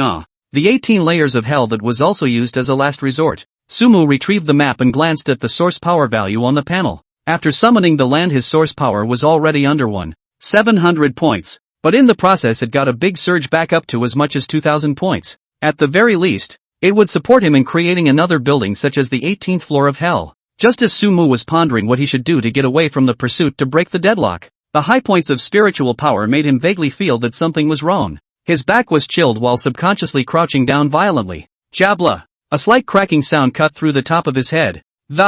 Gazing at it, it was a crossbow with a 3-pronged spike. Someone? Without waiting for Sumu to react, the surrounding streets suddenly cracked on the pavement. Dozens of dark, unidentified metals exploded from all around him, instantly forming a cage and locking him inside. Trap? Sumu felt his brain ache as he watched the scene. What a pain in the ass. Between flashes of thought, a footstep came slowly from the otherwise deserted alley around them. Sweeping around, more than a dozen candidates in gray and white school uniforms came out in all directions. There were men and women, obviously students from the same school. He stumbled into a mugging. Look, what's this? We're in luck today. We actually ambushed a man with a silver case. Brothers, don't talk nonsense with him. Fuck, cripple him and grab points. Among the people in gray and white school uniforms, a youth with colorful dyed hair shouted excitedly. His hands flowed in 7 colors, and a crossbow shot out once again, completely not giving Sumu any chance to explain. Sure enough, there really will be idiots among the 100,000 or so candidates who think they can grab points at night.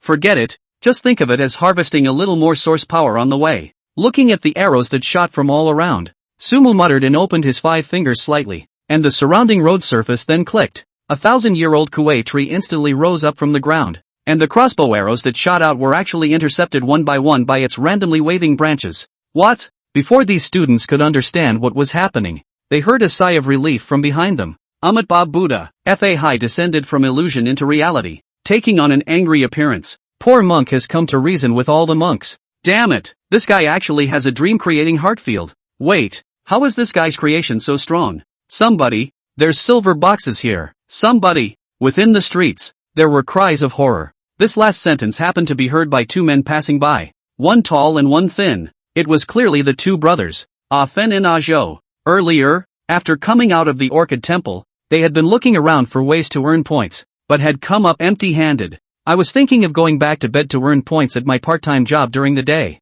but I didn't expect to run into trouble on the way. Ah Cho, hear me. There's a silver chest, 10 points for getting the chest, and an extra 10 points for taking out the person with the chest. Ah Fen said excitedly. 10 points. Can have a good meal, he. Dumbfounded Joe rubbed his head. What are you waiting for? Get up there and do it. Fen said as he immediately began to create a dream, and a lightsaber emitting a laser beam changed in his hand. Pulling Cho with a shout, he rushed forward. Earlier it was touching hard. Now, I'm still afraid of other people for my 2 C-rank potential candidates? But just as soon as he rushes out, Fen's expression then froze slightly. In the street, a dozen fainting candidates lay strewn about, and in the center of the candidates stood the familiar figure in a gold and red robe and a candidate carrying a silver case. Oh, it's the robe-clad master, Cho said dully. No way, this can be touched? Fen was dumbfounded. Amitabha Buddha, What is the matter with the two monks? Fa Hai gazed over. Ahem. Cho, didn't you say you were coming over to do something? Fan coughed to hide the laser sword in his hand.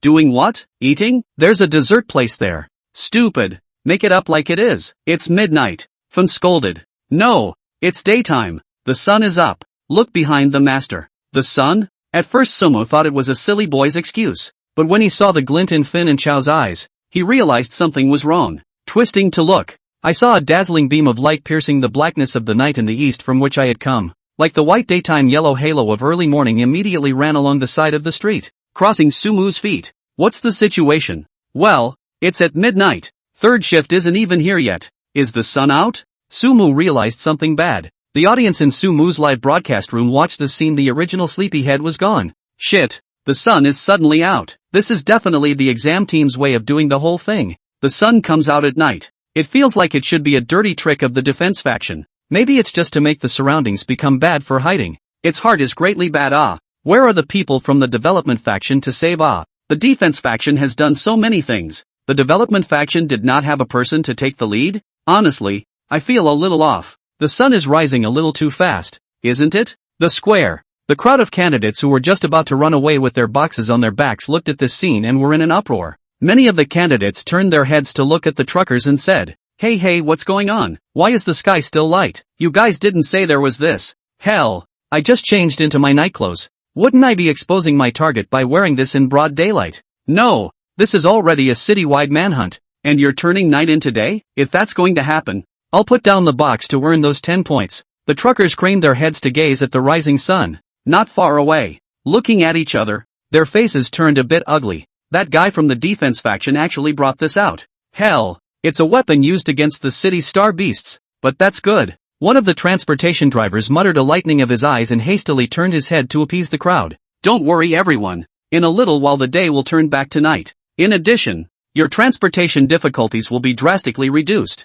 Why? It doesn't sound like this thing is helping us from what you guys are saying. A candidate asked. Of course it's not to help us. This thing is here to make transportation more difficult. But it's only going to be more difficult on one person. Difficulty only increases on one? Candidates who hadn't yet left the square immediately had an idea when they heard the words. If anyone stands out the most, that was bound to be Sumu. So, this sun rising from the sky was only directed at Sumu? Crap. While the crowd was shocked, they suddenly felt that the scorching sunlight had strengthened another point and the reflection in the sky seemed to appear as two overlapping shadows. Looking up, that the sun has risen, and another sun rises instantly on the eastern horizon. Double day on the same day? No, not a double day. Since the second sunrise, the third round also appeared. Then came the fourth round, and the fifth. The golden fireballs rose from the horizon one after another as if they had drilled holes in the world. When the feeling of heat was increasing in all the people, 10 suns hang high in the sky above the city of dreams.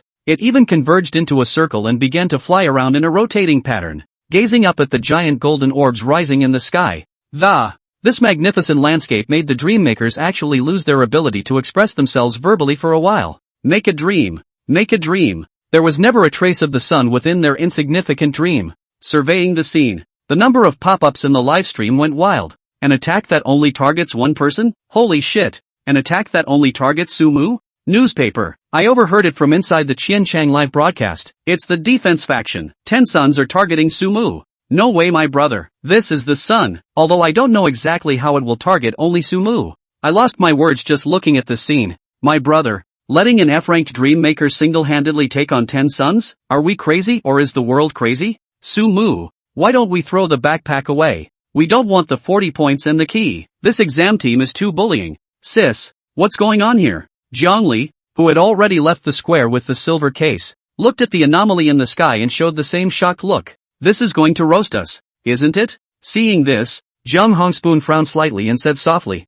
it's not quite right. If there were really 10 suns appearing, we would have vaporized long ago. In addition, these suns are a little too close to us. When Zhangli did not know what he meant, he saw the 7-colored light flow in Zhang Hongspoon's hand, and a high-precision telescope appeared in front of her. After applying a layer of barred film to the mirror, she pointed the telescope at the sun and looked upwards for a closer look. Under the telescope, the golden veneer of the fireball faded. The real situation of the so-called sun surfaced in front of Ginger Red Spoon's eyes. Not the sun. Ginger Red Spoon said slowly. What's that? Let me see. Ginger failed to comprehend, wondering and trying to replicate Ginger Red Spoon's movements to get a good look. But just then, the light that was like a golden red color shining on the earth actually dimmed. The sun rays that spilled around that area were collected as if they were substance. The 10 suns in the sky dimmed as if they had lost their energy. Night actually fell with 10 suns in the sky. Meanwhile, Su-mu, who was on the street in the west, felt that the 10 rounds of sun were constantly zooming in front of his eyes. Fun. Am I too sleepy? Why am I looking at the sky so much the sun is getting bigger and bigger? On West Street, the nerdy younger brother, Cho, tugged on his older brother, Fun's arm. Idiot, this sun is really heading our way. Fun's eyes widened as he surveyed the scene, and his legs went a little out of control. Just as he was about to pull his younger brother, Joe, and run away, he suddenly heard a crisp bird call resonating in the sky. With the sound of birds chirping, the 10 suns flying around in the sky scattered with a bang. While forming a large circle, it hovered and flew above their heads. Directed in blinding sunlight then erupted from the dull sun. It was like turning on a spotlight that shone all the light in the world on the land of West Street. The area where Su-mu and the others were was the center of the sun's rays, and the area outside the rays was still a quiet and deep night. Damn! What's with all the bright lights? Cho, I feel like I'm going to burn all over. The two brothers, Cho as well as Fun, who were covered by the light, closed their eyes in unison and felt a searing pain. Damn it, won't anyone report the light pollution? Fun cursed, 7 colored rays of light flowing in his hands, trying to change into an oversized parasol to replace the sunlight, while preparing to tug his stupid brother to run away in a hurry. But to his dismay a situation arose. Fun could feel his sunshade coalescing, but the speed was more than 1,000th of what it used to be. Not only that, he felt that his body became incomparably stiff under this strange light, as if he was tied up with dozens of pounds of sandbags that were difficult to move. Fun, I can't seem to move. The same negative effect appeared on his younger brother.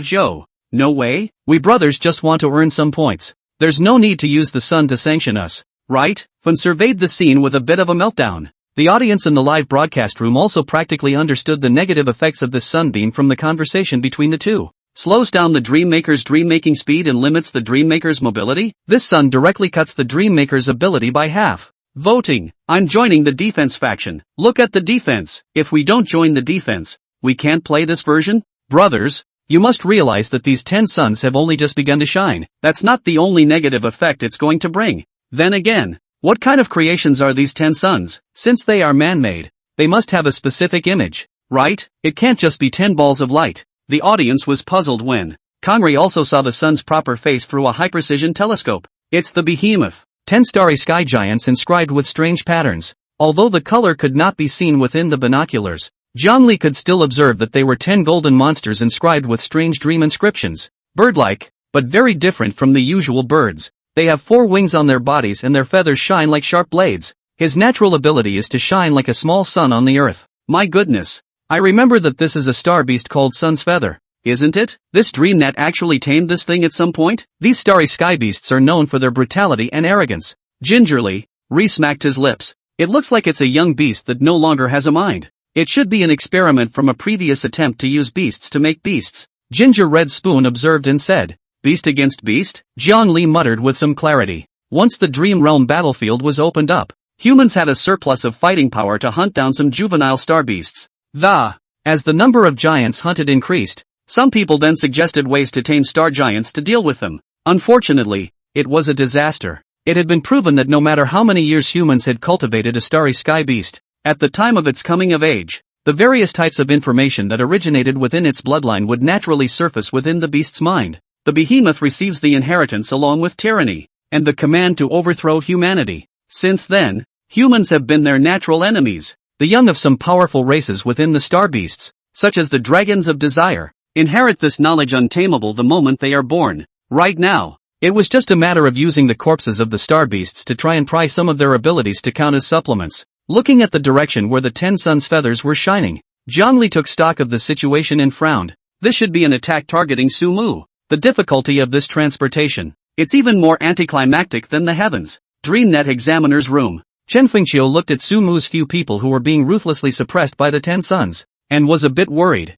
He couldn't be more familiar with the ability of the sun's feather. A few of the things inside this DreamNet were the same things he'd captured back on the battlefield back in the day. This thing is also considered a Dreammaker nemesis. As long as the sunbeam is on, it can slow down the Dreammaker's dream power. limiting the Dreammaker's own ability to act. And that's just the most basic ability. These 10 suns could even erupt into a fireball apocalypse like a volcanic eruption, completely denying the Dreammaker a chance to breathe and hide. Right now, the defense faction's pursuers will be coming. The sun domain was restricting Sumu's movements again. The difficulty of transportation has skyrocketed. Survival is a concern. The only slight benefit is that star behemoths are similarly suppressed by Sun's feather, and the Dragon of Desire in the box is no exception. Dragons of Desire's radiant ability would be drastically weakened. It also sort of gives the Dreammaker the opportunity to use more of his mental power during this period of time. It's up to them to break the game. While prohibiting high-speed movement, traveling deftly on the edge of the sun's radiation allows the Dragon of Desire in the box to bathe in sunlight while giving itself more room for exertion.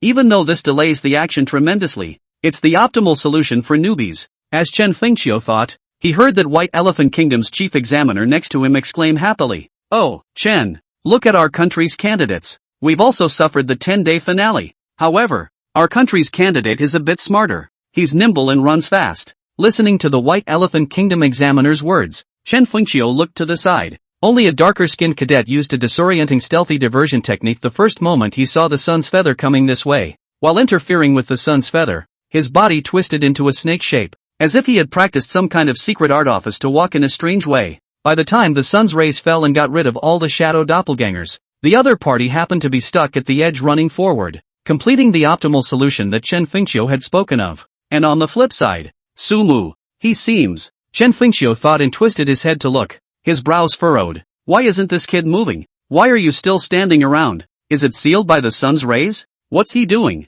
If we don't leave, when the sun's feather truly frames him in the center and casts an attack, it will be hopeless. West Street. Fan held the same doubt. Master and that brother next to you? Aren't you guys hot? Why don't you run away? Make sure you take us with you. Master, your robes can get pretty big as I recall, right? Come bind me, tie me up. But who knows? Fa Hai listened to Fan's words Babudat before calmly saying, Scholar, why are we running? Yeah, why run? If you run, you'll be followed by this tired person all the way behind you, and that's too much to bear. Sumu tilted his head to survey the sky looking at the 10 rounds of godlike suns and laughed. Gentlemen, would you be interested in hearing a bit of mythology? Mythological stories that belong to China. Storytelling? Now, Fan's entire body was confused as he listened to the sound of the teenager's words in front of him. Brother, do you want to see what's going on now? In the mood for a story at this hour? They're about to be roasted to a crisp egg. If you don't run, there are no more people. The viewers of the live stream were also confused. I'm not sure if you're going to be able to tell me the story. I see that the contestants from other countries who encountered the 10 days end conundrum are all running away. And it's just Sumu who's standing still foolishly. Has this child's brain been burned silly by the sun's rays? I've heard that eye contact with excessive light does cause the brain to short circuit. But even a fool knows that he must run away now. Wait, brothers, do you have a feeling that Sumu's words are a bit familiar? As if you've heard him say them before. The words of the last member of the audience brought back memories. It does seem as if there is such a thing. Wait, I remember. It was during the time of solving the bear child. Sumu also told a story then settled the bear with that what's his name tight band. Hisses, I remembered when you said that. Can't it be that Sumu wants to solve this 10 days end conundrum? In the true sense of the word? Brothers, are you serious? This is 10 suns, not 10 bears. Brothers and sisters, I just came back from Ginger Red Spoon's live broadcast. That sun is not the sun, but 10 starry sky giants called sun's feathers, which can be even more aggressive and lethal than the sun. Linhai City, City Lord's office. As Lu Yun listened to Sumu's words, an impossible thought flashed in her mind. To completely solve the problem of the 10 suns ending, according to her idea that naturally was to extinguish all 10 rounds of suns in the sky. If it were on the Dreamland battlefield, the grumpy character would have done it. But if she was only F-ranked, she would at best look angrily at the sun in the sky, and then look for a way to run away. As for addressing the sun in the sky or whatever, Ryuyan definitely had the heart, not the strength. And right now, this teenager could be about to fulfill a challenge that even she didn't dare to imagine. This kid, it's so to my liking, that's the way people should be. Hiding is nothing, frontal resistance is the real skill. If he doesn't carry it and gets eliminated, I'll send him to college. Something about going head to head. Something about not wanting to run away. Sumu certainly didn't have such an idea. If he could still run fast, he would have slipped away. But you can't run fast with this thing on your head. What a delay. Also, these 10 so-called suns appeared at just the right time. Now that he had run a third of the distance. With the prohibition of high-speed movement, the Dream City's Dreammaker squad would definitely not be able to chase after him that quickly, and he would have time to solve this 10-day puzzle. And the Dragon of Desire in the box fell into a brief silence because of the appearance of these 10 suns. And once this 10-day puzzle was solved, the Dreammakers chasing after him would lose his position, so that he could basically not worry about any more forces intercepting him on the road ahead. The bottom line is this: these 10 suns are a giveaway. Why not take advantage of the situation, popularize the Chinese story for them, and earn source power at the same time? Between the thoughts, the pages of the book in Su Mu's mind that uniquely belonged to the 1,000 years of China slowly flipped. 10 golden suns emerged in his mind, a long story from the impatiently manifested in the world. Seeing that, before those 10 clusters of suns in the sky actually launched their attack, Su Mu seems to carry a reminiscent tone. Will that past slowly come? In long ago China, 10 suns rose together in the sky from the east, and the warm sunlight shone on the earth, causing a large number of rivers to dry up, and all the trees and plants in the mountains and rivers withered and died, so that even the land on which crops could be grown was no longer viable. In a blink of an eye, the whole of China was like an ever-heating steamer, becoming a hell on earth. With the sound of Su Mu's words, a picture scroll that seemed to come from a more ancient and distant place emerged from the minds of the people. Those were the suns that truly hung as high as the gods, 10 days in the sky, their merciless flames scorching the land of China. Even the rushing river was evaporated in no time, and the riverside was filled with the shocking remains of animals that had dried up and died. Such a scene alone is enough to qualify as a B-grade dream creation. The sense of desperation living at that time was gut-wrenching. This is made up, isn't it? Before we had such a scene in China? Who knows? After the star beasts descended, the former civilizations could be in the dirt, and it's not likely that there were really 10 suns in the past. This sun should be played by some creature as well, right? It's the same as the sun's feather, but it's much more powerful than them. Don't talk, keep listening. What happened? What happened after that? A dumbfounded Cho asked the follow-up that the crowd wanted to know. When the rushing rivers dried up, and the beasts had no more food, the monsters in the water climbed up to the shore and plagued the earth. At that time in Huaxia, monsters ravaged the country, and people either became food in the mouths of the monsters or turned into a charred corpse under the scorching heat of 10 suns. At that time, the strongest tribe in Huaxia also suffered greatly from it. Faced with such a scenario, the chief named Yao sent the most skilled archer of that time to go on a mission to shoot down the 10 suns in the sky. His name is Yi. May a mortal dare to shoot the sun? A mortal who wasn't even a dream maker, wielding a bow and arrow, was going to do something completely impossible. If you go there, you will have to climb over 10,000 rivers and mountains, and you will have to travel 10 million miles. He needs to go to the shores of that eastern sea and ascend that sacred mountain that no mortal can climb, raise the 10,000-pound giant bow and face the scorching flames of the rising sun, turning the impossible into the possible. Let those 10 suns in the sky set one by one, to fight against the heavens with the power of one man. Though millions of people will go on, invoke the gods.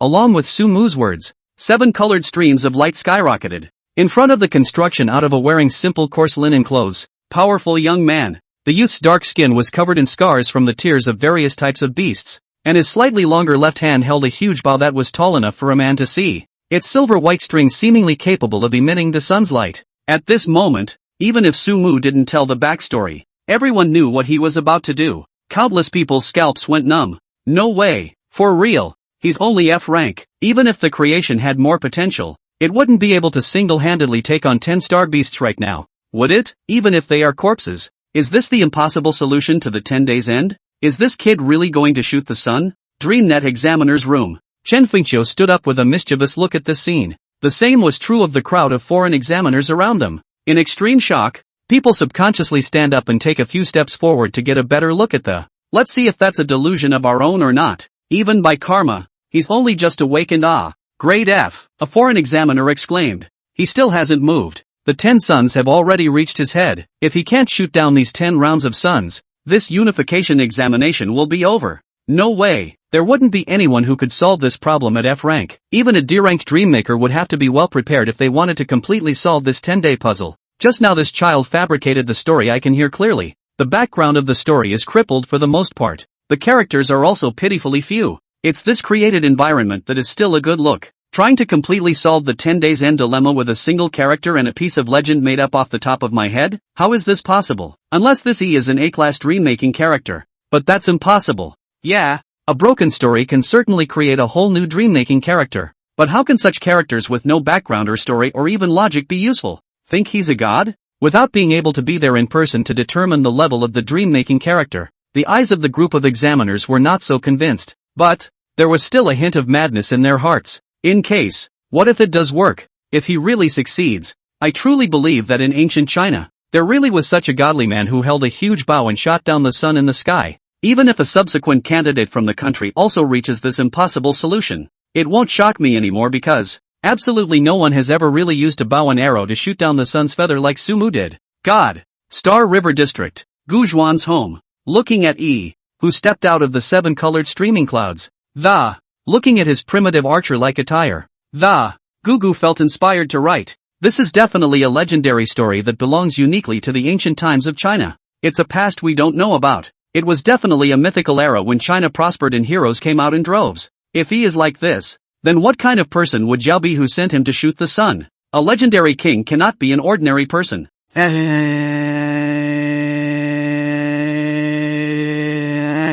Guzhuan stared at the live broadcast going crazy. I wonder if the story of this era will be dreamed up by Suamu. Will she be able to travel? The luggage can be all packed. She had absolutely no doubt as to whether he could make the sun shoot down. Sumu said it was a legendary myth of China. Thousands of meters beyond West Street, Chen Chang led a group of dreammakers to run wildly towards Sumu's location. He was in an overwhelming mood. 10 suns, that's 10 suns. 10 suns shine on you while also launching attacks to slow you down. Let's see how you can hide this time. Chen Chang thought and looked up at the center of the stage that was shining like a spotlight in the distance. At this moment, all the light of the city was gathered there. As long as he was able to mount that so-called stage and defeat Sumu, everything that came before will be returned. People only remember the winner at the end. But, is this Sumu not running? How are these 10 suns circling in place? He looked at the location of the radiance with doubt in his heart. Is this restricted by the sun? Or is something wrong with the sun? No way, this he can run too? As Chen Chang thought about it,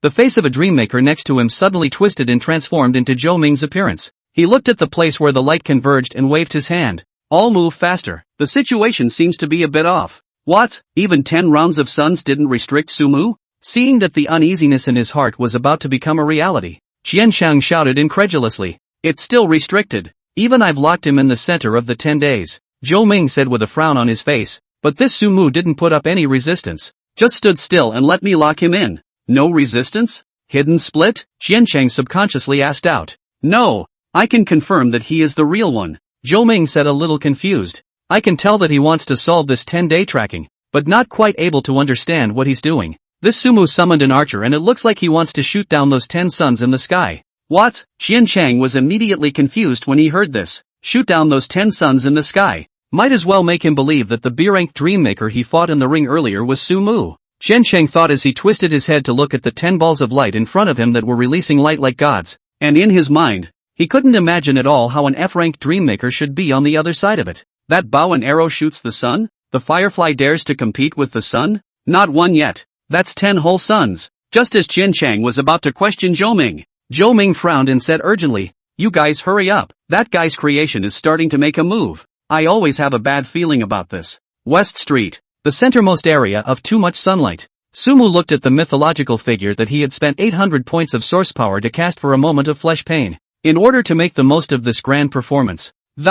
He's the one who made the blood money to create the mythical E that belonged to the mortals. There are naturally more powerful versions of the myth of E.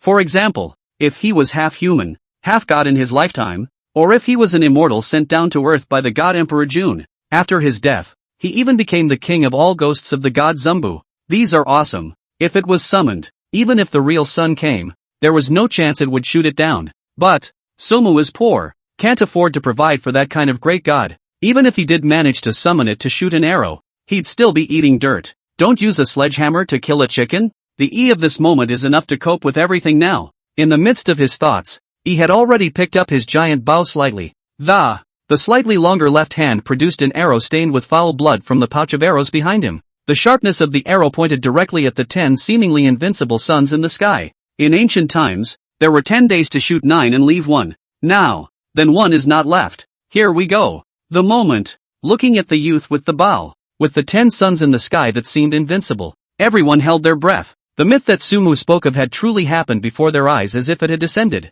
There are 10 days in the sky, shine on the earth and the corpses are everywhere. The mortal named E, armed with a 10,000-pound bow, shot his arrows toward the gods against the hot sun of the rising sun. If this scene is drawn as a picture, the suns take up a huge chunk of the, mortals are only able to occupy a small, insignificant patch of fire awnings in the scroll. But that's just it. The gods have fallen. The human race inverted. Extra sun that shouldn't be hanging above the sky. With the arrow on the bowstring, Yi's gaze condensed slightly, and his slightly longer left hand pulled the bowstring out into a full moon. At a fluttering sun in the sky, he shot the arrow in his hand, stained with foul blood. Hard. It was accompanied by a soft swoosh. A cold flash then disappeared into the burning sunlight. It was as if they were baked by the dazzlingly hot sunlight in the middle of their strike. But the crowd didn't believe it, and neither did Zhou Ming, who was secretly controlling the feather of the sun. 7 colored streams of light flashed in his hands, and the dead pale pupils of the sun's feather were instantly ignited, glowing with a golden light.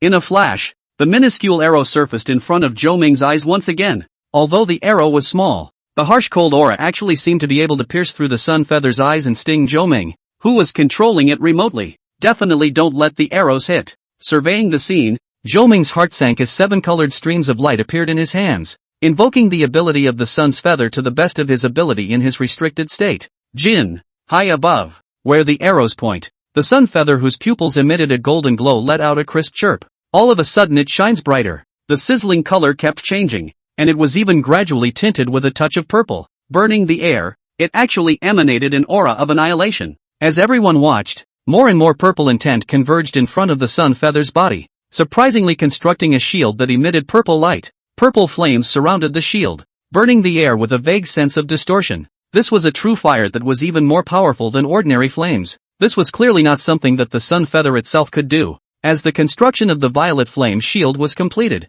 it just happened to collide with the arrow with a cold aura. The purple flame shield that emitted scorching heat instantly swallowed the arrows that were shot towards it and melted without a trace. Shooting for the sun seems to be failing? Zhou Ming, the leader of the defense faction extremists who had been manipulating the operation of the 10 suns, couldn't help but let out a sigh of relief when he saw this. The arrow didn't make it through the shield. That would mean that Su Mu would surely die. The dragon of desire ended up in their hands, Zhou Ming thought, but his face bristled. The violet flame shield that sizzled as if it could burn everything in the world was indeed covering the arrow with a cold aura. But just 3 seconds later, a bit of coldness burst out at the center of the shield. Hee. With a slight roar, the shield burst apart violently as if it had been hit by a huge wave of air. Along with the scattered flames, a little starburst flew out from it. The arrows stained with foul blood remain. With mortal courage, he stabbed hard into the interior of that sunfeather with a speed that no sunfeather could dodge. In the rays of that rising sun, the audience was unable to see what was going on in it. But just 3 seconds later, they heard a violent roar that, the light that shrouded above the entire West Street dimmed violently by a small amount. A sun fell from the sky with an endless blaze. Yes, the man named Yi did, with a 10,000-pound bow, knock the unbeatable god in the sky down to earth. The fireball dissipated in mid-air, and the inscription engraved on the sun feather was completely gone. The body, like an extinguished sun, slammed down hard on the houses on the side of West Street with a deafening thud. Houses collapsed and smoke billowed up. Watching the scene, after a brief lull in the various live streams, the numerous pop-ups erupted violently. Crap, he really shot down the sun. My mom asked me why I was kneeling down to watch the live broadcast. The anchor show was too powerful. I couldn't carry it. That first of the White Elephant Kingdom is still twisting snake steps, and Sumu has already shot a sun down. Tears in my eyes, holy shit. That's it. That's what you call a puzzle? The sun. That's all. This is the kind of spirit our Chinese dream makers should have. This is the true dreamer of China. When the legendary story of Huaxia is played out again on this land, China's children that is like a bloodline bond still exists. Will still be this for this legend shed tears. This is a romantic legend and heroic story that is uniquely Chinese. This kid really did it? Chen Fengqiu looked at this scene and violently pinched the arm of the chief examiner of the White Elephant Kingdom next to him. It was only after seeing the other man tearing his teeth and keeping the shocked color on his face as well that he confirmed what he had seen. 10 days to the end. This dilemma was known only to a group of examiners and the S-ranked dream makers who kept the dream network running. It hasn't been revealed to anyone at all. That said, there is no way anyone can predict and solve this problem by preparing ahead of time. And right now, instead, Su Mu did it. This would also indicate that the mythological story he had just recounted was a dream with at least A-level potential. If one were to refine the world a bit more and dig deeper into the various aspects of that dream, this might be another S-ranked dream. When the Chinese are prospering, what's wrong with a fit of one? Su Mu would definitely be a key target for their Huaxia to cultivate in the future. Also, Chen Fengqiu felt that there might be a story behind this fit of one. in terms of the dream creativity that Sumu was currently displaying. With that spiritual power that could be described as demonic, how can this dream maker profession not have a fit of one? There may be other hidden agendas here. However, thought for thought, Chen Fengxiu would certainly not discuss this topic now. Seeing the many main examiners turning their heads to look at themselves with faces full of incredulity, attempting to find some answers in themselves, Chen Fengxiu busily put away the expression he just had and stroked his beard with a cloudy look, saying, "This can be a mysterious power from China. It's normal that you guys don't understand. Once upon a time in China, it was incomparably glorious. When a god dies, it's only natural for the rest of the gods to panic and, because their handlers know that at this moment, there are truly humans who can hold their lives in their hands. Damn, what's the deal with this guy?" The grimness of Zhou Ming's face that controlled the 10 days was not there, and he also maintained the face that communicated with Qiancheng regardless. His entire mind was focused on manipulating the sun feather. Zhou Ming had a mind to use his power to interfere with Sumu's arrows. However, the rules from Dream City were the ones that immediately stopped him. This transportation-stopping battle, he only had the power to control a squad of E-rank Dreammakers in 10 days. Right now, the squad is still far away, and 10 days suffered the threat of death. Since the moment the mission opened, Zhou Ming had never imagined the current scenario. In his perception, these 10 sun feather corpses crafted by Dream City were bound to be able to place Sumu in the palm of their hands. He could attack Sumu while leisurely controlling the feather of the sun, while remotely controlling Qiancheng to allow him to complete his encirclement of Sumu. Eventually took the silver chest containing the Dragon of Desire hatchling by a huge margin. As long as you take the case, it doesn't matter if you lose the rest. It was essential for him to carry out his plan. But what's going on now? That perfect plan was viciously ripped out by a candidate with only an F grade, leaving a large, unfillable gap. This just stepped out of the dream-making character named he completely wore out Zhou Ming's beautiful dream. Now, what he had to worry about was the safety of the remaining 9 sun feathers. This was one of the few cards they had in their defense faction. Zhou Ming thought, slightly flustered, controlling the sun's feather to erupt into a violent, hot aura strong enough to pierce one's eyes, trying to run in all directions. It's amazing that they didn't even do a careful enough job of suppressing the matter. You see, the situation looks still calm and steady, completely unaffected by the hot on, but also directly from the back out of the 3 arrows. Hitch up your bow and aim it at the fleeing suns. Vow to bring these 10 days, the complete end of the day. On the hunting ground, the wolf and the sheep's offense is completely reversed. I also don't know if it was an unintentional move by Zhou Ming, the head of the defense faction, who was in a state of panic. The remaining 9 sun feathers subconsciously grouped together in 3s and 3s as they ran away. They fly in a spiral pattern in an attempt to interfere with Yi's arrows, but it's futile. It even gave the archers the perfect opportunity. With the bowstring chiming again, the 3 arrows with a blazing cold light shot out along 3 different directions. The fire that erupted from that sun's feather was easily pierced by the arrow as if it were a joke. Jin. At this moment, the entire Dream City resounded with the wails of the sun feather's corpse. With the whole town watching, the large stage that had gathered light suddenly dimmed. Thoroughly dimmed. In the sky, the suns that had been so proud of everything dissipated their fire, and in a moment they were swallowed up by the night. One could only vaguely see the traces of its fall and hear the roar of its fall. 3 arrows through 9 suns. At first watch, the sky returned completely to the kingdom of night. Surveying the scene, he put down the bow and arrow in his hand and looked as usual. Damn it! Zhou Ming's heart was dripping blood as he watched the scene, and he struggled to do something to salvage the star beasts that had fallen from the sky, but itself has been in a state of limitation. The sun's feather, the heart and soul killer of his defense faction, was destroyed by a student. How much effort would it take to try to recreate it? As his heart was twisting, he suddenly heard Qiancheng's voice. Hey, what's going on? How did the sunlight go out? This dumbass. Seeing that Qiancheng was still a long distance away from Sumu with his other undercard, the anger in Zhou Ming's heart was about to erupt like a volcano. He drummed his hands together and used his mental powers to link to one of the dream makers, attaching his soul to it. There's no way. This dragon of desire absolutely cannot be destroyed. Then it can only be done in desperation. He muttered, and suddenly struck out, pressing his palm against Chancellor Running's body. Before Qiancheng could react, he felt a twinge coming from his body, a twinge that seemed to shatter his soul. With that, his vision gradually dimmed, only to hear Zhou Ming leisurely speak. Idiot, you'd better leave Dream City and go home. This body, lend it to me. No. Qiancheng listened to this bureau of words, immediately realized what face turned extremely alarmed, but could no longer say any words. Cool. So these suns are a couple of birds. How come they're not roasted? West Street. As the light dissipates, the 2 brothers, Ah Fen and Ah Zhou, looked at the scene and respectively let out their own emotions. Dumbfounded, Cho said, twisting his head to look at the body of the sun's feather that had smashed down on West Street. Look, fun, it's smashing the dessert store open. Oh, is this a gift from the heavens? 1 dessert for 1 point. Why don't we help them eliminate their stock? Both of you, carry on, don't mind us, Asfin said. He tugged on Ajo and ran towards the smashed open dessert store on West Street without looking back. It looked like they were harvesting food, but they were actually hiding from Sumu and the others,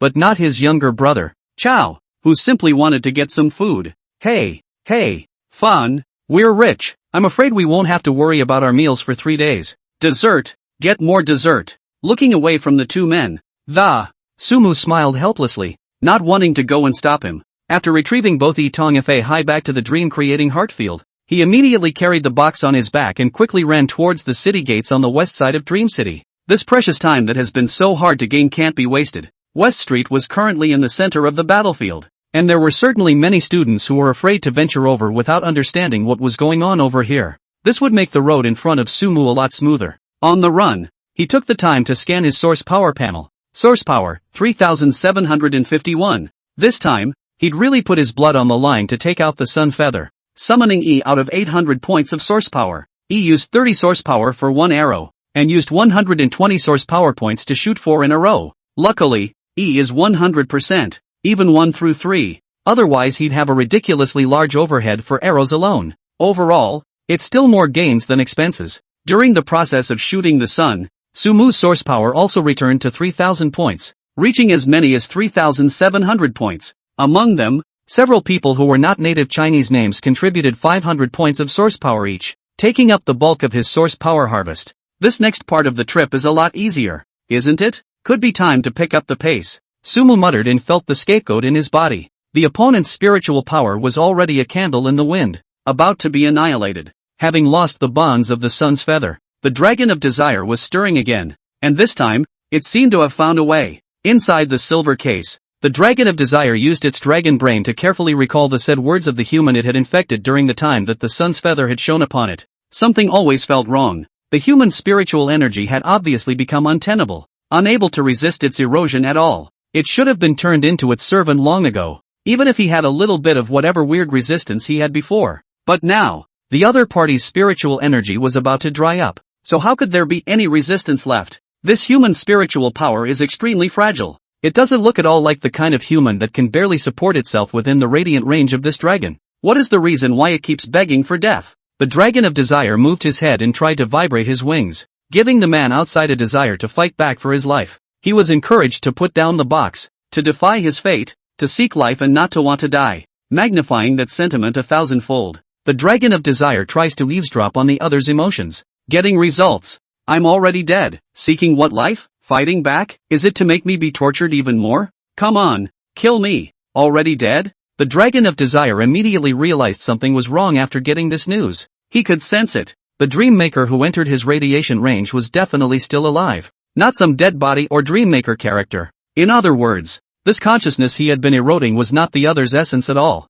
It's totally a thing that gets pulled out as a shield. It erodes a bound, dead soul. Only this soul was inside the dream maker's body and was used to fend off his attacks. Human, to actually use this method against this dragon. The dragon of desire who figured it out got angry. The wings rioted in the small space, releasing the strongest radiation in his life, viciously eroding that soul in the other's body. Just after Sumu had run another third of the way along West Street all the way forward in the darkness of the night, the scapegoat in his body had become translucent. The spiritual power that had been given was about to dissipate completely. I can't. At this rate, this guy will start eroding me before I reach my destination. Why don't we just put the dragon karma in place? Feeling the scapegoat's warning in his body, Sumu frowned and stopped his pace. Just as he was surveying the surrounding area and preparing to find a clearing to set the box down and try to deal with the dragon of desire, on one side of the street came the sound of a car driving. Brother, get in the car. Turn your head and look. Ushered in by an extra-long version of the flat-bottomed sedan. The car was emblazoned with the team logo of the law enforcement team, and the people who drive them are little snakes who have not yet reached adulthood. The development faction has finally come to their aid after being dead silent for so long. The development faction is finally showing up. I thought they were really just a pose. Toxic. Sumu almost ran the whole way before coming, but fortunately, they still came. It's okay to come. It's okay to come. And if they don't come again, it's me. I'm going to swing hard. The live viewers watched the arrival of the vehicle and Snake with a sigh of relief. Sumu's mission should be completed, right? It's almost done for tonight. If this fight goes on, people will go numb. It still has to be an S-rank spirit potential to give it strength. If another person came, they wouldn't be able to hold it up halfway through. Brother, sorry. Before, because of the sun's feather, the chief couldn't intervene excessively in what was happening in the city. Now that you've destroyed all the sun's feathers, we can free up some hands to intervene as well. Brother, get in. You sit at the end. I'll take you out of the city. The chiefs are waiting for you outside the city. They are ready, Little Snake said with a slight apology, and with a wave of his hand he gestured for Sumu to sit at the end of the sedan. That's a good distance from the main driver's seat. It looks like a vehicle designed specifically to transport the Dragon of Desire. So, better hurry then, I can't hold it much longer. Sumu contemplated for a while, and was sort of relieved. Carrying the Dragon of Desire was about to pull open the car door and enter the back seat of the sedan. Thinking, he suddenly remembered something. The hand gripping the car door gave a slight lurch. Snake, don't you have anything to say to me? Brother, what's that? Let's get out of here. And by the way, you can put the suitcase far away. Snake prodded, looking at the silver box with a wince. Oh, Sumu raised an eyebrow and took the box and sat in the car. On foot he should be too late to reach the scapegoat before it dies, but it would be more than enough for a car ride. I guess there's less things that can go wrong on the road. Accompanied by Sumu sitting in the limousine, a sharp pushback followed. Snake wasn't very old, but he was a decent driver, even a bit of an old driver. Driving down the streetway, Sumu through the car window to also saw a lot of candidates who were in a firefight. Seeing their car drive by at high speed, many people showed surprise. Crap, isn't high-speed movement forbidden? How is this guy still able to drive? Idiot, that's the car of the law enforcement team. The ones sitting inside are probably Dream City administrators. It's not right, is it? Why do I look like there's a candidate sitting in there with a silver case next to him? In the process, many candidates who saw Sumu's vehicle ahead of time among them. Many of them were stupid enough to want to trip up this car. But then they wince and give up after seeing the law enforcement team's logo on the outside of the vehicle. This law enforcement team, it's not something to be messed with. That's it. Snake's vehicle actually drove unimpeded to the entrance of the city. The place is, for the moment, empty, because Sumu had run a third of the distance ahead of Vanish. Tang Lemon and Ginger Red Spoon, they had probably only just run out of the city center for a short time. The blocking brigade had not yet set their interception point here. Seeing that the car was about to follow the driveway through the giant-like city cave, Sumu took out the map from his pocket and carefully surveyed it. This final point of transportation is just a short distance from the western gates of the city. Even on foot, it wouldn't take more than a few minutes. The prolonged battle made his demeanor feel slightly tired, despite being able to constantly keep his mental power at its peak through source power. However, the frequent consumption of spiritual energy still made his heart feel a little uncomfortable. If I could turn in my mission right away, I'd have to go back and get a good night's sleep, but I'm afraid it's not that simple. As Sumu thought about it, he suddenly felt in a trance. The scapegoat, which had a little time before it was consumed, suddenly signaled, and with a final yelp disappeared into his body, the soul returning to hell. This was clearly not an attack launched by the Dragon of Desire. Inside the long, dark tunnel, Sumu only felt a bright light in front of his eyes. Craning his head to look out the window, the limousine had pulled out of the gates of the... But there's something wrong with the direction of travel. Sumu clearly remembered that the quest location marked on the map was on the left, and this car is traveling to the right. When this thought surfaced within Sumu's mind, his hands subconsciously stretched out his 5 fingers, and the 7 colored streams of light inverted. With a violent roar, the 1,000-year-old kuwei tree then exploded out of the seat of the car. It directly ripped the moving vehicle in half with a deafening explosion. The violent explosions caused the viewers who were about to exit the live broadcast to take a break to move their gazes back. What's the situation? How did Suomu create his own dream to blow up his car? What the hell? It's hard to believe that the negative effects of the Dragon of Desire have erupted. No way. We're only a few hundred meters away from the mission handover point. Holy shit. Sumu wasn't able to resist in the end? It can't be? As the audience was oblivious to what was happening, the 1,000-year kuwei tree had already stretched out its branches to protect Sumu while bundling the silver box away from the center of the explosion. The silver-colored box erupted into violent flames as it came into contact with the 1,000-year-old kuwei tree. The kuwei tree hissed but spread out more branches to wrap it up and place it in a somewhat distant position from Sumu. In the driver's seat, Snake lunged out of the speeding vehicle and rolled on the ground a few times before saying, somewhat grimly, "Brother, what are you doing? Not bad hands, still able to roll out of the driver's seat? Sumu looked at Little Snake and coldly said,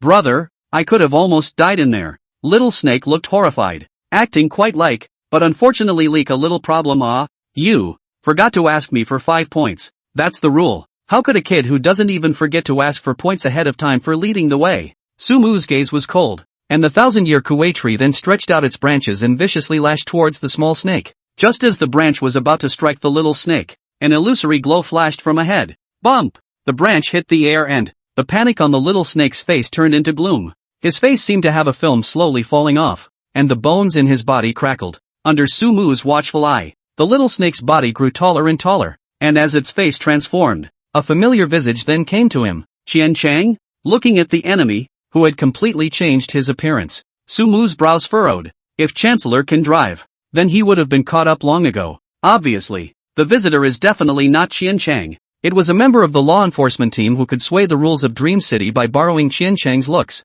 apparently from the defense faction, or maybe even the head of the defense faction. But the other side doesn't seem very strong. Why else would there be a need for illusions? He was able to strike, but was somewhat limited. Sumu thought about the sudden feeling of spiritual power appeared violent alarm. Not daring to slow down, he immediately controlled the 1,000-year kuwei tree to swing its branches to pull himself away, while letting the branches of the tree shoot towards the nothingness in front of him. The next second a subtle cracking sound was heard emerging from the nothingness in front of him. Jabla! The 1,000-year-old kuwei tree let out a mournful cry as a large number of its branches were sliced in half horizontally by something completely unseen. Sumu, on the other hand, felt a pain at his cheek, as if a slight abrasion had appeared. After one blow, the attacker revealed himself. It was a strange chameleon walking upright, mimicking a humanoid, and holding a wide, long taijutsu in its hand. Seeing Sumu gazing his gaze over, the chameleon spat out its tongue and its figure disappeared in midair. Invisible chameleon. When did this guy make a dream?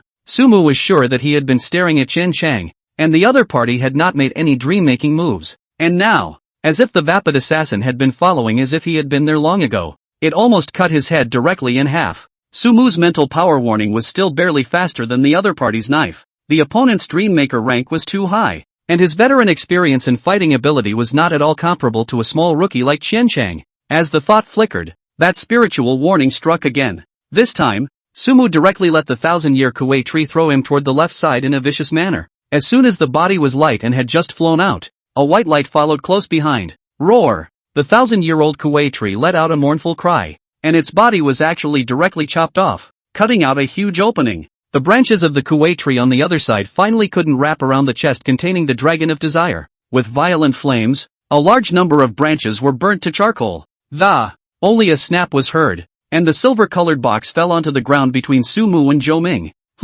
Seeing this, Zhou Ming's spirit was flabbergasted, and he gave up chasing after Sumu, and the stealthy chameleon appeared next to the silver chest as if it were an instant. With a casual kick, he was about to kick the box in Zhou Ming's direction, but when it was about to kick, the ground under the silver box instantly turned into a river of scarlet blood and countless ghost bones. The ghostly bones in the river were a point ahead of the chameleon, and with a grab of hand bones, the silver case then fell into the river with a thud, never to be seen again. The river of forgetfulness. Sumu, who was thrown in mid-air, summoned the Hellmouth at the first opportunity. An eternally boundless black fog then emerged from the surrounding land in a steady stream. As the black mist swept in, the river of forgetfulness quietly continues to the left, flowing all the way. Where is black and white? Oxhead and Horseface? Sumu landed on the edge of the river of forgetfulness, and 7-colored light flowed in his hands. A large amount of black fog instantly enveloped his front. The black and white irregulars, the ox-headed Horseface,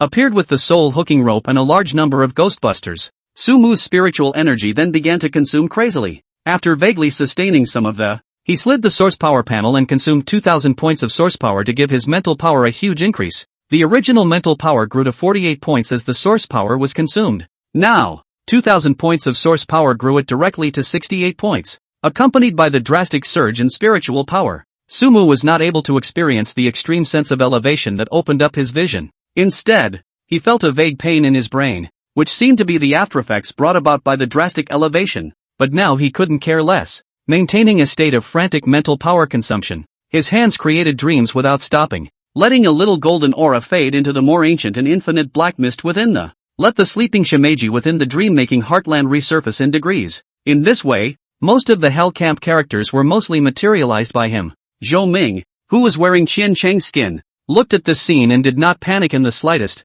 Instead, he stood with his arms folded and said rather approvingly, "Su Mu, you're definitely the strongest candidate I've ever seen in terms of spiritual power. How about this? Now I give you a chance? Join my faction, and I'll give you whatever the development faction gives you. As long as you can give up your exams to stay in Dream City all the time, you can have anything. I can also forget about the matter of you destroying our defense faction's bottom card. How? Join the defense faction and stay forever. Oh, these people won't even give a price. Stop him." Sumu waved his hand at the black and white irregulars. With that, he took Shimeji and turned his head and ran all the way to the left along the River of Forgetfulness. Inside the River of Forgetfulness, countless ghost bones wailed and took over, allowing the silver-colored box to flow down the River of Forgetfulness towards the bottom, following Sumu's pace. "Go this way, right." The lion-headed, beast-tailed Shimeji's gaze was gleaming with sound, exerting his ability to lead Sumu all the way towards the left. On the left, Sumu naturally knew the direction, but his scapegoat for today had already returned to hell.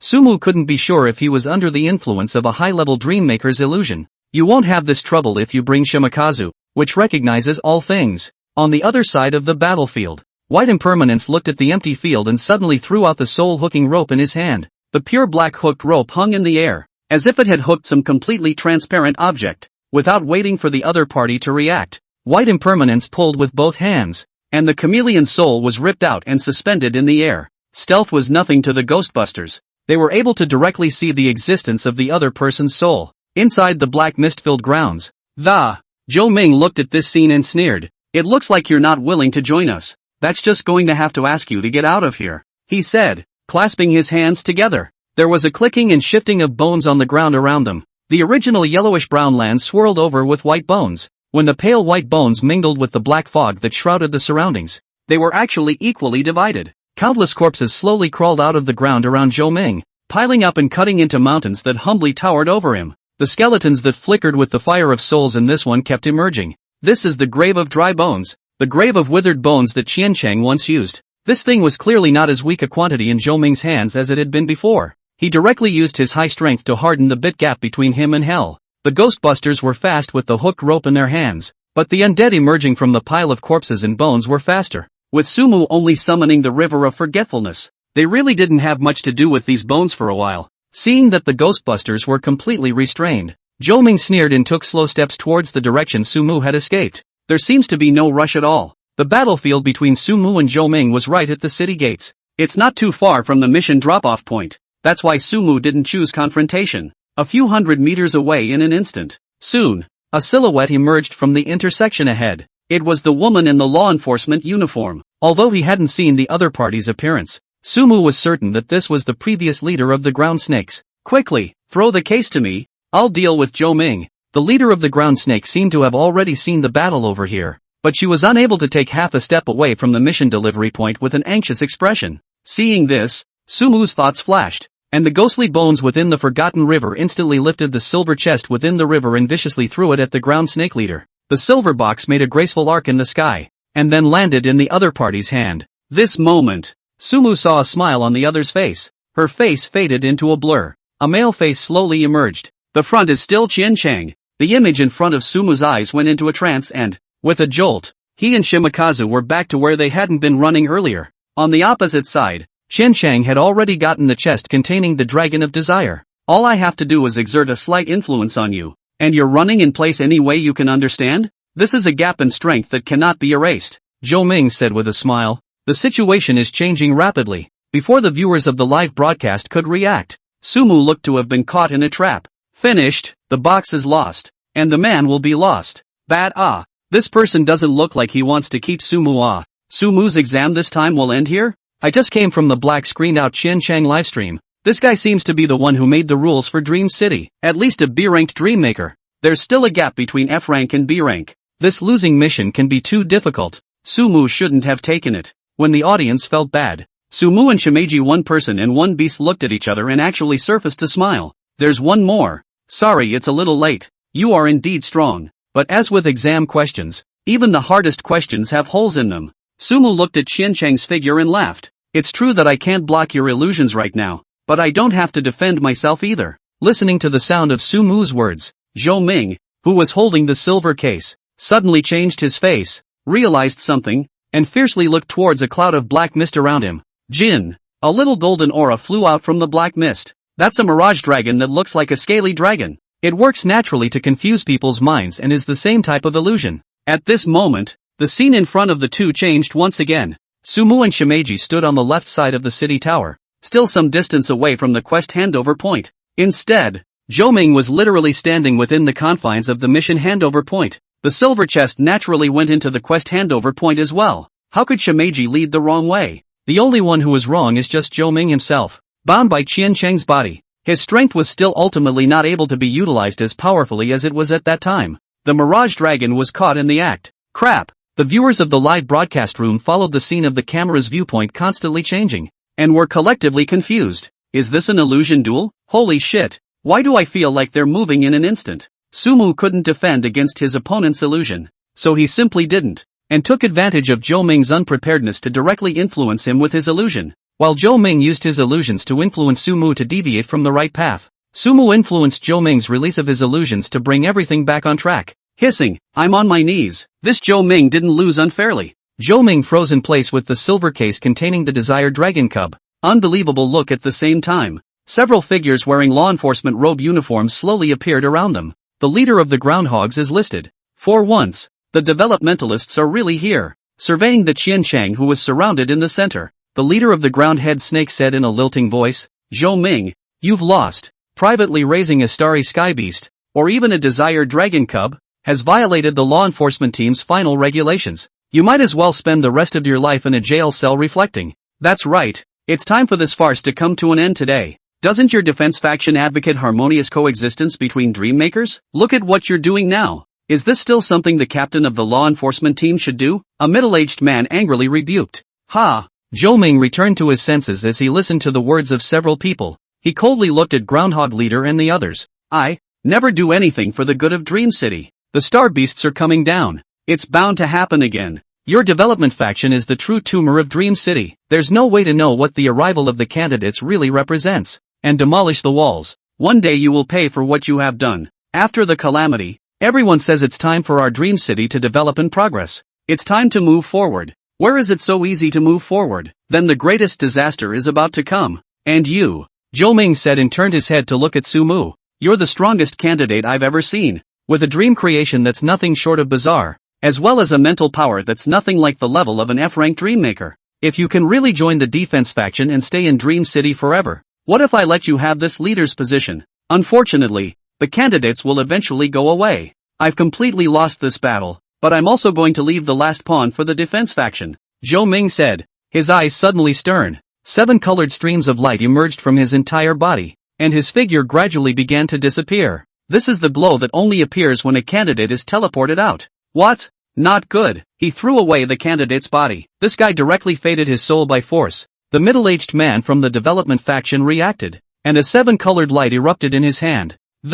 Everything around them instantly slowed down. Even the air was about to stand still. A figure slowly emerged from the air. That was clearly Zhou Ming. At this moment, his body was illusory and his soul was burning, and there was actually a terrified-faced demon dragon in his hand. This is clearly the Dragon of Desire hatchling. At some point, the other party had already pulled out the soul of the Dragon of Desire within the silver case and brought it in the palm of his hand. And the position he rushed toward was clearly the direction where Sumu was. Sumu, you're the one who made me lose everything. Then naturally, you will be the one to carry the destiny of our defense faction. Don't worry, I won't hurt you. I just want you to stay in Dream City. When the great disaster comes, you will not die until Dream City comes. If Dream City falls, you go with it. Come feel the ultimate. Darkest despair increased by the Dragon of Desire, and it will always make you ring with my words. Unbreakable. I hope that you, who have felt it, will understand my intentions. Zhou Ming's soul actually exploded directly after he finished his last sentence. Those countless pure soul fragments accompanied by 7 colored streams of light all attached themselves to the Dragon of Desire. This was the realm of soul dream creation that only A-class dream makers could access, an attack method that Sumu was currently completely unable to understand. And after the Dragon of Desire accepted Zhou Ming's soul, it felt like he was in an unprecedentedly powerful state, to the point where he had the intimidation of an adult Dragon of Desire. Based on its own hatred towards Sumu, as well as the guidance from Zhou Ming, It vibrated its wings about to dare to make Sumu feel true fear before the development faction blocked it. However, in front of it, Sumu opened his 5 fingers, and 7 colored light flowed between them. The deepest darkness and despair? Coincidentally, I have it here too. 18 layers of hell. Advent. Looking at the dragon of desire charging towards him, feel the strange feeling of fear rising within. Sumu didn't panic in the slightest and executed the method that had once been long thought of. Let's just see which is stronger, the dragon of desire or hell. As the 7 colored light flowed, the dark and deep fog quickly covered everything in front of them. Gradually, bright red blood-like colors emerged from the black fog, causing the raging black fog to gradually transform into a mirror like blood jade. And within the mirror came a wailing sound. That mournful, fearful howl that seemed to come from the depths of the soul made all those who heard it couldn't help but feel their hearts tremble. What's inside? Before the live camera could move towards the depths of the black mist, a restless sound was seen coming from within the crimson, blood-like black mist. Hell! The gates of hell are open. The gates of the 18 layers of hell are open. Outside. Where is outside? The earth? It's the earth. With countless voices shouting in surprise. The crimson, blood-like mirror enlarged violently. Instantly, countless hands poked out of them, and the hand bones that revealed an endless pale color in the illusion waved, as if they wanted to climb out of the earth through the black fog. The camera panned on the live feed. At this moment, all the spectators who saw the front of the black mist stopped breathing in shock. What a scene that was! As within a mirror of bloodstone, thousands of disembodied souls hissed and growled as if they had seen the dawn of hope,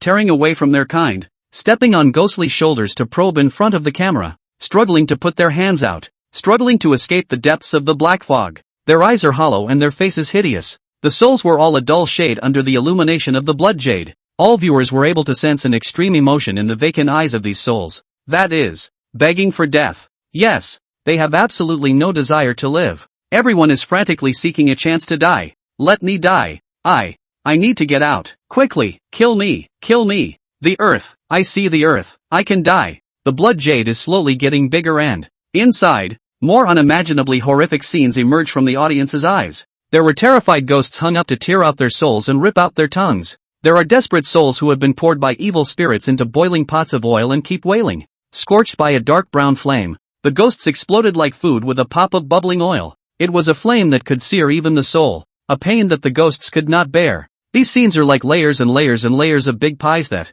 there were 18 layers in total, and all of them emerged clearly within the black mist that was like blood jade. Copper pillar hell, iceberg hell, frying pan hell, stone pressure hell. Even in the heat of summer, even through a layer of screen, the audience felt the temperature around them plummet, and a violent coolness emanated from their bodies. It can't be. Is this somewhere in hell too? Isn't the worst thing for a hellish ghost to do after death is to swing the bridge under the bridge of Manhwa? Where is this place? The souls of the dead have to endure such torture? What are all these people here for? Holy shit. I'm going to have nightmares at night. I saw a ghost being crushed to pieces and then resurrected to start all over again. People do. The same goes for the star beast. As the dragon of desire charged towards the one teasing it, Sumu, with hatred, the breath of countless human souls was suddenly felt in front of his eyes. Without thinking much about it, it was naturally delighted, amplifying its own radiation in an attempt to plunge all the humans in front of it into the abyss of fear.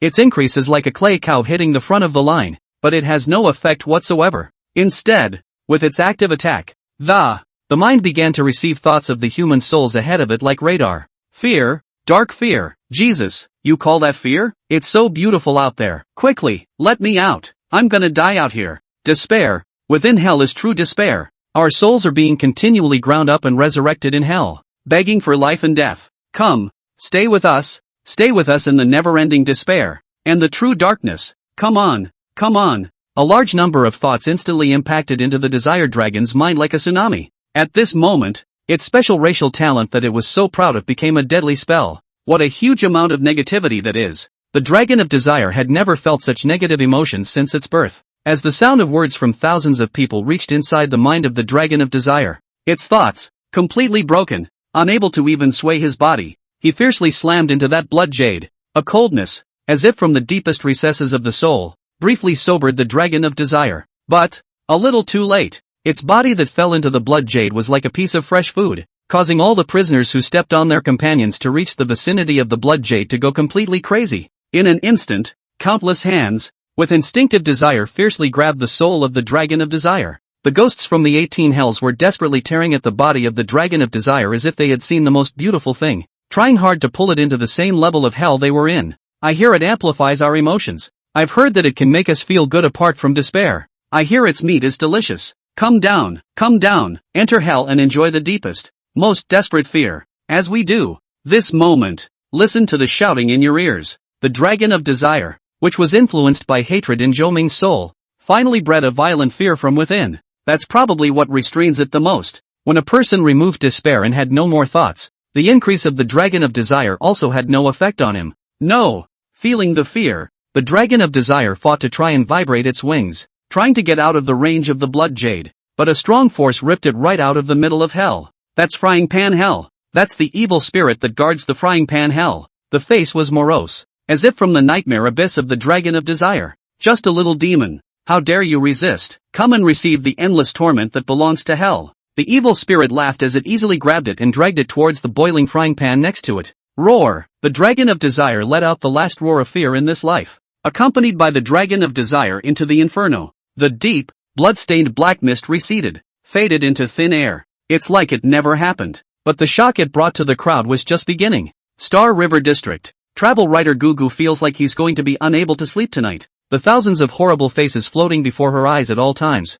I don't know if it was because the air conditioning was turned down too low, but she always felt a chill on her back and chills all over her body. Right, too much hesitation. Guji immediately moved his own small quilt and shrunk his body all the way in, only revealing a head. That's the ultimate point of hell, to punish people, isn't it? After death the hell will be divided for good and evil. Even if you walk off the bridge and get through, at some point you will be judged and enter that hell of despair. No, it's time to set the rules for the journey to hell. I think it's better not to experience this 18 layers of hell. Yeah. Determined not to go. Linhai City. Inside the city lord's office, City Lord Lu Yun, who had stayed up all night watching Su Mu's live broadcast, looked at this scene and shot up. Being an A-ranked dream maker, she felt it immediately. This so-called 18 layers of hell is definitely a huge refinement of the S-level potential dreamland hell. The earlier hell gave the impression of focusing only on the so-called reincarnation, and with the addition of the 18 layers of hell, this hell has begun to involve the realm of punishment.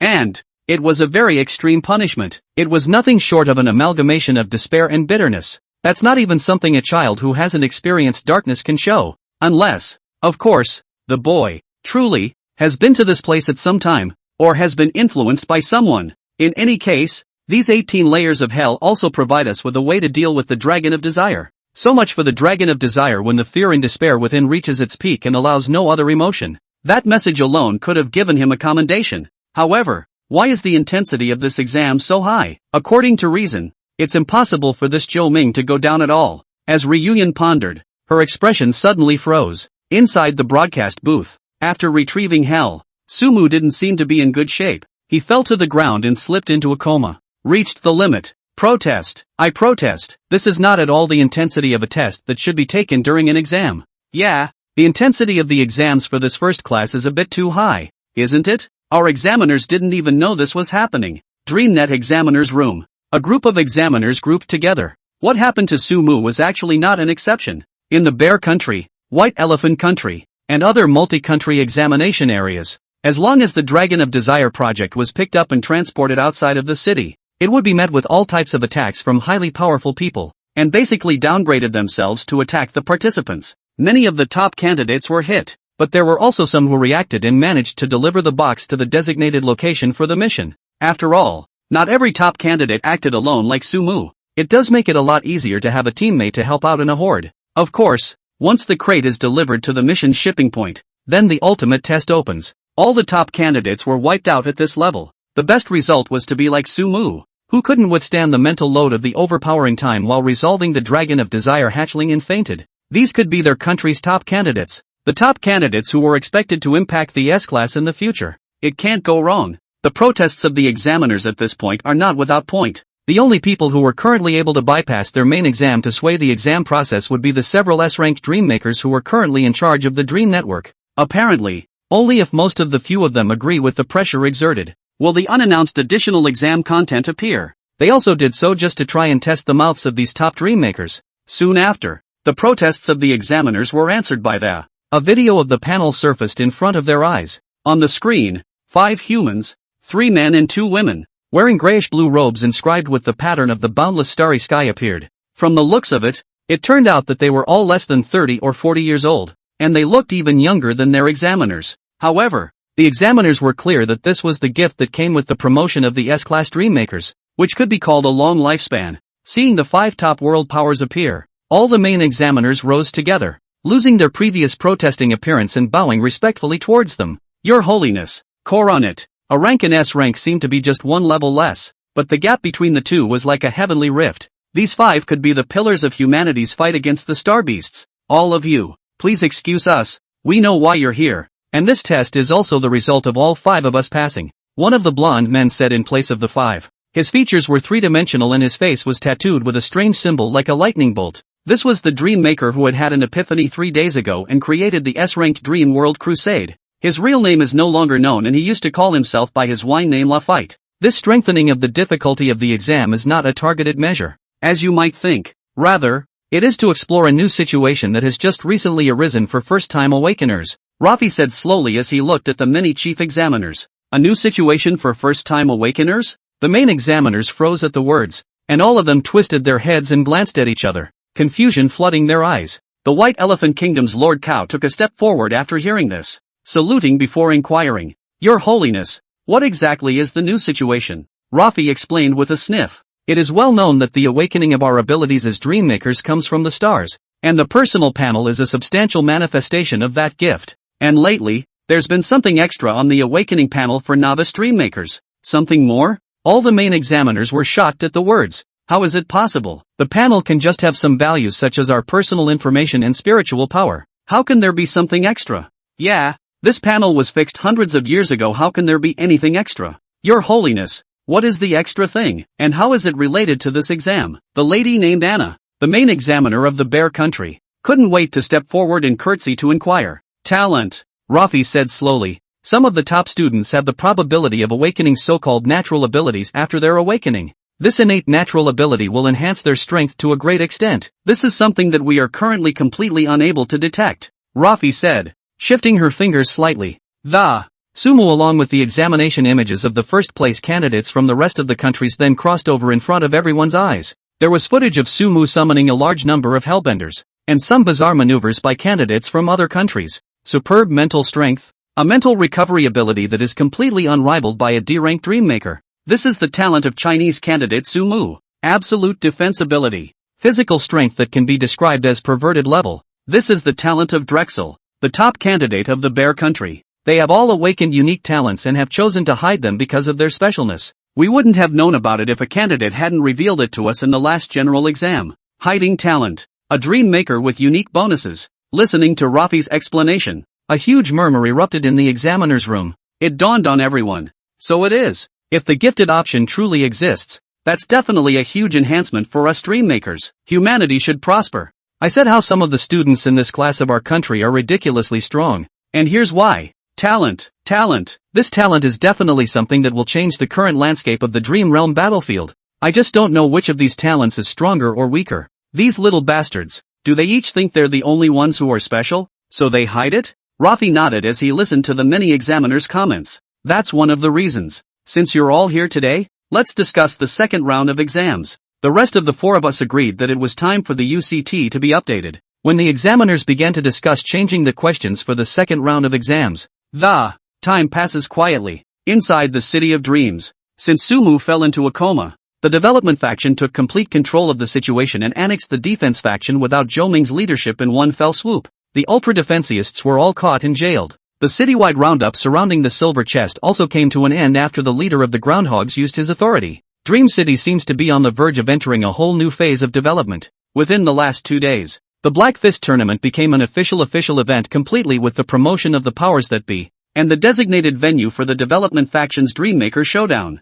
The secret realm controlled by the defense faction within the darkness also began to slowly fade, and the people of Dream City dared to go out at night without fear of encountering too much danger. Everything seems to be going in a good direction in Dream City. It is worth mentioning that all the candidates who have committed crimes during the night and have grabbed points have all been eliminated and dealt with, and none of them have been spared. This was the same as Sumu's speculation at the time. The 5th rule of the Dream City rules, the above applies only during the day, is also a trap rule. Candidates after the first night to understand overall settled down quite a lot. More people found that as long as in the daytime diligently take more tasks, clothing, food, housing and transportation plus the bottom line of 30 points can still be guaranteed. Since then hard work to get rich and peaceful development has become the current mainstream. After all, this is for 3 days of rest. And the great battle in the transportation mission called 10 Days End became the most curious thing for a group of candidates. Countless candidates wanted to know what happened that night on the spotlight stage of 10 Suns. And so it was.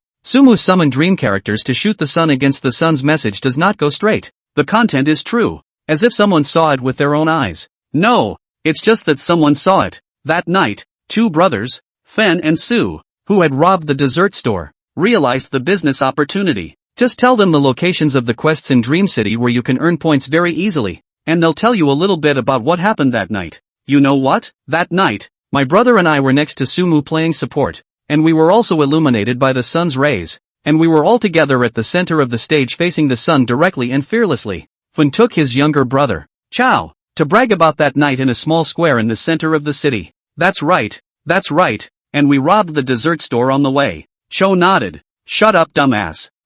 He's saying that the sun in the sky smashed down and cracked the dessert store room open. But of course, we still don't give a shit about that, and thanks to the two men's bragging rights, the name Sumu was finally thoroughly memorized by most people. Candidates were wanting to see this number one in the ring the next day. But since that night, Sumu's figure then completely disappeared, remaining silent without appearing. After the opening of the ring, people only found room 18 empty. Obviously, this also indirectly corroborated that the person who defeated Qiancheng that day wasn't any A-ranked dreammaker at all. Conry once went to knock on the door of room 3 at the hotel, but it wasn't able to get any response either. Room 3 looks like it's been vacated. The next day was so. The third morning was no different, until the afternoon of the third day. That room number 3 on the negative 17th floor, which had been silent all this time, finally had a movement coming from it. The youth who had been lying on the bed in a deep sleep for a long time was finally opening his eyes. Sumu sat up from the bed in some confusion and twisted his head to look around. The setting to his eyes was still the same hotel he had stayed in.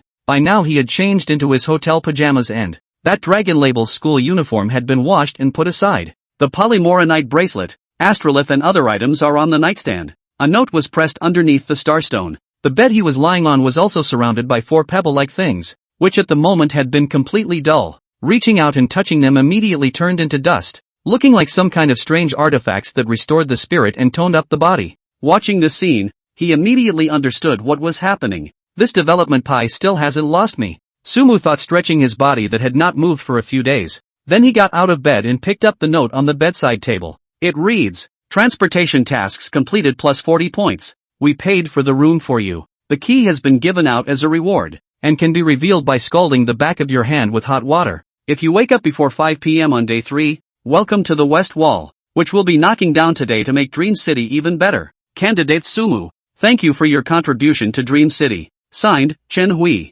This Chen Hui should be the leader of the Groundhead Snake. It looks like this Dream City can be all their development faction now. Sumu surveyed the information at the top of the note and scanned the current time. It had come to about 4:30 p.m. On the third day. The ring was definitely missed. He wasn't too worried about his points being reversed, though. Sumu's previous 191 points, together with the 40 points given by this mission, had reached a staggering 231 points. The main thing is that the other party helped him to waive the room charge for 2 days, which is 60 cents. The first day Ginger Red Spoon, their base score is 85 points, the driver of the transportation truck gave 5 points. 3 days of room rate 90 points. Want to exceed him have to earn more than 200 points in 3 days. Even if he missed the 2 days of the ring, Sumu had a huge advantage. The thought made him less anxious. After carefully surveying the note, Sumu got up and went to boil a pot of boiling water, mixed with cold water. He poured it on the back of his left hand. At once, a pattern that seemed like a withered tree branch appeared from the back of his hand.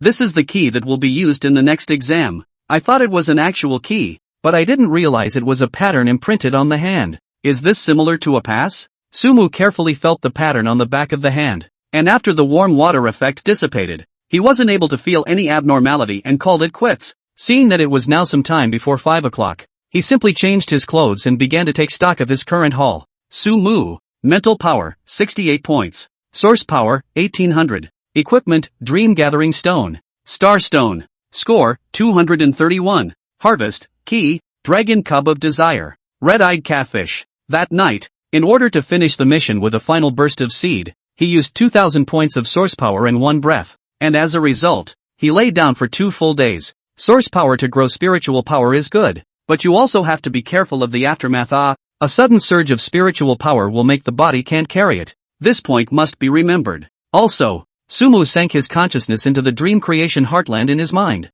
His eyes gazed towards the black fog-shrouded hell, amongst the 18 layers of hell. Inside the frying pan inferno, a certain dragon was still frantically being shagged. His eyes were godless, and even his consciousness had been completely erased. It had only been 2 days. It shouldn't have been the impact caused by the hell. After the layer of soul power that Zhou Ming had added to it was worn out, along with its own autonomous consciousness, it also dissipated cleanly. As with the red-eyed catfish, this is another fodder soul to experiment with. I also wonder if I create a dream based on the soul of the Dragon of Desire. Will I end up creating something with a certain amount of the Dragon of Desire's talent? If so, that's a lot of money. Sumu secretly put this idea in his mind, preparing to wait until there was a certain breakthrough in the future was to experiment. Seeing that 15 minutes had crept by, he rose without further delay and opened the door of his room. Sumu was ready to respond to the invitation to prepare for a visit to the Western Wall. That day, he still cared a little about what Zhou Ming said. The other party's words meant the arrival of the candidates will cause great harm to Dream City. If after the second round of exams, our resting point is still in Dream City, then this Dream City will definitely be associated with the next third round, or even the fourth round of exams. There's no chance that Zhou Ming's words will come true. I hear the walls are going to be pushed today? Yes. Once the wall is pushed down, our Dream City will be expanding far outward. I've heard that the headquarters of the law enforcement team are moving to the outskirts of the city, so won't housing prices over there skyrocket by then? West Street, Montgomery. With smiles on their faces, the residents of Dream City conversed as they walked up the street toward the location of the Western City Wall. All of them expressed in their words their anticipation for a brand new life in Dream City after the walls are brought down. They've been trapped in the city for hundreds of years. It's time to take it a step further. This is definitely a moment that is going to go down in Dream City history. That's quite a crowd. Sumu mingled in the crowd towards the direction of the Western City, surveying the surroundings as he walked. Because the event of bringing down the walls overlapped with the ring, many students were still struggling for their points. Students like him strolling leisurely down the street were a sight to behold. Sumu was at the moment like the first player to beat the main line, enjoying the subsequent routine. Up the West Street Road, more and more Dream City residents appeared and came together at the West City Wall. Here, at some point, a huge high platform had been erected. On a high platform, a microphone stood, and several members of the law enforcement team, the powers that be today, were seated on the high platform.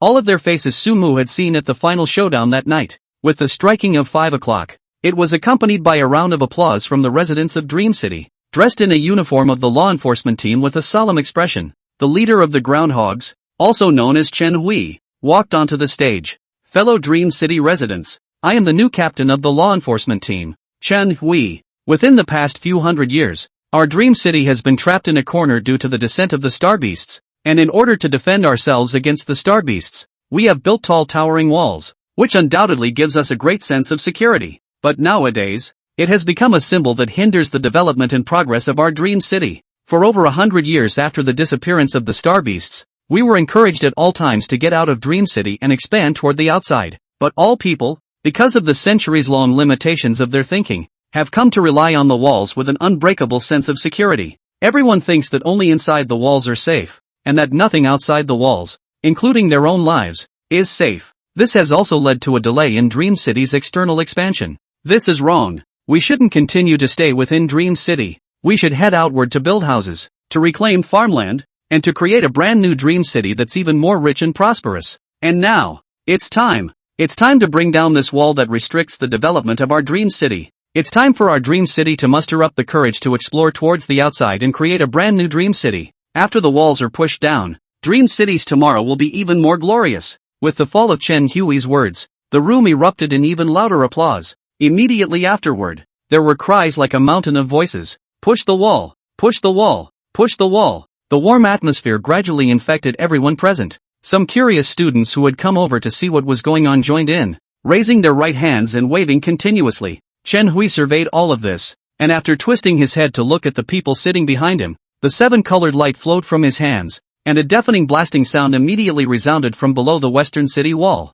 With the sound of blasting, The giant-like wall instantly became shaky and close to collapsing. Seeing this, the others of the development faction, the same 7-colored light flowed in their hands, and as the earth shook, nearly a dozen stone people with greenish-white complexions surged out from under the ground. They were more than 20 meters tall, their eyes glowing with a purple aura, and following a unified movement after receiving the order, they pressed their hands against the city wall and pushed outwards fiercely. The developmentalists, in an effort to break down people's inner demons, have used the most spectacular form of expression to literally bring down this western wall. Looking at the crumbling walls, more and more cheering sounds rang out. Sumo-eyed a father picking up his daughter, who was a few years old, and letting her ride on his neck. The little girl waved a flag of the law enforcement team in her hand and shouted, "Push the wall." With a shout, the walls that had protected Dream City for hundreds of years finally made an unbearable crumbling sound. With a dozen or so stoners working in unison, only a violent roar could be heard. The wall that towered like a giant fell outward. Seeing this, the members of the law enforcement team immediately used dream creation and constructed a 7-colored film of defense in front of them, blocking out the sound of the walls pushing down, and the raging dust. It was companionable evening, just as the sun was setting in the west. The collapse of the west side allowed the dusk sun to shine in along the misty, smoky, the warm and soft light made countless residents living at the root of the city walls feel bright. It was the first time they had ever felt the sun inside the walls, on their own doorstep. At this moment, even the residents with the most inner sense of awe couldn't help but survey the distant sunset and envision what the dream city would look like afterward. This move by the developmentalists proved to be extremely successful, bringing down the walls on the side of the residents of Dream City while simultaneously bringing down the walls within the residents. That's what they're pushing the wall with so much fanfare. Sumu stood and watched the crowd for a while, then turned around and left, with no intention of wanting to go and exchange some words with the executives. He found a place to look at the time and, seeing that it was almost dinner time, he turned his head back toward the hotel,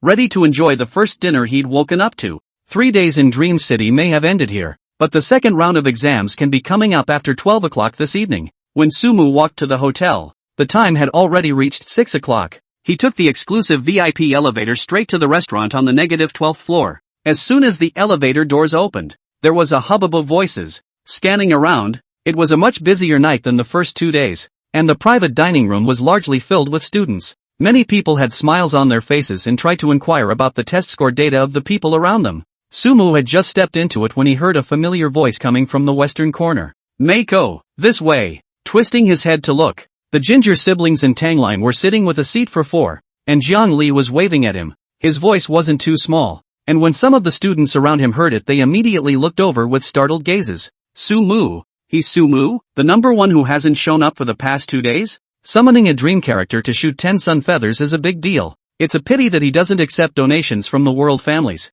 And it's rumored that he even refused the sponsorship of the Jiang family." "The Jiang family's sponsorship is rejected? SSSH, that's the rich and powerful Jiang family." Seeing that there are no more empty seats around, Sumu then sat over at Jiang Li's invitation and politely greeted him. "Good evening to you all. Our number one is finally willing to show up." Tang Lemon's fiery red hair was still the same, but it had been changed into a slimming top made of black silk material, and it looked like it had cost a lot of points. "Brother Mu, how many points do you have now? I haven't seen you for the past few days, so I'm afraid that your number one is not guaranteed," Jiang Li said. "My sister, 189 points, highest in the house." Jiang Hongspoon listened to Jiang Li's words without making any response, and remained the same old unsociable and rather socially intimidating looking appearance. 189 points? Then I'm still sitting pretty on this one. Sumu laughed. Brother Mac, it's hard to believe that you've been sneaking around for the past 2 days to get points somewhere? Jiang Li was stunned. "Nope. They waived my room charge when I finished my assignment." "Crap. Free room rate? A room fee of at least 60 points? Woes. So Brother Mu, you really singled out 10 suns that day?"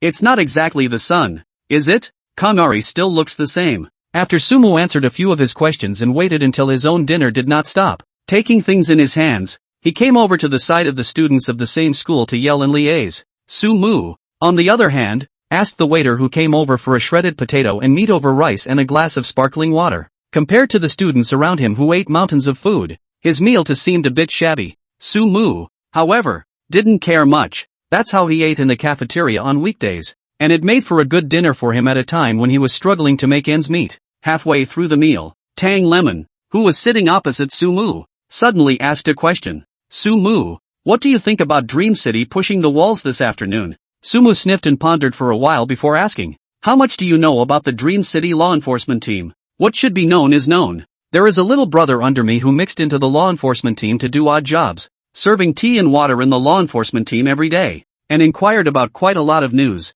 Tang Lemon said, "It's good to have a lot of ponies." Sumu sighed inwardly and slowly said, "The death of Zhou Ming, the head of the law enforcement team's defense faction, had a great deal to do with me. But after I thought about it carefully, even if I didn't get rid of Zhou Ming, the development faction coming into power would have been that night." Sumu had been thinking about this problem ever since he woke up in the hotel. No matter how you look at it, that night was a little weird. Zhou Ming, as the head of the defense faction, and even as the explicit leader of the law enforcement team, was actually missing a single member of the forces under his command, alone in orchestrating this turmoil? Therefore, regardless of whether he delivered the Dragon of Desire or not, Zhou Ming was bound to end up dead. The developmental faction of this dream city is bound to be in charge. Tang Lemon nodded at his words. His face did not look surprised as he continued. "My handmaiden has been around Dream City for a long time, and I've also heard a message from within the law enforcement team. Some of the older people say that the extremes of the developmental faction are more prominent than the extremes of the defense faction,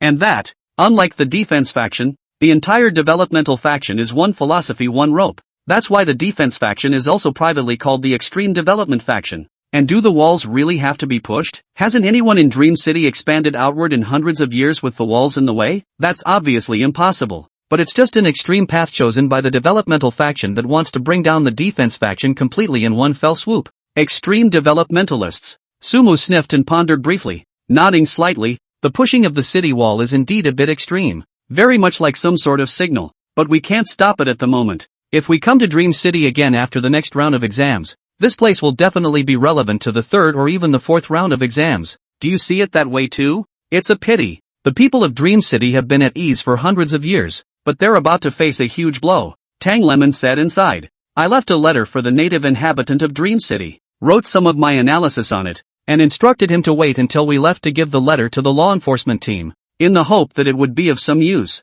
At least make the follow-up exam a little less difficult. Reduce the difficulty of the exam." Sumu shook his head as he listened. If this was useful, he would have done it a long time ago. The people of this city have their own logic of thought and behavior, no different from real people, but when it comes to exams, they are influenced by the Dream City itself. There is a good chance that this letter will sink stone dead. Anyway, it's a contribution to Dream City. Let's hope so, and let's hope we don't have to come to Dream City after our next exam. After finishing his meal, Sumu had no intention of talking to the others again, and after saying goodbye, he returned straight to his room to rest, waiting for the clock to strike midnight, waiting for the second exam. After this series of events, he was a little skeptical that when 12 o'clock arrived, the candidates weren't going to leave Dream City. Instead, the second round of the test was launched here. If that's true, then Dream City is in danger. Zhou Ming's words were prophetic, and he became the most lucid person in the entire Dream City. The developmentalists who had been wanting the further development of Dream City became the guilty party instead.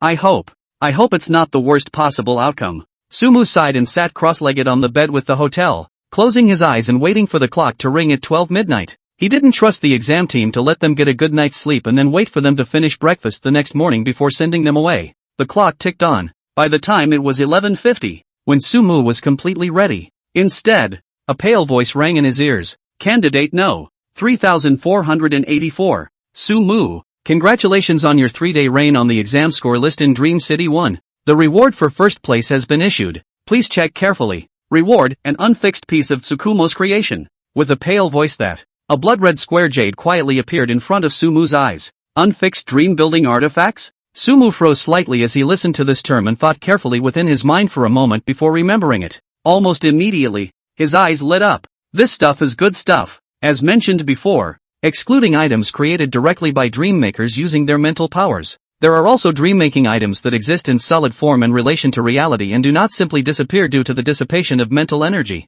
This jade is the main material essential for making similar items. You can also call it the dream bearer. The dream maker can infuse mental power into this jade according to what is in his mind. It will automatically change shape and become the item the dream maker wants. Suppose Sumu wants to build a machine that launches fireballs. Then all he needs to do is press his hand on this piece of jade and use his dream-making ability on it, and it will instantly change into a fireball launcher in his mind. Fireballs can be launched with the use of mental energy, but if it wasn't infused with spiritual energy, it would simply be a piece of jade. Beyond that, The items made in this way could also be stored within the dream-creating heartland, making them extremely easy to take, provided, of course, that the dream-making heartland has enough space to accommodate it. If we have this, the starstones from before could be of use. Starstone, previously rewarded during the bear's replica, dream items constructed from this are able to reduce mental exertion by 2 to 3%. Adding Starstone while casting an item can reduce some of the mental energy consumption while using the item. It's just that the shape and size of this thing is a little weird. Square. It's the size of an urn. Really build something. Sumu pondered in his mind for a while, and the page that belonged uniquely to the 1,000 years of China slowly turned over. An equally blood-red thing surfaced in front of his eyes. It is 4 inches square with 5 dragons intersecting the surface of the jade. The front side is engraved with 8 seal characters from ancient times, which reads, granting orders to heaven, both longevity and eternal prosperity. That's right, heirloom jade seal. This embryonic stone and the jade seal shape and size difference is not big. Careful dream-making carving, some absolutely have to say. Of course other seals besides the heirloom jade seal can also be considered. However, now is not the time for manufacturing. Sumu thought and tried to include this large piece within the dream-creating heart field, preparing to study it when he had time. Along with the flash of his thoughts, the jade immediately glowed with a shimmering light and merged within the dream-creating heartland in his mind, appearing in a small corner of the earth. After surveying for a while, Sumu stopped caring and began to focus on waiting for 12 o'clock to arrive.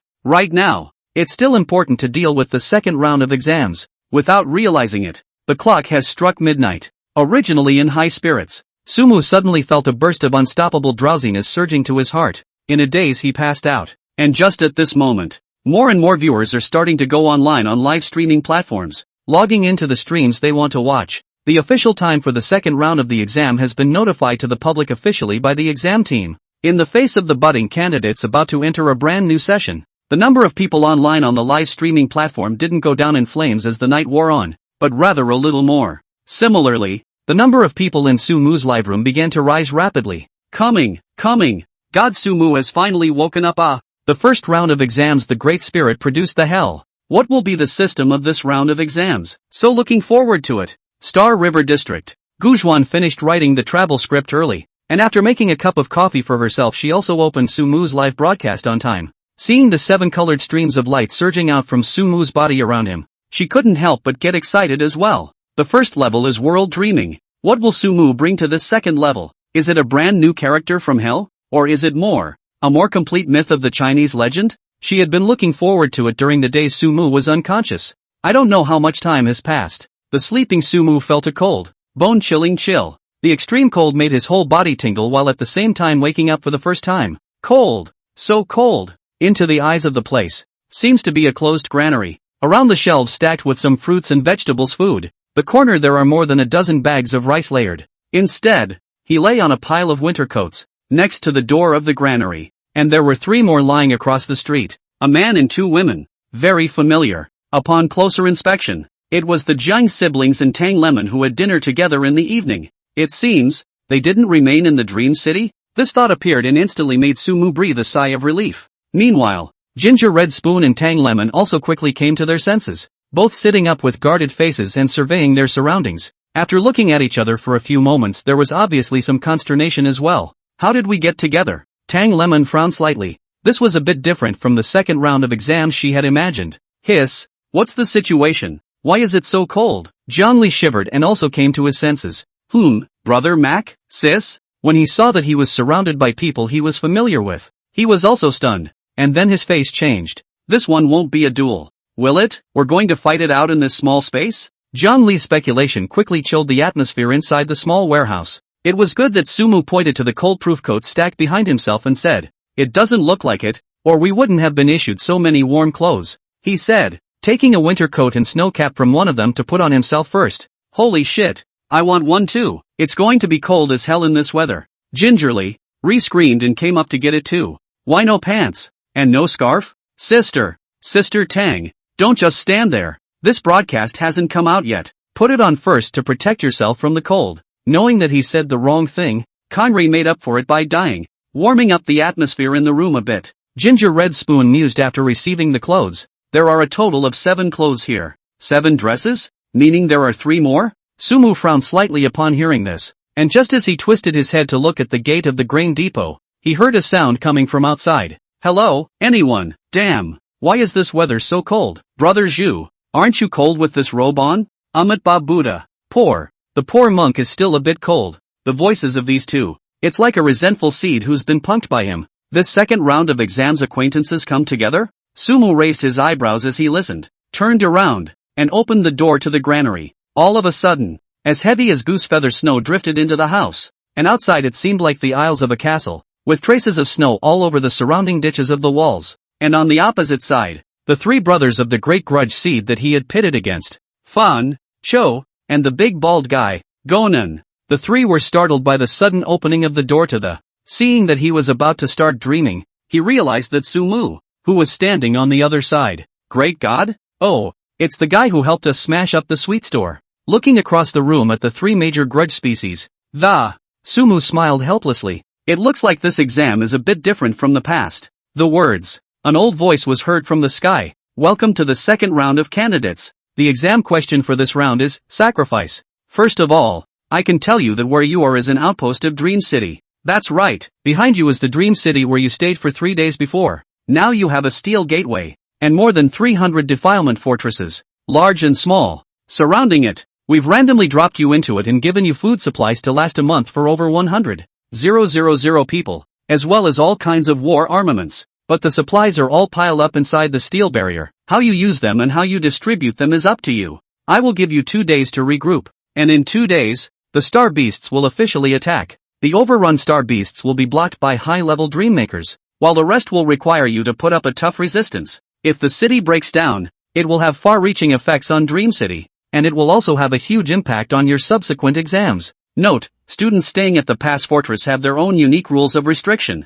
so look carefully. Students at the Steel Pass have the opportunity to assign 3 heralds to ask for help from Dream City, but it's a long way and quite difficult and dangerous. This exam is very difficult, but it will not be life-threatening. Candidates who abstain halfway through the exam are accepted. The score of this exam will be assessed based on the candidate's performance. Second round of exams. Sacrifice. Placing more than 100,000 students inside the barrier against the Star Beast. There are no veterans here. No leaders, only weaponry and supplies. As for Sumu and the others who were at the fortress barrier, they still needed to apply for support from the people at that steel majestic barrier. Many viewers sucked in a breath of cold air as they listened to the broadcast. Hiss, isn't this the equivalent of dropping over 100,000 recruits onto the battlefield without giving them any organization or leaders, and letting them play by themselves? Holy shit, in the absence of a leadership organization, wouldn't it be a mess? A group of unorganized and rule-bound recruits. The combat power is basically equivalent to none.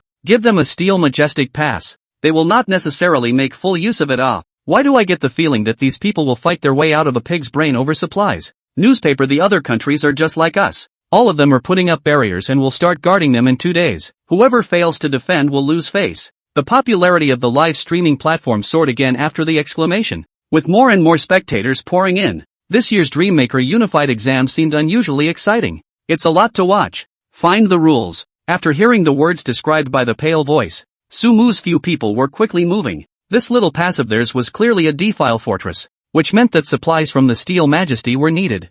Finalizing the rules in the first place and arranging for people to travel to the Iron Stallion to pull supplies is the most important thing right now. More than 100,000 people a city. If the city is a bit bigger, trying to unite so many people is obviously something impossible. Then there is no chance that there will still be fights within the steel barrier because of the struggle for power. Tang Lemon said, blushing a bit. We are clearly at a disadvantage within the fortress barrier. We need assistance from the steel barrier, even to the point of needing to send troops against the other side if we are in danger. But the main camp is completely leaderless. Hiss, if that's the case, then why do I feel like they're having trouble protecting themselves? Zhongli also sucked in a breath of cool air at his words. Find it, and find the rules. Sumu said and turned his head to look at Ofan and Ajo, who were still standing on the opposite side of the road. Our side is the granary. There are cold-proof coats inside, so you guys wear them to take inventory of the granary supplies, and build a fire in the meantime. There's a cold-proof coat? Ofan sniffed and immediately pulled his younger brother, Ajo, to run this way against the wind and snow.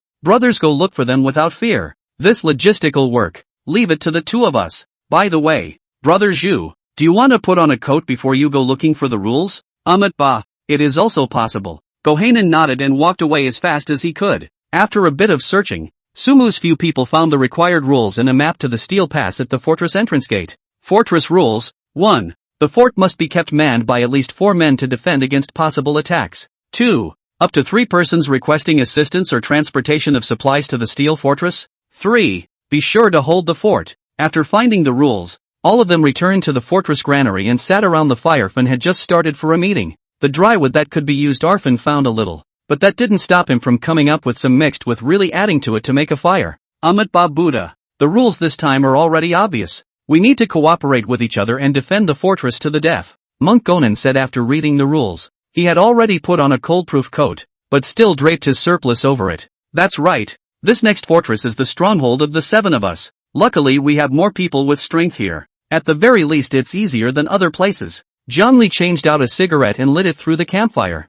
saying as he smoked it, my brother and I just checked the supplies in the granary, and the vegetables and fruits are basically frozen, so it's easy to get sick if you eat them, and the only thing we have here is rice that looks okay, but it won't last long. Fen raised his hand and said, I can make congee. I used to cook a lot. Mom and Dad said it was good. Dumbfounded Acho similarly raised his hand. How else is an idiot going to have an intense confrontation if he's drinking gruel every day? Fen elbowed Cho before saying, I propose that my brother and I can act as transporters. The 2 of us are the lowest in strength here, and we're perfect for this. Fen's idea was simple. A transporter. That necessarily didn't have to go into battle many times. Plus, he just took a look at the map and, from here to the steel fortress, it would take 2 days just to get there and back, avoiding battles and being able to gain some points. Myself and my brother are simply lying down. Fen was just dreaming when he heard Tang Lemon's veto. No, if you 2 are working as transporters, you'd be lucky to bring over a packet of instant noodles. Why? We're still strong enough too. Fen was a bit puzzled. The steel main pass side must be in chaos right now. You guys are going there thinking that you won't be able to get a single grain of rice. Everyone knows the importance of food and weapons, and they will definitely be the first to grab these 2 things. Sumu slowly said, this first time out I suggest that Tang Lemon and Ginger Ri go. He said, twisting his head to look at Tang Lemon and Zhongli. This pulling of supplies is naturally best done by someone with a background. The big families naturally had people to befriend as well as henchmen, and as long as the 2 of them had a certain amount of power within the Iron Fortress, this would be a much better way to get supplies. The amount of supplies you can get all depends on how well your Tang family and the Zhang family are really connected. Feasible is feasible. But why is Mac going for 2? Doesn't this rule only require 4 people to be on duty again? What's another person doing? Zhongli pondered and questioned. In response, Sumu surveyed the rules had long had an idea. While you guys are gone and leave 4 people at the fortress, you'll need a scout to poke around the neighborhood. After all, we don't even know which direction the star beasts will come out from. Also, the rules say that the star beasts will be officially coming in 2 days. Note the word officially. Is there a hint that there will be harassing behemoths within the next 2 days as well? I'm going to look around alone. A long way from the fortress where Sumu and the others were, there stood a majestic barrier. The gate was 100 feet high, with many strange inscriptions on its surface, seemingly built specifically to defend against the starry sky beasts. The magnificent towering walls of the city were like a heavenly moat, giving the heart a strong sense of security. But it was such a city that was showing extreme weakness at the moment. After the announcement of the second exam information, there was chaos within the steel barrier. The armory, located on the 3rd floor, was the first to be looted. Holy shit! A superpowered mental recovery device. I'm directly transforming into a scion with this thing. Unlimited mental power. Brothers, look what I found. A giant cannon that only 10 dream makers can utilize. Even the strongest starry sky beast will be blown out of the sky by this cannon.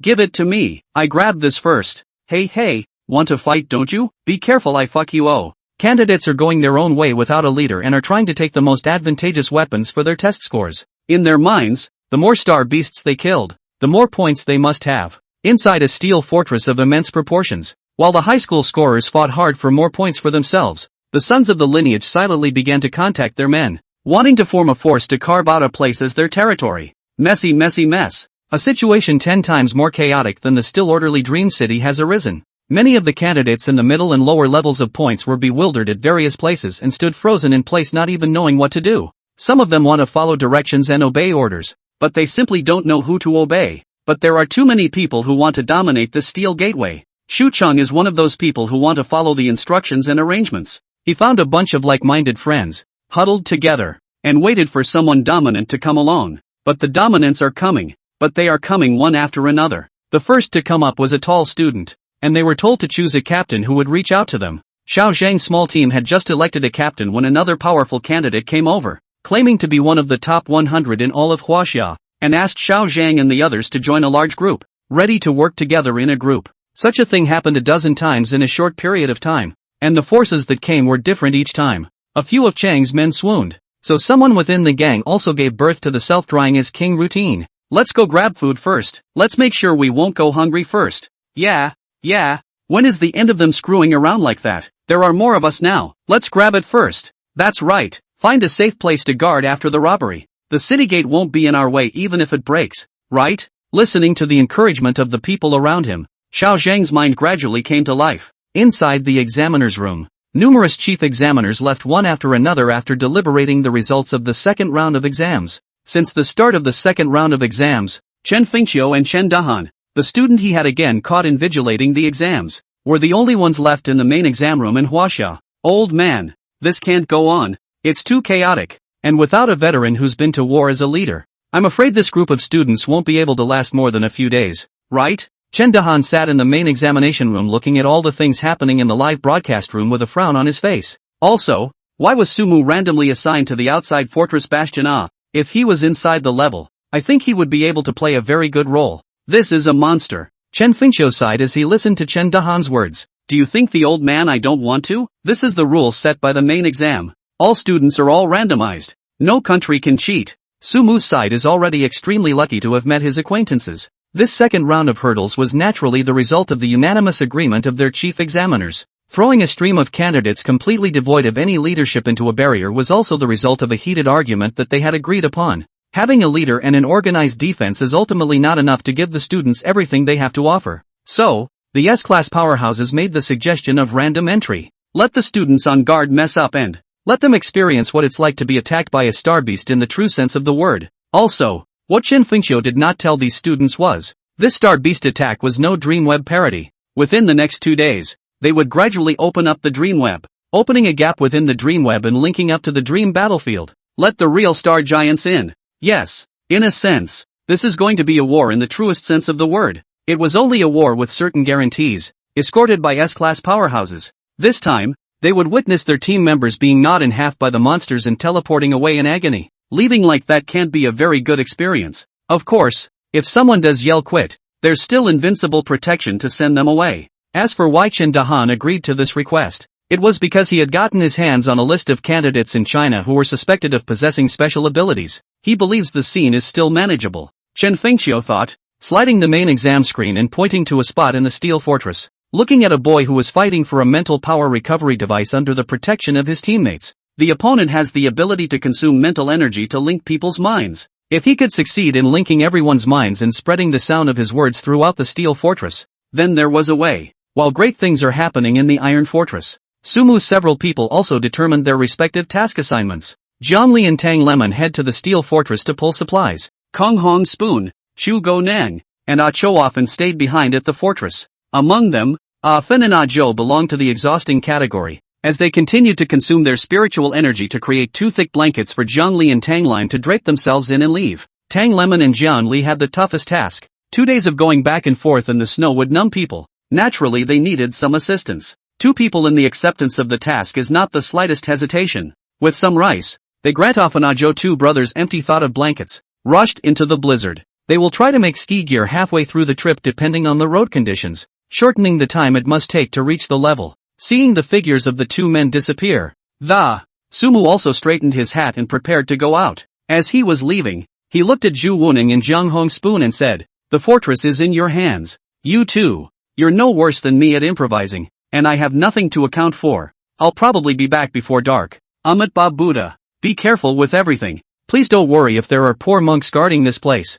If any monsters come, poor monks will have a good talk with them." Zhu Wuneng saluted with one hand. Ginger Red Spoon still nodded her head him. The obvious character here can be her, with over 180 points, which is a solid one-on-one earned point in the ring. If it's really weird, she should be able to handle it alone. Seeing that the 2 replied, Sumu did not say any more, tightened his hat and walked out of the gate, stepping on the thick snowdrifts, one deep and one shallow in the opposite direction of the steel fortress. This was the direction he thought was most likely for the monsters to come out, so naturally he checked it out first. The bitter cold wind was cutting across his cheeks like a sharp blade, and the air was filled with a piercing cold. The environment at this test location was unusually harsh. Just within a few steps, Sumu couldn't hear the voices of the people inside the fortress, and everything around him became quiet. Looking up, the sun could be seen faintly. The snow severely impeded his vision. Sumu couldn't help but think of a poem at this moment. It's the scenery of the northern country, 1,000 miles of ice, 10,000 miles of snow. Aren't there any landmarks around here? Their fortress seemed to be situated on a gently sloping high hill, and everything around them at the moment was so thoroughly covered in snow that it was impossible to see the original terrain. After a little more walking, just as Sumu was wondering what to do, a slightly familiar voice came from behind him. Sumu, wait for me. Twisting his head to look, is that a ginger red spoon in a coat? The moment he twisted around to look at Ginger Red Spoon, Sumu didn't even have the intention of conversing with him. In the slightest flash of thoughts in his mind, the 1,000-year kuwei tree rose up from within the snowy ground, waving its branches to directly pierce through the opponent's body without her reacting at all. In a blink of an eye, traces of blood gushed out from Jiang Hong Spoon's chest. Sumu, you. She looked incredulous, looking like she wanted to say something.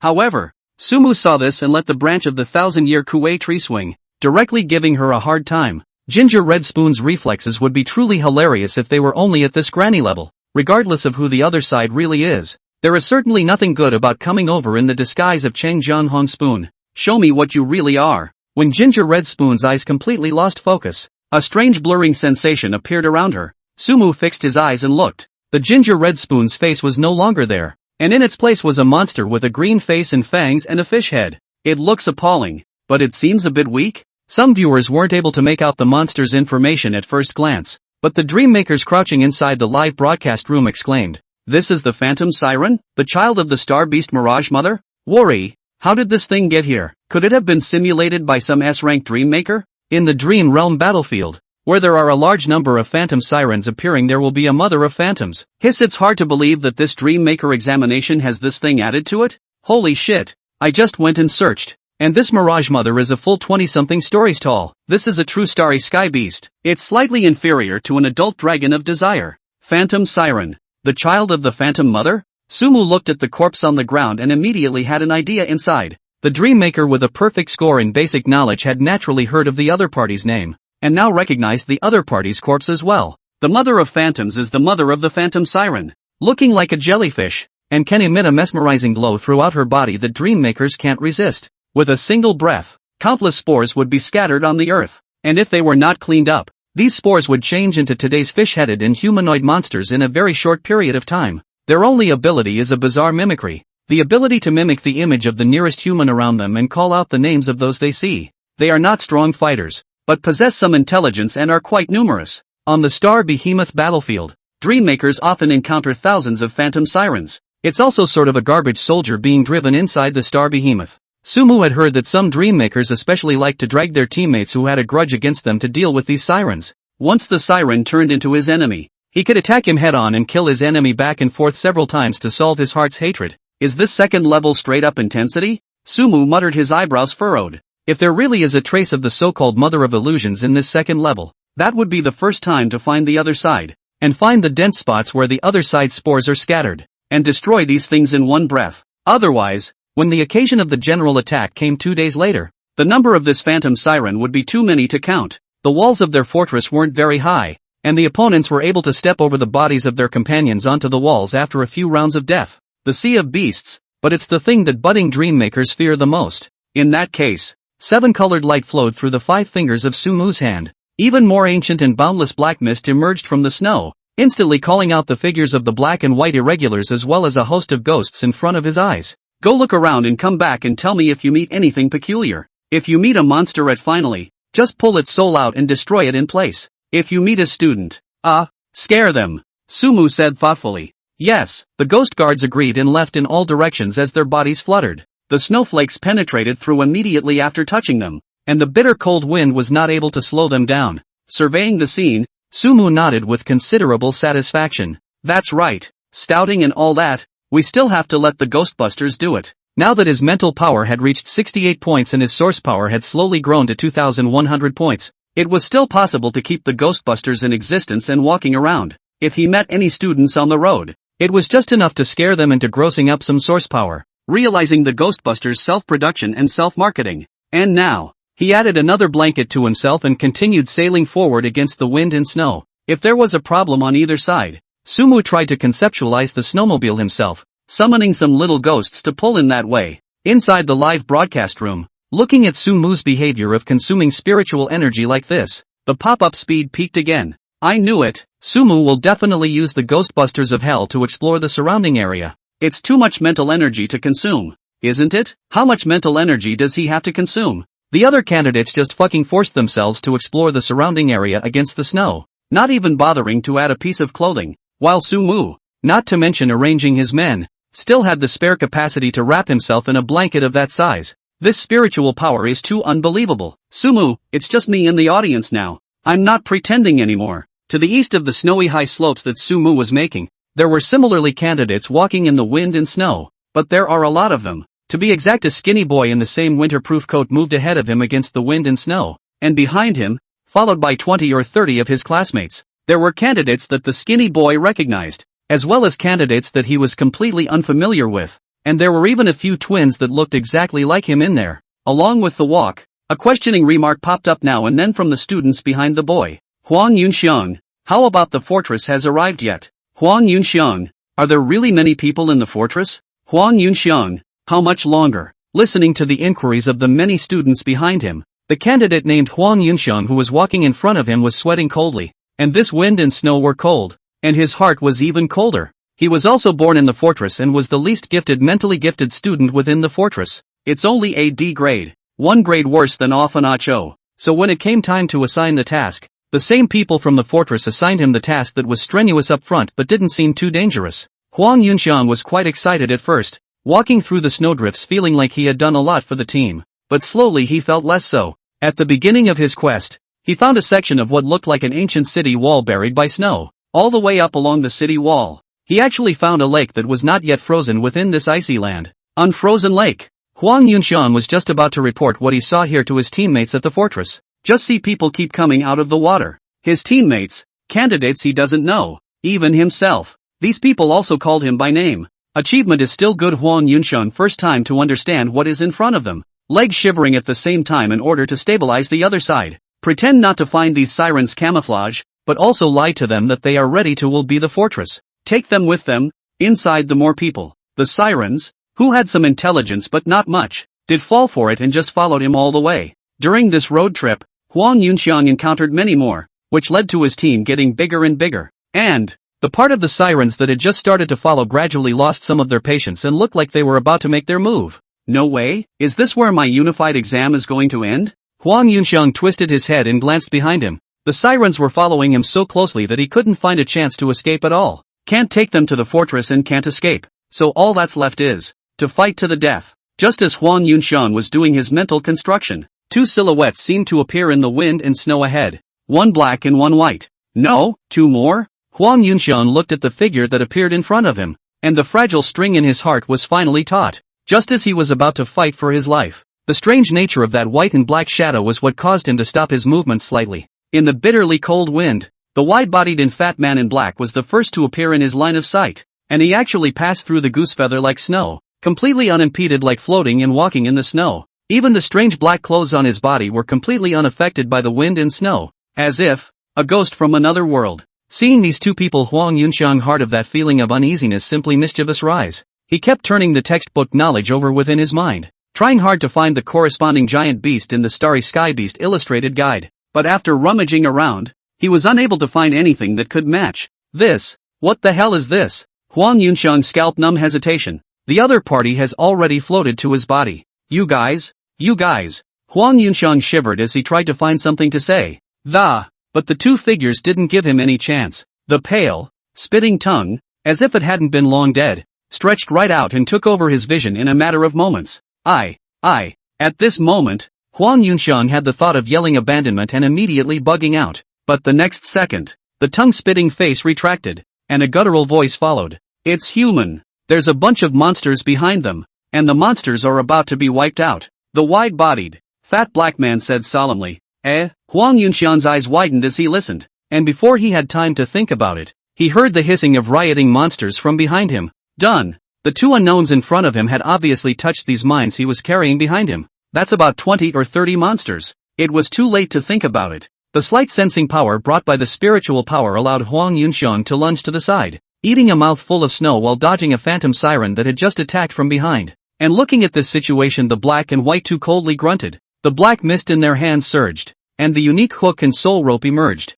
The visitor was naturally black and white. The two men encountered this scene as they were traveling westward. The previous action was made with the idea that scaring the students would still accomplish the kill. And right now, looking at the monsters that had torn through their disguises, the black and white irregulars flung their hooks in unison. Not everyone could forcefully smooth out the bit gap with the hell like Zhou Ming, the captain of the law enforcement team. The black and white irregulars, who were completely in a spiritual state, were immune to all physical attacks, and even if this phantom siren came in greater numbers, it could not cause any damage to them. In an instant, the rope in the hands of Black Impermanence with a solemn expression was windless, and accurately set on the foremost siren, pulling its soul out completely. With a sound, the hissing and agonizing screams of the phantom siren continued. Huang Yunxiang, who had fallen aside, couldn't help but look back when he realized that there were no sirens swooping in to nibble on him. Seeing that the two parties of monsters actually fought, his expression immediately changed to one of elation. It was too late to think about it. Stumbled up, 7-colored light flowed in his hands, put a pair of snow floor on his feet, braced his hands, and ran against the wind towards another place of death. Huang Yunxiang's ears filled with wind, and the snow cap on top of his head was blown to nowhere at the moment. It was that, and he didn't dare have the thought of turning back to look, or even stopping to rest. It's so lucky, isn't it? He was able to come back from the dead like that. At this moment, he only wanted to run away quickly and run back to the base to tell his teammates all the information he had obtained. Tell them about these bizarre events, with the fact that the snowy interior is full of monsters. Sliding to a gentle place, seeing that there was no longer a monstrous figure behind him, Huang Yunxiang just wanted to stop slightly, and suddenly felt a thud sound from the surroundings. He was still confused for a moment when he suddenly realized that someone dressed like him had penetrated right through him and planted himself hard on his skis not far ahead. Wait, wouldn't that be himself? Huang Yunxiang looked down at himself as he looked horrified, realizing that at some point he already had a black chain around his neck,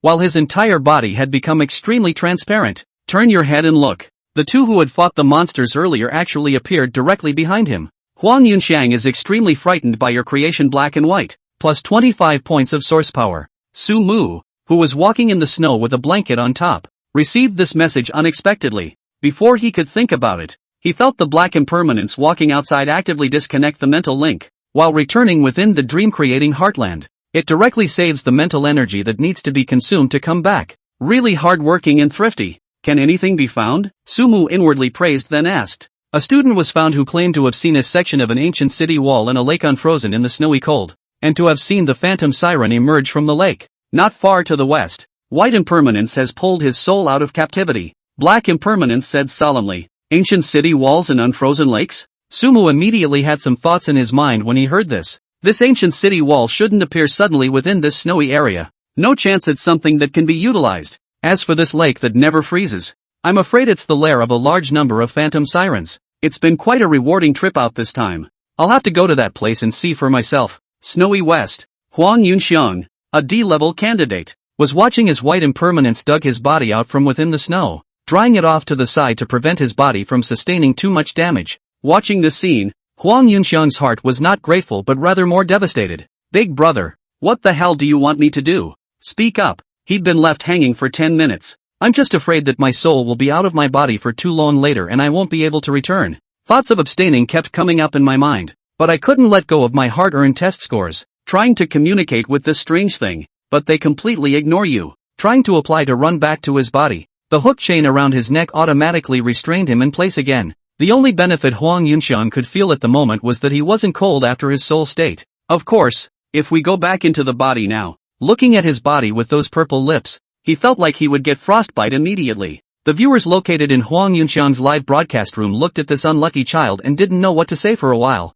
Really unlucky? Who told him to be tailed by dozens of sirens? This isn't bad luck, right? After all, if he hadn't encountered the black and white invincible of Su Mu's dream, this kid would have already quit the examination room. Indeed. I just came from Su Mu's live broadcast and realized that he has come over to find the lead. As soon as the audience spoke, floating in the blizzard, Huang Yunxiang then heard a sound that seemed to be a beast running from his right. Turning his head to look, The scene in front of him was what immediately made his eyes go all the way. To the eye was a purple dragon beast the size of a small box, horns on his head and wings on his back. Looking at the little beast, a buzz exploded within Huang Yunxiang's mind. He didn't recognize this black and white, but he was more than familiar with this dragon. The Dragon of Desire? Hey, that's the Dragon of Desire. Holy shit, I've had bad luck for 8 lifetimes, haven't I? The soul was pulled out and then met a Dragon of Desire? Brothers, look, there's a giant beast coming at us. Bro! Huang Yunxiang looked horrified as he struggled hard to get the attention of the white impermanence next to him. But the other party turned his head to see the dragon and then pulled the rope tighter. What's the point of fidgeting? If you don't want to suffer, just wait where you are.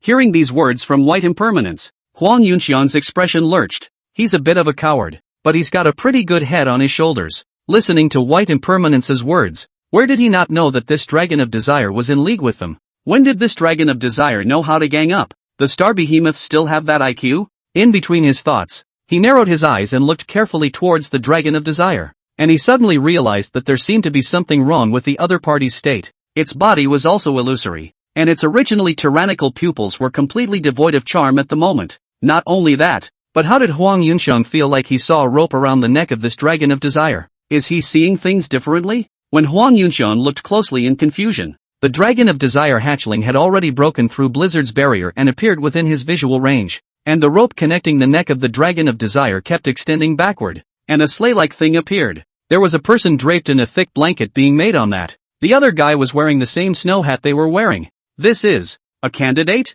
So, one soul was hooked by one of the candidates? Really fake? How is it possible for a novice dream maker to have access to the soul realm? This should be a special NPC like the residents of Dream City, right? He had entered the exam for 3 days working to earn points within a small, remote corner of Dream City, and didn't know much about what was going on outside. And right now, he actually directly recognized Sumu as a Dream Realm creation. In his opinion, those who could have such means must not be candidates. Leaving aside the rest, how could a budding candidate be able to summon so many dreamscape creations for a long period of time, when he can carry around mental power restoration machinery? Since it's an NPC and can talk, there must be a solution. Dealing with this person is much better than dealing with the phantom sirens. Once he thought of this, Huang Yunxiang actually breathed a sigh of relief as if he was relieved. After about 2 or 3 seconds of touching, the sleigh had pulled up in front of his soul body. The young man with the thick blanket swept him a glance and smiled gently. Brother, is everything alright? The person who hired the Dragon of Desire to pull the cart was naturally Sumu.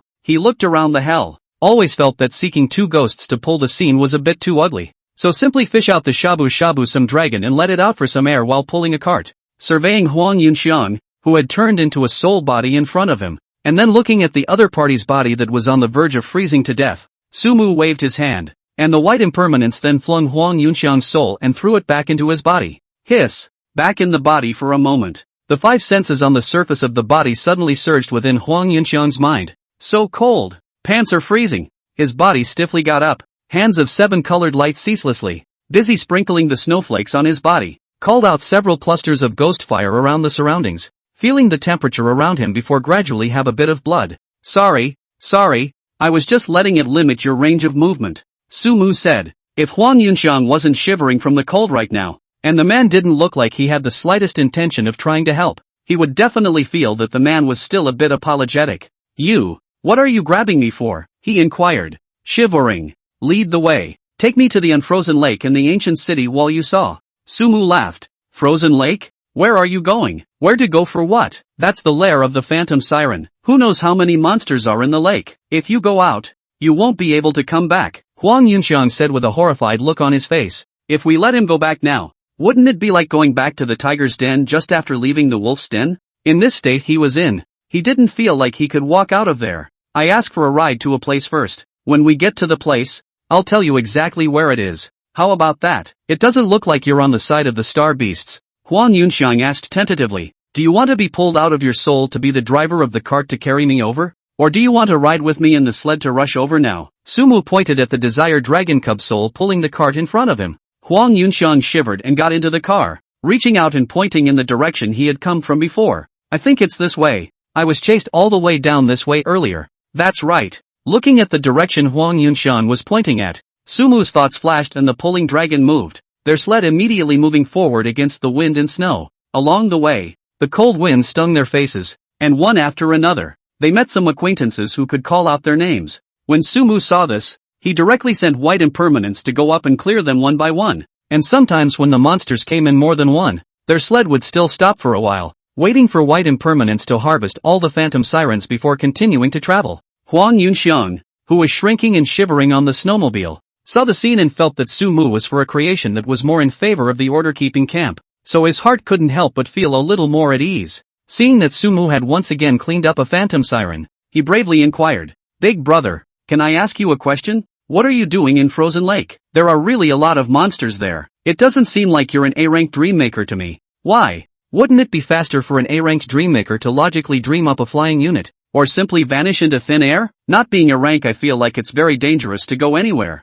Huang Yunxiang replied weakly, "Flying transported man? That's certainly a good idea. As long as Sumu summoned the land eunuch to come, then naturally, he could vanish and run over. But, the effect of this recluse was only momentary. How else could he continue to collect source power when he flew over at once? Now it was only right to let the Dragon of Desire pull the cart, with white impermanence following alongside as a bodyguard while harvesting a bit of source power along the way. What's not to love about having a contrasting object next to it that can highlight the fact that the white impermanence is awesome? During this period of traveling in the snow, the Sumu's source power numerical increased a few times, quickly coming to 2,900 points, and was about to regain the 3,000 point mark. Also, this guy hasn't realized he's a candidate until now. Watch your road if you don't want to get on the front and pull the car. Sumu also didn't want to bother explaining, saving himself the trouble. Okay, good. The sled moved forward against the wind and snow under the guidance of the candidate Huang Yunxiang for about half an hour, and as the wind and snow grew bigger and bigger,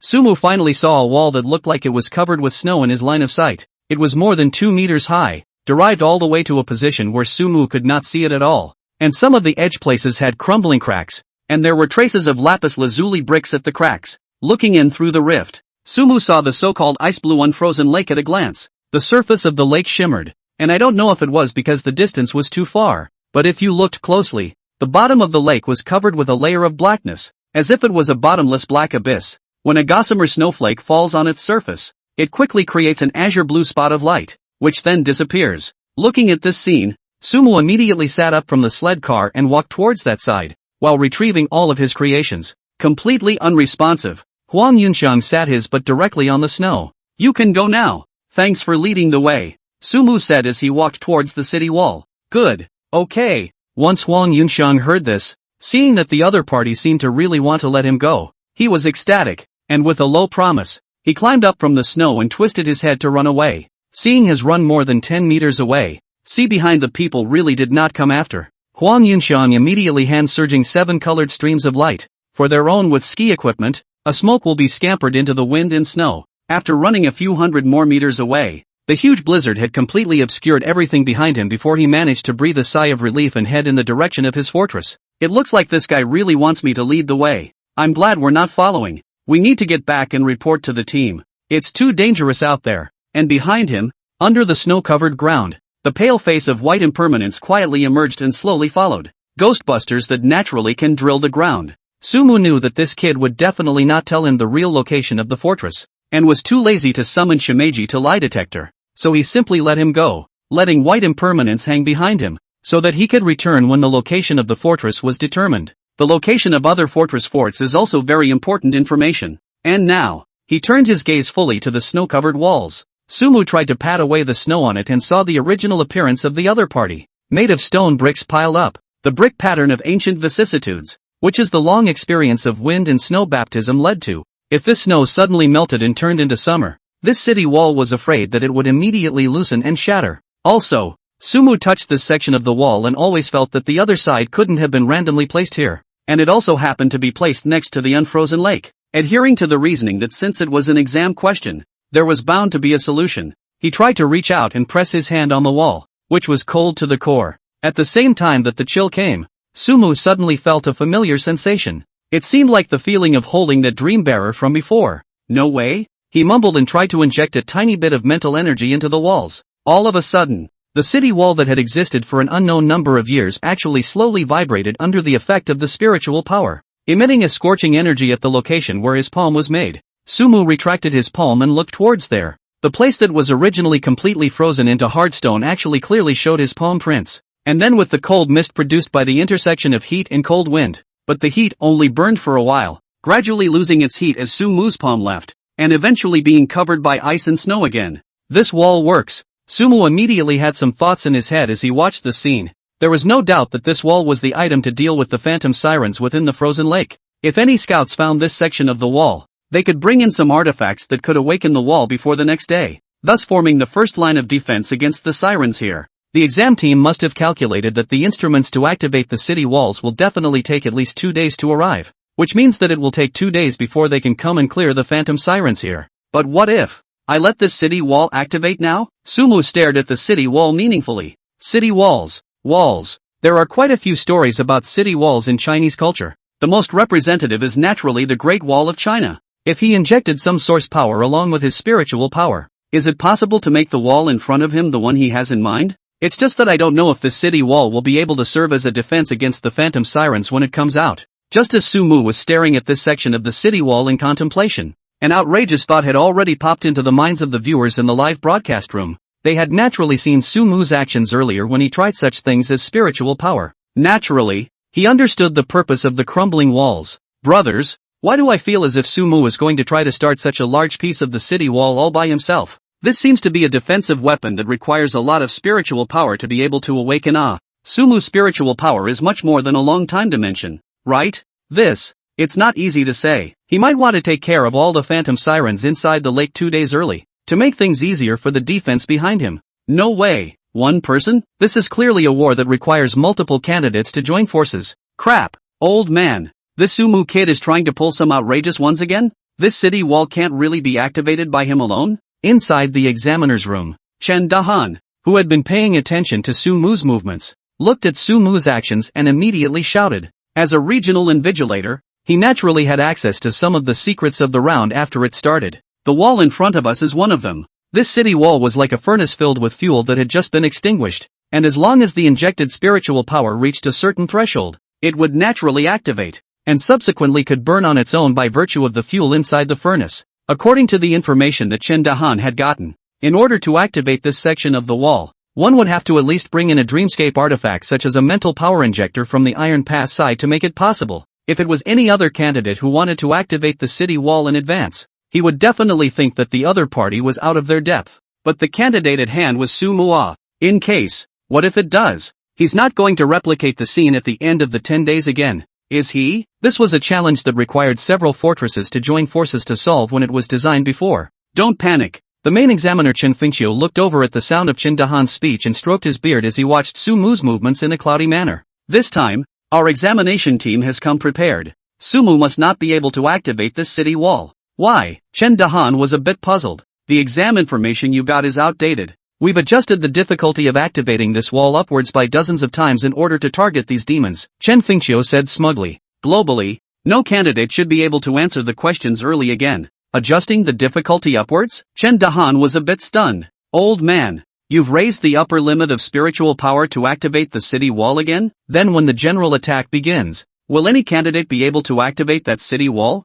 Would our examination team block the candidates in such a shallow way? Chen Fengqiu said calmly. If you compare the wall to a fireplace that can be lit by adding fuel, we put a temperature-regulating cooler next to the fireplace, which has a shelf life of 2 days, so as long as the cooler stays in place, the fireplace will never ignite. Sumu would naturally feel its presence after injecting a certain amount of spiritual power, thus abandoning the idea. Cooler? Chen Dahan froze at his words and turned his head to look into the live broadcast, pondering for a while before his gaze snapped to the unfrozen lake next to the city wall. Holy shit, old man. The cooler you're talking about wouldn't be the unfrozen lake, would it? If the unfrozen lake doesn't dry up, the walls won't be able to activate? Not bad. Chen Fengqiu nodded. This unfrozen lake won't rapidly drain and completely dry up until half an hour before it opens in total. And until then, no matter how much temperature Sumu adds to the city wall, it will be forcibly cooled down by the unfrozen lake. If he wants to set the walls ablaze, he'll have to drain the entire unfrozen lake. Hiss. It always feels like the main examiners have gotten even more heartless after passing through Dream City. Chen Dahan thought, twisting his head to look at the lake that seemed like it would never freeze in the extremely cold weather.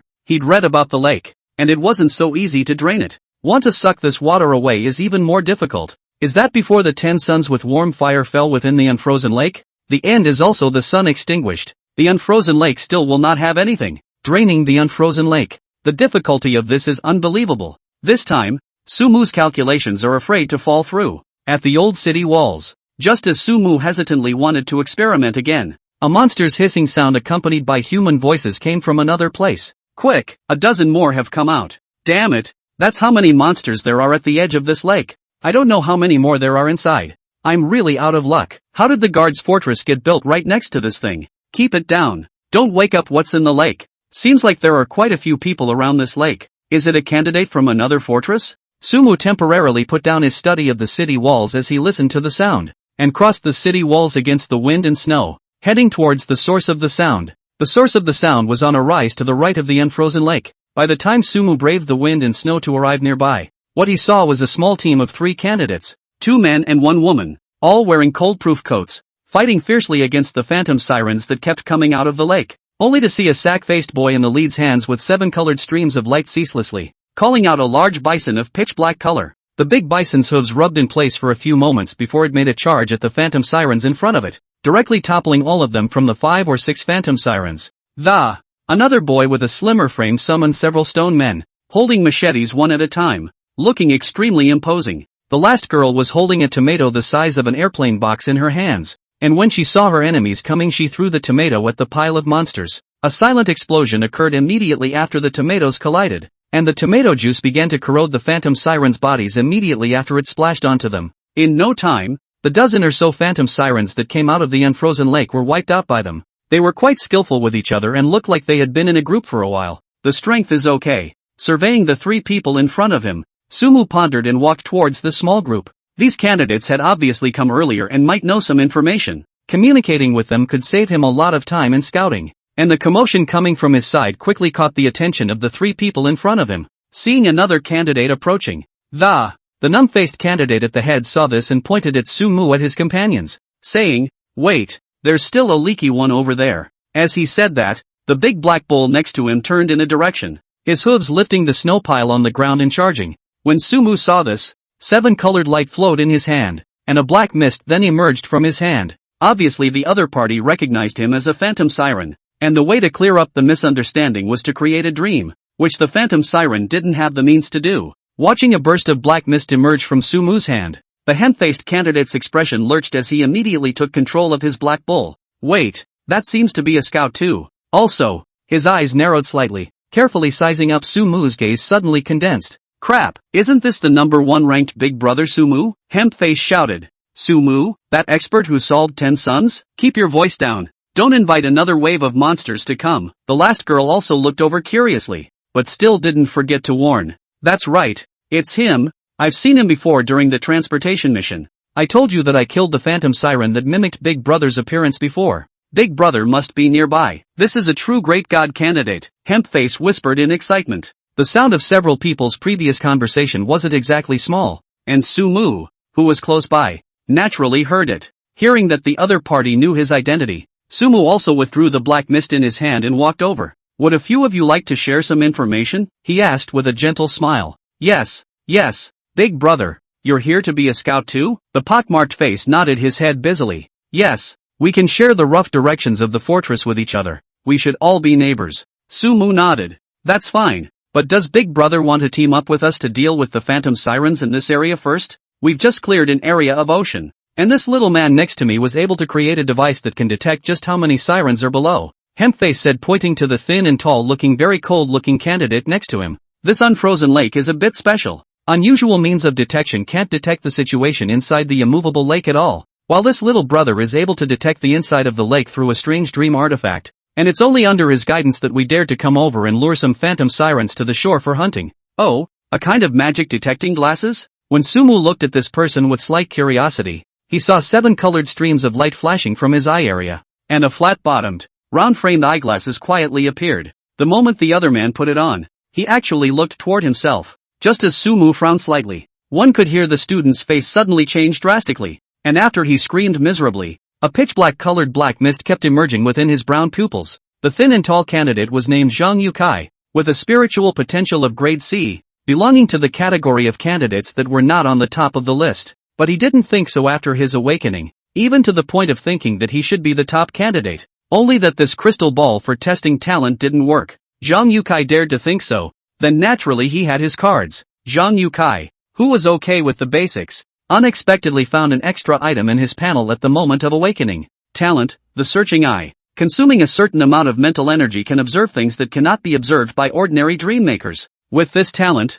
he could see the mental strength of the dream maker and even the location of some monster's weaknesses. It's a flesh eye technique that can be unleashed without the need to create a dream. With the help of this thing, Zhang Yukai had also earned a lot of points in the Dream City Ring tournament, even more than some geniuses. In this way, Zhang Yukai always felt that he was the son of this heavenly destiny, and in his complacency, he pretended to be an expert. And at this moment, seeing the candidate at the top of the points list standing in front of him, he also didn't care if he had offended the other party by doing so, and put on his glasses under false pretenses, but in reality, he opened his probing eyes and looked over towards Sumu. He just wanted to see how much better this man in front of him would be than him. But who knows? Something happened. For some reason, Zhang Yotsai's first glance at Sumu actually failed to see the flickering light of spiritual power within the other party. He was relying on this to judge how much spiritual power a dream maker actually had. Just as Zhang Yukai was wondering why he couldn't see the value of the other party's spiritual power, a dark and deep black fog seemed to emerge from within Sumu's body.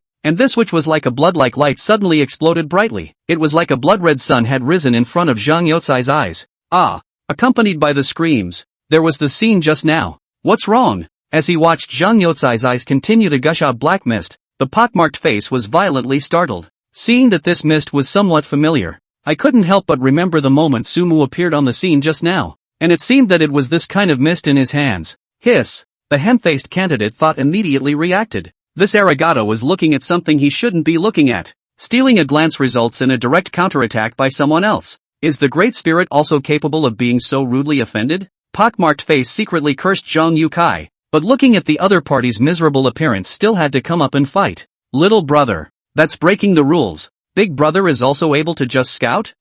This, big brother. He didn't do it on purpose. Don't look at things you shouldn't look at. This is just a little lesson. Sumu looked at Zhang Yotsai's miserable face and calmly said, just now, when this candidate turned his gaze to him, his source power panel deducted 100 points of source power. There was an immediate movement within the 18 layers of hell located in the dream-creating heartfield, and a stirring ghost then stood out from the thousands of ghosts and entered his body. This isn't the same ghost with 48 points of psychic power. It's a 68-point ghost now. Right now, the youth's attempt to probe was directly countered by the upgraded ghost. Probably saw 18 layers of hell or something like that.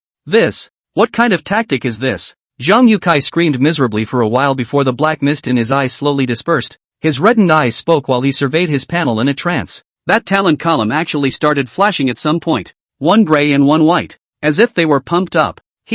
Just because he glanced at the other guy, his talent panel is out of whack? Inexplicably, a sense of fear surfaced in Zhang Yotsai's mind. He hadn't even been caught looking at those apparently C-rank or higher dream makers in Dream City before. What is the situation with the person in front of you? That dark and deep mist. It seems to be a world of death made by the other side? Zhang Yukai only participated in the ring the next day, perfectly missing out with Sumu. And the matter at hand was a direct reversal of his perception. Isn't it just a world of death that was created? How is it possible to block his talent? Even one look at it nearly blinded and seriously injured him. Is it hard to believe that this first has a special talent like him? Or even so completely restrain him? As Zhang Yotsai's mind wandered, he felt the pockmarked-faced candidate next to him bump him with his elbow. This means, Zhang Yukai returned to his senses. His eyes wanted to measure Sumu, but he remembered the previous encounter and lowered his head in horror to apologize. Hugs, sorry, shouldn't have spied on you. I acted subconsciously and didn't hold back.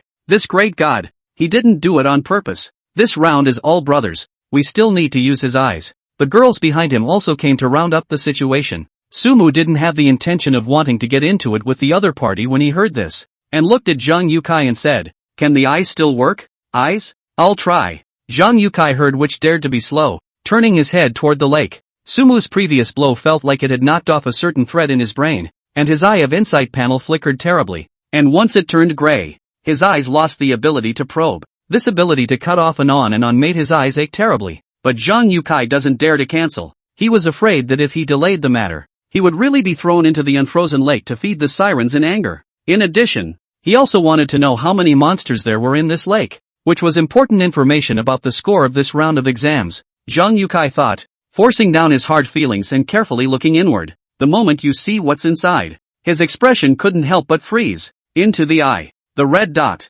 which represents spiritual power, is increasing. And deep in the lake, there seem to be traces of a violent energy pile. What's that? The star beast? What's wrong? The pockmarked face on the side looked at Zhang Youcai's somewhat nervous expression and hurriedly inquired. The current number of phantom siren bug eggs looks to be only a few hundred, but they are constantly increasing. Not caring about the pain in his eyes, Zhang Youcai walked to the side of the unfrozen lake and climbed down in an effort to take a closer look. The violent reaction that was like a heap of energy was still there. He wasn't mistaken. The only thing that can keep reproducing phantom sirens is their mothers. And in this unfrozen lake, there seems to be a phantom mother. There's a phantom mother in the frozen lake? Zhang Youcai's words directly startled pockmarked face and the girl next to him. That's the mother of all phantoms. A true beast of the stars. Crap. No way, did you see that clearly? The next phantom mother in such a small lake plug? The pockmarked face attempted to compare the size of the lake to the mother of all phantoms in his mind. If there really was a phantom mother in there, it would be a squeeze. Besides, it's not right, is it? If there really is a mirage mother, how could the number of mirage sirens in this lake grow so slowly? The other party might have created thousands of phantom sirens in a single breath. The girl at the side retorted. This. Zhang Youcai was also stunned when he heard this. But under closer inspection, there was indeed that one hotspot. This, I shouldn't be wrong. Regardless of whether there's a phantom mother in there or not, the number of phantom sirens is constantly increasing. The addition of the phantom siren, and possibly the phantom mother. Su Mu, who was on the side, had an idea after listening to the conversation of a few people in slight contemplation for a moment. Do you guys think it could be? The mother of illusions is most likely lurking somewhere in the space below in the lake, continuously sealed. And only a small number of the phantom sirens it spawned were able to break through the bonds of the seal and come within the unfrozen lake. That's why it's happening now. The mother of phantoms is really at the bottom of the lake, but belongs in some other dimension and is bound. Only a handful of phantom siren cocoons were able to cross the seal's confines to descend into the frozen lake. There seems to be a saying. The crowd listened to Su Mu's words and nodded their heads after thinking carefully for a while. That should do it. Or else the mother of illusions would have been perfectly capable of just crashing through the unfrozen lake and coming out to frantically unleash its army. Hiss, you guys say that this mother of phantoms won't come out when the general attack starts, right? I have a feeling the lake isn't as deep as we thought it was, and it's probably what the big guy said. The last sentence was said by Zhang Youcai, who climbed up from the side of the lake, was completely afraid to look at Su Mu, for fear that his talent would be wasted along with his eyes. At the bottom of the lake, there should be a layer of dreamland. Or some other space. Mother of phantoms. The unfrozen lake is full of leaky phantom sirens. The audience in the live broadcast room immediately sucked in a breath of cool air when they saw their analysis. No way, are you serious? If there's really a phantom mother in there, won't the fortress next to the frozen lake be in trouble? Yeah. Once the second day passes and the mother of phantoms comes out and spawns a large number of phantom sirens, this sea of beasts tactics alone will be able to fill the surrounding fortresses, right? Could it be that this exam group really demanded that the Phantom Mother be completely resolved within 2 days of the Star Beast's impending arrival? If you want to solve the Mother of Phantoms, you can have to solve the problem of the unfrozen lake. You guys are not watching the previous live broadcast of Zhang Youcai and the others. What to use to explore the unfrozen lake are all come and go. While the audience spoke, Su Mu slowly stepped forward and walked to the side of the unfrozen lake, carefully surveying the seemingly translucent lake in front of him. Big brother, be careful. That unfrozen lake water must not be touched. Pockmarked face saw this and reminded in a loud voice. Can't touch? Su Mu pondered for a while. 7 colored streams of light surged in his hand, and a 7-colored carp emerged in his hand and jumped into the unfrozen lake. Only a fluttering sound was heard, and the moment the carp came into contact with the lake water, it shuddered violently, then stiffened like a piece of cold ice and slowly sank into the water. The temperature of this lake seems a little low. Have you guys probed any other information besides the characteristic of the unfrozen lake yet? Su Mu turned his head to look at the pockmarked face and said, other information. Pockmarked face froze at his words and scratched his head in thought while Zhang Youcai spoke back. There, the wall's over there. Zhang Youcai lowered his head and didn't dare to look at Su Mu, pointing at the city wall that was covered by wind and snow. We tried injecting spiritual energy into that wall before, and halfway through the injection, the wall started to heat up on its own. But it wasn't long before a blue chain connected out from the unfrozen lake at the wall, and the wall cooled down quickly. I was able to discern that the walls have a strong mental power value within them, and that by activating them, they will not require our continuous injection subsequently. It's a defensive boon, but the unfrozen lake seems to be preventing us from using it. The walls are connected to the unfrozen lake? As soon as he heard this information, Su Mu immediately understood. This also shows that the walls can't be lit until the unfrozen lake dries up. And if the unfrozen lake dries up,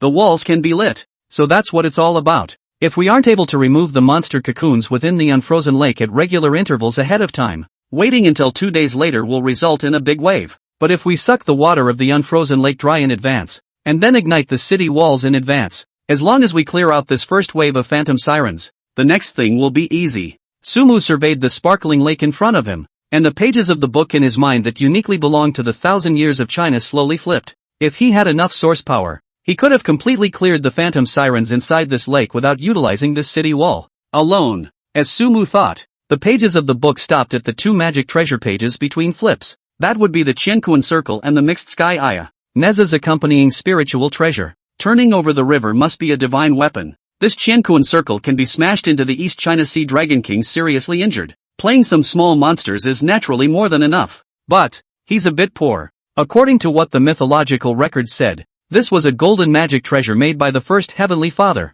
with the great divine power of turning over rivers and making trouble in the sea. He was afraid that his 2,000 points of source power would not be enough. Furthermore, even if he really wanted to sacrifice the Qianquan Circle, it wasn't now. Sumu wanted to see what was in the depths of that lake. If the other party was really a sealed star beast, would it be possible to take it out before the seal was lifted? With that in mind, draining frozen lake could be a must. Let the lake dry up completely. Then his method is still a lot easier. The pages of a book that belongs uniquely to 1,000 Chinese dynasties turned slowly. A character then surfaced in front of Sumu's eyes. Quester. Big brother, is there any way to sever the connection between the frozen lake and the city walls? The pockmarked face on the side thought that Sumu was pondering this and inquired rather curiously. Sumu shook his head at the words and stood up, surveying the lake and laughed. I'm trying to figure out how to suck this lake water all dry. Suck the lake all dry? When Sumu said this, all the spectators were in an uproar. You're not, are you? It's really coming? This frozen lake water doesn't feel like it's that simple to fix.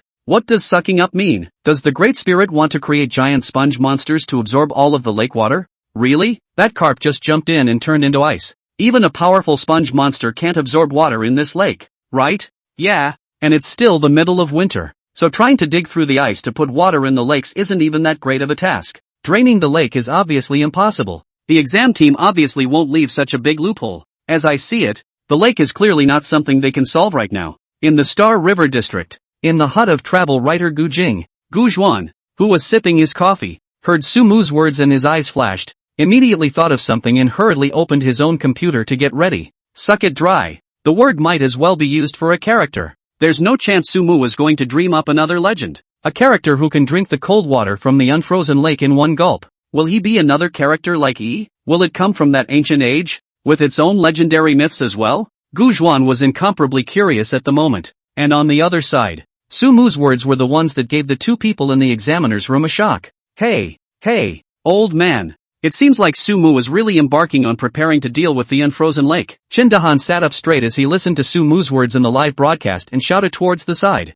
I heard you. Old man, I'm not deaf yet. Chen Fengxiu carefully stared at Sumu, his slightly white eyebrows locked together. He knew the water of this unfrozen lake, which was taken from a certain mixture of materials in the starry sky, claiming that everything could be frozen. Only those with the blood of a star beast flowing through their bodies are immune to the lake's eternal freeze effect. This was why the phantom sirens were able to wait in peace under the lake to grow. As for sucking the lake dry, feasible is feasible. If Chen Fengxiu wanted to deal with the lake water, he only needed to create a black hole and dispatch space to directly transfer the lake water away. But this kid's mental power can do this? If the black hole does not apply, any physical object that comes into contact with the unfrozen lake can become a block of ice that will eventually be melted by the unfrozen lake. Shouldn't be too likely, should it? Chen Fengxiu's mind was constantly pondering various possibilities, but he just didn't think of Sumu's solution. Surveying the teenager in the panel.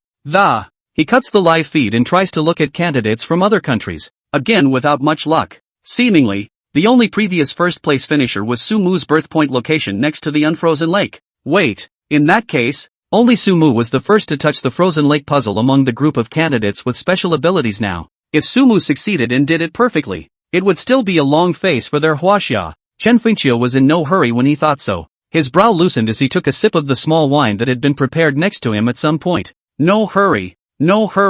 At that time, the frozen lake puzzle was an examination question that all of our chief examiners discussed. If this question is really broken, it's not just me who will lose face. Besides, It is not scary to lose face. It is scary that there is no one among the students of one's own country who can crack the puzzle of losing face. Suck the lake dry? Upon hearing this, Hempface's brain buzzed. He looked up against the snowflakes flying in the sky towards the unfrozen lake next to him. The shimmering lake stretched all the way out of his field of vision until it disappeared without being able to see the edges. Hempface knew it was because of the blizzard, and the unfrozen lake itself was certainly no match for an ocean or even a reservoir. But this range alone, this strange ability in the water, trying to suck the water dry?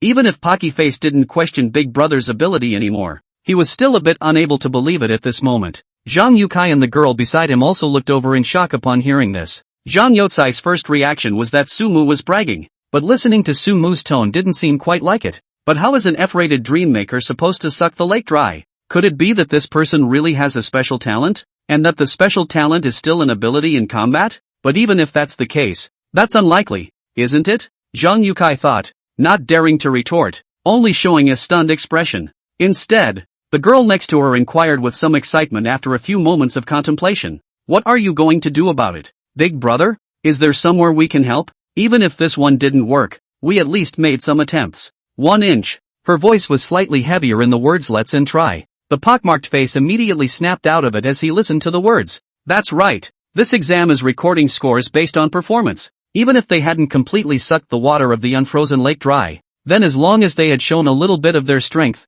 that was still performance points, right? I see. So that's what the Great Spirit meant. He surely isn't able to suck the unfrozen lake dry either, but he surely has the means to shake the unfrozen lake and give the examiners a little shock to show that he does have the strength. As long as it can really shake the unfrozen lake, and can cause even a tiny bit of damage to the unfrozen lake, that's still called damage. By then, even if we don't suck the unfrozen lake dry, we'll still be able to draw out some of the small monsters inside the unfrozen lake, and killing more phantom sirens will be earning performance points. It's still the big guy who thinks it through. The Hempface 2 who brainstormed a series of thoughts from Sumu immediately had an epiphany. There was no longer any doubt about Sumu on his face. Go ahead, big guy. What do you need us for? We're here to help. Not bad. Do you need us to attract out some phantom sirens in advance? We can create a very good environment for the big guy, even if the frozen lake isn't sucked dry. Well, at least we made an effort, Hempface finally added, with a look of determination. Oh.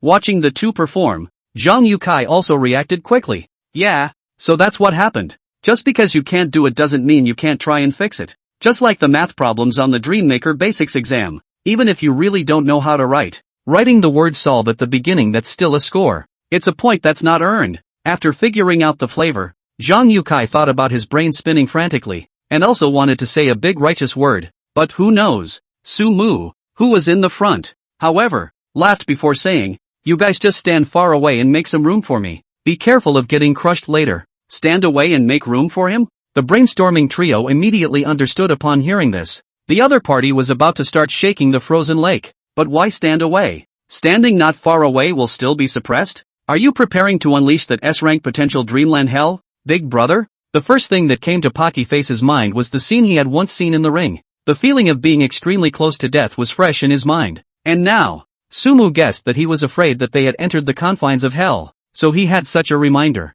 Don't worry, Big Brother. We'll be careful, he said, signaling the two men next to him to retreat with him to the side next to the wall, but not hiding behind it. Hempface thought that this hellish field must be open toward the front, and that retreating here would be almost enough. Besides, they can't really stand back all the time, can they? Then surely you must be ready to answer the call of duty to share Big Brother's worries. You can just pay attention. In addition, hell is not for solving this. Then hell, there is someone who is more suitable for solving this lake. Sumu said as 7-colored light bloomed in his hands and began to consume a large amount of spiritual energy. There's a guy? His answer caused the trio behind him to sniff. Seeing the 7-colored streams of light blooming in Sumu's hands, Pocky Face immediately woke up, somewhat in disbelief. He whispered, Big Brother is preparing to dream up a character to settle the frozen lake, without using hell? This unfrozen lake isn't a problem that can be solved by creating a wizard. While he looked confused, the girl next to him was bright-eyed. I know. Could Sumu be trying to use that person? You've all heard the story of the 10 sons in Dream City,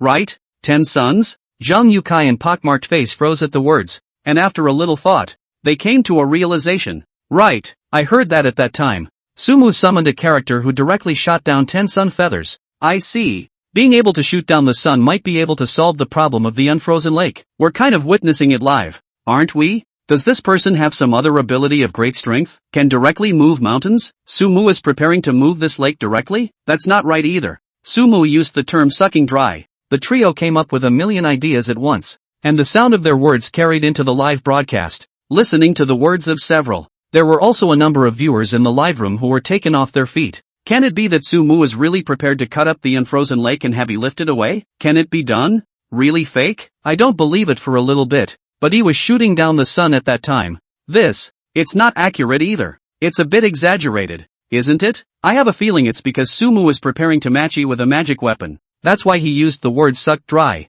while the audience is divided. The 7-colored light in Sumu's hand was incomparably shining, and after a certain stage it suddenly exploded violently and then disappeared into the air. The extremely cold snow remains, and nothing seemed to appear in front of Sumu's palm. Failed to create a dream? Everyone watching this scene was confused. In their thoughts, how could Sumu make such a low-level mistake? A series of question marks frantically brushed the screen in the live room. It's not. Is it? Didn't summon it? Doesn't Sumu have a dream-making heartland? It should be able to pull E out directly. How could this dream-making fail? Sumu just couldn't be trying to dream up a brand new character, right? The improvised technology of the scene is not good enough to cause the character to be unable to materialize. Embarrassed. Ha. It seems like what the upstairs said. Sumu was trying to create a brand new powerful character on the spot, and it didn't work out. I'm a dream maker too. And I do the same thing when I fail to create a dream. Comfortable. This is the F-rank dream maker I've read about. The situation before was unrealistic, now it's just right. At this point, there was an inexplicable hint of awkwardness in the air. Did Sumu really not make that character? Star River District. Inside the city lord's office, Luyan took advantage of her free time in the office to open the live broadcast, and after scanning through it she saw the scene of the light rupturing in Sumu's hands. Indeed, it's very much like the scene when dream making fails. But, usually there is a slightly larger recoil at the palm of the failed dream maker's hand, and the dream maker will show a hint of pain. But judging from Sumu's expression, it didn't seem to be the case. He was currently gazing in the direction his palm was pointed at, as if he was waiting for someone to show up. Did this little guy create an invisible man? The goopy snow blocked most of the view in the live camera, making it impossible for her to tell what Sumu had actually done. The character, however, should be out. As the audience murmured about this, the trio of brainiacs standing at the edge of the city wall also felt the atmosphere was incomparably awkward. This bigot has been rendering for so long, it doesn't seem to be making any noise. This is a live broadcast. It's a bit embarrassing. Ahem. Pockmarked face coughed out a very thoughtful suggestion. Big brother, is it a lack of preparation? How about, try again? I think it's actually fine for us to slowly clear the lake of the phantom sirens. The girl next to her also whispered a suggestion. Sumu listened to their words where he didn't know that this was giving himself a step down. He didn't need to, though. How can a dream that belongs to the ancient Chinese alone fail? If it were to fail, it could only be because he didn't have enough source power. Still, Quarto, he summoned it. 700 points of source power, plus the huge amount of mental energy consumed when it appeared. Sumu gazed at the direction his palm was facing, as if his eyes wanted to see the figure of a giant through the blizzard that was covering the sky. No need to summon again. He is already here. He's already here? The brainstorming trio froze at his words, and as they followed Sumu's line of sight, it seemed that they were only able to see a sky full of wind and snow. Big brother. Just as the pockmarked face wanted to ask a question, the cold wind in that direction suddenly became violent. It was as if they had suffered some sort of shock, coming down hard in the direction they had done.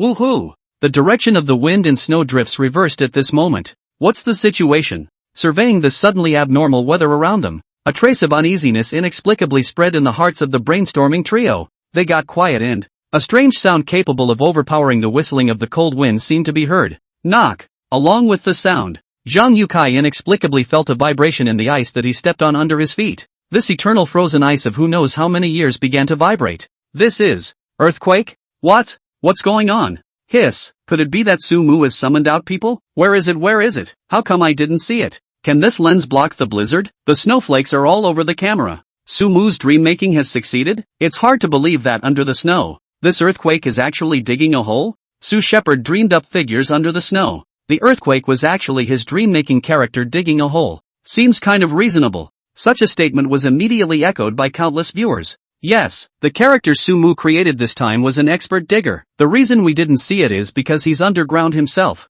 That's not right, is it? If it's underground, why would Sumu use the term suck dry? I seem to have come to a realization. Do you guys think Sumu wanted to dig up the unfrozen lake and let the water of the unfrozen lake divert into the ice? So he used the word suck dry, implying that the earth sucked the lake dry. There's nothing wrong with that. I'm going to see Sumu simply digging an underground river down there, so that all of the water from the unfrozen lake will just flow directly into the underground river. Digging an underground river? Diverting the lake? Really? Inside the examiner's room, Chen Dahan frowned as he looked at the pop-ups in the livestream. Digging an underground river out of the earth covered by the cold wind? Is that even possible? Leaving aside whether it was feasible or not, the seal lurking at the very bottom within the unfrozen lake would not agree. Old man, adjust your view to look under the layer of ice and snow? Old man. Chen Dahan twisted his head to look, and was shocked to find that old man Chen Fengqiu's expression was unusually wonderful at the moment. His eyes were flowing with seven-colored light, and he had obviously gone ahead to take a look at the scene. It seems that Suamu still really wanted to dig a hole and succeeded? Chen Dahan thought, and then felt that things wouldn't be that simple. The other side must have done something big again that the old man didn't expect. Big brother? What's going on here? By the walls of the eastern slope of Frozen Lake, Hemface was a little flustered by the sudden movement. Even if a person had been summoned, there wouldn't be such a big commotion. After the sound, the ground looked like it was about to crack. Wait, ground cracking? Earthquakes? Is it hard to believe that the character summoned by Biggie is underground? Pockmarked Face also sprouted this idea and twisted his head to look at Zhang Yukai on the side. The other party apparently realized this as well, and looked down towards the ground, scanning around, but shook his head. There doesn't seem to be anything down there. No? Speaking. Another loud thud came. The sound was louder than before, closer to where they were. The strong shaking sensation directly caused all the fresh snow that had just fallen from the wall next to it to shake off. This time, the trio all found where the sound was coming from. That was in the direction where Sumu's sight gazed. That was obscured by the blizzard canopy. That definitely wouldn't be some kind of burrowing creature. Would you three like to hear a story? Sumu looked at the sky that was obscured by the blizzard and said in a lilting tone.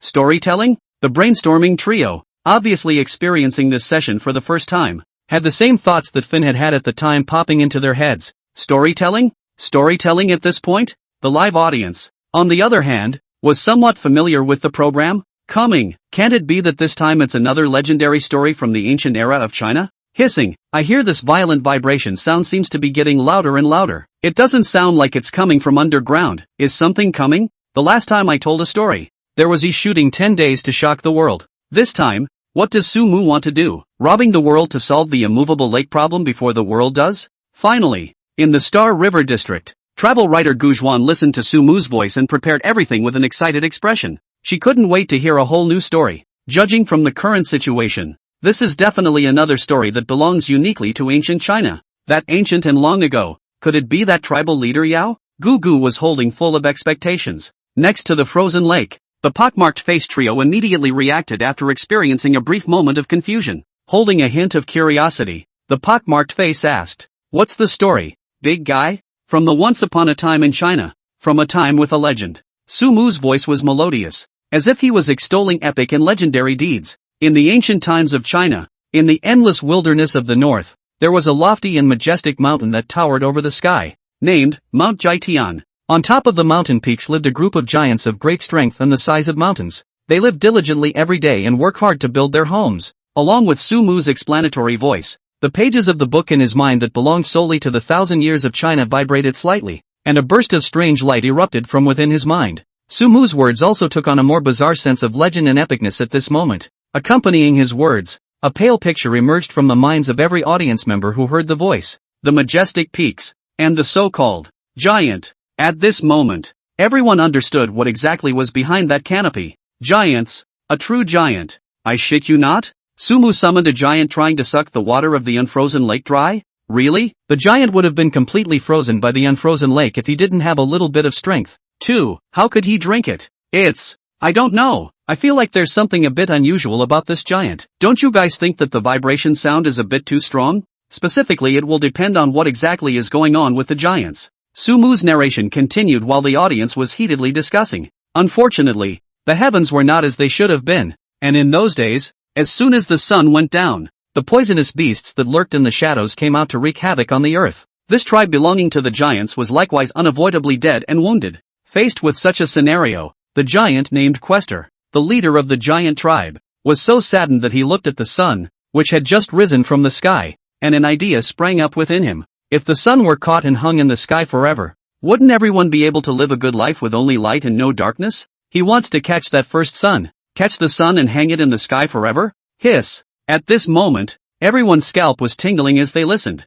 This giant seems a bit different from the giant they understand. This giant tribal leader named Cotter tried to catch the sun in the sky. He wants to imprison a sun. Listening to the story that Sumu extolled, the crowd's shock was simply beyond words. Giants, for dream makers, that had seen a lot. And even the starry sky giants were the category of giants in their understanding. But the giant who wanted to chase the sun and imprison it, they had never heard of. What a magnificent being that would be. Travel writer Guzhuan listened to Sumu's words, and the strokes of the pen in his hand were unceasing. A picture that was becoming clearer and clearer emerged from within her mind. Giant, alpine, chasing the sun. The giant named Cotter definitely had an extremely legendary past. What happened afterward? What happened afterward? Did that giant named Quarto really chase the sun? The story is just beginning. Frozen Lake East Slope. Under the influence of the blizzard and the constant shaking of the ground, Sumu remained calm and collected, telling the epic from the last of the myths. With this belief, Quester chased after the sun as it was just rising.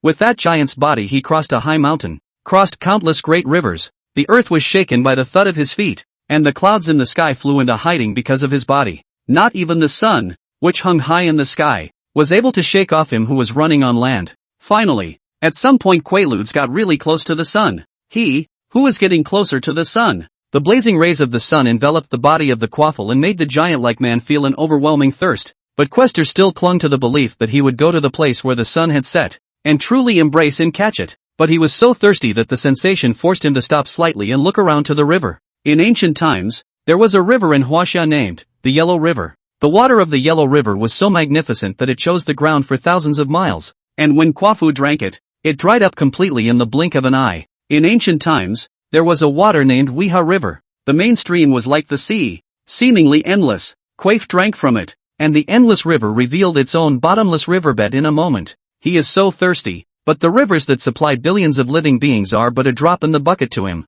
Yellow River, Wei River. The main stream is like the sea. The waves seem endless, and two such rivers did not quench the thirst of the Quahog? Put it this way, the viewer's eyes couldn't help but look towards the unfrozen lake next to them. Then the sea. This lake is simply a drop in the ocean.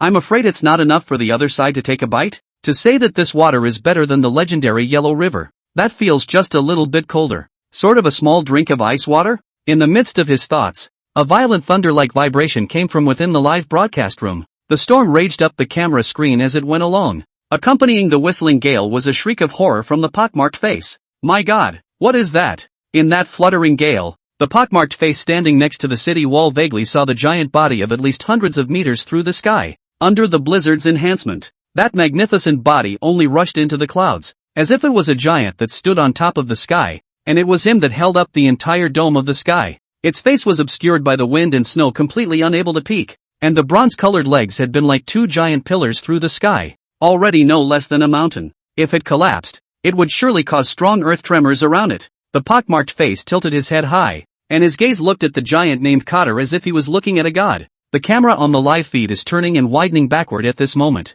All the viewers only felt the epic-like picture scroll in their minds descending into reality. The trio of brainiacs are a tiny, fuzzy black dot on camera, as insignificant as an ant standing next to an elephant when compared to the shadowed bodies in the blizzard. With a single breath, the giant was able to induce stormy winds that swept through everything around him. Countless snowflakes came whistling with wind pressure, actually making that ant-like trio have to create some dream items to protect themselves from being blown away. The epicness of the live camera made the blood pressure of all the viewers soar, and a nameless fear of giant objects rose within them. This fear was rooted in all of their minds. Fear of the star beast, the fear of something immense, even if the other party was Sumu's creation. Not to mention the fact that Quartus' looming body was even stronger than the average star beast. Crap! Inside the main examination room, looking at the quartet in the picture, Chen Dahan's eyes were wide and almost lost for words. At this moment, the laymen were intimidated by the towering figure of the quartet, and as dream makers, they were also intimidated by the figure. Not so much a phobia of giant things. As a dream maker, Chen Dahan understood even more about the mental power needed to dream up such a huge creature. This was definitely a value that was completely unaffordable and unbearable for an F-ranked Dreammaker. Of course you asked him, a D level, to mess with one of these giants. Chen Dahan felt that he could still do it. One could only say that the Sumu at this moment had definitely surpassed his perception of F-class strength. Is it hard to believe that this guy is using all of his spiritual energy on this giant body? That's not right. He wasn't this outrageous a few days ago. Can't it be that this guy actually had reservations when dealing with Zhou Ming? Or did you have a superb breakthrough in mental power during your sleep? Chen Dahan went numb. Before, in the Dream City ring, he still thought he had a chance to win. Right now, looking at this giant released by the miscellaneous opponent, immediately lost confidence. Just listening to the backstory, the quaffle is a lot better than what he dreamed up. The strength of this dream-making character, even if it didn't manage to reach the legendary point of being able to embrace the sun, but a foot down to stomp on an individual is still doable. Old man, did you see that? What's with this guy? Chen Dahan said in a loud voice and looked at Chen Fengqiu next to him, but found that the other party's face had already returned to calm, as if he had realized something. Seeing Chen Dahan looking over, Chen Fengqiu glanced at him rather calmly and said, "What's all this noise? Is it because you haven't seen a giant before? It looks like the homework that the old man assigned you on weekdays is still a little less than it should be." "Ha, old man. This giant was built by Sumu. Grade F. What's wrong with F grade? That's how my top F rank candidates in Huaxia should be. Don't act like you've never seen the world." Chen Fengqiu lectured with a seemingly calm face. He saw the giant much earlier than Chen Dahan, and the shock in his heart at that time was obviously incomparable. However, as a top-notch dream maker, he still came back to his senses during the time Sumu was telling the story and figured out something unusual. If he were to put it in the past, if Sumu did this, he can almost be certain that the other party was some old monster cloaked in a vest coming over to play. And now, the advent of the talent option has made all the difference. For Sumu to be able to create such a giant, excluding his high spiritual power and fast recovery speed, there might be another possibility. His talent is a similar ability to reduce blue consumption. Reduces the mental power consumption of all creations. Unusual creations needed 100 points of spiritual energy, while Sumu might only need 10 or even 5. This could explain the appearance of the quester. In addition, Chen Fengqiu took a closer look at Cotter and realized that his body was not solid enough, and it seemed to be just an empty frame. And, with such a large person, that certainly wouldn't fit in the dream-making heartland. It's a bit too extravagant to be able to use it only once. While Chen Fengqiu was thinking, a buzzing vibration was already coming from the live feed. As far as the eye could see, it was the towering giant quester who bowed his head. It was only at this moment that the trio of brainiacs who had been blown around to reach the edge of the city wall got a good look at the giant's appearance. Bronze complexion, face slightly vicissitudes. The ears are broad like a snake. That gray eye seemed to emanate a burst of golden light. Looking at the large head in front of him, Zhang Yukai had no doubt that the other party could swallow him in one bite. He had the mind to open his natural ability eye of exploration to see just how much mental power this dream-making figure was made up of. But looking at the other party's pupils, which were vaguely emitting a golden glow, he did not dare to do so at all. Those eyes were several times larger than his entire body. He was afraid he'd use his gift to take another look and completely explode. This Cotter, I'd believe it if I said he had S-class potential. Hempface looked at that like a mountain peak giant, head voice slightly trembling. At this moment is no longer any doubt. If he can't drink the water from the frozen lake, he'll put in the water. Zhang Yotsai's head off as a ball. I thought the big guy was just talking. I didn't realize it was for real. No wonder they had to go far away to make room. This thing does need a big place. And how big is the house they usually live in? In the middle of a conversation, the towering, majestic giant Quarto slowly crouched down and brought his head up in the blizzard to the unfrozen lake, which was about the size of a basin of water to his eyes, as if he wanted to bury himself in it. The seemingly bottomless unfrozen lake trembled violently, and azure light erupted from the water waves, as if it had encountered some kind of natural enemy and turned on its automatic defense. The lake water blossomed into an azure light the moment it touched Cotter's skin, attempting to condense a thick layer of blue ice on Cotter's bronze skin. But soon, the facts told it that it failed. The lake water, too, was only slightly icy for the quarry to feel. This seemed to be kind of a treat for him who was chasing the very hot sun. He was still sticking his head out trying to bury himself in it to cool off slightly for a while, and then he opened his mouth and sucked violently towards the unfrozen lake. Boom, boom, boom. At this moment, a black hole seemed to have appeared on the surface of the unfrozen lake, and the violent suction caused all the water of the lake to run and rush into the mouth of the quartet. The calm unfrozen lake was like boiling water that had been boiled, and it all shook. The three of them, Zhang Yukai, who stood on the high slope, saw clearly that the water level of the unfrozen lake began to drop at a rate visible to the naked eye. The rocks underneath the lake's water cover slowly began to reveal their greenish-blue coat,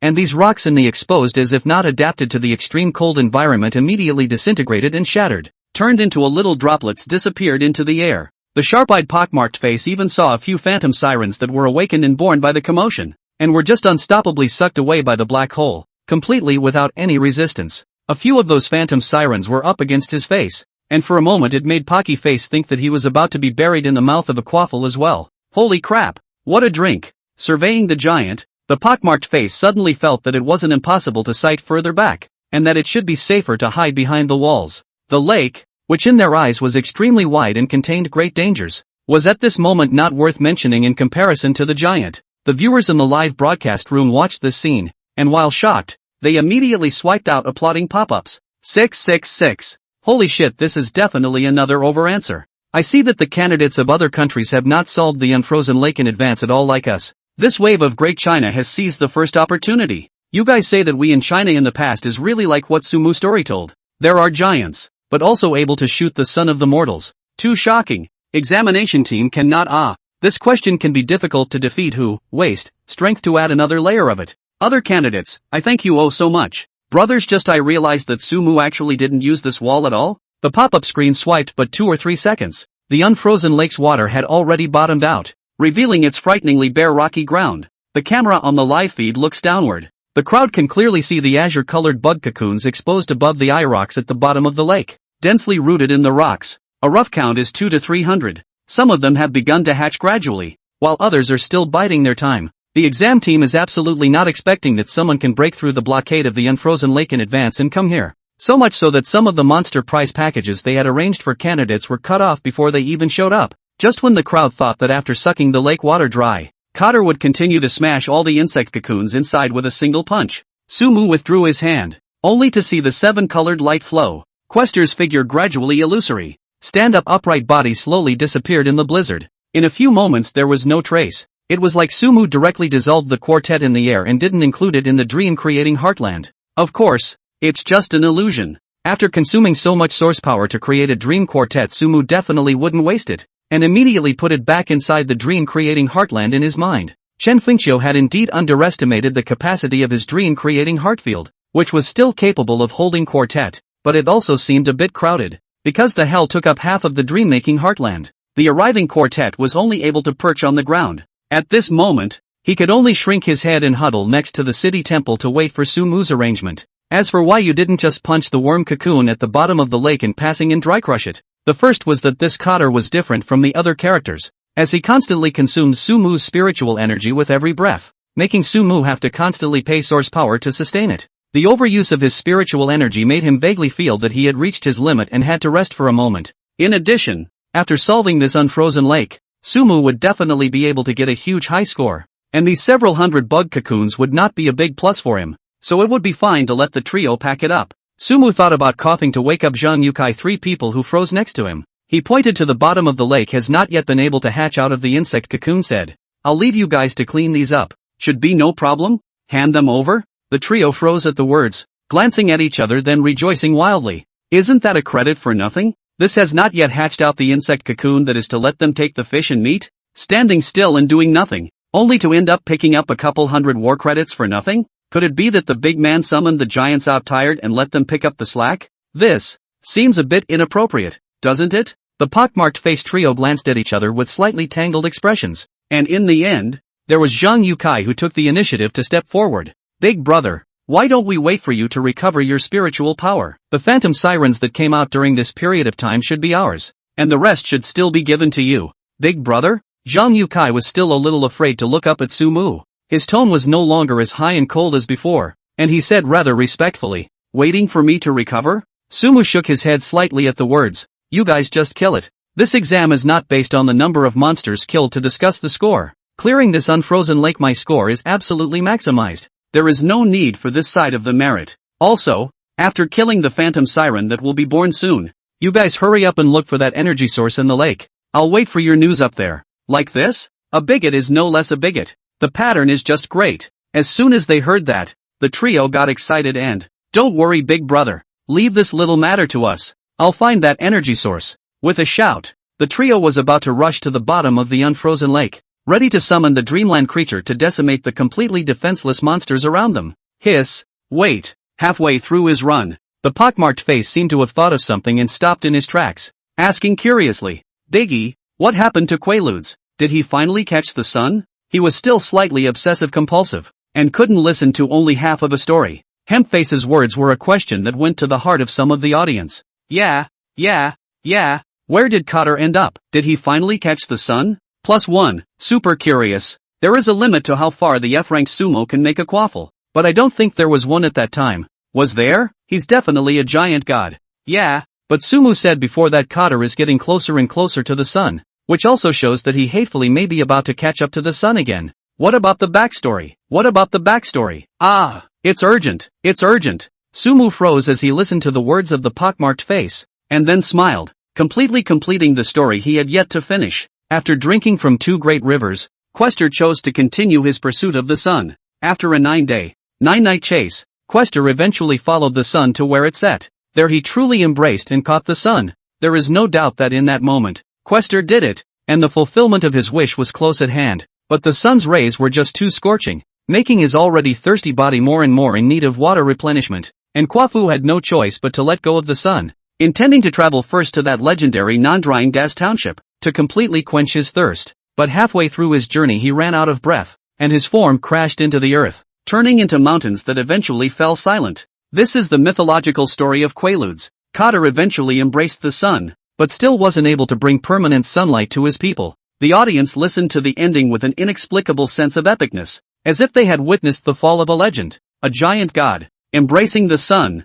with his own perseverance. At some point, completely imprisoned the suns. In the Star River area, Gujuan listened to Sumu's words. The strokes of the pen in her hand kept going, and more information eventually prompted her to write down a mythological story. The story of a giant chasing the sun. It is, Quarto chasing the sun. As the tip of Gugu's pen fell on these last 4 big words, Gugu breathed a sigh of relief and filled his heart with satisfaction. It wasn't in vain that she had stayed on the air early in the morning. This one is an unusually good story for Wahoo. The completeness is also very high. Sumu really does have a lot of stories hidden in his head, and this Quafu chasing the sun definitely won't be the last one. So it is. Pockmarked face. After learning about the end of Quartet, a burst of regret and inner satisfaction immediately joined in the ranks of killing monsters. Sumu looked at the other parties back as they left and stopped caring, immediately placing his consciousness into the dream-creating Heartland in his mind. It does need to be upgraded for the Dreammaker Heartland. Before upgrading, he scanned the source power panel and was somewhat stunned to find that the source power seemed to grow extra fast this time. Within the panel record, the 4 plus 500 source powers alone gave him an additional 2,000 points of source power income. Among them, the names of Chen Fengqiu's several people looked unusually familiar to Sumu. It seems to be on cooldown and contributing another big wave to him. Counting the several hundred points from before, his source power value had steadily broken through 4,000. Source power, 4,356 points, converted into spiritual power. It is equivalent to 43 points of spiritual power. Together with these 43 points, he was afraid that he could immediately break through 100 points of spiritual power. Even if you're less talented, you should be breaking through the F grade. Of course, compared to adding spiritual power, Sumu had more important things to do now. This time, he was going to inject 1,000 points of source power into the dream-creating Heartfield and properly come to upgrade it. After all, the dreams and characters loaded within the dream-creating Heartfield, the source power value had long since surpassed several thousand points, and this dream-creating Heartfield was still a few hundred points to say the least. I don't know how the dream-creating Heartfield will change again this time. Still working on the words, Sumu thought, took a deep breath, and focused all of his eyes within the dream-creating Heartfield of the spherical shape in his mind. After carefully surveying the area, he slowly injected 1,000 source power into the dream-creating Heartfield. It was definitely his greatest level of commitment outside of the 18 layers of hell. Along with the rapid flow of data from the source power panel, the dream-making Heartfield in his mind violently erupted with an extremely bright silver light. The earth quaked and shook. On the bridge of Naiha, some ghosts who could not stabilize themselves by walking off the bridge were directly unsteady, and fell into the river of forgetfulness with a thud. No, complaint. I want to complain. I could have crossed the bridge. Hell, don't bite me. As the ghosts panic, the E and Fa High, who were located inside the city god temple, also came out when they heard the commotion and gazed at the sky, seemingly sensing some changes. Amitba Buddha. Heaven and earth are being perfected. Fa High clasped his palms together.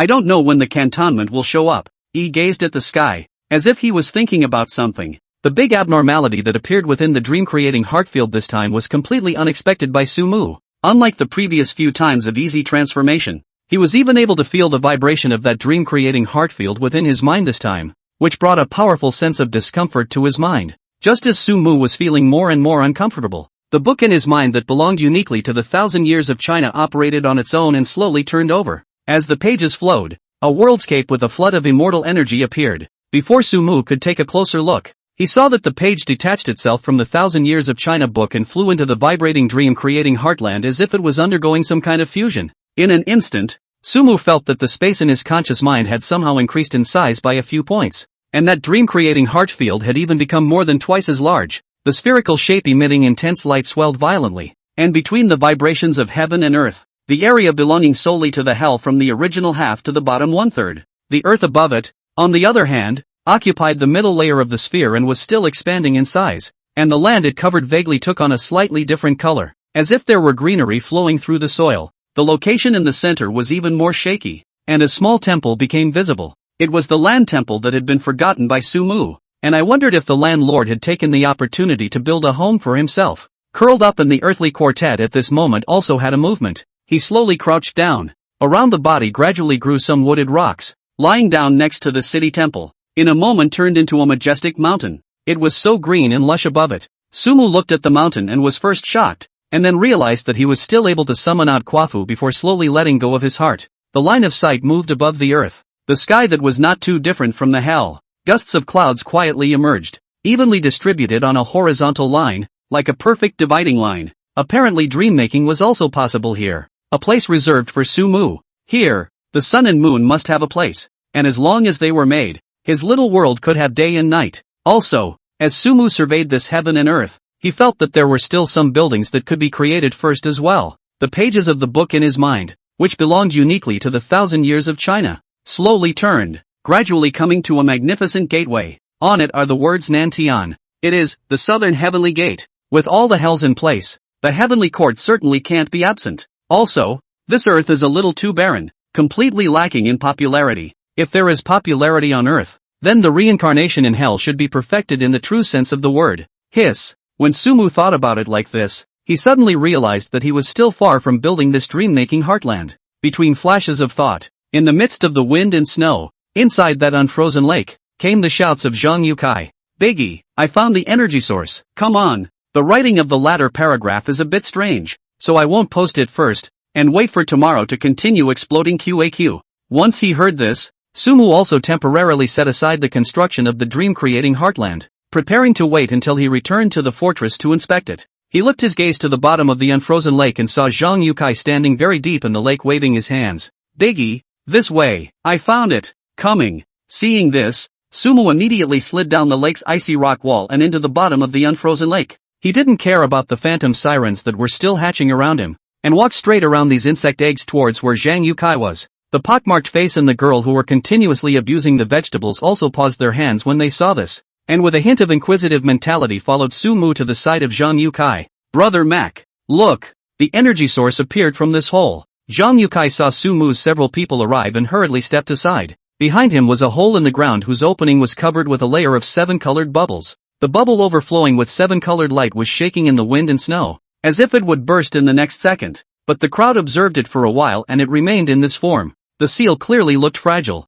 but it was actually very solid. Of course 2 days from now it's a different story. Sumu thought about gazing carefully at the bubble of 7 colored light, wanting to look through it to the hole in the ground below. But the 7 colored light was so dense that it seriously weakened his peeping sight, and it seemed that he couldn't see inside without crouching next to it at close range. Big brother, I can sense that the giant energy source is in this hole in the ground, but I didn't dare to get close enough to confirm it. Zhang Yukai, who was on the side, saw this and hurriedly said. His scrying eyes told him that this giant energy source was close to his location, right under this hole in the ground. If he had done it before, he would have stretched his neck and looked closer. But after experiencing this incident with Sumu, Zhang Yukai felt that there were still a lot of things in the world that could restrain his talent, and adhered to the principle of prudence and didn't dare to look down. Is that so? Sumu sniffed and frowned slightly. Adhering to the spirit of caution, he tried to call out a ghost from the hell and floated to the side of the cave entrance. with the ghost crouching down in his place to look inside the bubble. A few moments later it stood up and said with some confusion, "The other side of that hole is very dark, and you can't see anything. Is the other side of the cave so dark that you can't see what's on the other side?" Sumu slightly raised his eyebrows when he heard this, and let the ghost carefully check it again, seeing that the other party was not in any danger at all before he was able to rest assured. "I'll go check it out," Sumu said, raising his guard as he walked over to the side of the seven-colored bubble and crouched down. Looking inward, as far as the eye could see, there was indeed nothing at all, and there was absolutely nothing to see of the scene inside the cave. It seems like the exam team didn't want them to see what was inside? Or do you have to break this seal to see it? While Sumu was pondering, a strong warning suddenly came from his spiritual power. For some reason, he always felt that the darkness in the deepest part of that cave was moving.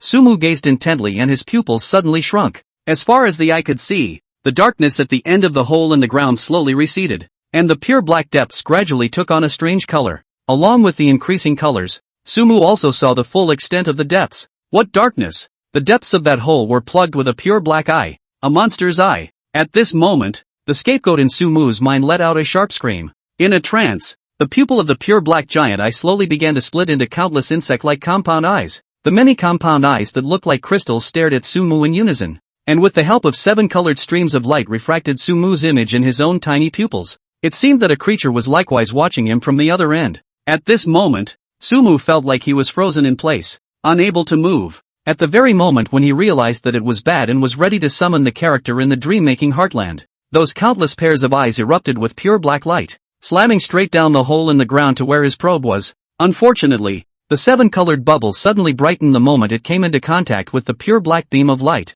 and Sumu only felt his eyes blur before a rush of force bounced him away from the hole in the ground. And at this moment, there was also an insect cocoon that was half a person tall that broke out from under the blockade of the 7-colored bubbles and landed next to it. "Big brother?" Seeing Sumu being bounced off by the light and another phantom siren worm cocoon appearing, the brainstorming trio immediately stepped forward. "What's going on? What's inside the hole in the ground?" Pockmarked Face asked rather nervously after resolving the insect cocoon. "It's fine. It's confirmed that the outside of the hole in the ground is the Mirage Mother, and what's sealed here is the Mirage Mother." Sumu stabilized his body and eventually calmly said, he was definitely not mistaken. It was definitely a real star beast, the mother of all phantoms in the truest sense of the word. Since the moment he faced it, Sumu felt like the light in those eyes was mesmerizing him, even controlling him. This was a strange ability exclusive to the Mother of Illusions. Fortunately, the 7-colored seals and the scapegoat took all the damage for him perfectly. If anyone else had come and looked inward like that, they would have been unconscious for at least a few days. "What? There really is a phantom mother?" The hem-faced trio were shocked at their words. "Biggie, do you see it for real?" "Well, when I just probed and looked, I locked eyes with its eyes. That feeling can't be wrong. It wanted to compel me, but it was blocked by this seal." Sumu shook the snow on his body and said, "A glance with the Mother of Phantoms?" Hiss. The viewers in the live room felt their scalps tingle at the news. I finally know why the camera of the live broadcast just now didn't turn to the pits. The image of this phantom mother, everyone go searching on their own. Watch it tonight, can't sleep. I've heard that although the Mother of Phantoms resembles a jellyfish, there are some eyes growing from each tentacle, which is a sure way to get nightmares from looking at it at night. This exam group is playing so big? Is there really a Mother of Phantoms in prison? This thing is a nightmare that ordinary dream makers absolutely can't handle. And those below level C basically have no chance of survival against the Mother of Phantoms. You can't even run away. I'm not going to lie. I've seen the entity of the Mother of Phantoms when I was in battle before, and I've been suffering from jellyfish phobia ever since.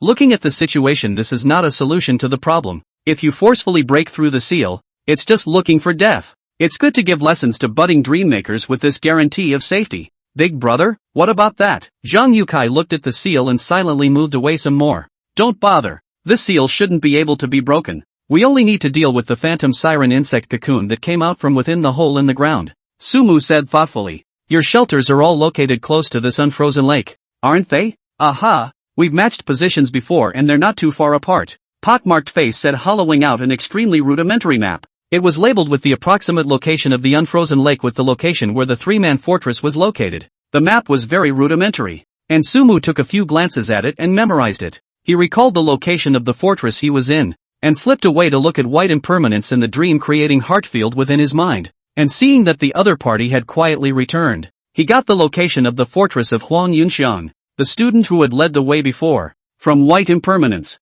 After a few moments of contemplation, Sumu also came up with an empty map, to which 2 more coordinates were added. You guys take note of your positions, and then continue to kill the phantom sirens. And when you're done cleaning up this batch of phantom sirens, then go back to your own fortresses, and let's talk about a scheduling order. To make sure that someone will come over to clean up the new phantom sirens within a certain amount of time, and so on until the starry sky beast tide really starts. Since we've solved the problem of the unfrozen lake's water, the city walls won't be used for a while, and we can try to utilize them when the wave of starry sky behemoths arrives. This means, doesn't it mean that each family takes a turn at cutting the leaks? The 3 pockmarked faces looked at each other and nodded their heads deadpan. This kind of good thing they must be willing to kill their own tired can also change companions over to continue to cut leaks. It's a sure thing. Of course, go back and remind the people at the fortress never to look at the hole in the ground in the 7 colored bubbles. It's a danger that even the big boys can't handle. After discussing the timing of their respective fortresses coming out of the Sumu waited for the 3 of them to finish clearing all the phantom sirens under the lake before bidding them farewell and taking the lead in returning to the fortress by following the previous route.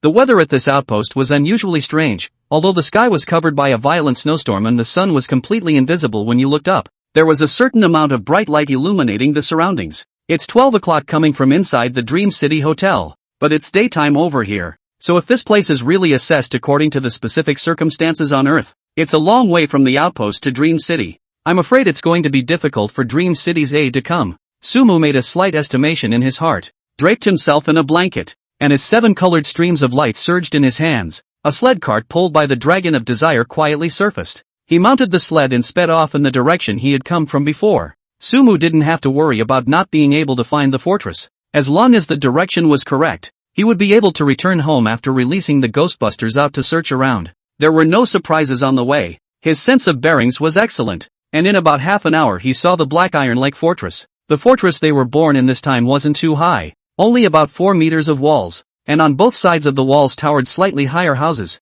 That was the previous granary and the place where the 3 Gohanen were born. The settings are just outrageous. What kind of person builds a granary out here? It's clearly an embarrassment to them. Sumu urged the Dragons of Desire, pulling the cart to run a little faster, and soon arrived at the city wall gates. Here, lying horizontally and vertically, were the corpses of 8 phantom sirens, and judging from the thickness of the snow on the corpses, they had been dead for some time. The fortress was still under attack by some wandering sirens during this time. Sumu was just about to go up and shout when he heard 2 familiar voices coming from the city walls. Brother Zhu, there's another monster over there with Big Brother's face on it. Hey, he looks a little fancier. And there's pulling a cart, accompanied by the sound of talking. Sumu looked up and a clanking bald head poked out of the city wall. Ba Buddha. This is true.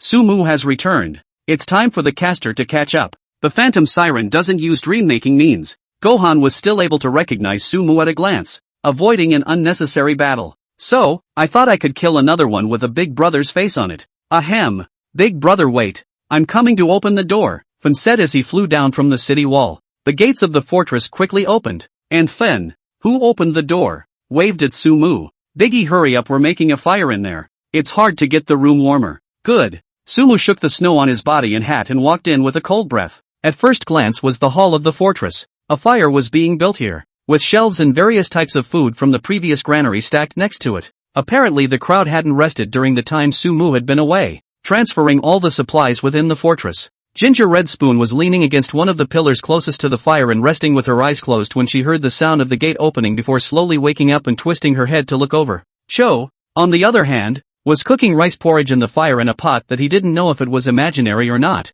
and placing some finely chopped leaves towards the inside every now and then. Seeing Sumu come out, he waved his hand and said, "Just in time, the porridge has just been cooked." The smell of the food wafting around caused Sumu to not be able to help but feel hungry. Surveying the 4 people in front of him, he mused, "Let's eat first, and while we eat we'll have a meeting. The walls are safe from patrols for now. The monsters next to us are contained." Control? Fen sniffed without being able to understand, but still followed Sumu's instructions and sat around the fire. As Ajo began to distribute the rice porridge, Sumu told the crowd what he had met for a while and showed the map he had marked. Early resolution of the frozen lake, discovery of the Star Behemoth's trail, confrontation with the Star Behemoth, and access to an approximate map. These events were told by Sumu with little emotion, but the crowd could feel the menace that lay within. Eye to eye with the Star Beast? Fen couldn't help but shiver as he listened to that description. He had learned the look of that mother of illusions. Ba. So we also have people regularly drawn to solve the problem of the unfrozen lake? Right now that place is the equivalent of a score-scrubbing ground? Shu Shur asked contemplatively.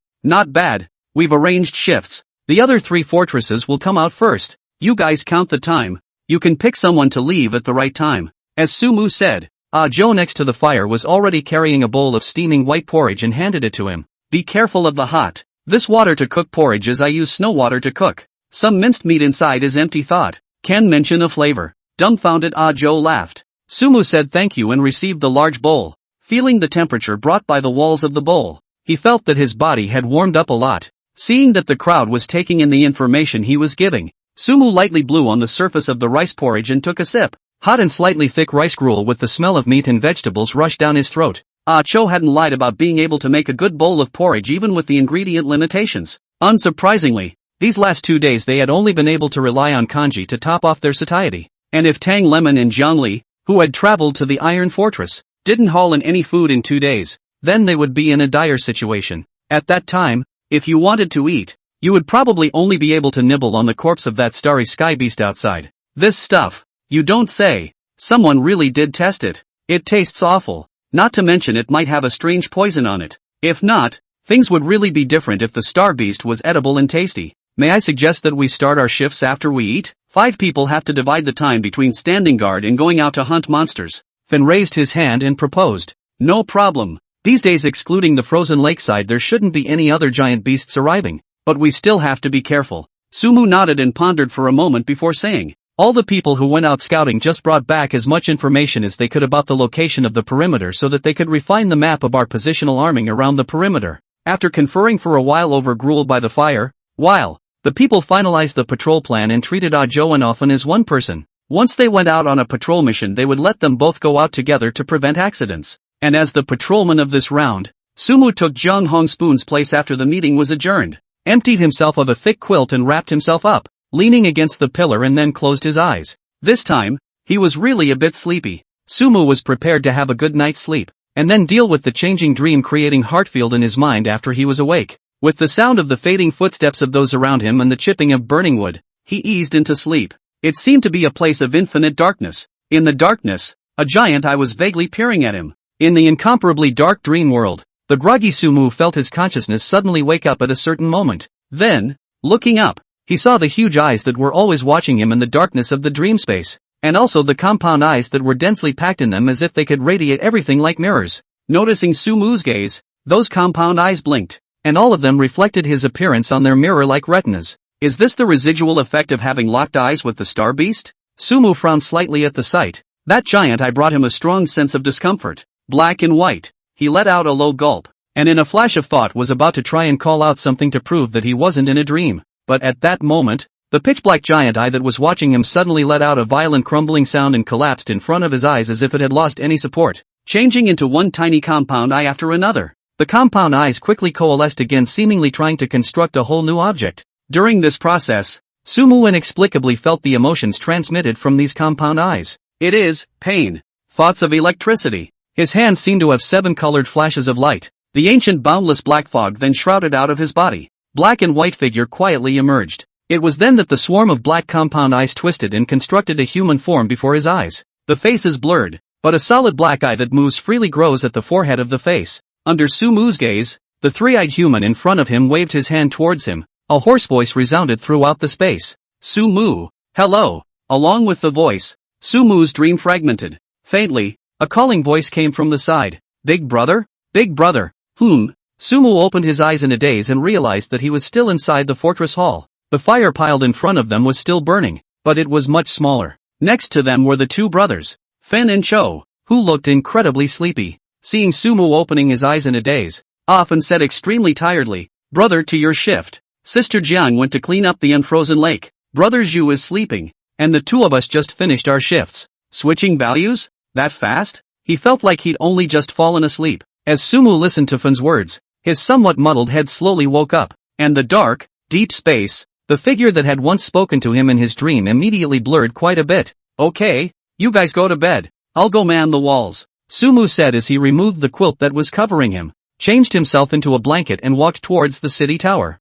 Sleep. Seeing this, off and didn't think much about it and pulled his younger brother Raijo to add some more firewood to the fire before also leaning against the pillar where Sumu was originally lying and resting with his eyes closed. Sumu walked up to the city wall with a blanket on, the colder and colder temperatures making him more and more conscious. He frowned as he recalled the dream that he could barely remember in his mind. Thinking about it for a while, the mother of illusions didn't seem to have this ability to invade dreams. Could it be that it was because of the fear he felt because he was facing the starry beast directly for the first time that caused the root of his nightmares? Think carefully and feel that there is something wrong. If it is really a dream, then how did the black and white come out? It wasn't that Sumu hadn't done lucid dreaming before, but it definitely wouldn't be to the extent that it had been before.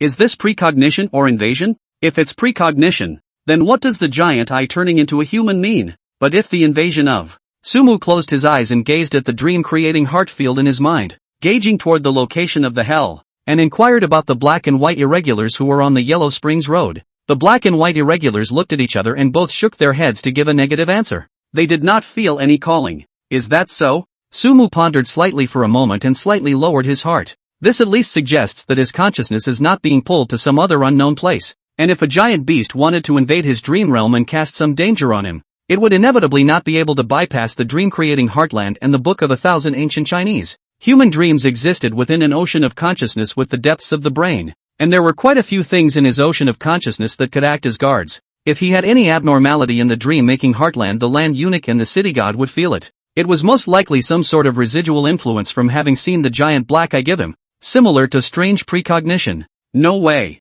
We have to enhance some strength plus insurance to be safe. Sumu arrived at the top of the city wall against the cold wind, and after scanning the surrounding area, he pulled a few ghostbusters out of the hellmouth and told them to start patrolling around the perimeter of the fortress. Seeing that his surroundings were secured, he immediately sank his mind into the dream-building heartland and surveyed the jade dream-building artifact that he had thrown into some small corner of the earth. This is a reward that was previously obtained in Dream City. Along with the flash of thoughts, the 4-square jade revealing the color of blood appeared in Sumu's hand. Right now, wanting to replenish some combat power, taking out this piece of jade was just the right thing to do. As for what to make of it, Sumu already had an answer within his heart. He definitely couldn't build a high-grade use-class seal magic treasure. The only way to maximize the usefulness of this jade is to go towards its symbolism. For example, the heirloom jade seal. The symbolism of this thing can be strong as hell. There was bound to be some magical changes in the case of this fused source power. Otherwise, the jade seal of transmission was just a piece of jade in the end. And even if one wanted to spend even more source power, the thing that was created wouldn't be of much use. In addition, in order to ensure that the summoned heirloom jade seal could surpass the past in possessing a peculiar role, Sumu again set his eyes on a certain dragon in the inner mansion of the dream-creating heartland. The dragon of desire is a dragon, just in time to add some material to the heirloom. As for why he didn't use the mirage dragon, the main reason was that the mirage dragon was completely conjured up by him, and Sumu wasn't sure if this kind of conjured up material would be able to be incorporated into it. Dream-making jade seal material plus starstone plus 1,000 points of source power plus a page from the pages of the Chinese book that is unique to the jade seal of transmission plus the soul of the dragon of desire. What kind of jade seal will this forging path eventually create? It's a bit of material loss on the left and right, and if it does fail, it'll be used to gain some experience for the next time I make an item. After making up his mind, Sumu took a deep breath and sat down within the snowy ground, pressing his hands on the surface of the blood jade and slowly injecting spiritual power and source power into it. The blood jade that felt the infusion of energy erupted with an intense scarlet light. The dream making begins. The viewers who still stayed in the Sumu's live broadcast room immediately noticed Sumu's movements, and they were all pumped up. What's going on? What the hell? Sumu has started creating dreams? The jade in this hand seems to be a reward that you got in Dream City before, right? I thought Sumu was going to wait for the end of the exams to find someone to forge some items, but I didn't expect to get started on my own. This thing can be expensive as hell. There were knowledgeable viewers in the live broadcast room who watched Sumu's actions in flesh. It's hard to buy a dream-making embryo of this size. It can only be used once. This casting dream-making item is not simpler than a fantasy. It really needs all kinds of detailed carving. If it deviates even a single stroke, the whole item can be wasted. This kind of only specialized carving masters can build it, right? Yes, carving dream items is a profound skill, and some dream makers will pay for a carver to do the final carving once they have created an embryo of the item. I hope Sumu knows something about this. In the industry of fine engraving, having a lot of spiritual power is not an advantage. Inside a quadrangle in the Star River district of Huaxia, An old woman watched Sumu's actions in the live broadcast and immediately slapped her thighs and shouted toward the house. "Old man, the piece of jade you wanted was moved by that little doll." "What?" Between the words, a pale figure holding a carving knife hurried out. His hair was silvery white and his gray clothes were covered with traces of wood chips. "Didn't this kid say he had a good head on his shoulders? How come he's so calm?" The old man's good jade. The old man who came out was named Huang Baoyin. Although the Dreammaker rank was only C grade, he was a resounding carver in the entire Star River district. Extremely good at helping people complete the carving of dream-making items. And his grandson was Huang Yunxiang, who had previously been terrorized by Sumu by hooking out his soul with the black and white irregulars. Watching his grandson's live broadcast, he also paid attention to the kid who was teasing his grandson. And by the way, he also flipped through Sumu's previous recordings. Don't matter. Immediately saw that Sumu got the blood jade. The old man had dealt with dream-making items all his life, and with just one glance he could see the superb quality of this jade, and was mesmerized by it and couldn't sleep at night, intending to spend money to buy the jade away as soon as Sumu came out. Never again. Book the carving of this jade. But what is this kid in front of me now? Straight away, jade was used? It was important to realize that dreaming for a physical embryo also required the level of the dreammaker with a certain amount of time for conception, or else the dreamed-up item would inherently have a level cap and would not be able to exert any power. Right now, how high can a munchkin dream up an item that has a high ceiling? The old man didn't carefully go through Sumu's live replay, and only knew that Sumu had a lot of spiritual power. That's all. Watching Sumu's movements in the live broadcast, he immediately blew his beard and eyes out. What a waste! Waste! If the old man has this piece of jade, let's say conceive a half a year before doing it, this doll when got his hands on not 2 days to start. And, Huang Baoyin said,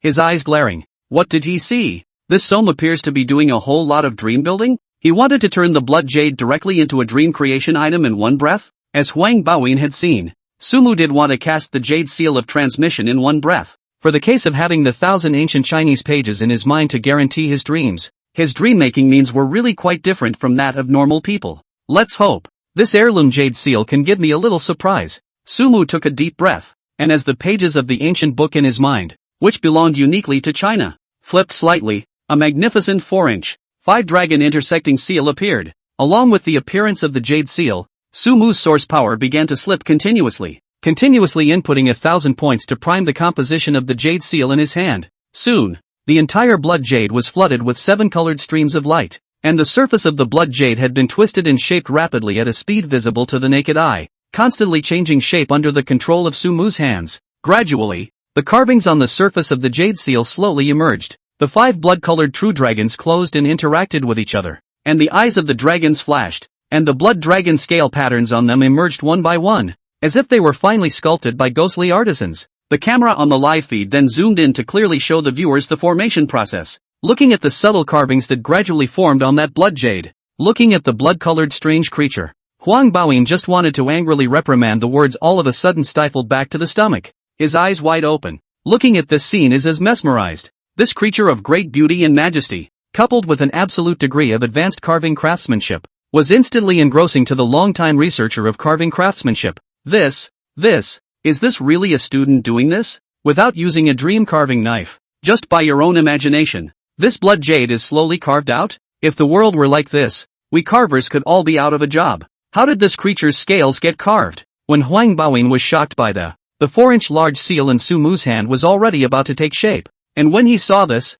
he hurriedly threw in the starstone that had been useless in his pocket, and at the same time, he controlled the dragon of desire in his mind to surface, and he also stuffed it in numbly. The addition of the starstone only caused the entire jade seal to emit a slightly dazzling light. And when the dragon of desire joined in, the entire jade seal suddenly let out a humming-like pop. In this Sumu's perception, the soul fragment of that desire dragon gradually crumbled and disillusioned, gradually revealing the image of a traditional 9-clawed true dragon. Unlike ordinary golden dragons, this dragon is black in color, and the scales around its body have a bit of starbursts on them, like the mapping of a starry sky. When this dragon completely merged into the jade seal in Sumu's hand, a thought suddenly skyrocketed in Sumu's mind. This thought seems to correspond to a passage from a previous life. Before I got the jade seal of passage, isn't it just a piece of jade? But it's just rare. After getting the jade seal of passage, I am the mandate of heaven. This thought appeared from Sumu's mind almost uncontrollably, making Sumu almost think that he was really an emperor.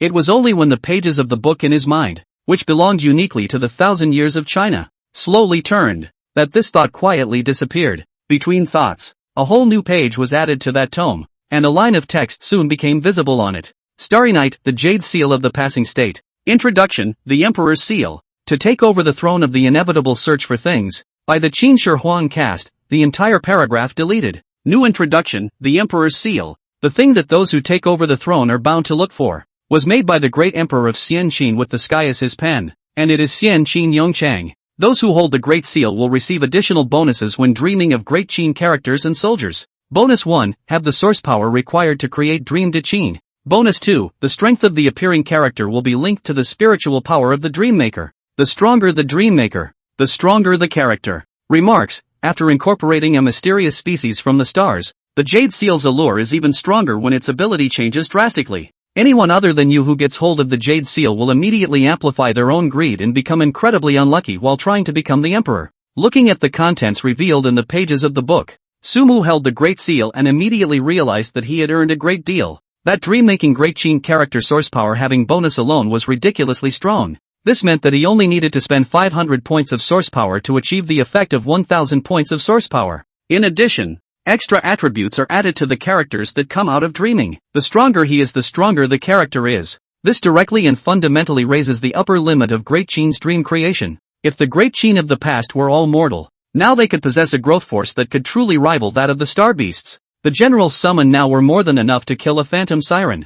Holding the large four-sided seal in his hand, Sumu inexplicably thought of the city wall next to the frozen lake. If he were to ignite the entire city wall and create the Dream Qin Great Wall when the wave of starry sky giants attacked, what kind of elegance would it be? Now that's a lot more secure. Sumu's palm fumbled with this big four-sided seal, did not immediately include it in the dream-creating heartland, and continued to ponder what characters of some Great Qin should be dreamed up. The camera of the live broadcast also aimed at the four-sided Great Seal that had already been formed in his hand at this moment, displaying the image in its entirety in the live broadcast room. Surveying the beautifully crafted and magnificent Jade Seal in that hand, viewers of the live stream were outright awed by its beauty. Wow, so handsome, it's inexplicably powerful. Really finish dreaming in one breath? What's the effect of this thing? It definitely doesn't look like a weapon for defense, but rather something to be thrown out and smashed. Bring me a walnut. I kind of realized that the things Sumu creates dreams about are inevitably related to Huaxia, and so is this Zuanin, granting orders to heaven both life and eternity.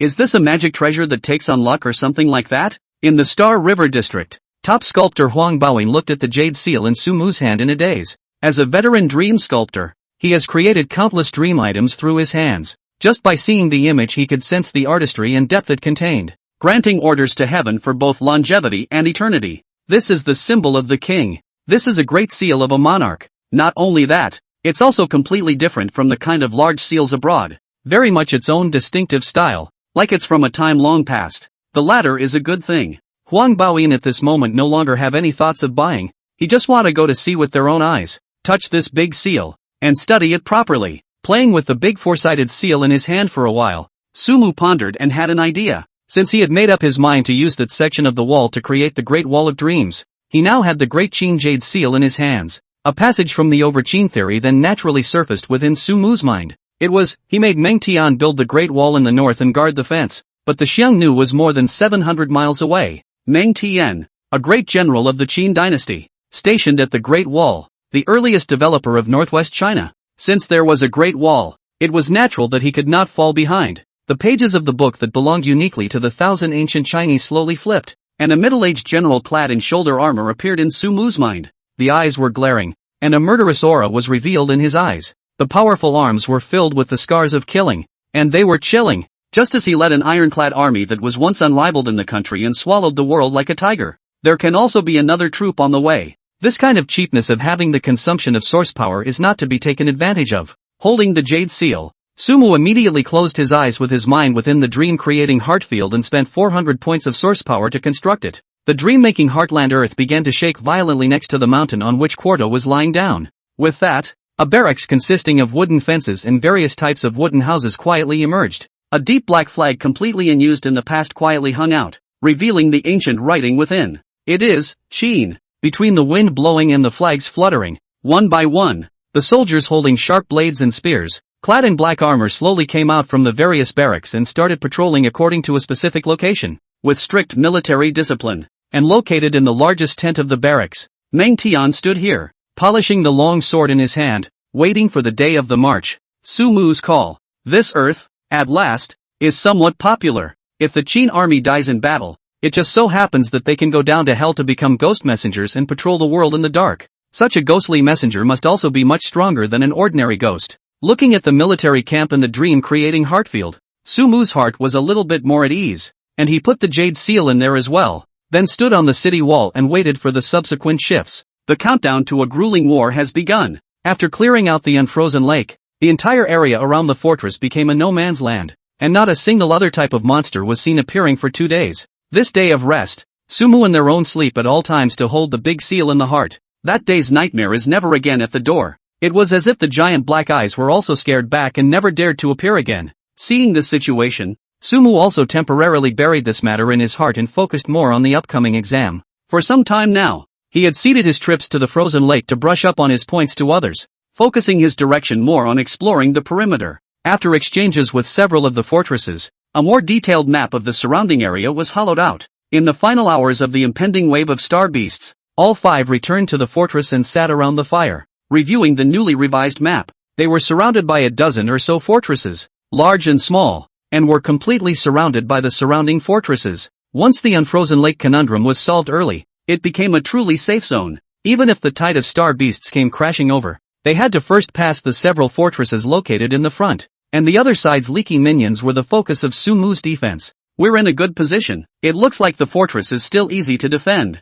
Fan said rather excitedly as he surveyed the map. We will definitely not be the first to die in this war. Amitabha Buddha. The Shishu cannot say that either. Although we are under little pressure, the fortress located in the front is under great pressure, and we must draw people to help them guard the fortress if necessary. Gohan nodded. If the fortresses in front of us all fall, then we are not far from death. Not bad. Sumu nodded as he sniffed and said, lips die with teeth. If the other fortresses fall, we'll be alone and no one will be able to help. I've met with members of the other fortresses over the past few days to discuss a countermeasure. When the star beasts invade, we will create a defensive line at the city wall in front of the frozen lake, so that we can form a battle line with the wall defense as the main focus and the fortress defense as the secondary focus, which can greatly integrate the surrounding forces and unite everyone. But how come Jiangli and the others haven't come back yet? There won't be any problems on the way, right? Fan said with some concern. It wasn't much longer now until the star beast descended, and their transportation supply crews hadn't arrived yet.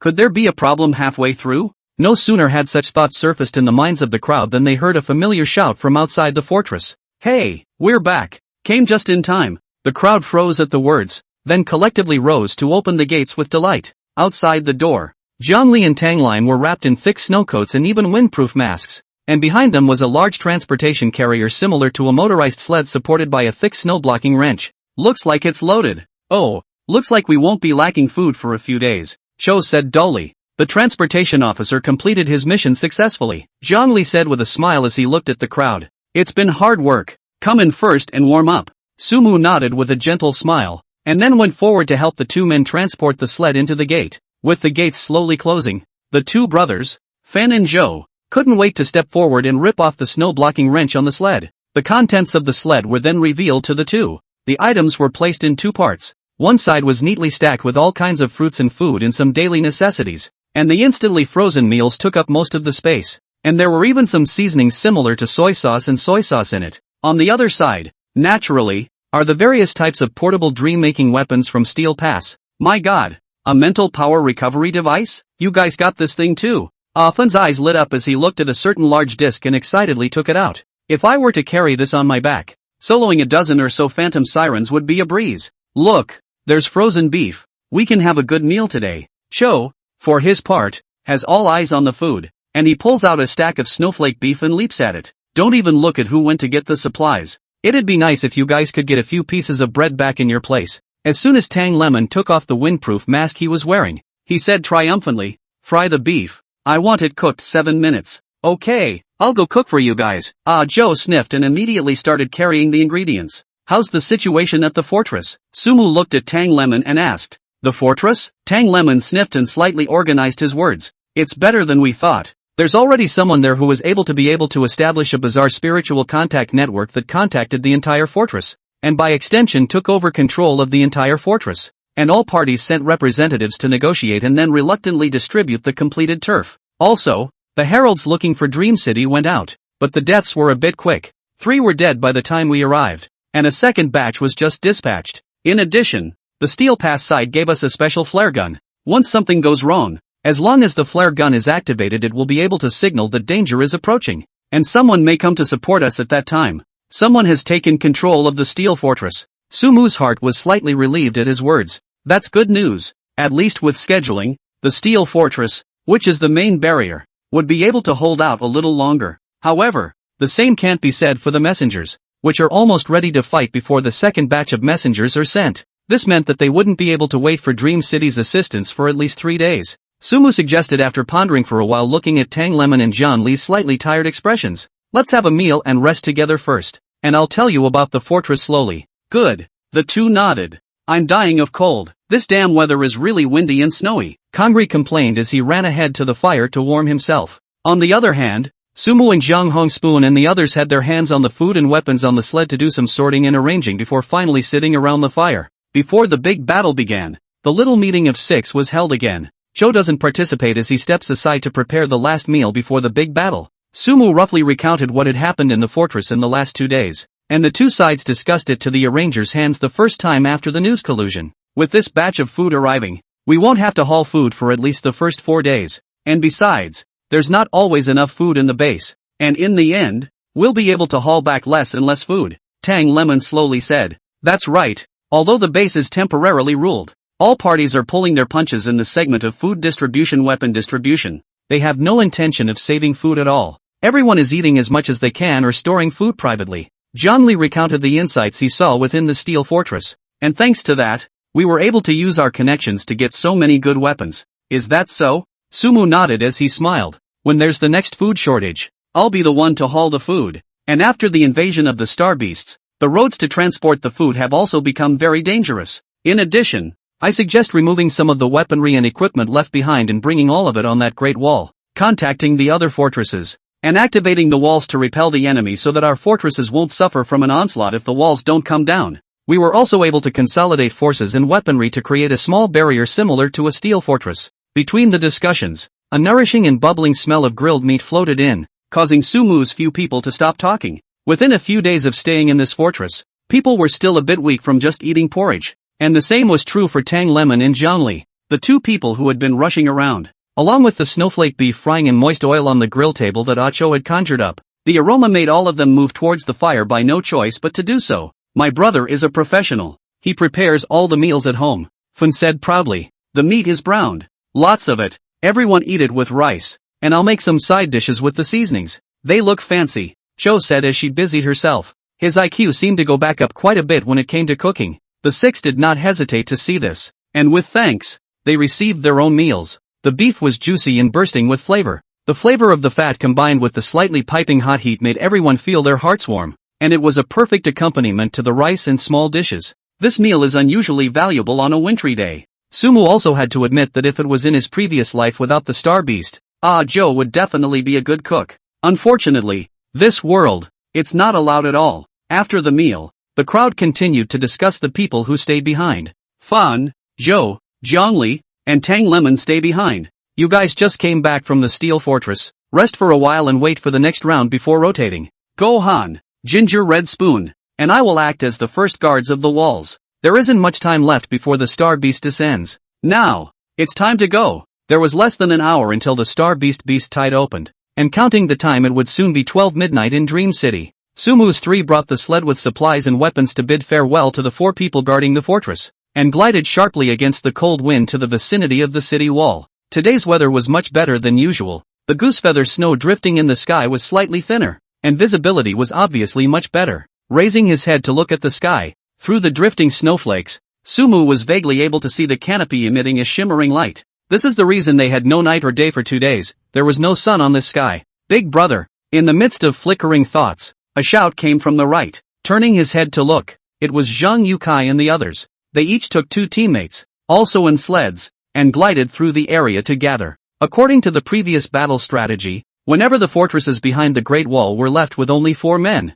the rest of the men would all be committed to the vicinity of the Great Wall, counting Sumu and their fortress. there were a total of 8 such fortresses, and their full complement of people guarding the Great Wall was 24. And if the pressure on the fortresses in front was low, they would also send some of their team members over to support them. This is where they agreed to meet. After these few days of exploration, the people had already seen that this city wall was built on the mountain in an elevated position, and it also happened to be stuck on a defile. If the star beasts wanted to bypass the walls and attack the rear fortresses, unless they were able to fly over them, or simply be dropped into the rear. Otherwise, ground-walking beasts without much intelligence like the Phantom Siren could just obediently storm the city walls. At that point, it could be entirely up to them to hold this defense. Brother Mac. We also pulled in a bit of weapons support from the next fortress. They knew that when the star beasts descended, we'd be attracting a large area of firepower here, so they gave us some fairly decent equipment. Pockmarked Face said as he got out of the car with his 2 teammates and pulled back the sled flap, which contained all kinds of weaponry that could be utilized by the Dreammaker, in addition to the necessary food. For example, such as the shoulder-carrying ice cone launcher that could summon countless ice cones with mental power, and the buried magnetic field that could be placed directly on the ground to reduce the movement speed of all star giants. Sumu is not an expert in Dreammaker weaponry. There are many items in it that he doesn't recognize, and to get to the bottom of it he can only look at the manual that goes with the weapon next to it. It's fine. The weaponry we brought on our side isn't bad, and this time to guard the walls, even though the manpower doesn't seem to be much, we all don't have to worry about the lack of firepower at the very least. Sumu smiled and responded at the same time getting out of the car along with Jung Hong Spoon, both of them, also lifting off the equipment inside the sled. A few people with pockmarked faces stretched their necks to look at the situation, and their eyes stagnated as they looked at what was inside. Holy shit, a mental power recovery device? You guys got one of these inside the steel fortress too? Beef? How come you guys are pulling back supplies that look a little more advanced than us? We're all about edible canned goods. Holy shit, that's a mini dream bomb, right? This thing is a great weapon against beast tides. People are more angry than people. Where do they get all the good stuff? The pockmarked face guys were envious, feeling that this city wall guard battle was getting more and more involved. Mental power recovery devices are available. Doesn't this mean that the mental power needed for some weapons they can even not have to pay for? Just take all kinds of weapons and sweep them indiscriminately? This partnership is a big moneymaker. During the siege, the remaining 4 sleds arrived at the last minute, including, naturally, Huang Yunxian's fortress. Since going back that day, the subsequent teammates had apparently made contact with the other fortresses as well, and Sumu's identity had also reached within Huang Yunxian's ears. Seeing that the person who hooked out his soul was actually a candidate like him, Huang Yunxian that was incomparably shocked. The past few days within the mind constantly reviewing thinking that he shouldn't be able to touch Sumu inside the fortress, he breathed a sigh of relief. That soul hooking can leave a shadow on his heart. Who expected? Because the members of the fortress heard that he and Sumu touch a certain connection, they made the lord of this first difficult defense brought Huang Yunxian. Huang Yunxian was in tears, but the weakest in strength had no reason to refuse, and could only be commanded. Seeing Sumu glancing his gaze over, Huang Yunxian awkwardly greeted, "Brother Mu, we've brought something too." Aha. Sumu nodded, not wanting to exchange pleasantries. "Take out your things, put them together. We're a group this time." The crowd piled up the food and weapons separately, and all eyes looked at Sumu, waiting for him to distribute them. This time, the leader of the city wall defense battle was Sumu, and only he, who had the highest point strength in the entire field, was able to convince the players of the fortresses to reunite. "Brother, speak up. How should we fight this battle?" The first one to come forward and state his position was a youth that Sumu was completely unfamiliar with dark skin, a short individual, and a hot-blooded feeling in his eyes when he spoke. "That's good. We definitely need to have a good fight when we come here. Beat up the starry sky beast. Kick their asses hard." Pocky Face and the others shouted back. At the moment, it was midday in the outside world. During the short break, the audience traffic on the entire live streaming platform soared wildly. Countless parents and relatives of children have come online at this moment, clicked on their children's live streams and started watching. The star beasts are coming, and this round of exams is huge, and very dangerous. Many viewers were secretly encouraging and cheering for their children, and a good number of spectators by the ramparts, a small group of students away. Looking at the youth surrounded by the students, the audience was incredibly excited about Sumu's decision. "My good big son can be inside.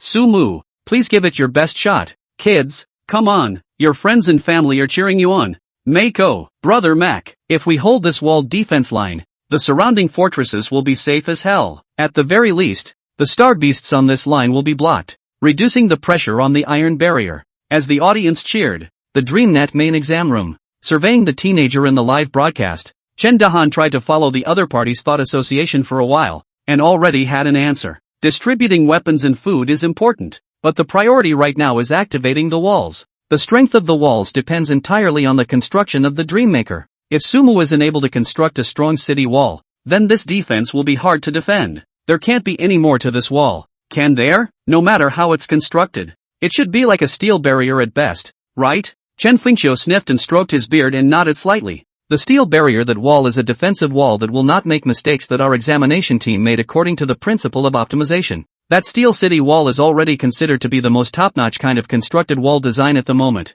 After all, when facing the starry sky giants directly, most of the giants can fly and hide from the ground, and the city wall is of very little use in future wars. So we don't have enough in-depth research on the city wall. Chen Fengxiu kept his hand in his words. There were still certain ideas in his mind. In case the Sumu came up with another wall of some kind, he could just round it back up, in the wind and snow. Looking at the crowd that had already regarded himself as the commander-in-chief, Sumu pondered for a while and then said, previously, we calculated that the entire city wall was built in search of high ground, with a total length of about a few thousand meters. If they are deployed separately, there will indeed be a situation where each one of them will not be able to defend themselves. After all, this great wall is just too big. Sumu's words drew nods from the crowd. Not bad. This city wall is indeed too big. If we were all spread out, there would be no such thing as a team. Pockmarked Face nodded at his words. The only way to avoid this seems to be, Pockmarked Face said, twisting his head to look aside at the walls of the city,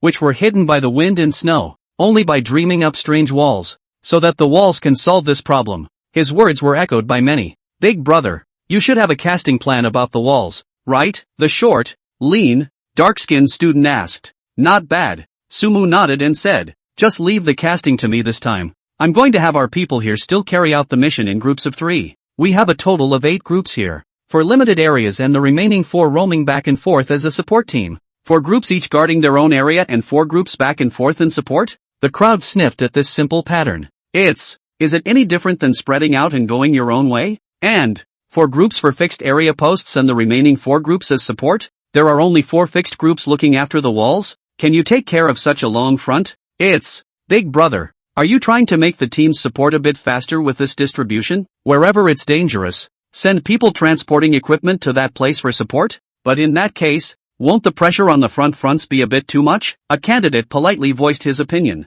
Sumu heard all the words and explained in the face of the crowd's doubts. In my conception, this time, we students are the guarding force that plays a decisive role, not the basic guarding force, the most basic defense. I'm going to let this wall run on its own. All we have to do is put out the fires. Let the walls defend themselves automatically.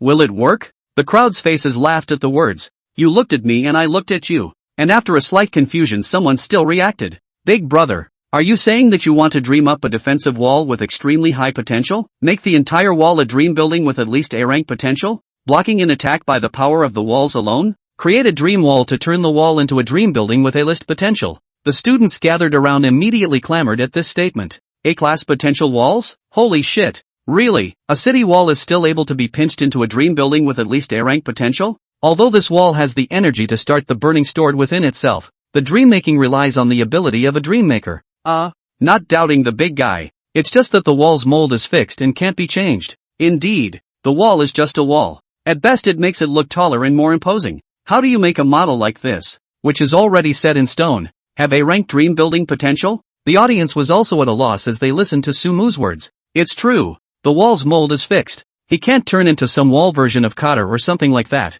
Can he? This time, it's impossible for Sumu to tell a story, right? What story can there be about a section of the city wall? It's hard to believe that the city walls in ancient China were different. It's not impossible. Sumu really wants to perform an advanced dream creation on this city wall? Star River District. Inside the city lord's office. As Lu Yun listened to Sumu's words, she gently tapped the desktop with one hand and had an idea after pondering for a moment. Is it hard to believe that this kid wants to make the walls fly? Dreaming up a miraculous creation similar to a sky fortress? The Sky Fortress, also known as the Floating City. A magnificent megalopolis fortified and remodeled over many years by a number of master dream makers. The city was not in reality, but was directly rooted in the dream realm battlefield, serving as a stronghold supply station for humanity to fight against the star beasts. Did Sumu want to follow the example of the floating city, build a section of the levitating city wall? Because of the reason that the screen is separated from the screen, Luyun cannot see whether the city wall is fixed within the snow by the examination team or not, and certainly have this speculation. But wasn't this too consuming? The energy stored within these walls should be limited as well. Or maybe, Sumu is going to bring us another surprise before the big battle starts? Give it a try. Big guy, I trust you anyway. This time, the first one among the students to take a stand and come out in support of Sumu was Pockmarked Face. He had seen that heavenly giant with his own eyes. Guys, this unfrozen lake's water can be solved by Brother Mu alone. I've described the scene on that day with you guys. If anyone else had said something about creating a dream wall, I wouldn't have believed it. But Brother Mu is different. I'm for it, come all the way. We're already at the place. How can we question the organizers? Fuck it and be done with it. Listening to the words of the pockmarked face, the crowd nodded in unison as they looked at each other. Okay, brother, let's give you a try. It's a rampart left and right. It can't get any worse. I believe in number 1, Brother Mu. Whether or not we can kill enough this time depends on you. Fuck it. Listening to the surrounding words, Sumu smiled and nodded. Definitely won't let you all down. He said in his hands 7 colored streams of light flashed, the magnificent atmosphere of the state seal emerged in his hands. This time, he wants to use this section of the wall to create the Great Wall of Dreaming Great Qin. The Qin Pass that stretches for miles and miles. The Jade Seal of Transmission has become the property of Xian Qin. This wall belonging to Qin must also have more than its fair share of strange variations. In the midst of his thoughts, Sumu surprisingly didn't bother to take the mental power recovery device in the sled. In everyone's line of sight, he walked to the side of the city wall, and with the 7-colored light flowing in his hand, he directly pressed his hand on it. It's natural to give your teammates some confidence before going to war. Strength, too, is part of the confidence boost. Dreaming, the Great Wall of China. Along with the flow of 7-colored light, the pages of the book in Sumu's mind that uniquely belonged to the 1,000 ancient Chinese slowly flipped. A painted scroll unique to the Great Wall quietly emerged from the pages of the book and slowly opened within his mind. In this majestic picture scroll, the Great Wall made of solid stone winds along the winding mountains, rolling for tens of thousands of miles, like a huge dragon coiled in the mountains, waiting for the moment to take off. On both sides of the Great Wall, there are 2 high beacon towers, and when the white smoke fills the air, the figures of several black-armored soldiers loom large. Those are the generals of Great Qin. This time around dream making is definitely going to be different. Surveying the painted scrolls in his mind, the jade seal in Sumu's hand erupted with blood-colored light, connecting to his left hand that was pressed against the city wall. All of a sudden, intense heat began to erupt from the position of Sumu's palm. The fading sounds of melting ice and water were visible from where he had pressed against the walls. At this moment, after Sumu quickly surveyed the source power panel, he didn't hesitate to inject 500 points of source power into the city wall. With the blessing of the Jade Seal of Transmission, this could be equivalent to a high investment of 1,000 points of source power. Sumu did not have any heartache. He looked at the Great Wall scroll in his mind that was emitting light and already had a judgment. Once the Great Wall appeared, the amount of source power he harvested would definitely not be small. In the midst of his thoughts, the direction in which he pressed his palm had changed to a strange color. That was frozen for many years of green stone tiles revealed their original appearance at the same time, gradually replaced with a touch of ancient vicissitudes of the yellow-brown. On the stone tiles' clear lines, some of the surfaces revealed smoke and fire-ruffled burn traces, as if experiencing a number of battles. At this moment, everyone behind Sumu held their breath, sticking their heads out to scrutinize the process. Tawny walls? Surveying the strange city wall that had already emerged as a piece in Sumu's hand, they couldn't help but look a little thoughtful. From the material, it didn't seem to be a green and black of steel. It looked like an unusual piece of masonry. However, the smoldering color of the fireworks that burned on it made those present realize that Sumu had already begun his dream making. This looks like a wall that's been through a war? The lean little individual in the pile of students murmured. Do you guys think Sumu will be able to ignite this city wall without relying on this spiritual power recovery device? I've tried it with the others, and the 3 of us together injected our spiritual energy, but we weren't able to set the city wall on fire. There was also a student who whispered behind him. Everyone, not to mention anything else, just lighting up the city wall. I'm sure Big Brother will be able to do it. Pockmarked Face said with Zhang Yotsai's few convinced. Are you kidding? The giants have been summoned, and it's not easy to light the walls on fire? Depends on how good the quality of the wall really is. As Hempface said that he was just about to open his mouth to cheer Sumu up a bit, when he suddenly felt a burst of intense heat hit him head-on. The air that looked like it was boiling and boiling quickly spread around him,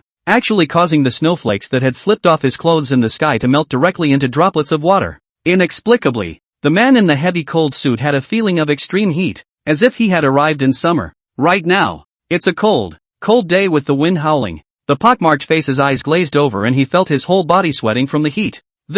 He was just about to open his mouth to say something when he heard a violent buzzing sound coming from the entire section of the wall. It was as if a steam train loaded with coal was about to start humming with a spark of ignition. All of a sudden 7-colored light bloomed in front of them. A red circle similar to firelight began to expand in Sumu's hand. The encapsulated city wall quickly changed into a yellowish-brown and ancient color, and the snow on it then disappeared and turned into water droplets, evaporating into the air. No, it wasn't just the walls. Even the ground full of piles of snow they were standing on began to melt away. The freshly fallen snow seemed to have encountered some kind of strange burning heat, quickly turning into gusts of clear water flowing outward along the city walls, revealing the bright brown land below. Holy shit, what the hell? Looking at the red circle is coming over the candidates back and forth. Some reaction is not slow. A beat is directly stepped into the melting snow on the foot. Slippery will be lying corpse-like fall on the hard ground. The camera on the live feed gradually rose, and viewers saw the change more clearly. Where it was visible to the naked eye, a shining bright yellow light emerged within the white snow,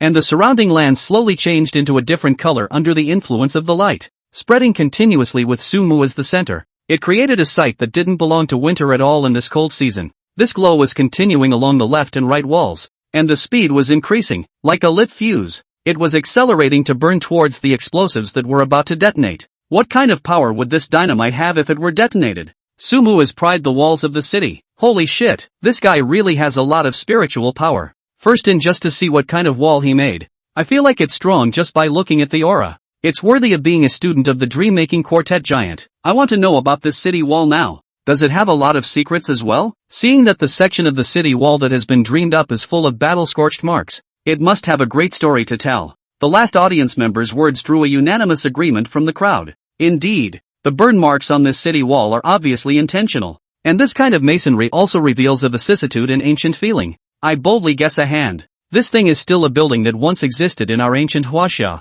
Hiss. Story addiction. I want to hear a story again. The wall means defense and resistance. If this wall can really reach the A-class potential dreamland, it will certainly have a singable epic. I'm so looking forward to seeing it in its entirety. Boom boom boom. While the audience was talking, the city wall Sumu was pressing in his hand gradually emitted a roaring sound. Accompanied by the sound, the city wall, which was originally slightly low and could be easily tumbled over by an adult, gradually began to pull itself up. The width of the front and back also expanded at a speed visible to the naked eye. Those tattered and flawed spots gradually spread out a touch of red firelight to patch them up, sending out a brand new color. Inexplicably, at this moment, the earth trembled, and a giant beast's roar resounded beside everyone's ears. Roar! In a trance, the yellow-brown city wall in front of their eyes gradually spread a touch of pure black color, on which the gusts of mottled stone brick lines slowly changed into a piece of black as if stained with water droplets of scales. This wall, it seemed to turn into a living creature before their eyes.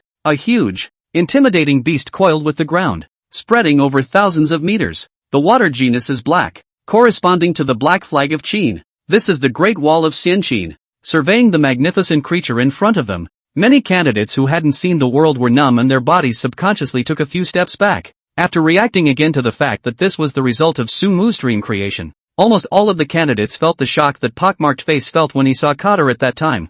I told you that Biggie would never let us down. Hempface muttered excitedly as he looked at the black dragon in front of him. I la lu go. No wonder Brother Mu only let us put out the fire. This giant beast disc here, even if it doesn't move, it can still deter some starry sky beasts, right? The slightly shorter boy exclaimed. The changes from the wall naturally didn't escape capture by the cameras on the air. Such a strange scene gradually emerged within the eyes of the spectators as well. The number of pop-ups in the live broadcast instantly exploded. Holy shit, what the hell? Sumu revitalized the city wall, directly into a giant beast? Really? I'm on my knees. I thought he was going to add something to the wall, but who knew he was going to turn it into a giant beast? So wild? So Sumu doesn't intend to defend, but chooses to attack directly instead? I'm on my knees. Worthy of being a gifted player. This way of building a dream wall never occurred to me. Holy shit. Inside the main examination room, looking at the black dragon that was snaking and coiling in the live broadcast, Chen Dahan's eyes popped out, and the person was stupid on the spot.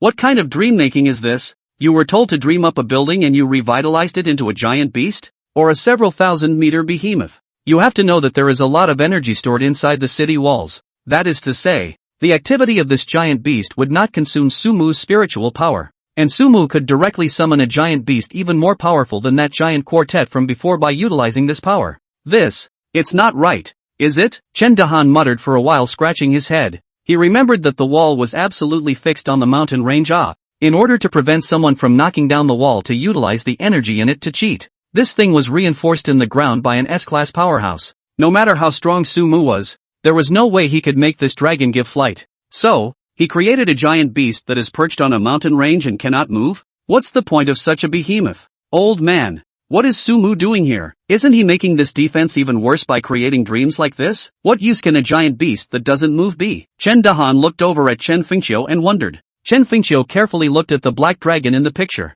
and after a little contemplation, something dawned on him, and he slowly said, Sumu isn't trying to create a giant beast. Instead, it's just the opposite. Sumo doesn't want to create a giant beast? Chen Dahan froze at his words, not being able to understand what Chen Fengqiu meant, and hurriedly asked again, then what is he doing? I can hear the roar of the beast. This black beast is about to form a substance, right?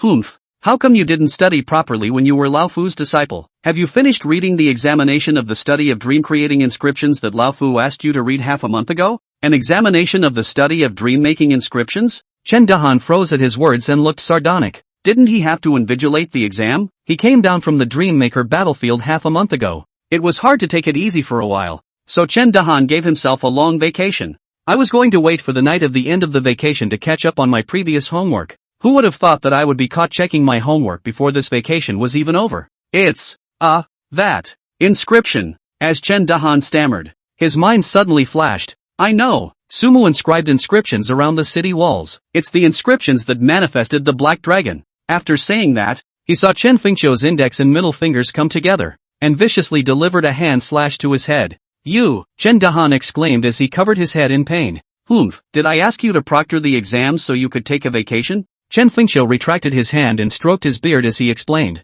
The Dream Creation Inscription Research Exam is about how dream makers of C rank and above use attached inscriptions. Dreammaker inscriptions are also known as exotic symbols that possess energy. This thing came about from the bizarre conception of a dream maker. After the dreamer dreamed up a magic-using character, he added a background about a magical civilization to that dream character. And in a fortuitous accident, he added the description of inscription symbols to his description of magical civilization. This wizard, who was dreamed up, used the effects of magical inscriptions in battle, which served as an enhancement for the reinforcement of the building, and even for the dreaming up of the dreamer's dreams. As a result, this dream-making inscription became a profound discipline, attracting countless dream makers to study and learn. This was some marvelous use of dream-making, and only dream makers of C rank or higher could access this field. Right now, Sumu is treating the entire city wall as a symbol similar to an inscription, which happens to be able to provide a constant supply of energy. Sort of a variation on the use of magical inscriptions. This behemoth,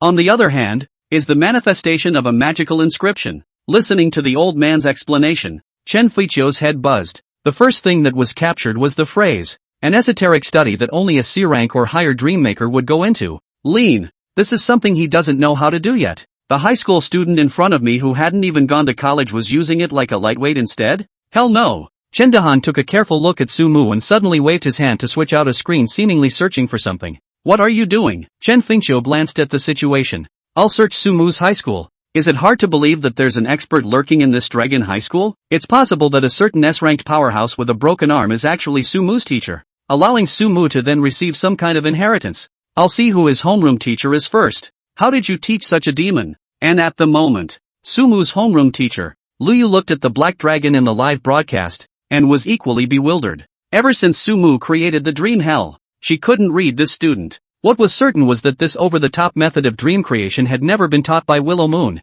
and even she didn't necessarily know how to do it anymore. After all, this dream-making technique was not like any calculation. It was not something that could be learned just by trying to learn it in advance. While the outside world was shocked by the black dragon dreamed up by Sumu, the Winding Great Wall finally created a dream to the end of the two ends, where the walls began to be drastically raised, as if creating a tall sentry tower of a citadel, and above this sentry tower, a flag was quietly raised. The body was pitch black, while an intricate script was written in the center. Shin. Surveying the flag fluttering in the wind on that high post, the crowd realized something at first. Background. This is another wall with a special background. This is supposed to be a flag representing a certain power. right? It's a bit strange. It's the first time I've seen a flag with a black color. So this section of the city wall that Sumu built his dream is something that was specially built by a certain power? Do they also need to defend themselves against any enemies? What are the words written on that banner? I can't read it. I'm looking forward to the story this time. Brothers, I have a bold guess. Can it be that this time the flag represents the Yao's tribe? That Yi's era. Holy shit. Really? If it's that mythical era of Yi's, how strong would this city wall be? I'd believe you if you said it could take flight. The moment the black dragon flag appeared, the whole wall change looks like it's nearing its end as well. The black dragon that was perched on the mountain range in front of the black flag appeared on the ground to reveal its huge head, golden eyes with dark and deep dragon pupils. Its intimidating power was not much different than that of the star beasts, and the entire body had a sense of extreme violent aesthetics. Looking at this dragon, a portion of the older audience was reminded of the mirage dragon that Sumu had once used before, and the two seemed to have a certain degree of similarity. Phew. Sumu, who was holding the jade seal in his hand, lowered his left hand that was pressing on the city wall at this moment, and it looked like he had already finished making the city wall. The crowd standing at the back saw this as immediately hooted and hollered, "Big brother bull. Holy shit. I knew there would be meat to eat following the big man. Once this city wall is out, we'll have a blast killing enemies up there. Big brother, do you want to take a puff of the spiritual recovery device to replenish your spiritual energy? We'll have to rely on Big Brother for the rest of our lives," the lean kid in the crowd said, and nimbly took out the large disc of the spiritual power recovery device from the pile of weapons,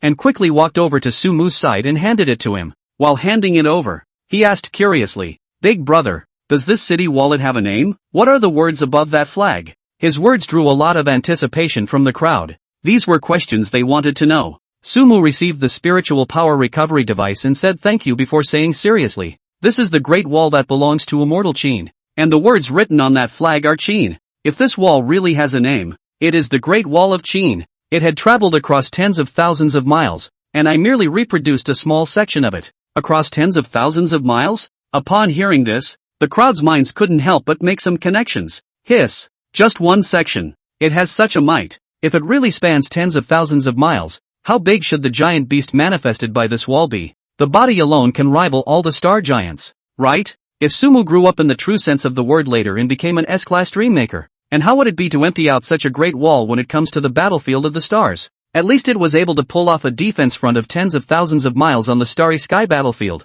After all, it was the first city wall in the innovative sense. Also, Qin Pass, Immortal Qin. This is the great wall that belongs to Xian Qin. My guess is that this Xian Qin refers to a kingdom in the past China, or simply the once ruling tribe of China. Xian Qin. What is an immortal? I seem to remember seeing this word in some book. Some kind of person who transcends nature and possesses supernatural powers? Hiss. Can't it be that in that country, everyone has strange abilities, like a magical civilization? It's a brand new civilization for dreammakers to fantasize about. There's a civilization about fairies. This idea was brought up and immediately some dreammakers sat back. Where is this Sumu making a dream? It's clearly a textbook. If Immortal Qin was truly perfected by Sumu and all of it was vacillated, it might be an existence that was comparable to a magical civilization. Some of the dreammakers who had specialized in dream-making inscriptions at level C or above had associations as they listened to this. It's hard to believe that this Sumu-constructed city wall isn't utilizing magical inscriptions. Rather, it's through that so-called immortal's unique technique. Hiss. If that's really the case, that's a big bull. Doesn't this show that this Immortal Qin likewise has a high level of research on inscriptions, and is not inferior to magical civilizations at all? I just don't know. Who is stronger or weaker? This immortal or magician? If this immortal master is too weak, then this civilization still can't be compared to the magic civilization. No matter what, I do hope that Sumu will truly create a brand new discipline called Dream Creating Immortal Master for dream creators again. That would truly be a great revitalization of my human race. On the occasion of the association, the lean and small candidate suggested with an excited face, "Big brother, why don't we go up to the city wall first to see the specific situation?" However, he didn't want to, but Sumu shook his head. "Wait a little longer. The dream making isn't over yet." Dreaming? It's not over yet? The crowd froze as they heard this, and then they saw a gust of white smoke suddenly ignite from the post on the side closest to them. A violent and urgent drumbeat followed as white smoke burned.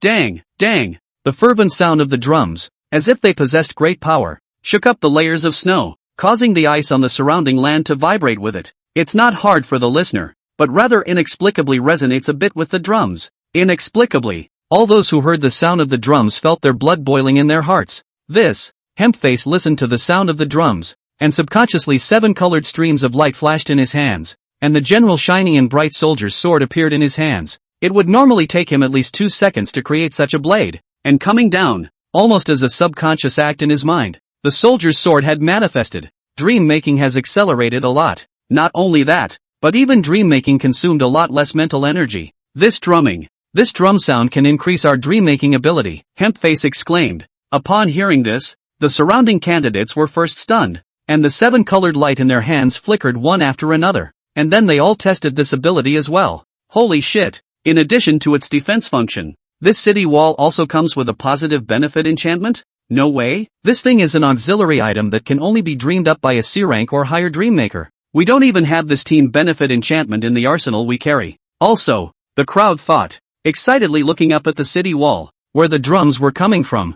I don't think the drumming is automatic, is it? That means there's someone else up here beating the drum? Does this wall even have a headcount increase in addition to the behemoth protection and team increase? Could it be that up there are the so-called generals of Xianqin? Between flashes of thought, above the city walls, there was already a sound of neat footsteps. Clunk, clunk, clunk. With the sound of neatly organized footsteps, the crowd tilted their heads and saw gusts of black armor emerge above the city walls. Those are soldiers from Great Qin. Soldiers in black armor lined up in unison, wearing sturdy armor, with bows and arrows and other weapons in their hands shining with a cold light. The contrast between the black armor and the color of the snowflakes falling with the wind was extremely impressive. By the time all the soldiers were lined up along the wall for battle, the drums played even more strongly. Knock knock. Accompanied by the extremely rhythmic drumming, all the soldiers hooted and hollered in unison.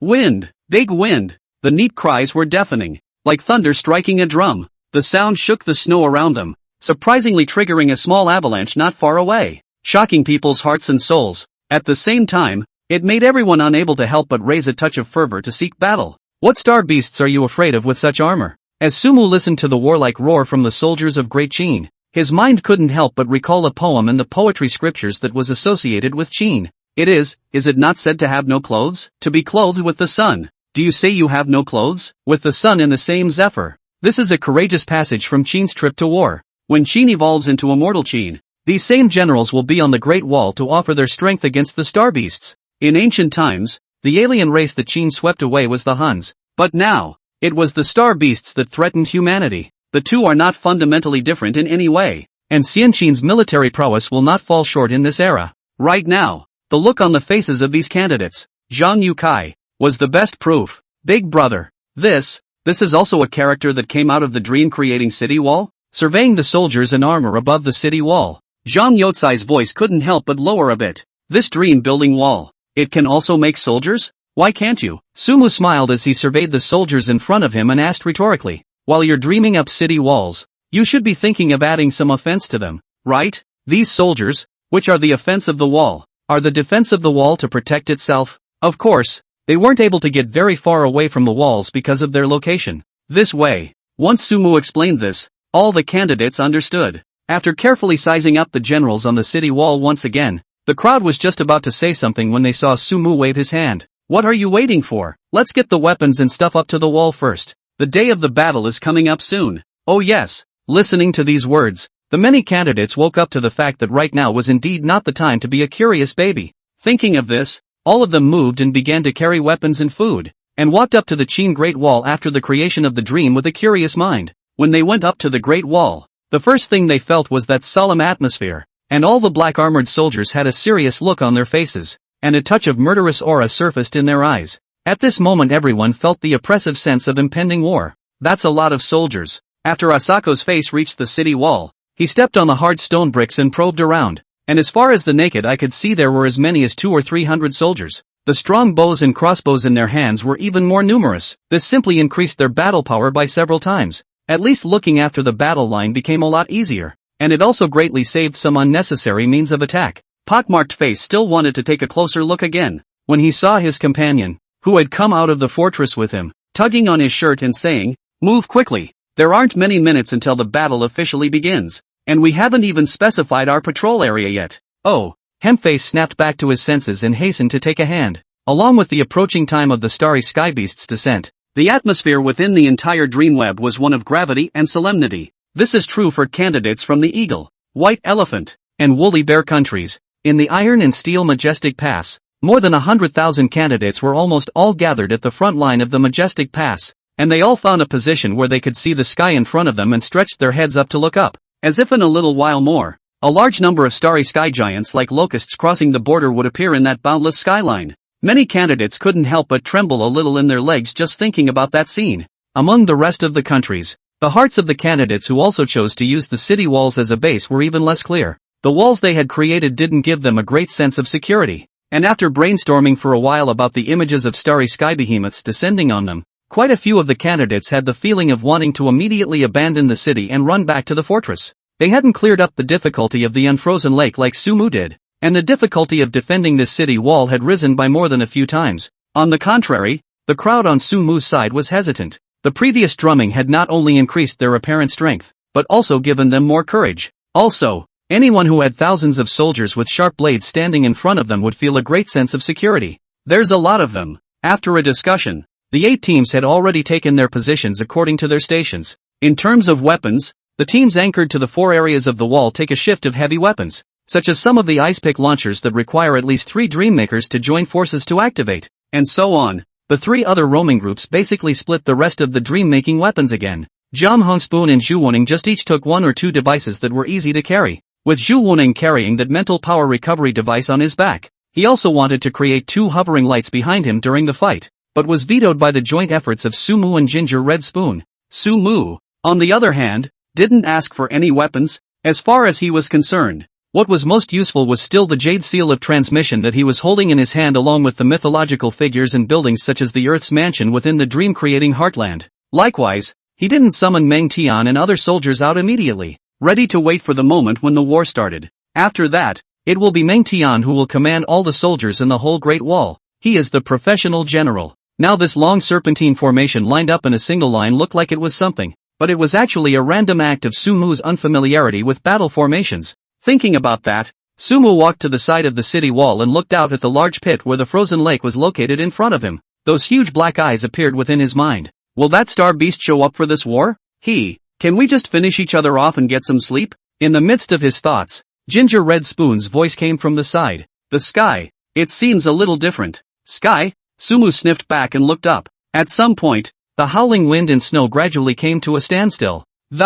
The crowd was already able to see the clouds in the sky through the wind and snow, and where that sky met the ground, a strange 7-colored color slowly spread out. Vaguely, it was as if Sumu was able to peer through that 7-colored light and see a picture that was very different from the snowy mountains. The dream battlefield intersects with the dream web. The war has really begun. Why does this glow feel like I've seen it somewhere before? Within the dream network, many genius candidates from great families gazed at the sight of the 7-colored streaming clouds in the sky and furrowed their brows, searching within his mind for the source of the familiarity. And above the Great Wall, Zhang Yukai and the others did the same. Zhang Yotsai's reaction was faster as he gazed at the 7-colored streaming cloud-like scene at the edge of the sky, and his pupils suddenly shrunk. Hey, isn't this a scene unique to the edge of the dream battlefield? A dream battlefield? The candidates on standby on the Great Wall were in an uproar at this statement. What? A dream battlefield? Fake, right? How can we possibly see a dream battlefield in the Dream Network? This should be something imitated by some big guy, right? I almost believed it when I said it. If this is really a dreamland battlefield appearing, then we mustn't mail it? In the middle of the conversation, an old voice rang out from the sky. Everyone, DreamNet has successfully connected to the dreamland battlefield. The Star Beast is coming, emphasizing once again that this round of examination will be escorted by 5S-ranked Zunis, guaranteeing that there will be no danger. But the process of death is extraordinarily painful. Candidates who can't bear it can call out abstention at the critical moment and give up this examination. To the candidates who have given up, I have only one thing to say: the fledgling will one day be thrown off the cliff. Whether you soar to the heavens or fall to pieces, it's a matter of thought. Dreamweb has been connected to the dream battlefield? Is that true? Listening to the pale voice in the sky, the pop-ups in the live broadcast room across the platform exploded. They never knew there was such a part of the exam. Open the network of the Unified Examiner and link to the dreaming battlegrounds? Bringing these budding dream makers who haven't even gone to college yet face to face with the real star giants?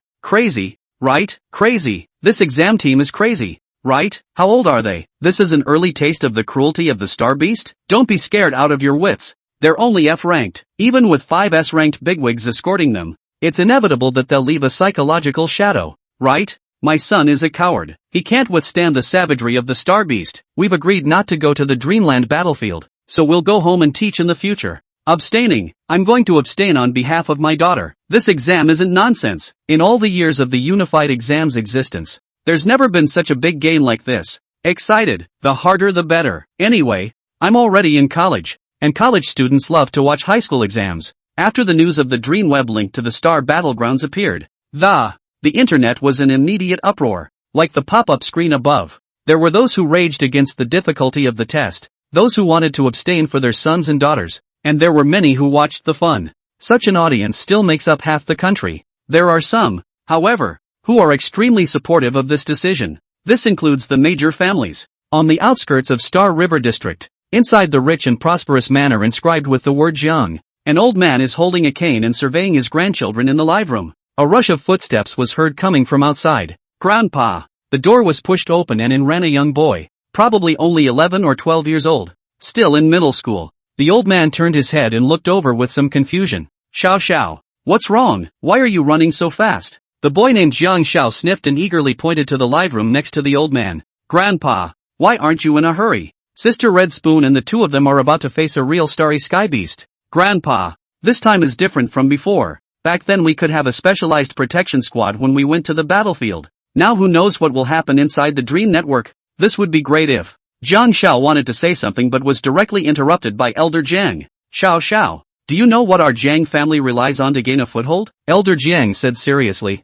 Money? Jiang Xiao replied with realization that their Jiang family was indeed rich. No, it's hatred for the Star Beast. It's the belief of wishing to protect this family. This is the root of our family establishment. This is the root of the Jiang family's prosperity even after hundreds of years of inheritance. Every generation of our Jiang family, as long as they possess the talent of a dream maker, they will be subjected to the harshest test. They will carry the honor of the Jiang family to the battlefield and fight with all their might. If the starry sky beast truly comes, our Jiang family must be the first to die in battle. Fledgling eagles must eventually soar to the heavens. This test, it's great. The dream battlefield, place so big, above the Qin Great Wall. Listening to Zhang Youcai's description next to him, Sumu's eyes narrowed slightly, and while carefully surveying the sky, he quietly pondered the information about the Dream Realm battlefield in his mind. Frankly speaking, he had only read about the Dreamland battlefield in books. Because of being penniless, he was not given the opportunity to travel to the Dream Realm battlefield to experience it in advance like Zhang Hong Spoon and the others.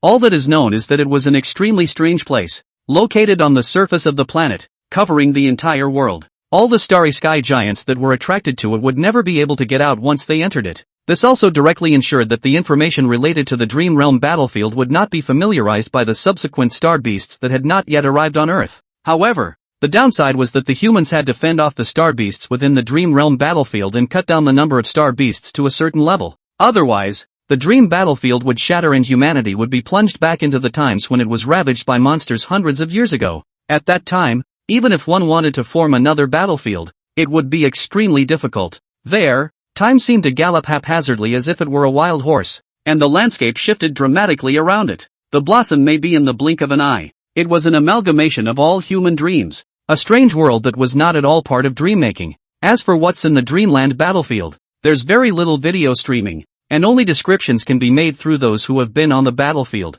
It's light and strange, and there are all kinds of human dream-making facilities up there, such as floating cities. There are countless dream makers fighting in it. It really doesn't let anyone take a breath. Sumu sighed in a low voice, and then he saw that seven-colored light in the sky turn on completely. A black figure then entered his field of vision. What was visible to the eye was a gray flying beast with huge wings that was about to encompass the sky. Its spread out bone wings covered the sky, and when one looked closely, the top was filled with sharp bone spikes. The front of the bone wings are then sharp bone spikes. After sensing this world, countless tiny black colored light clusters suddenly surfaced around the flying beast, and during the flap of its wings, those tiny black colored light clusters were thrown over like a rainstorm. Coming! Sumu looked at the flying giant beast in the sky and immediately had the name of the other party in his mind. Bone Spur Lords. Its own attack ability can be low, but it can produce an endless supply of jackals that are only skeletons. This thing doesn't have any mind of its own. It only knows how to attack everything around it. And not only that, but when it gets to the point it'll just turn into a cloud of bone dust and pollute the air around it. This bone meal is also harmful to dream makers. The Great War had truly begun. Brothers, prepare for battle. There wouldn't be stupid enough to try to run away. Would there? On the Qin Great Wall, the crowd of dreammakers looked at the scene at the edge of the sky, and their palms couldn't help but sweat a little, connecting to the dreaming battlefield. Not all of them had been to the Dream Realm battlefield, let alone seen the Star Beast with their own eyes. Holy crap, this thing is really big. Pockmarked Face tilted his head and looked up at the Bone Spur Lord in the sky. We're not going to end up having to kill it, are we? Then again, it doesn't seem like it's very difficult, does it? This Bone Spur Lord doesn't seem to have any aggressiveness from what I remember, right? A student beside him wondered. As Sumu listened to the words of the two, he turned his head and looked to the side of the Bone Spur Lord. Bone Spur Lords are not aggressive. As to why no one has carried out a decapitation, just look at the side of this Bone Spur Lord. Next to it? The crowd froze at the words, and Pocky Face was the one who directly created a telescope out of his dreams and gazed over carefully. At once, his mirror was covered by a mass of creatures as black as tentacles. The creature has a head similar to a large spouting mushroom and has no legs, only a few tentacles swinging from its tail for flight. It's the Corruptor. Each Bone Spur Lord is escorted by thousands of Corruptors, who are capable of spewing out acid that can corrode everything, including dream creations, and are considered to be the strongest security. Sumu explained. Not only that, every Corruptor is a reserve for the Bone Spur Lords, and after certain conditions are met, the Corruptors can evolve into the Bone Spur Lords that cover the sky. So, killing one Bone Spur Lord won't do much good. You have to take out all the Corruptors to be able to end this race. The hearts of the surrounding candidates were cold as they listened to Sumu's explanation. Looking at the thousands of Corruptors, the crowd couldn't imagine what it would be like when they all evolved into Bone Spur Lords. Bah, there is no need to be afraid, folks. This race has one outstanding shortcoming. The Bone Spur Lords are only able to take on the ground, and the Corruptors are only able to surround the Bone Spur Lords next to them to take on the air. Corruptors don't have organs such as eyes and noses, and can only spray corrosive liquids randomly towards the ground if they want to be on the ground. So pay attention and we'll be able to avoid it. As Gohanan explained, the black mass in the sky had been thrown into the dreamweb and slammed hard into the snow, accompanied by a bursting sound. The black object instantly exploded, and a jackal emitting a scarlet glow, surrounded only by bone spurs, quietly emerged. Ow! Accompanied by the howls of the wild wolves, thousands of bone spur jackals ran wildly towards where Sumu and the others were. The violent shaking was like a landslide. The camera of the live broadcast moved upwards, giving the viewers of the broadcast an unbelievably spectacular scene. As far as the eye could see, there were all the beasts of the jackals. After converging together, they were like giant gray-white waves that kept surging forward to engulf everything in front of them.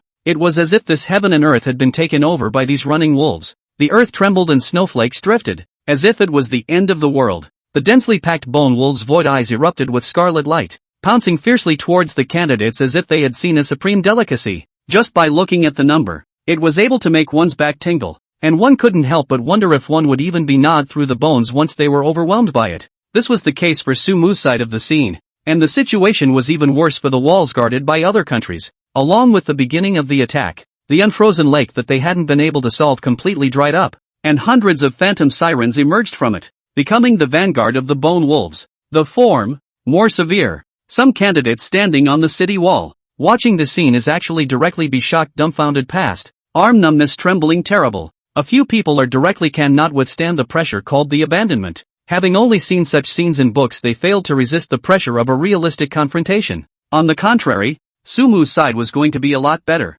Sometimes crowds can be really courageous. The rows of black armored soldiers had absolutely no fear in the face of the bone-spiked jackals, and they still held their weapons firmly with serious gazes. Gentlemen, the great battle may begin, Sumu muttered, and the jade seal in his hand flashed with scarlet light. Within the dream-creating heartfield, General Meng Tian, who was holding a sharp sword, seemed to have sensed something and walked out of the marquee. Assemble! Accompanied by the sound of Meng Tian's words, all the black armored soldiers converged and came together like a tidal wave, following Meng Tian and descending into reality. A burst of neat footsteps came from the edge of the Qin Great Wall. The crowd twisted their heads to look. Their expressions could not help but lurch, only to see a middle-aged man clad in shoulder armor, majestic and solemn, walk up the city wall, and behind him, followed by dozens of elite soldiers and generals. Holy shit, big guy, is this summoning some more soldiers? This one is. General? Hempface inquired in shock. Not bad. Sumu nodded and walked over to Meng Tian's side. General Meng, the defense of this city wall depends on you. At your service, my lord. With a big wave of his hand, Meng Tian said, looking at the soldiers on the beacon tower on one side, beat the drums in support. Attention all generals. All of a sudden, the whole rhythm of the drums began to change. A strange drumming sound that was suppressed as if it were building up strength traveled throughout the walls. That original one-line long serpentine formation quietly changed, as if the drums were their call to arms, in which relevant command messages were transmitted. Wind, big wind. The shouts of the sergeants shook the sky, and the soldiers holding bows and arrows switched to the front, drawing the curved bows in their hands into a full moon, aiming directly at the jackal packs that were about to be attracted over. I'll be damned. A little too much security. Brothers, we can't be left behind. Pockmarked Face looked at this scene and shouted. According to the previous plan to first find a position to occupy, hands of 7 colored streams of light flashing a strange creature quietly emerged. The girl from the brain trio still held out her large tomato, and unlike before, she summoned another beautifully crafted pitcher and placed her tomato on it, ready to be launched out. Go Nang and Jiang Hong Spoon also made a move when they saw this. Shu Go Nang threw away the heavy cold-proof coat he was wearing, and with a flicker of crimson light on his body, a fiery red armor came on. Ginger Red Spoon, on the other hand, changed herself into a starlight combat armor, holding a spear that replicated the reflection of starlight. Both favor the dream-building weapon combat class, which doesn't rely on dream-building characters and fights in what is essentially a physical battle. Scholar, when something happens after the war starts, call out to Poor Monk. Poor Monk will go down to the city wall to roam around the neighborhood and enlighten the sentient beings. Shu Woneng looked at Sumu and said, Me too. Ginger Red Spoon chimed in. There were too many people standing on the walls, still limiting their space to play a little. As for the mobile team, both of them believed that Sumu could stand up to 3 by himself. Okay, be careful. Sumu nodded. In the midst of his thoughts, the gray-white tsunami had already reached the range of the bow. The drums played like thunder in this moment. Release the arrows. Meng Tian roared, and thousands of black arrows were fired towards where the greedy wolves were.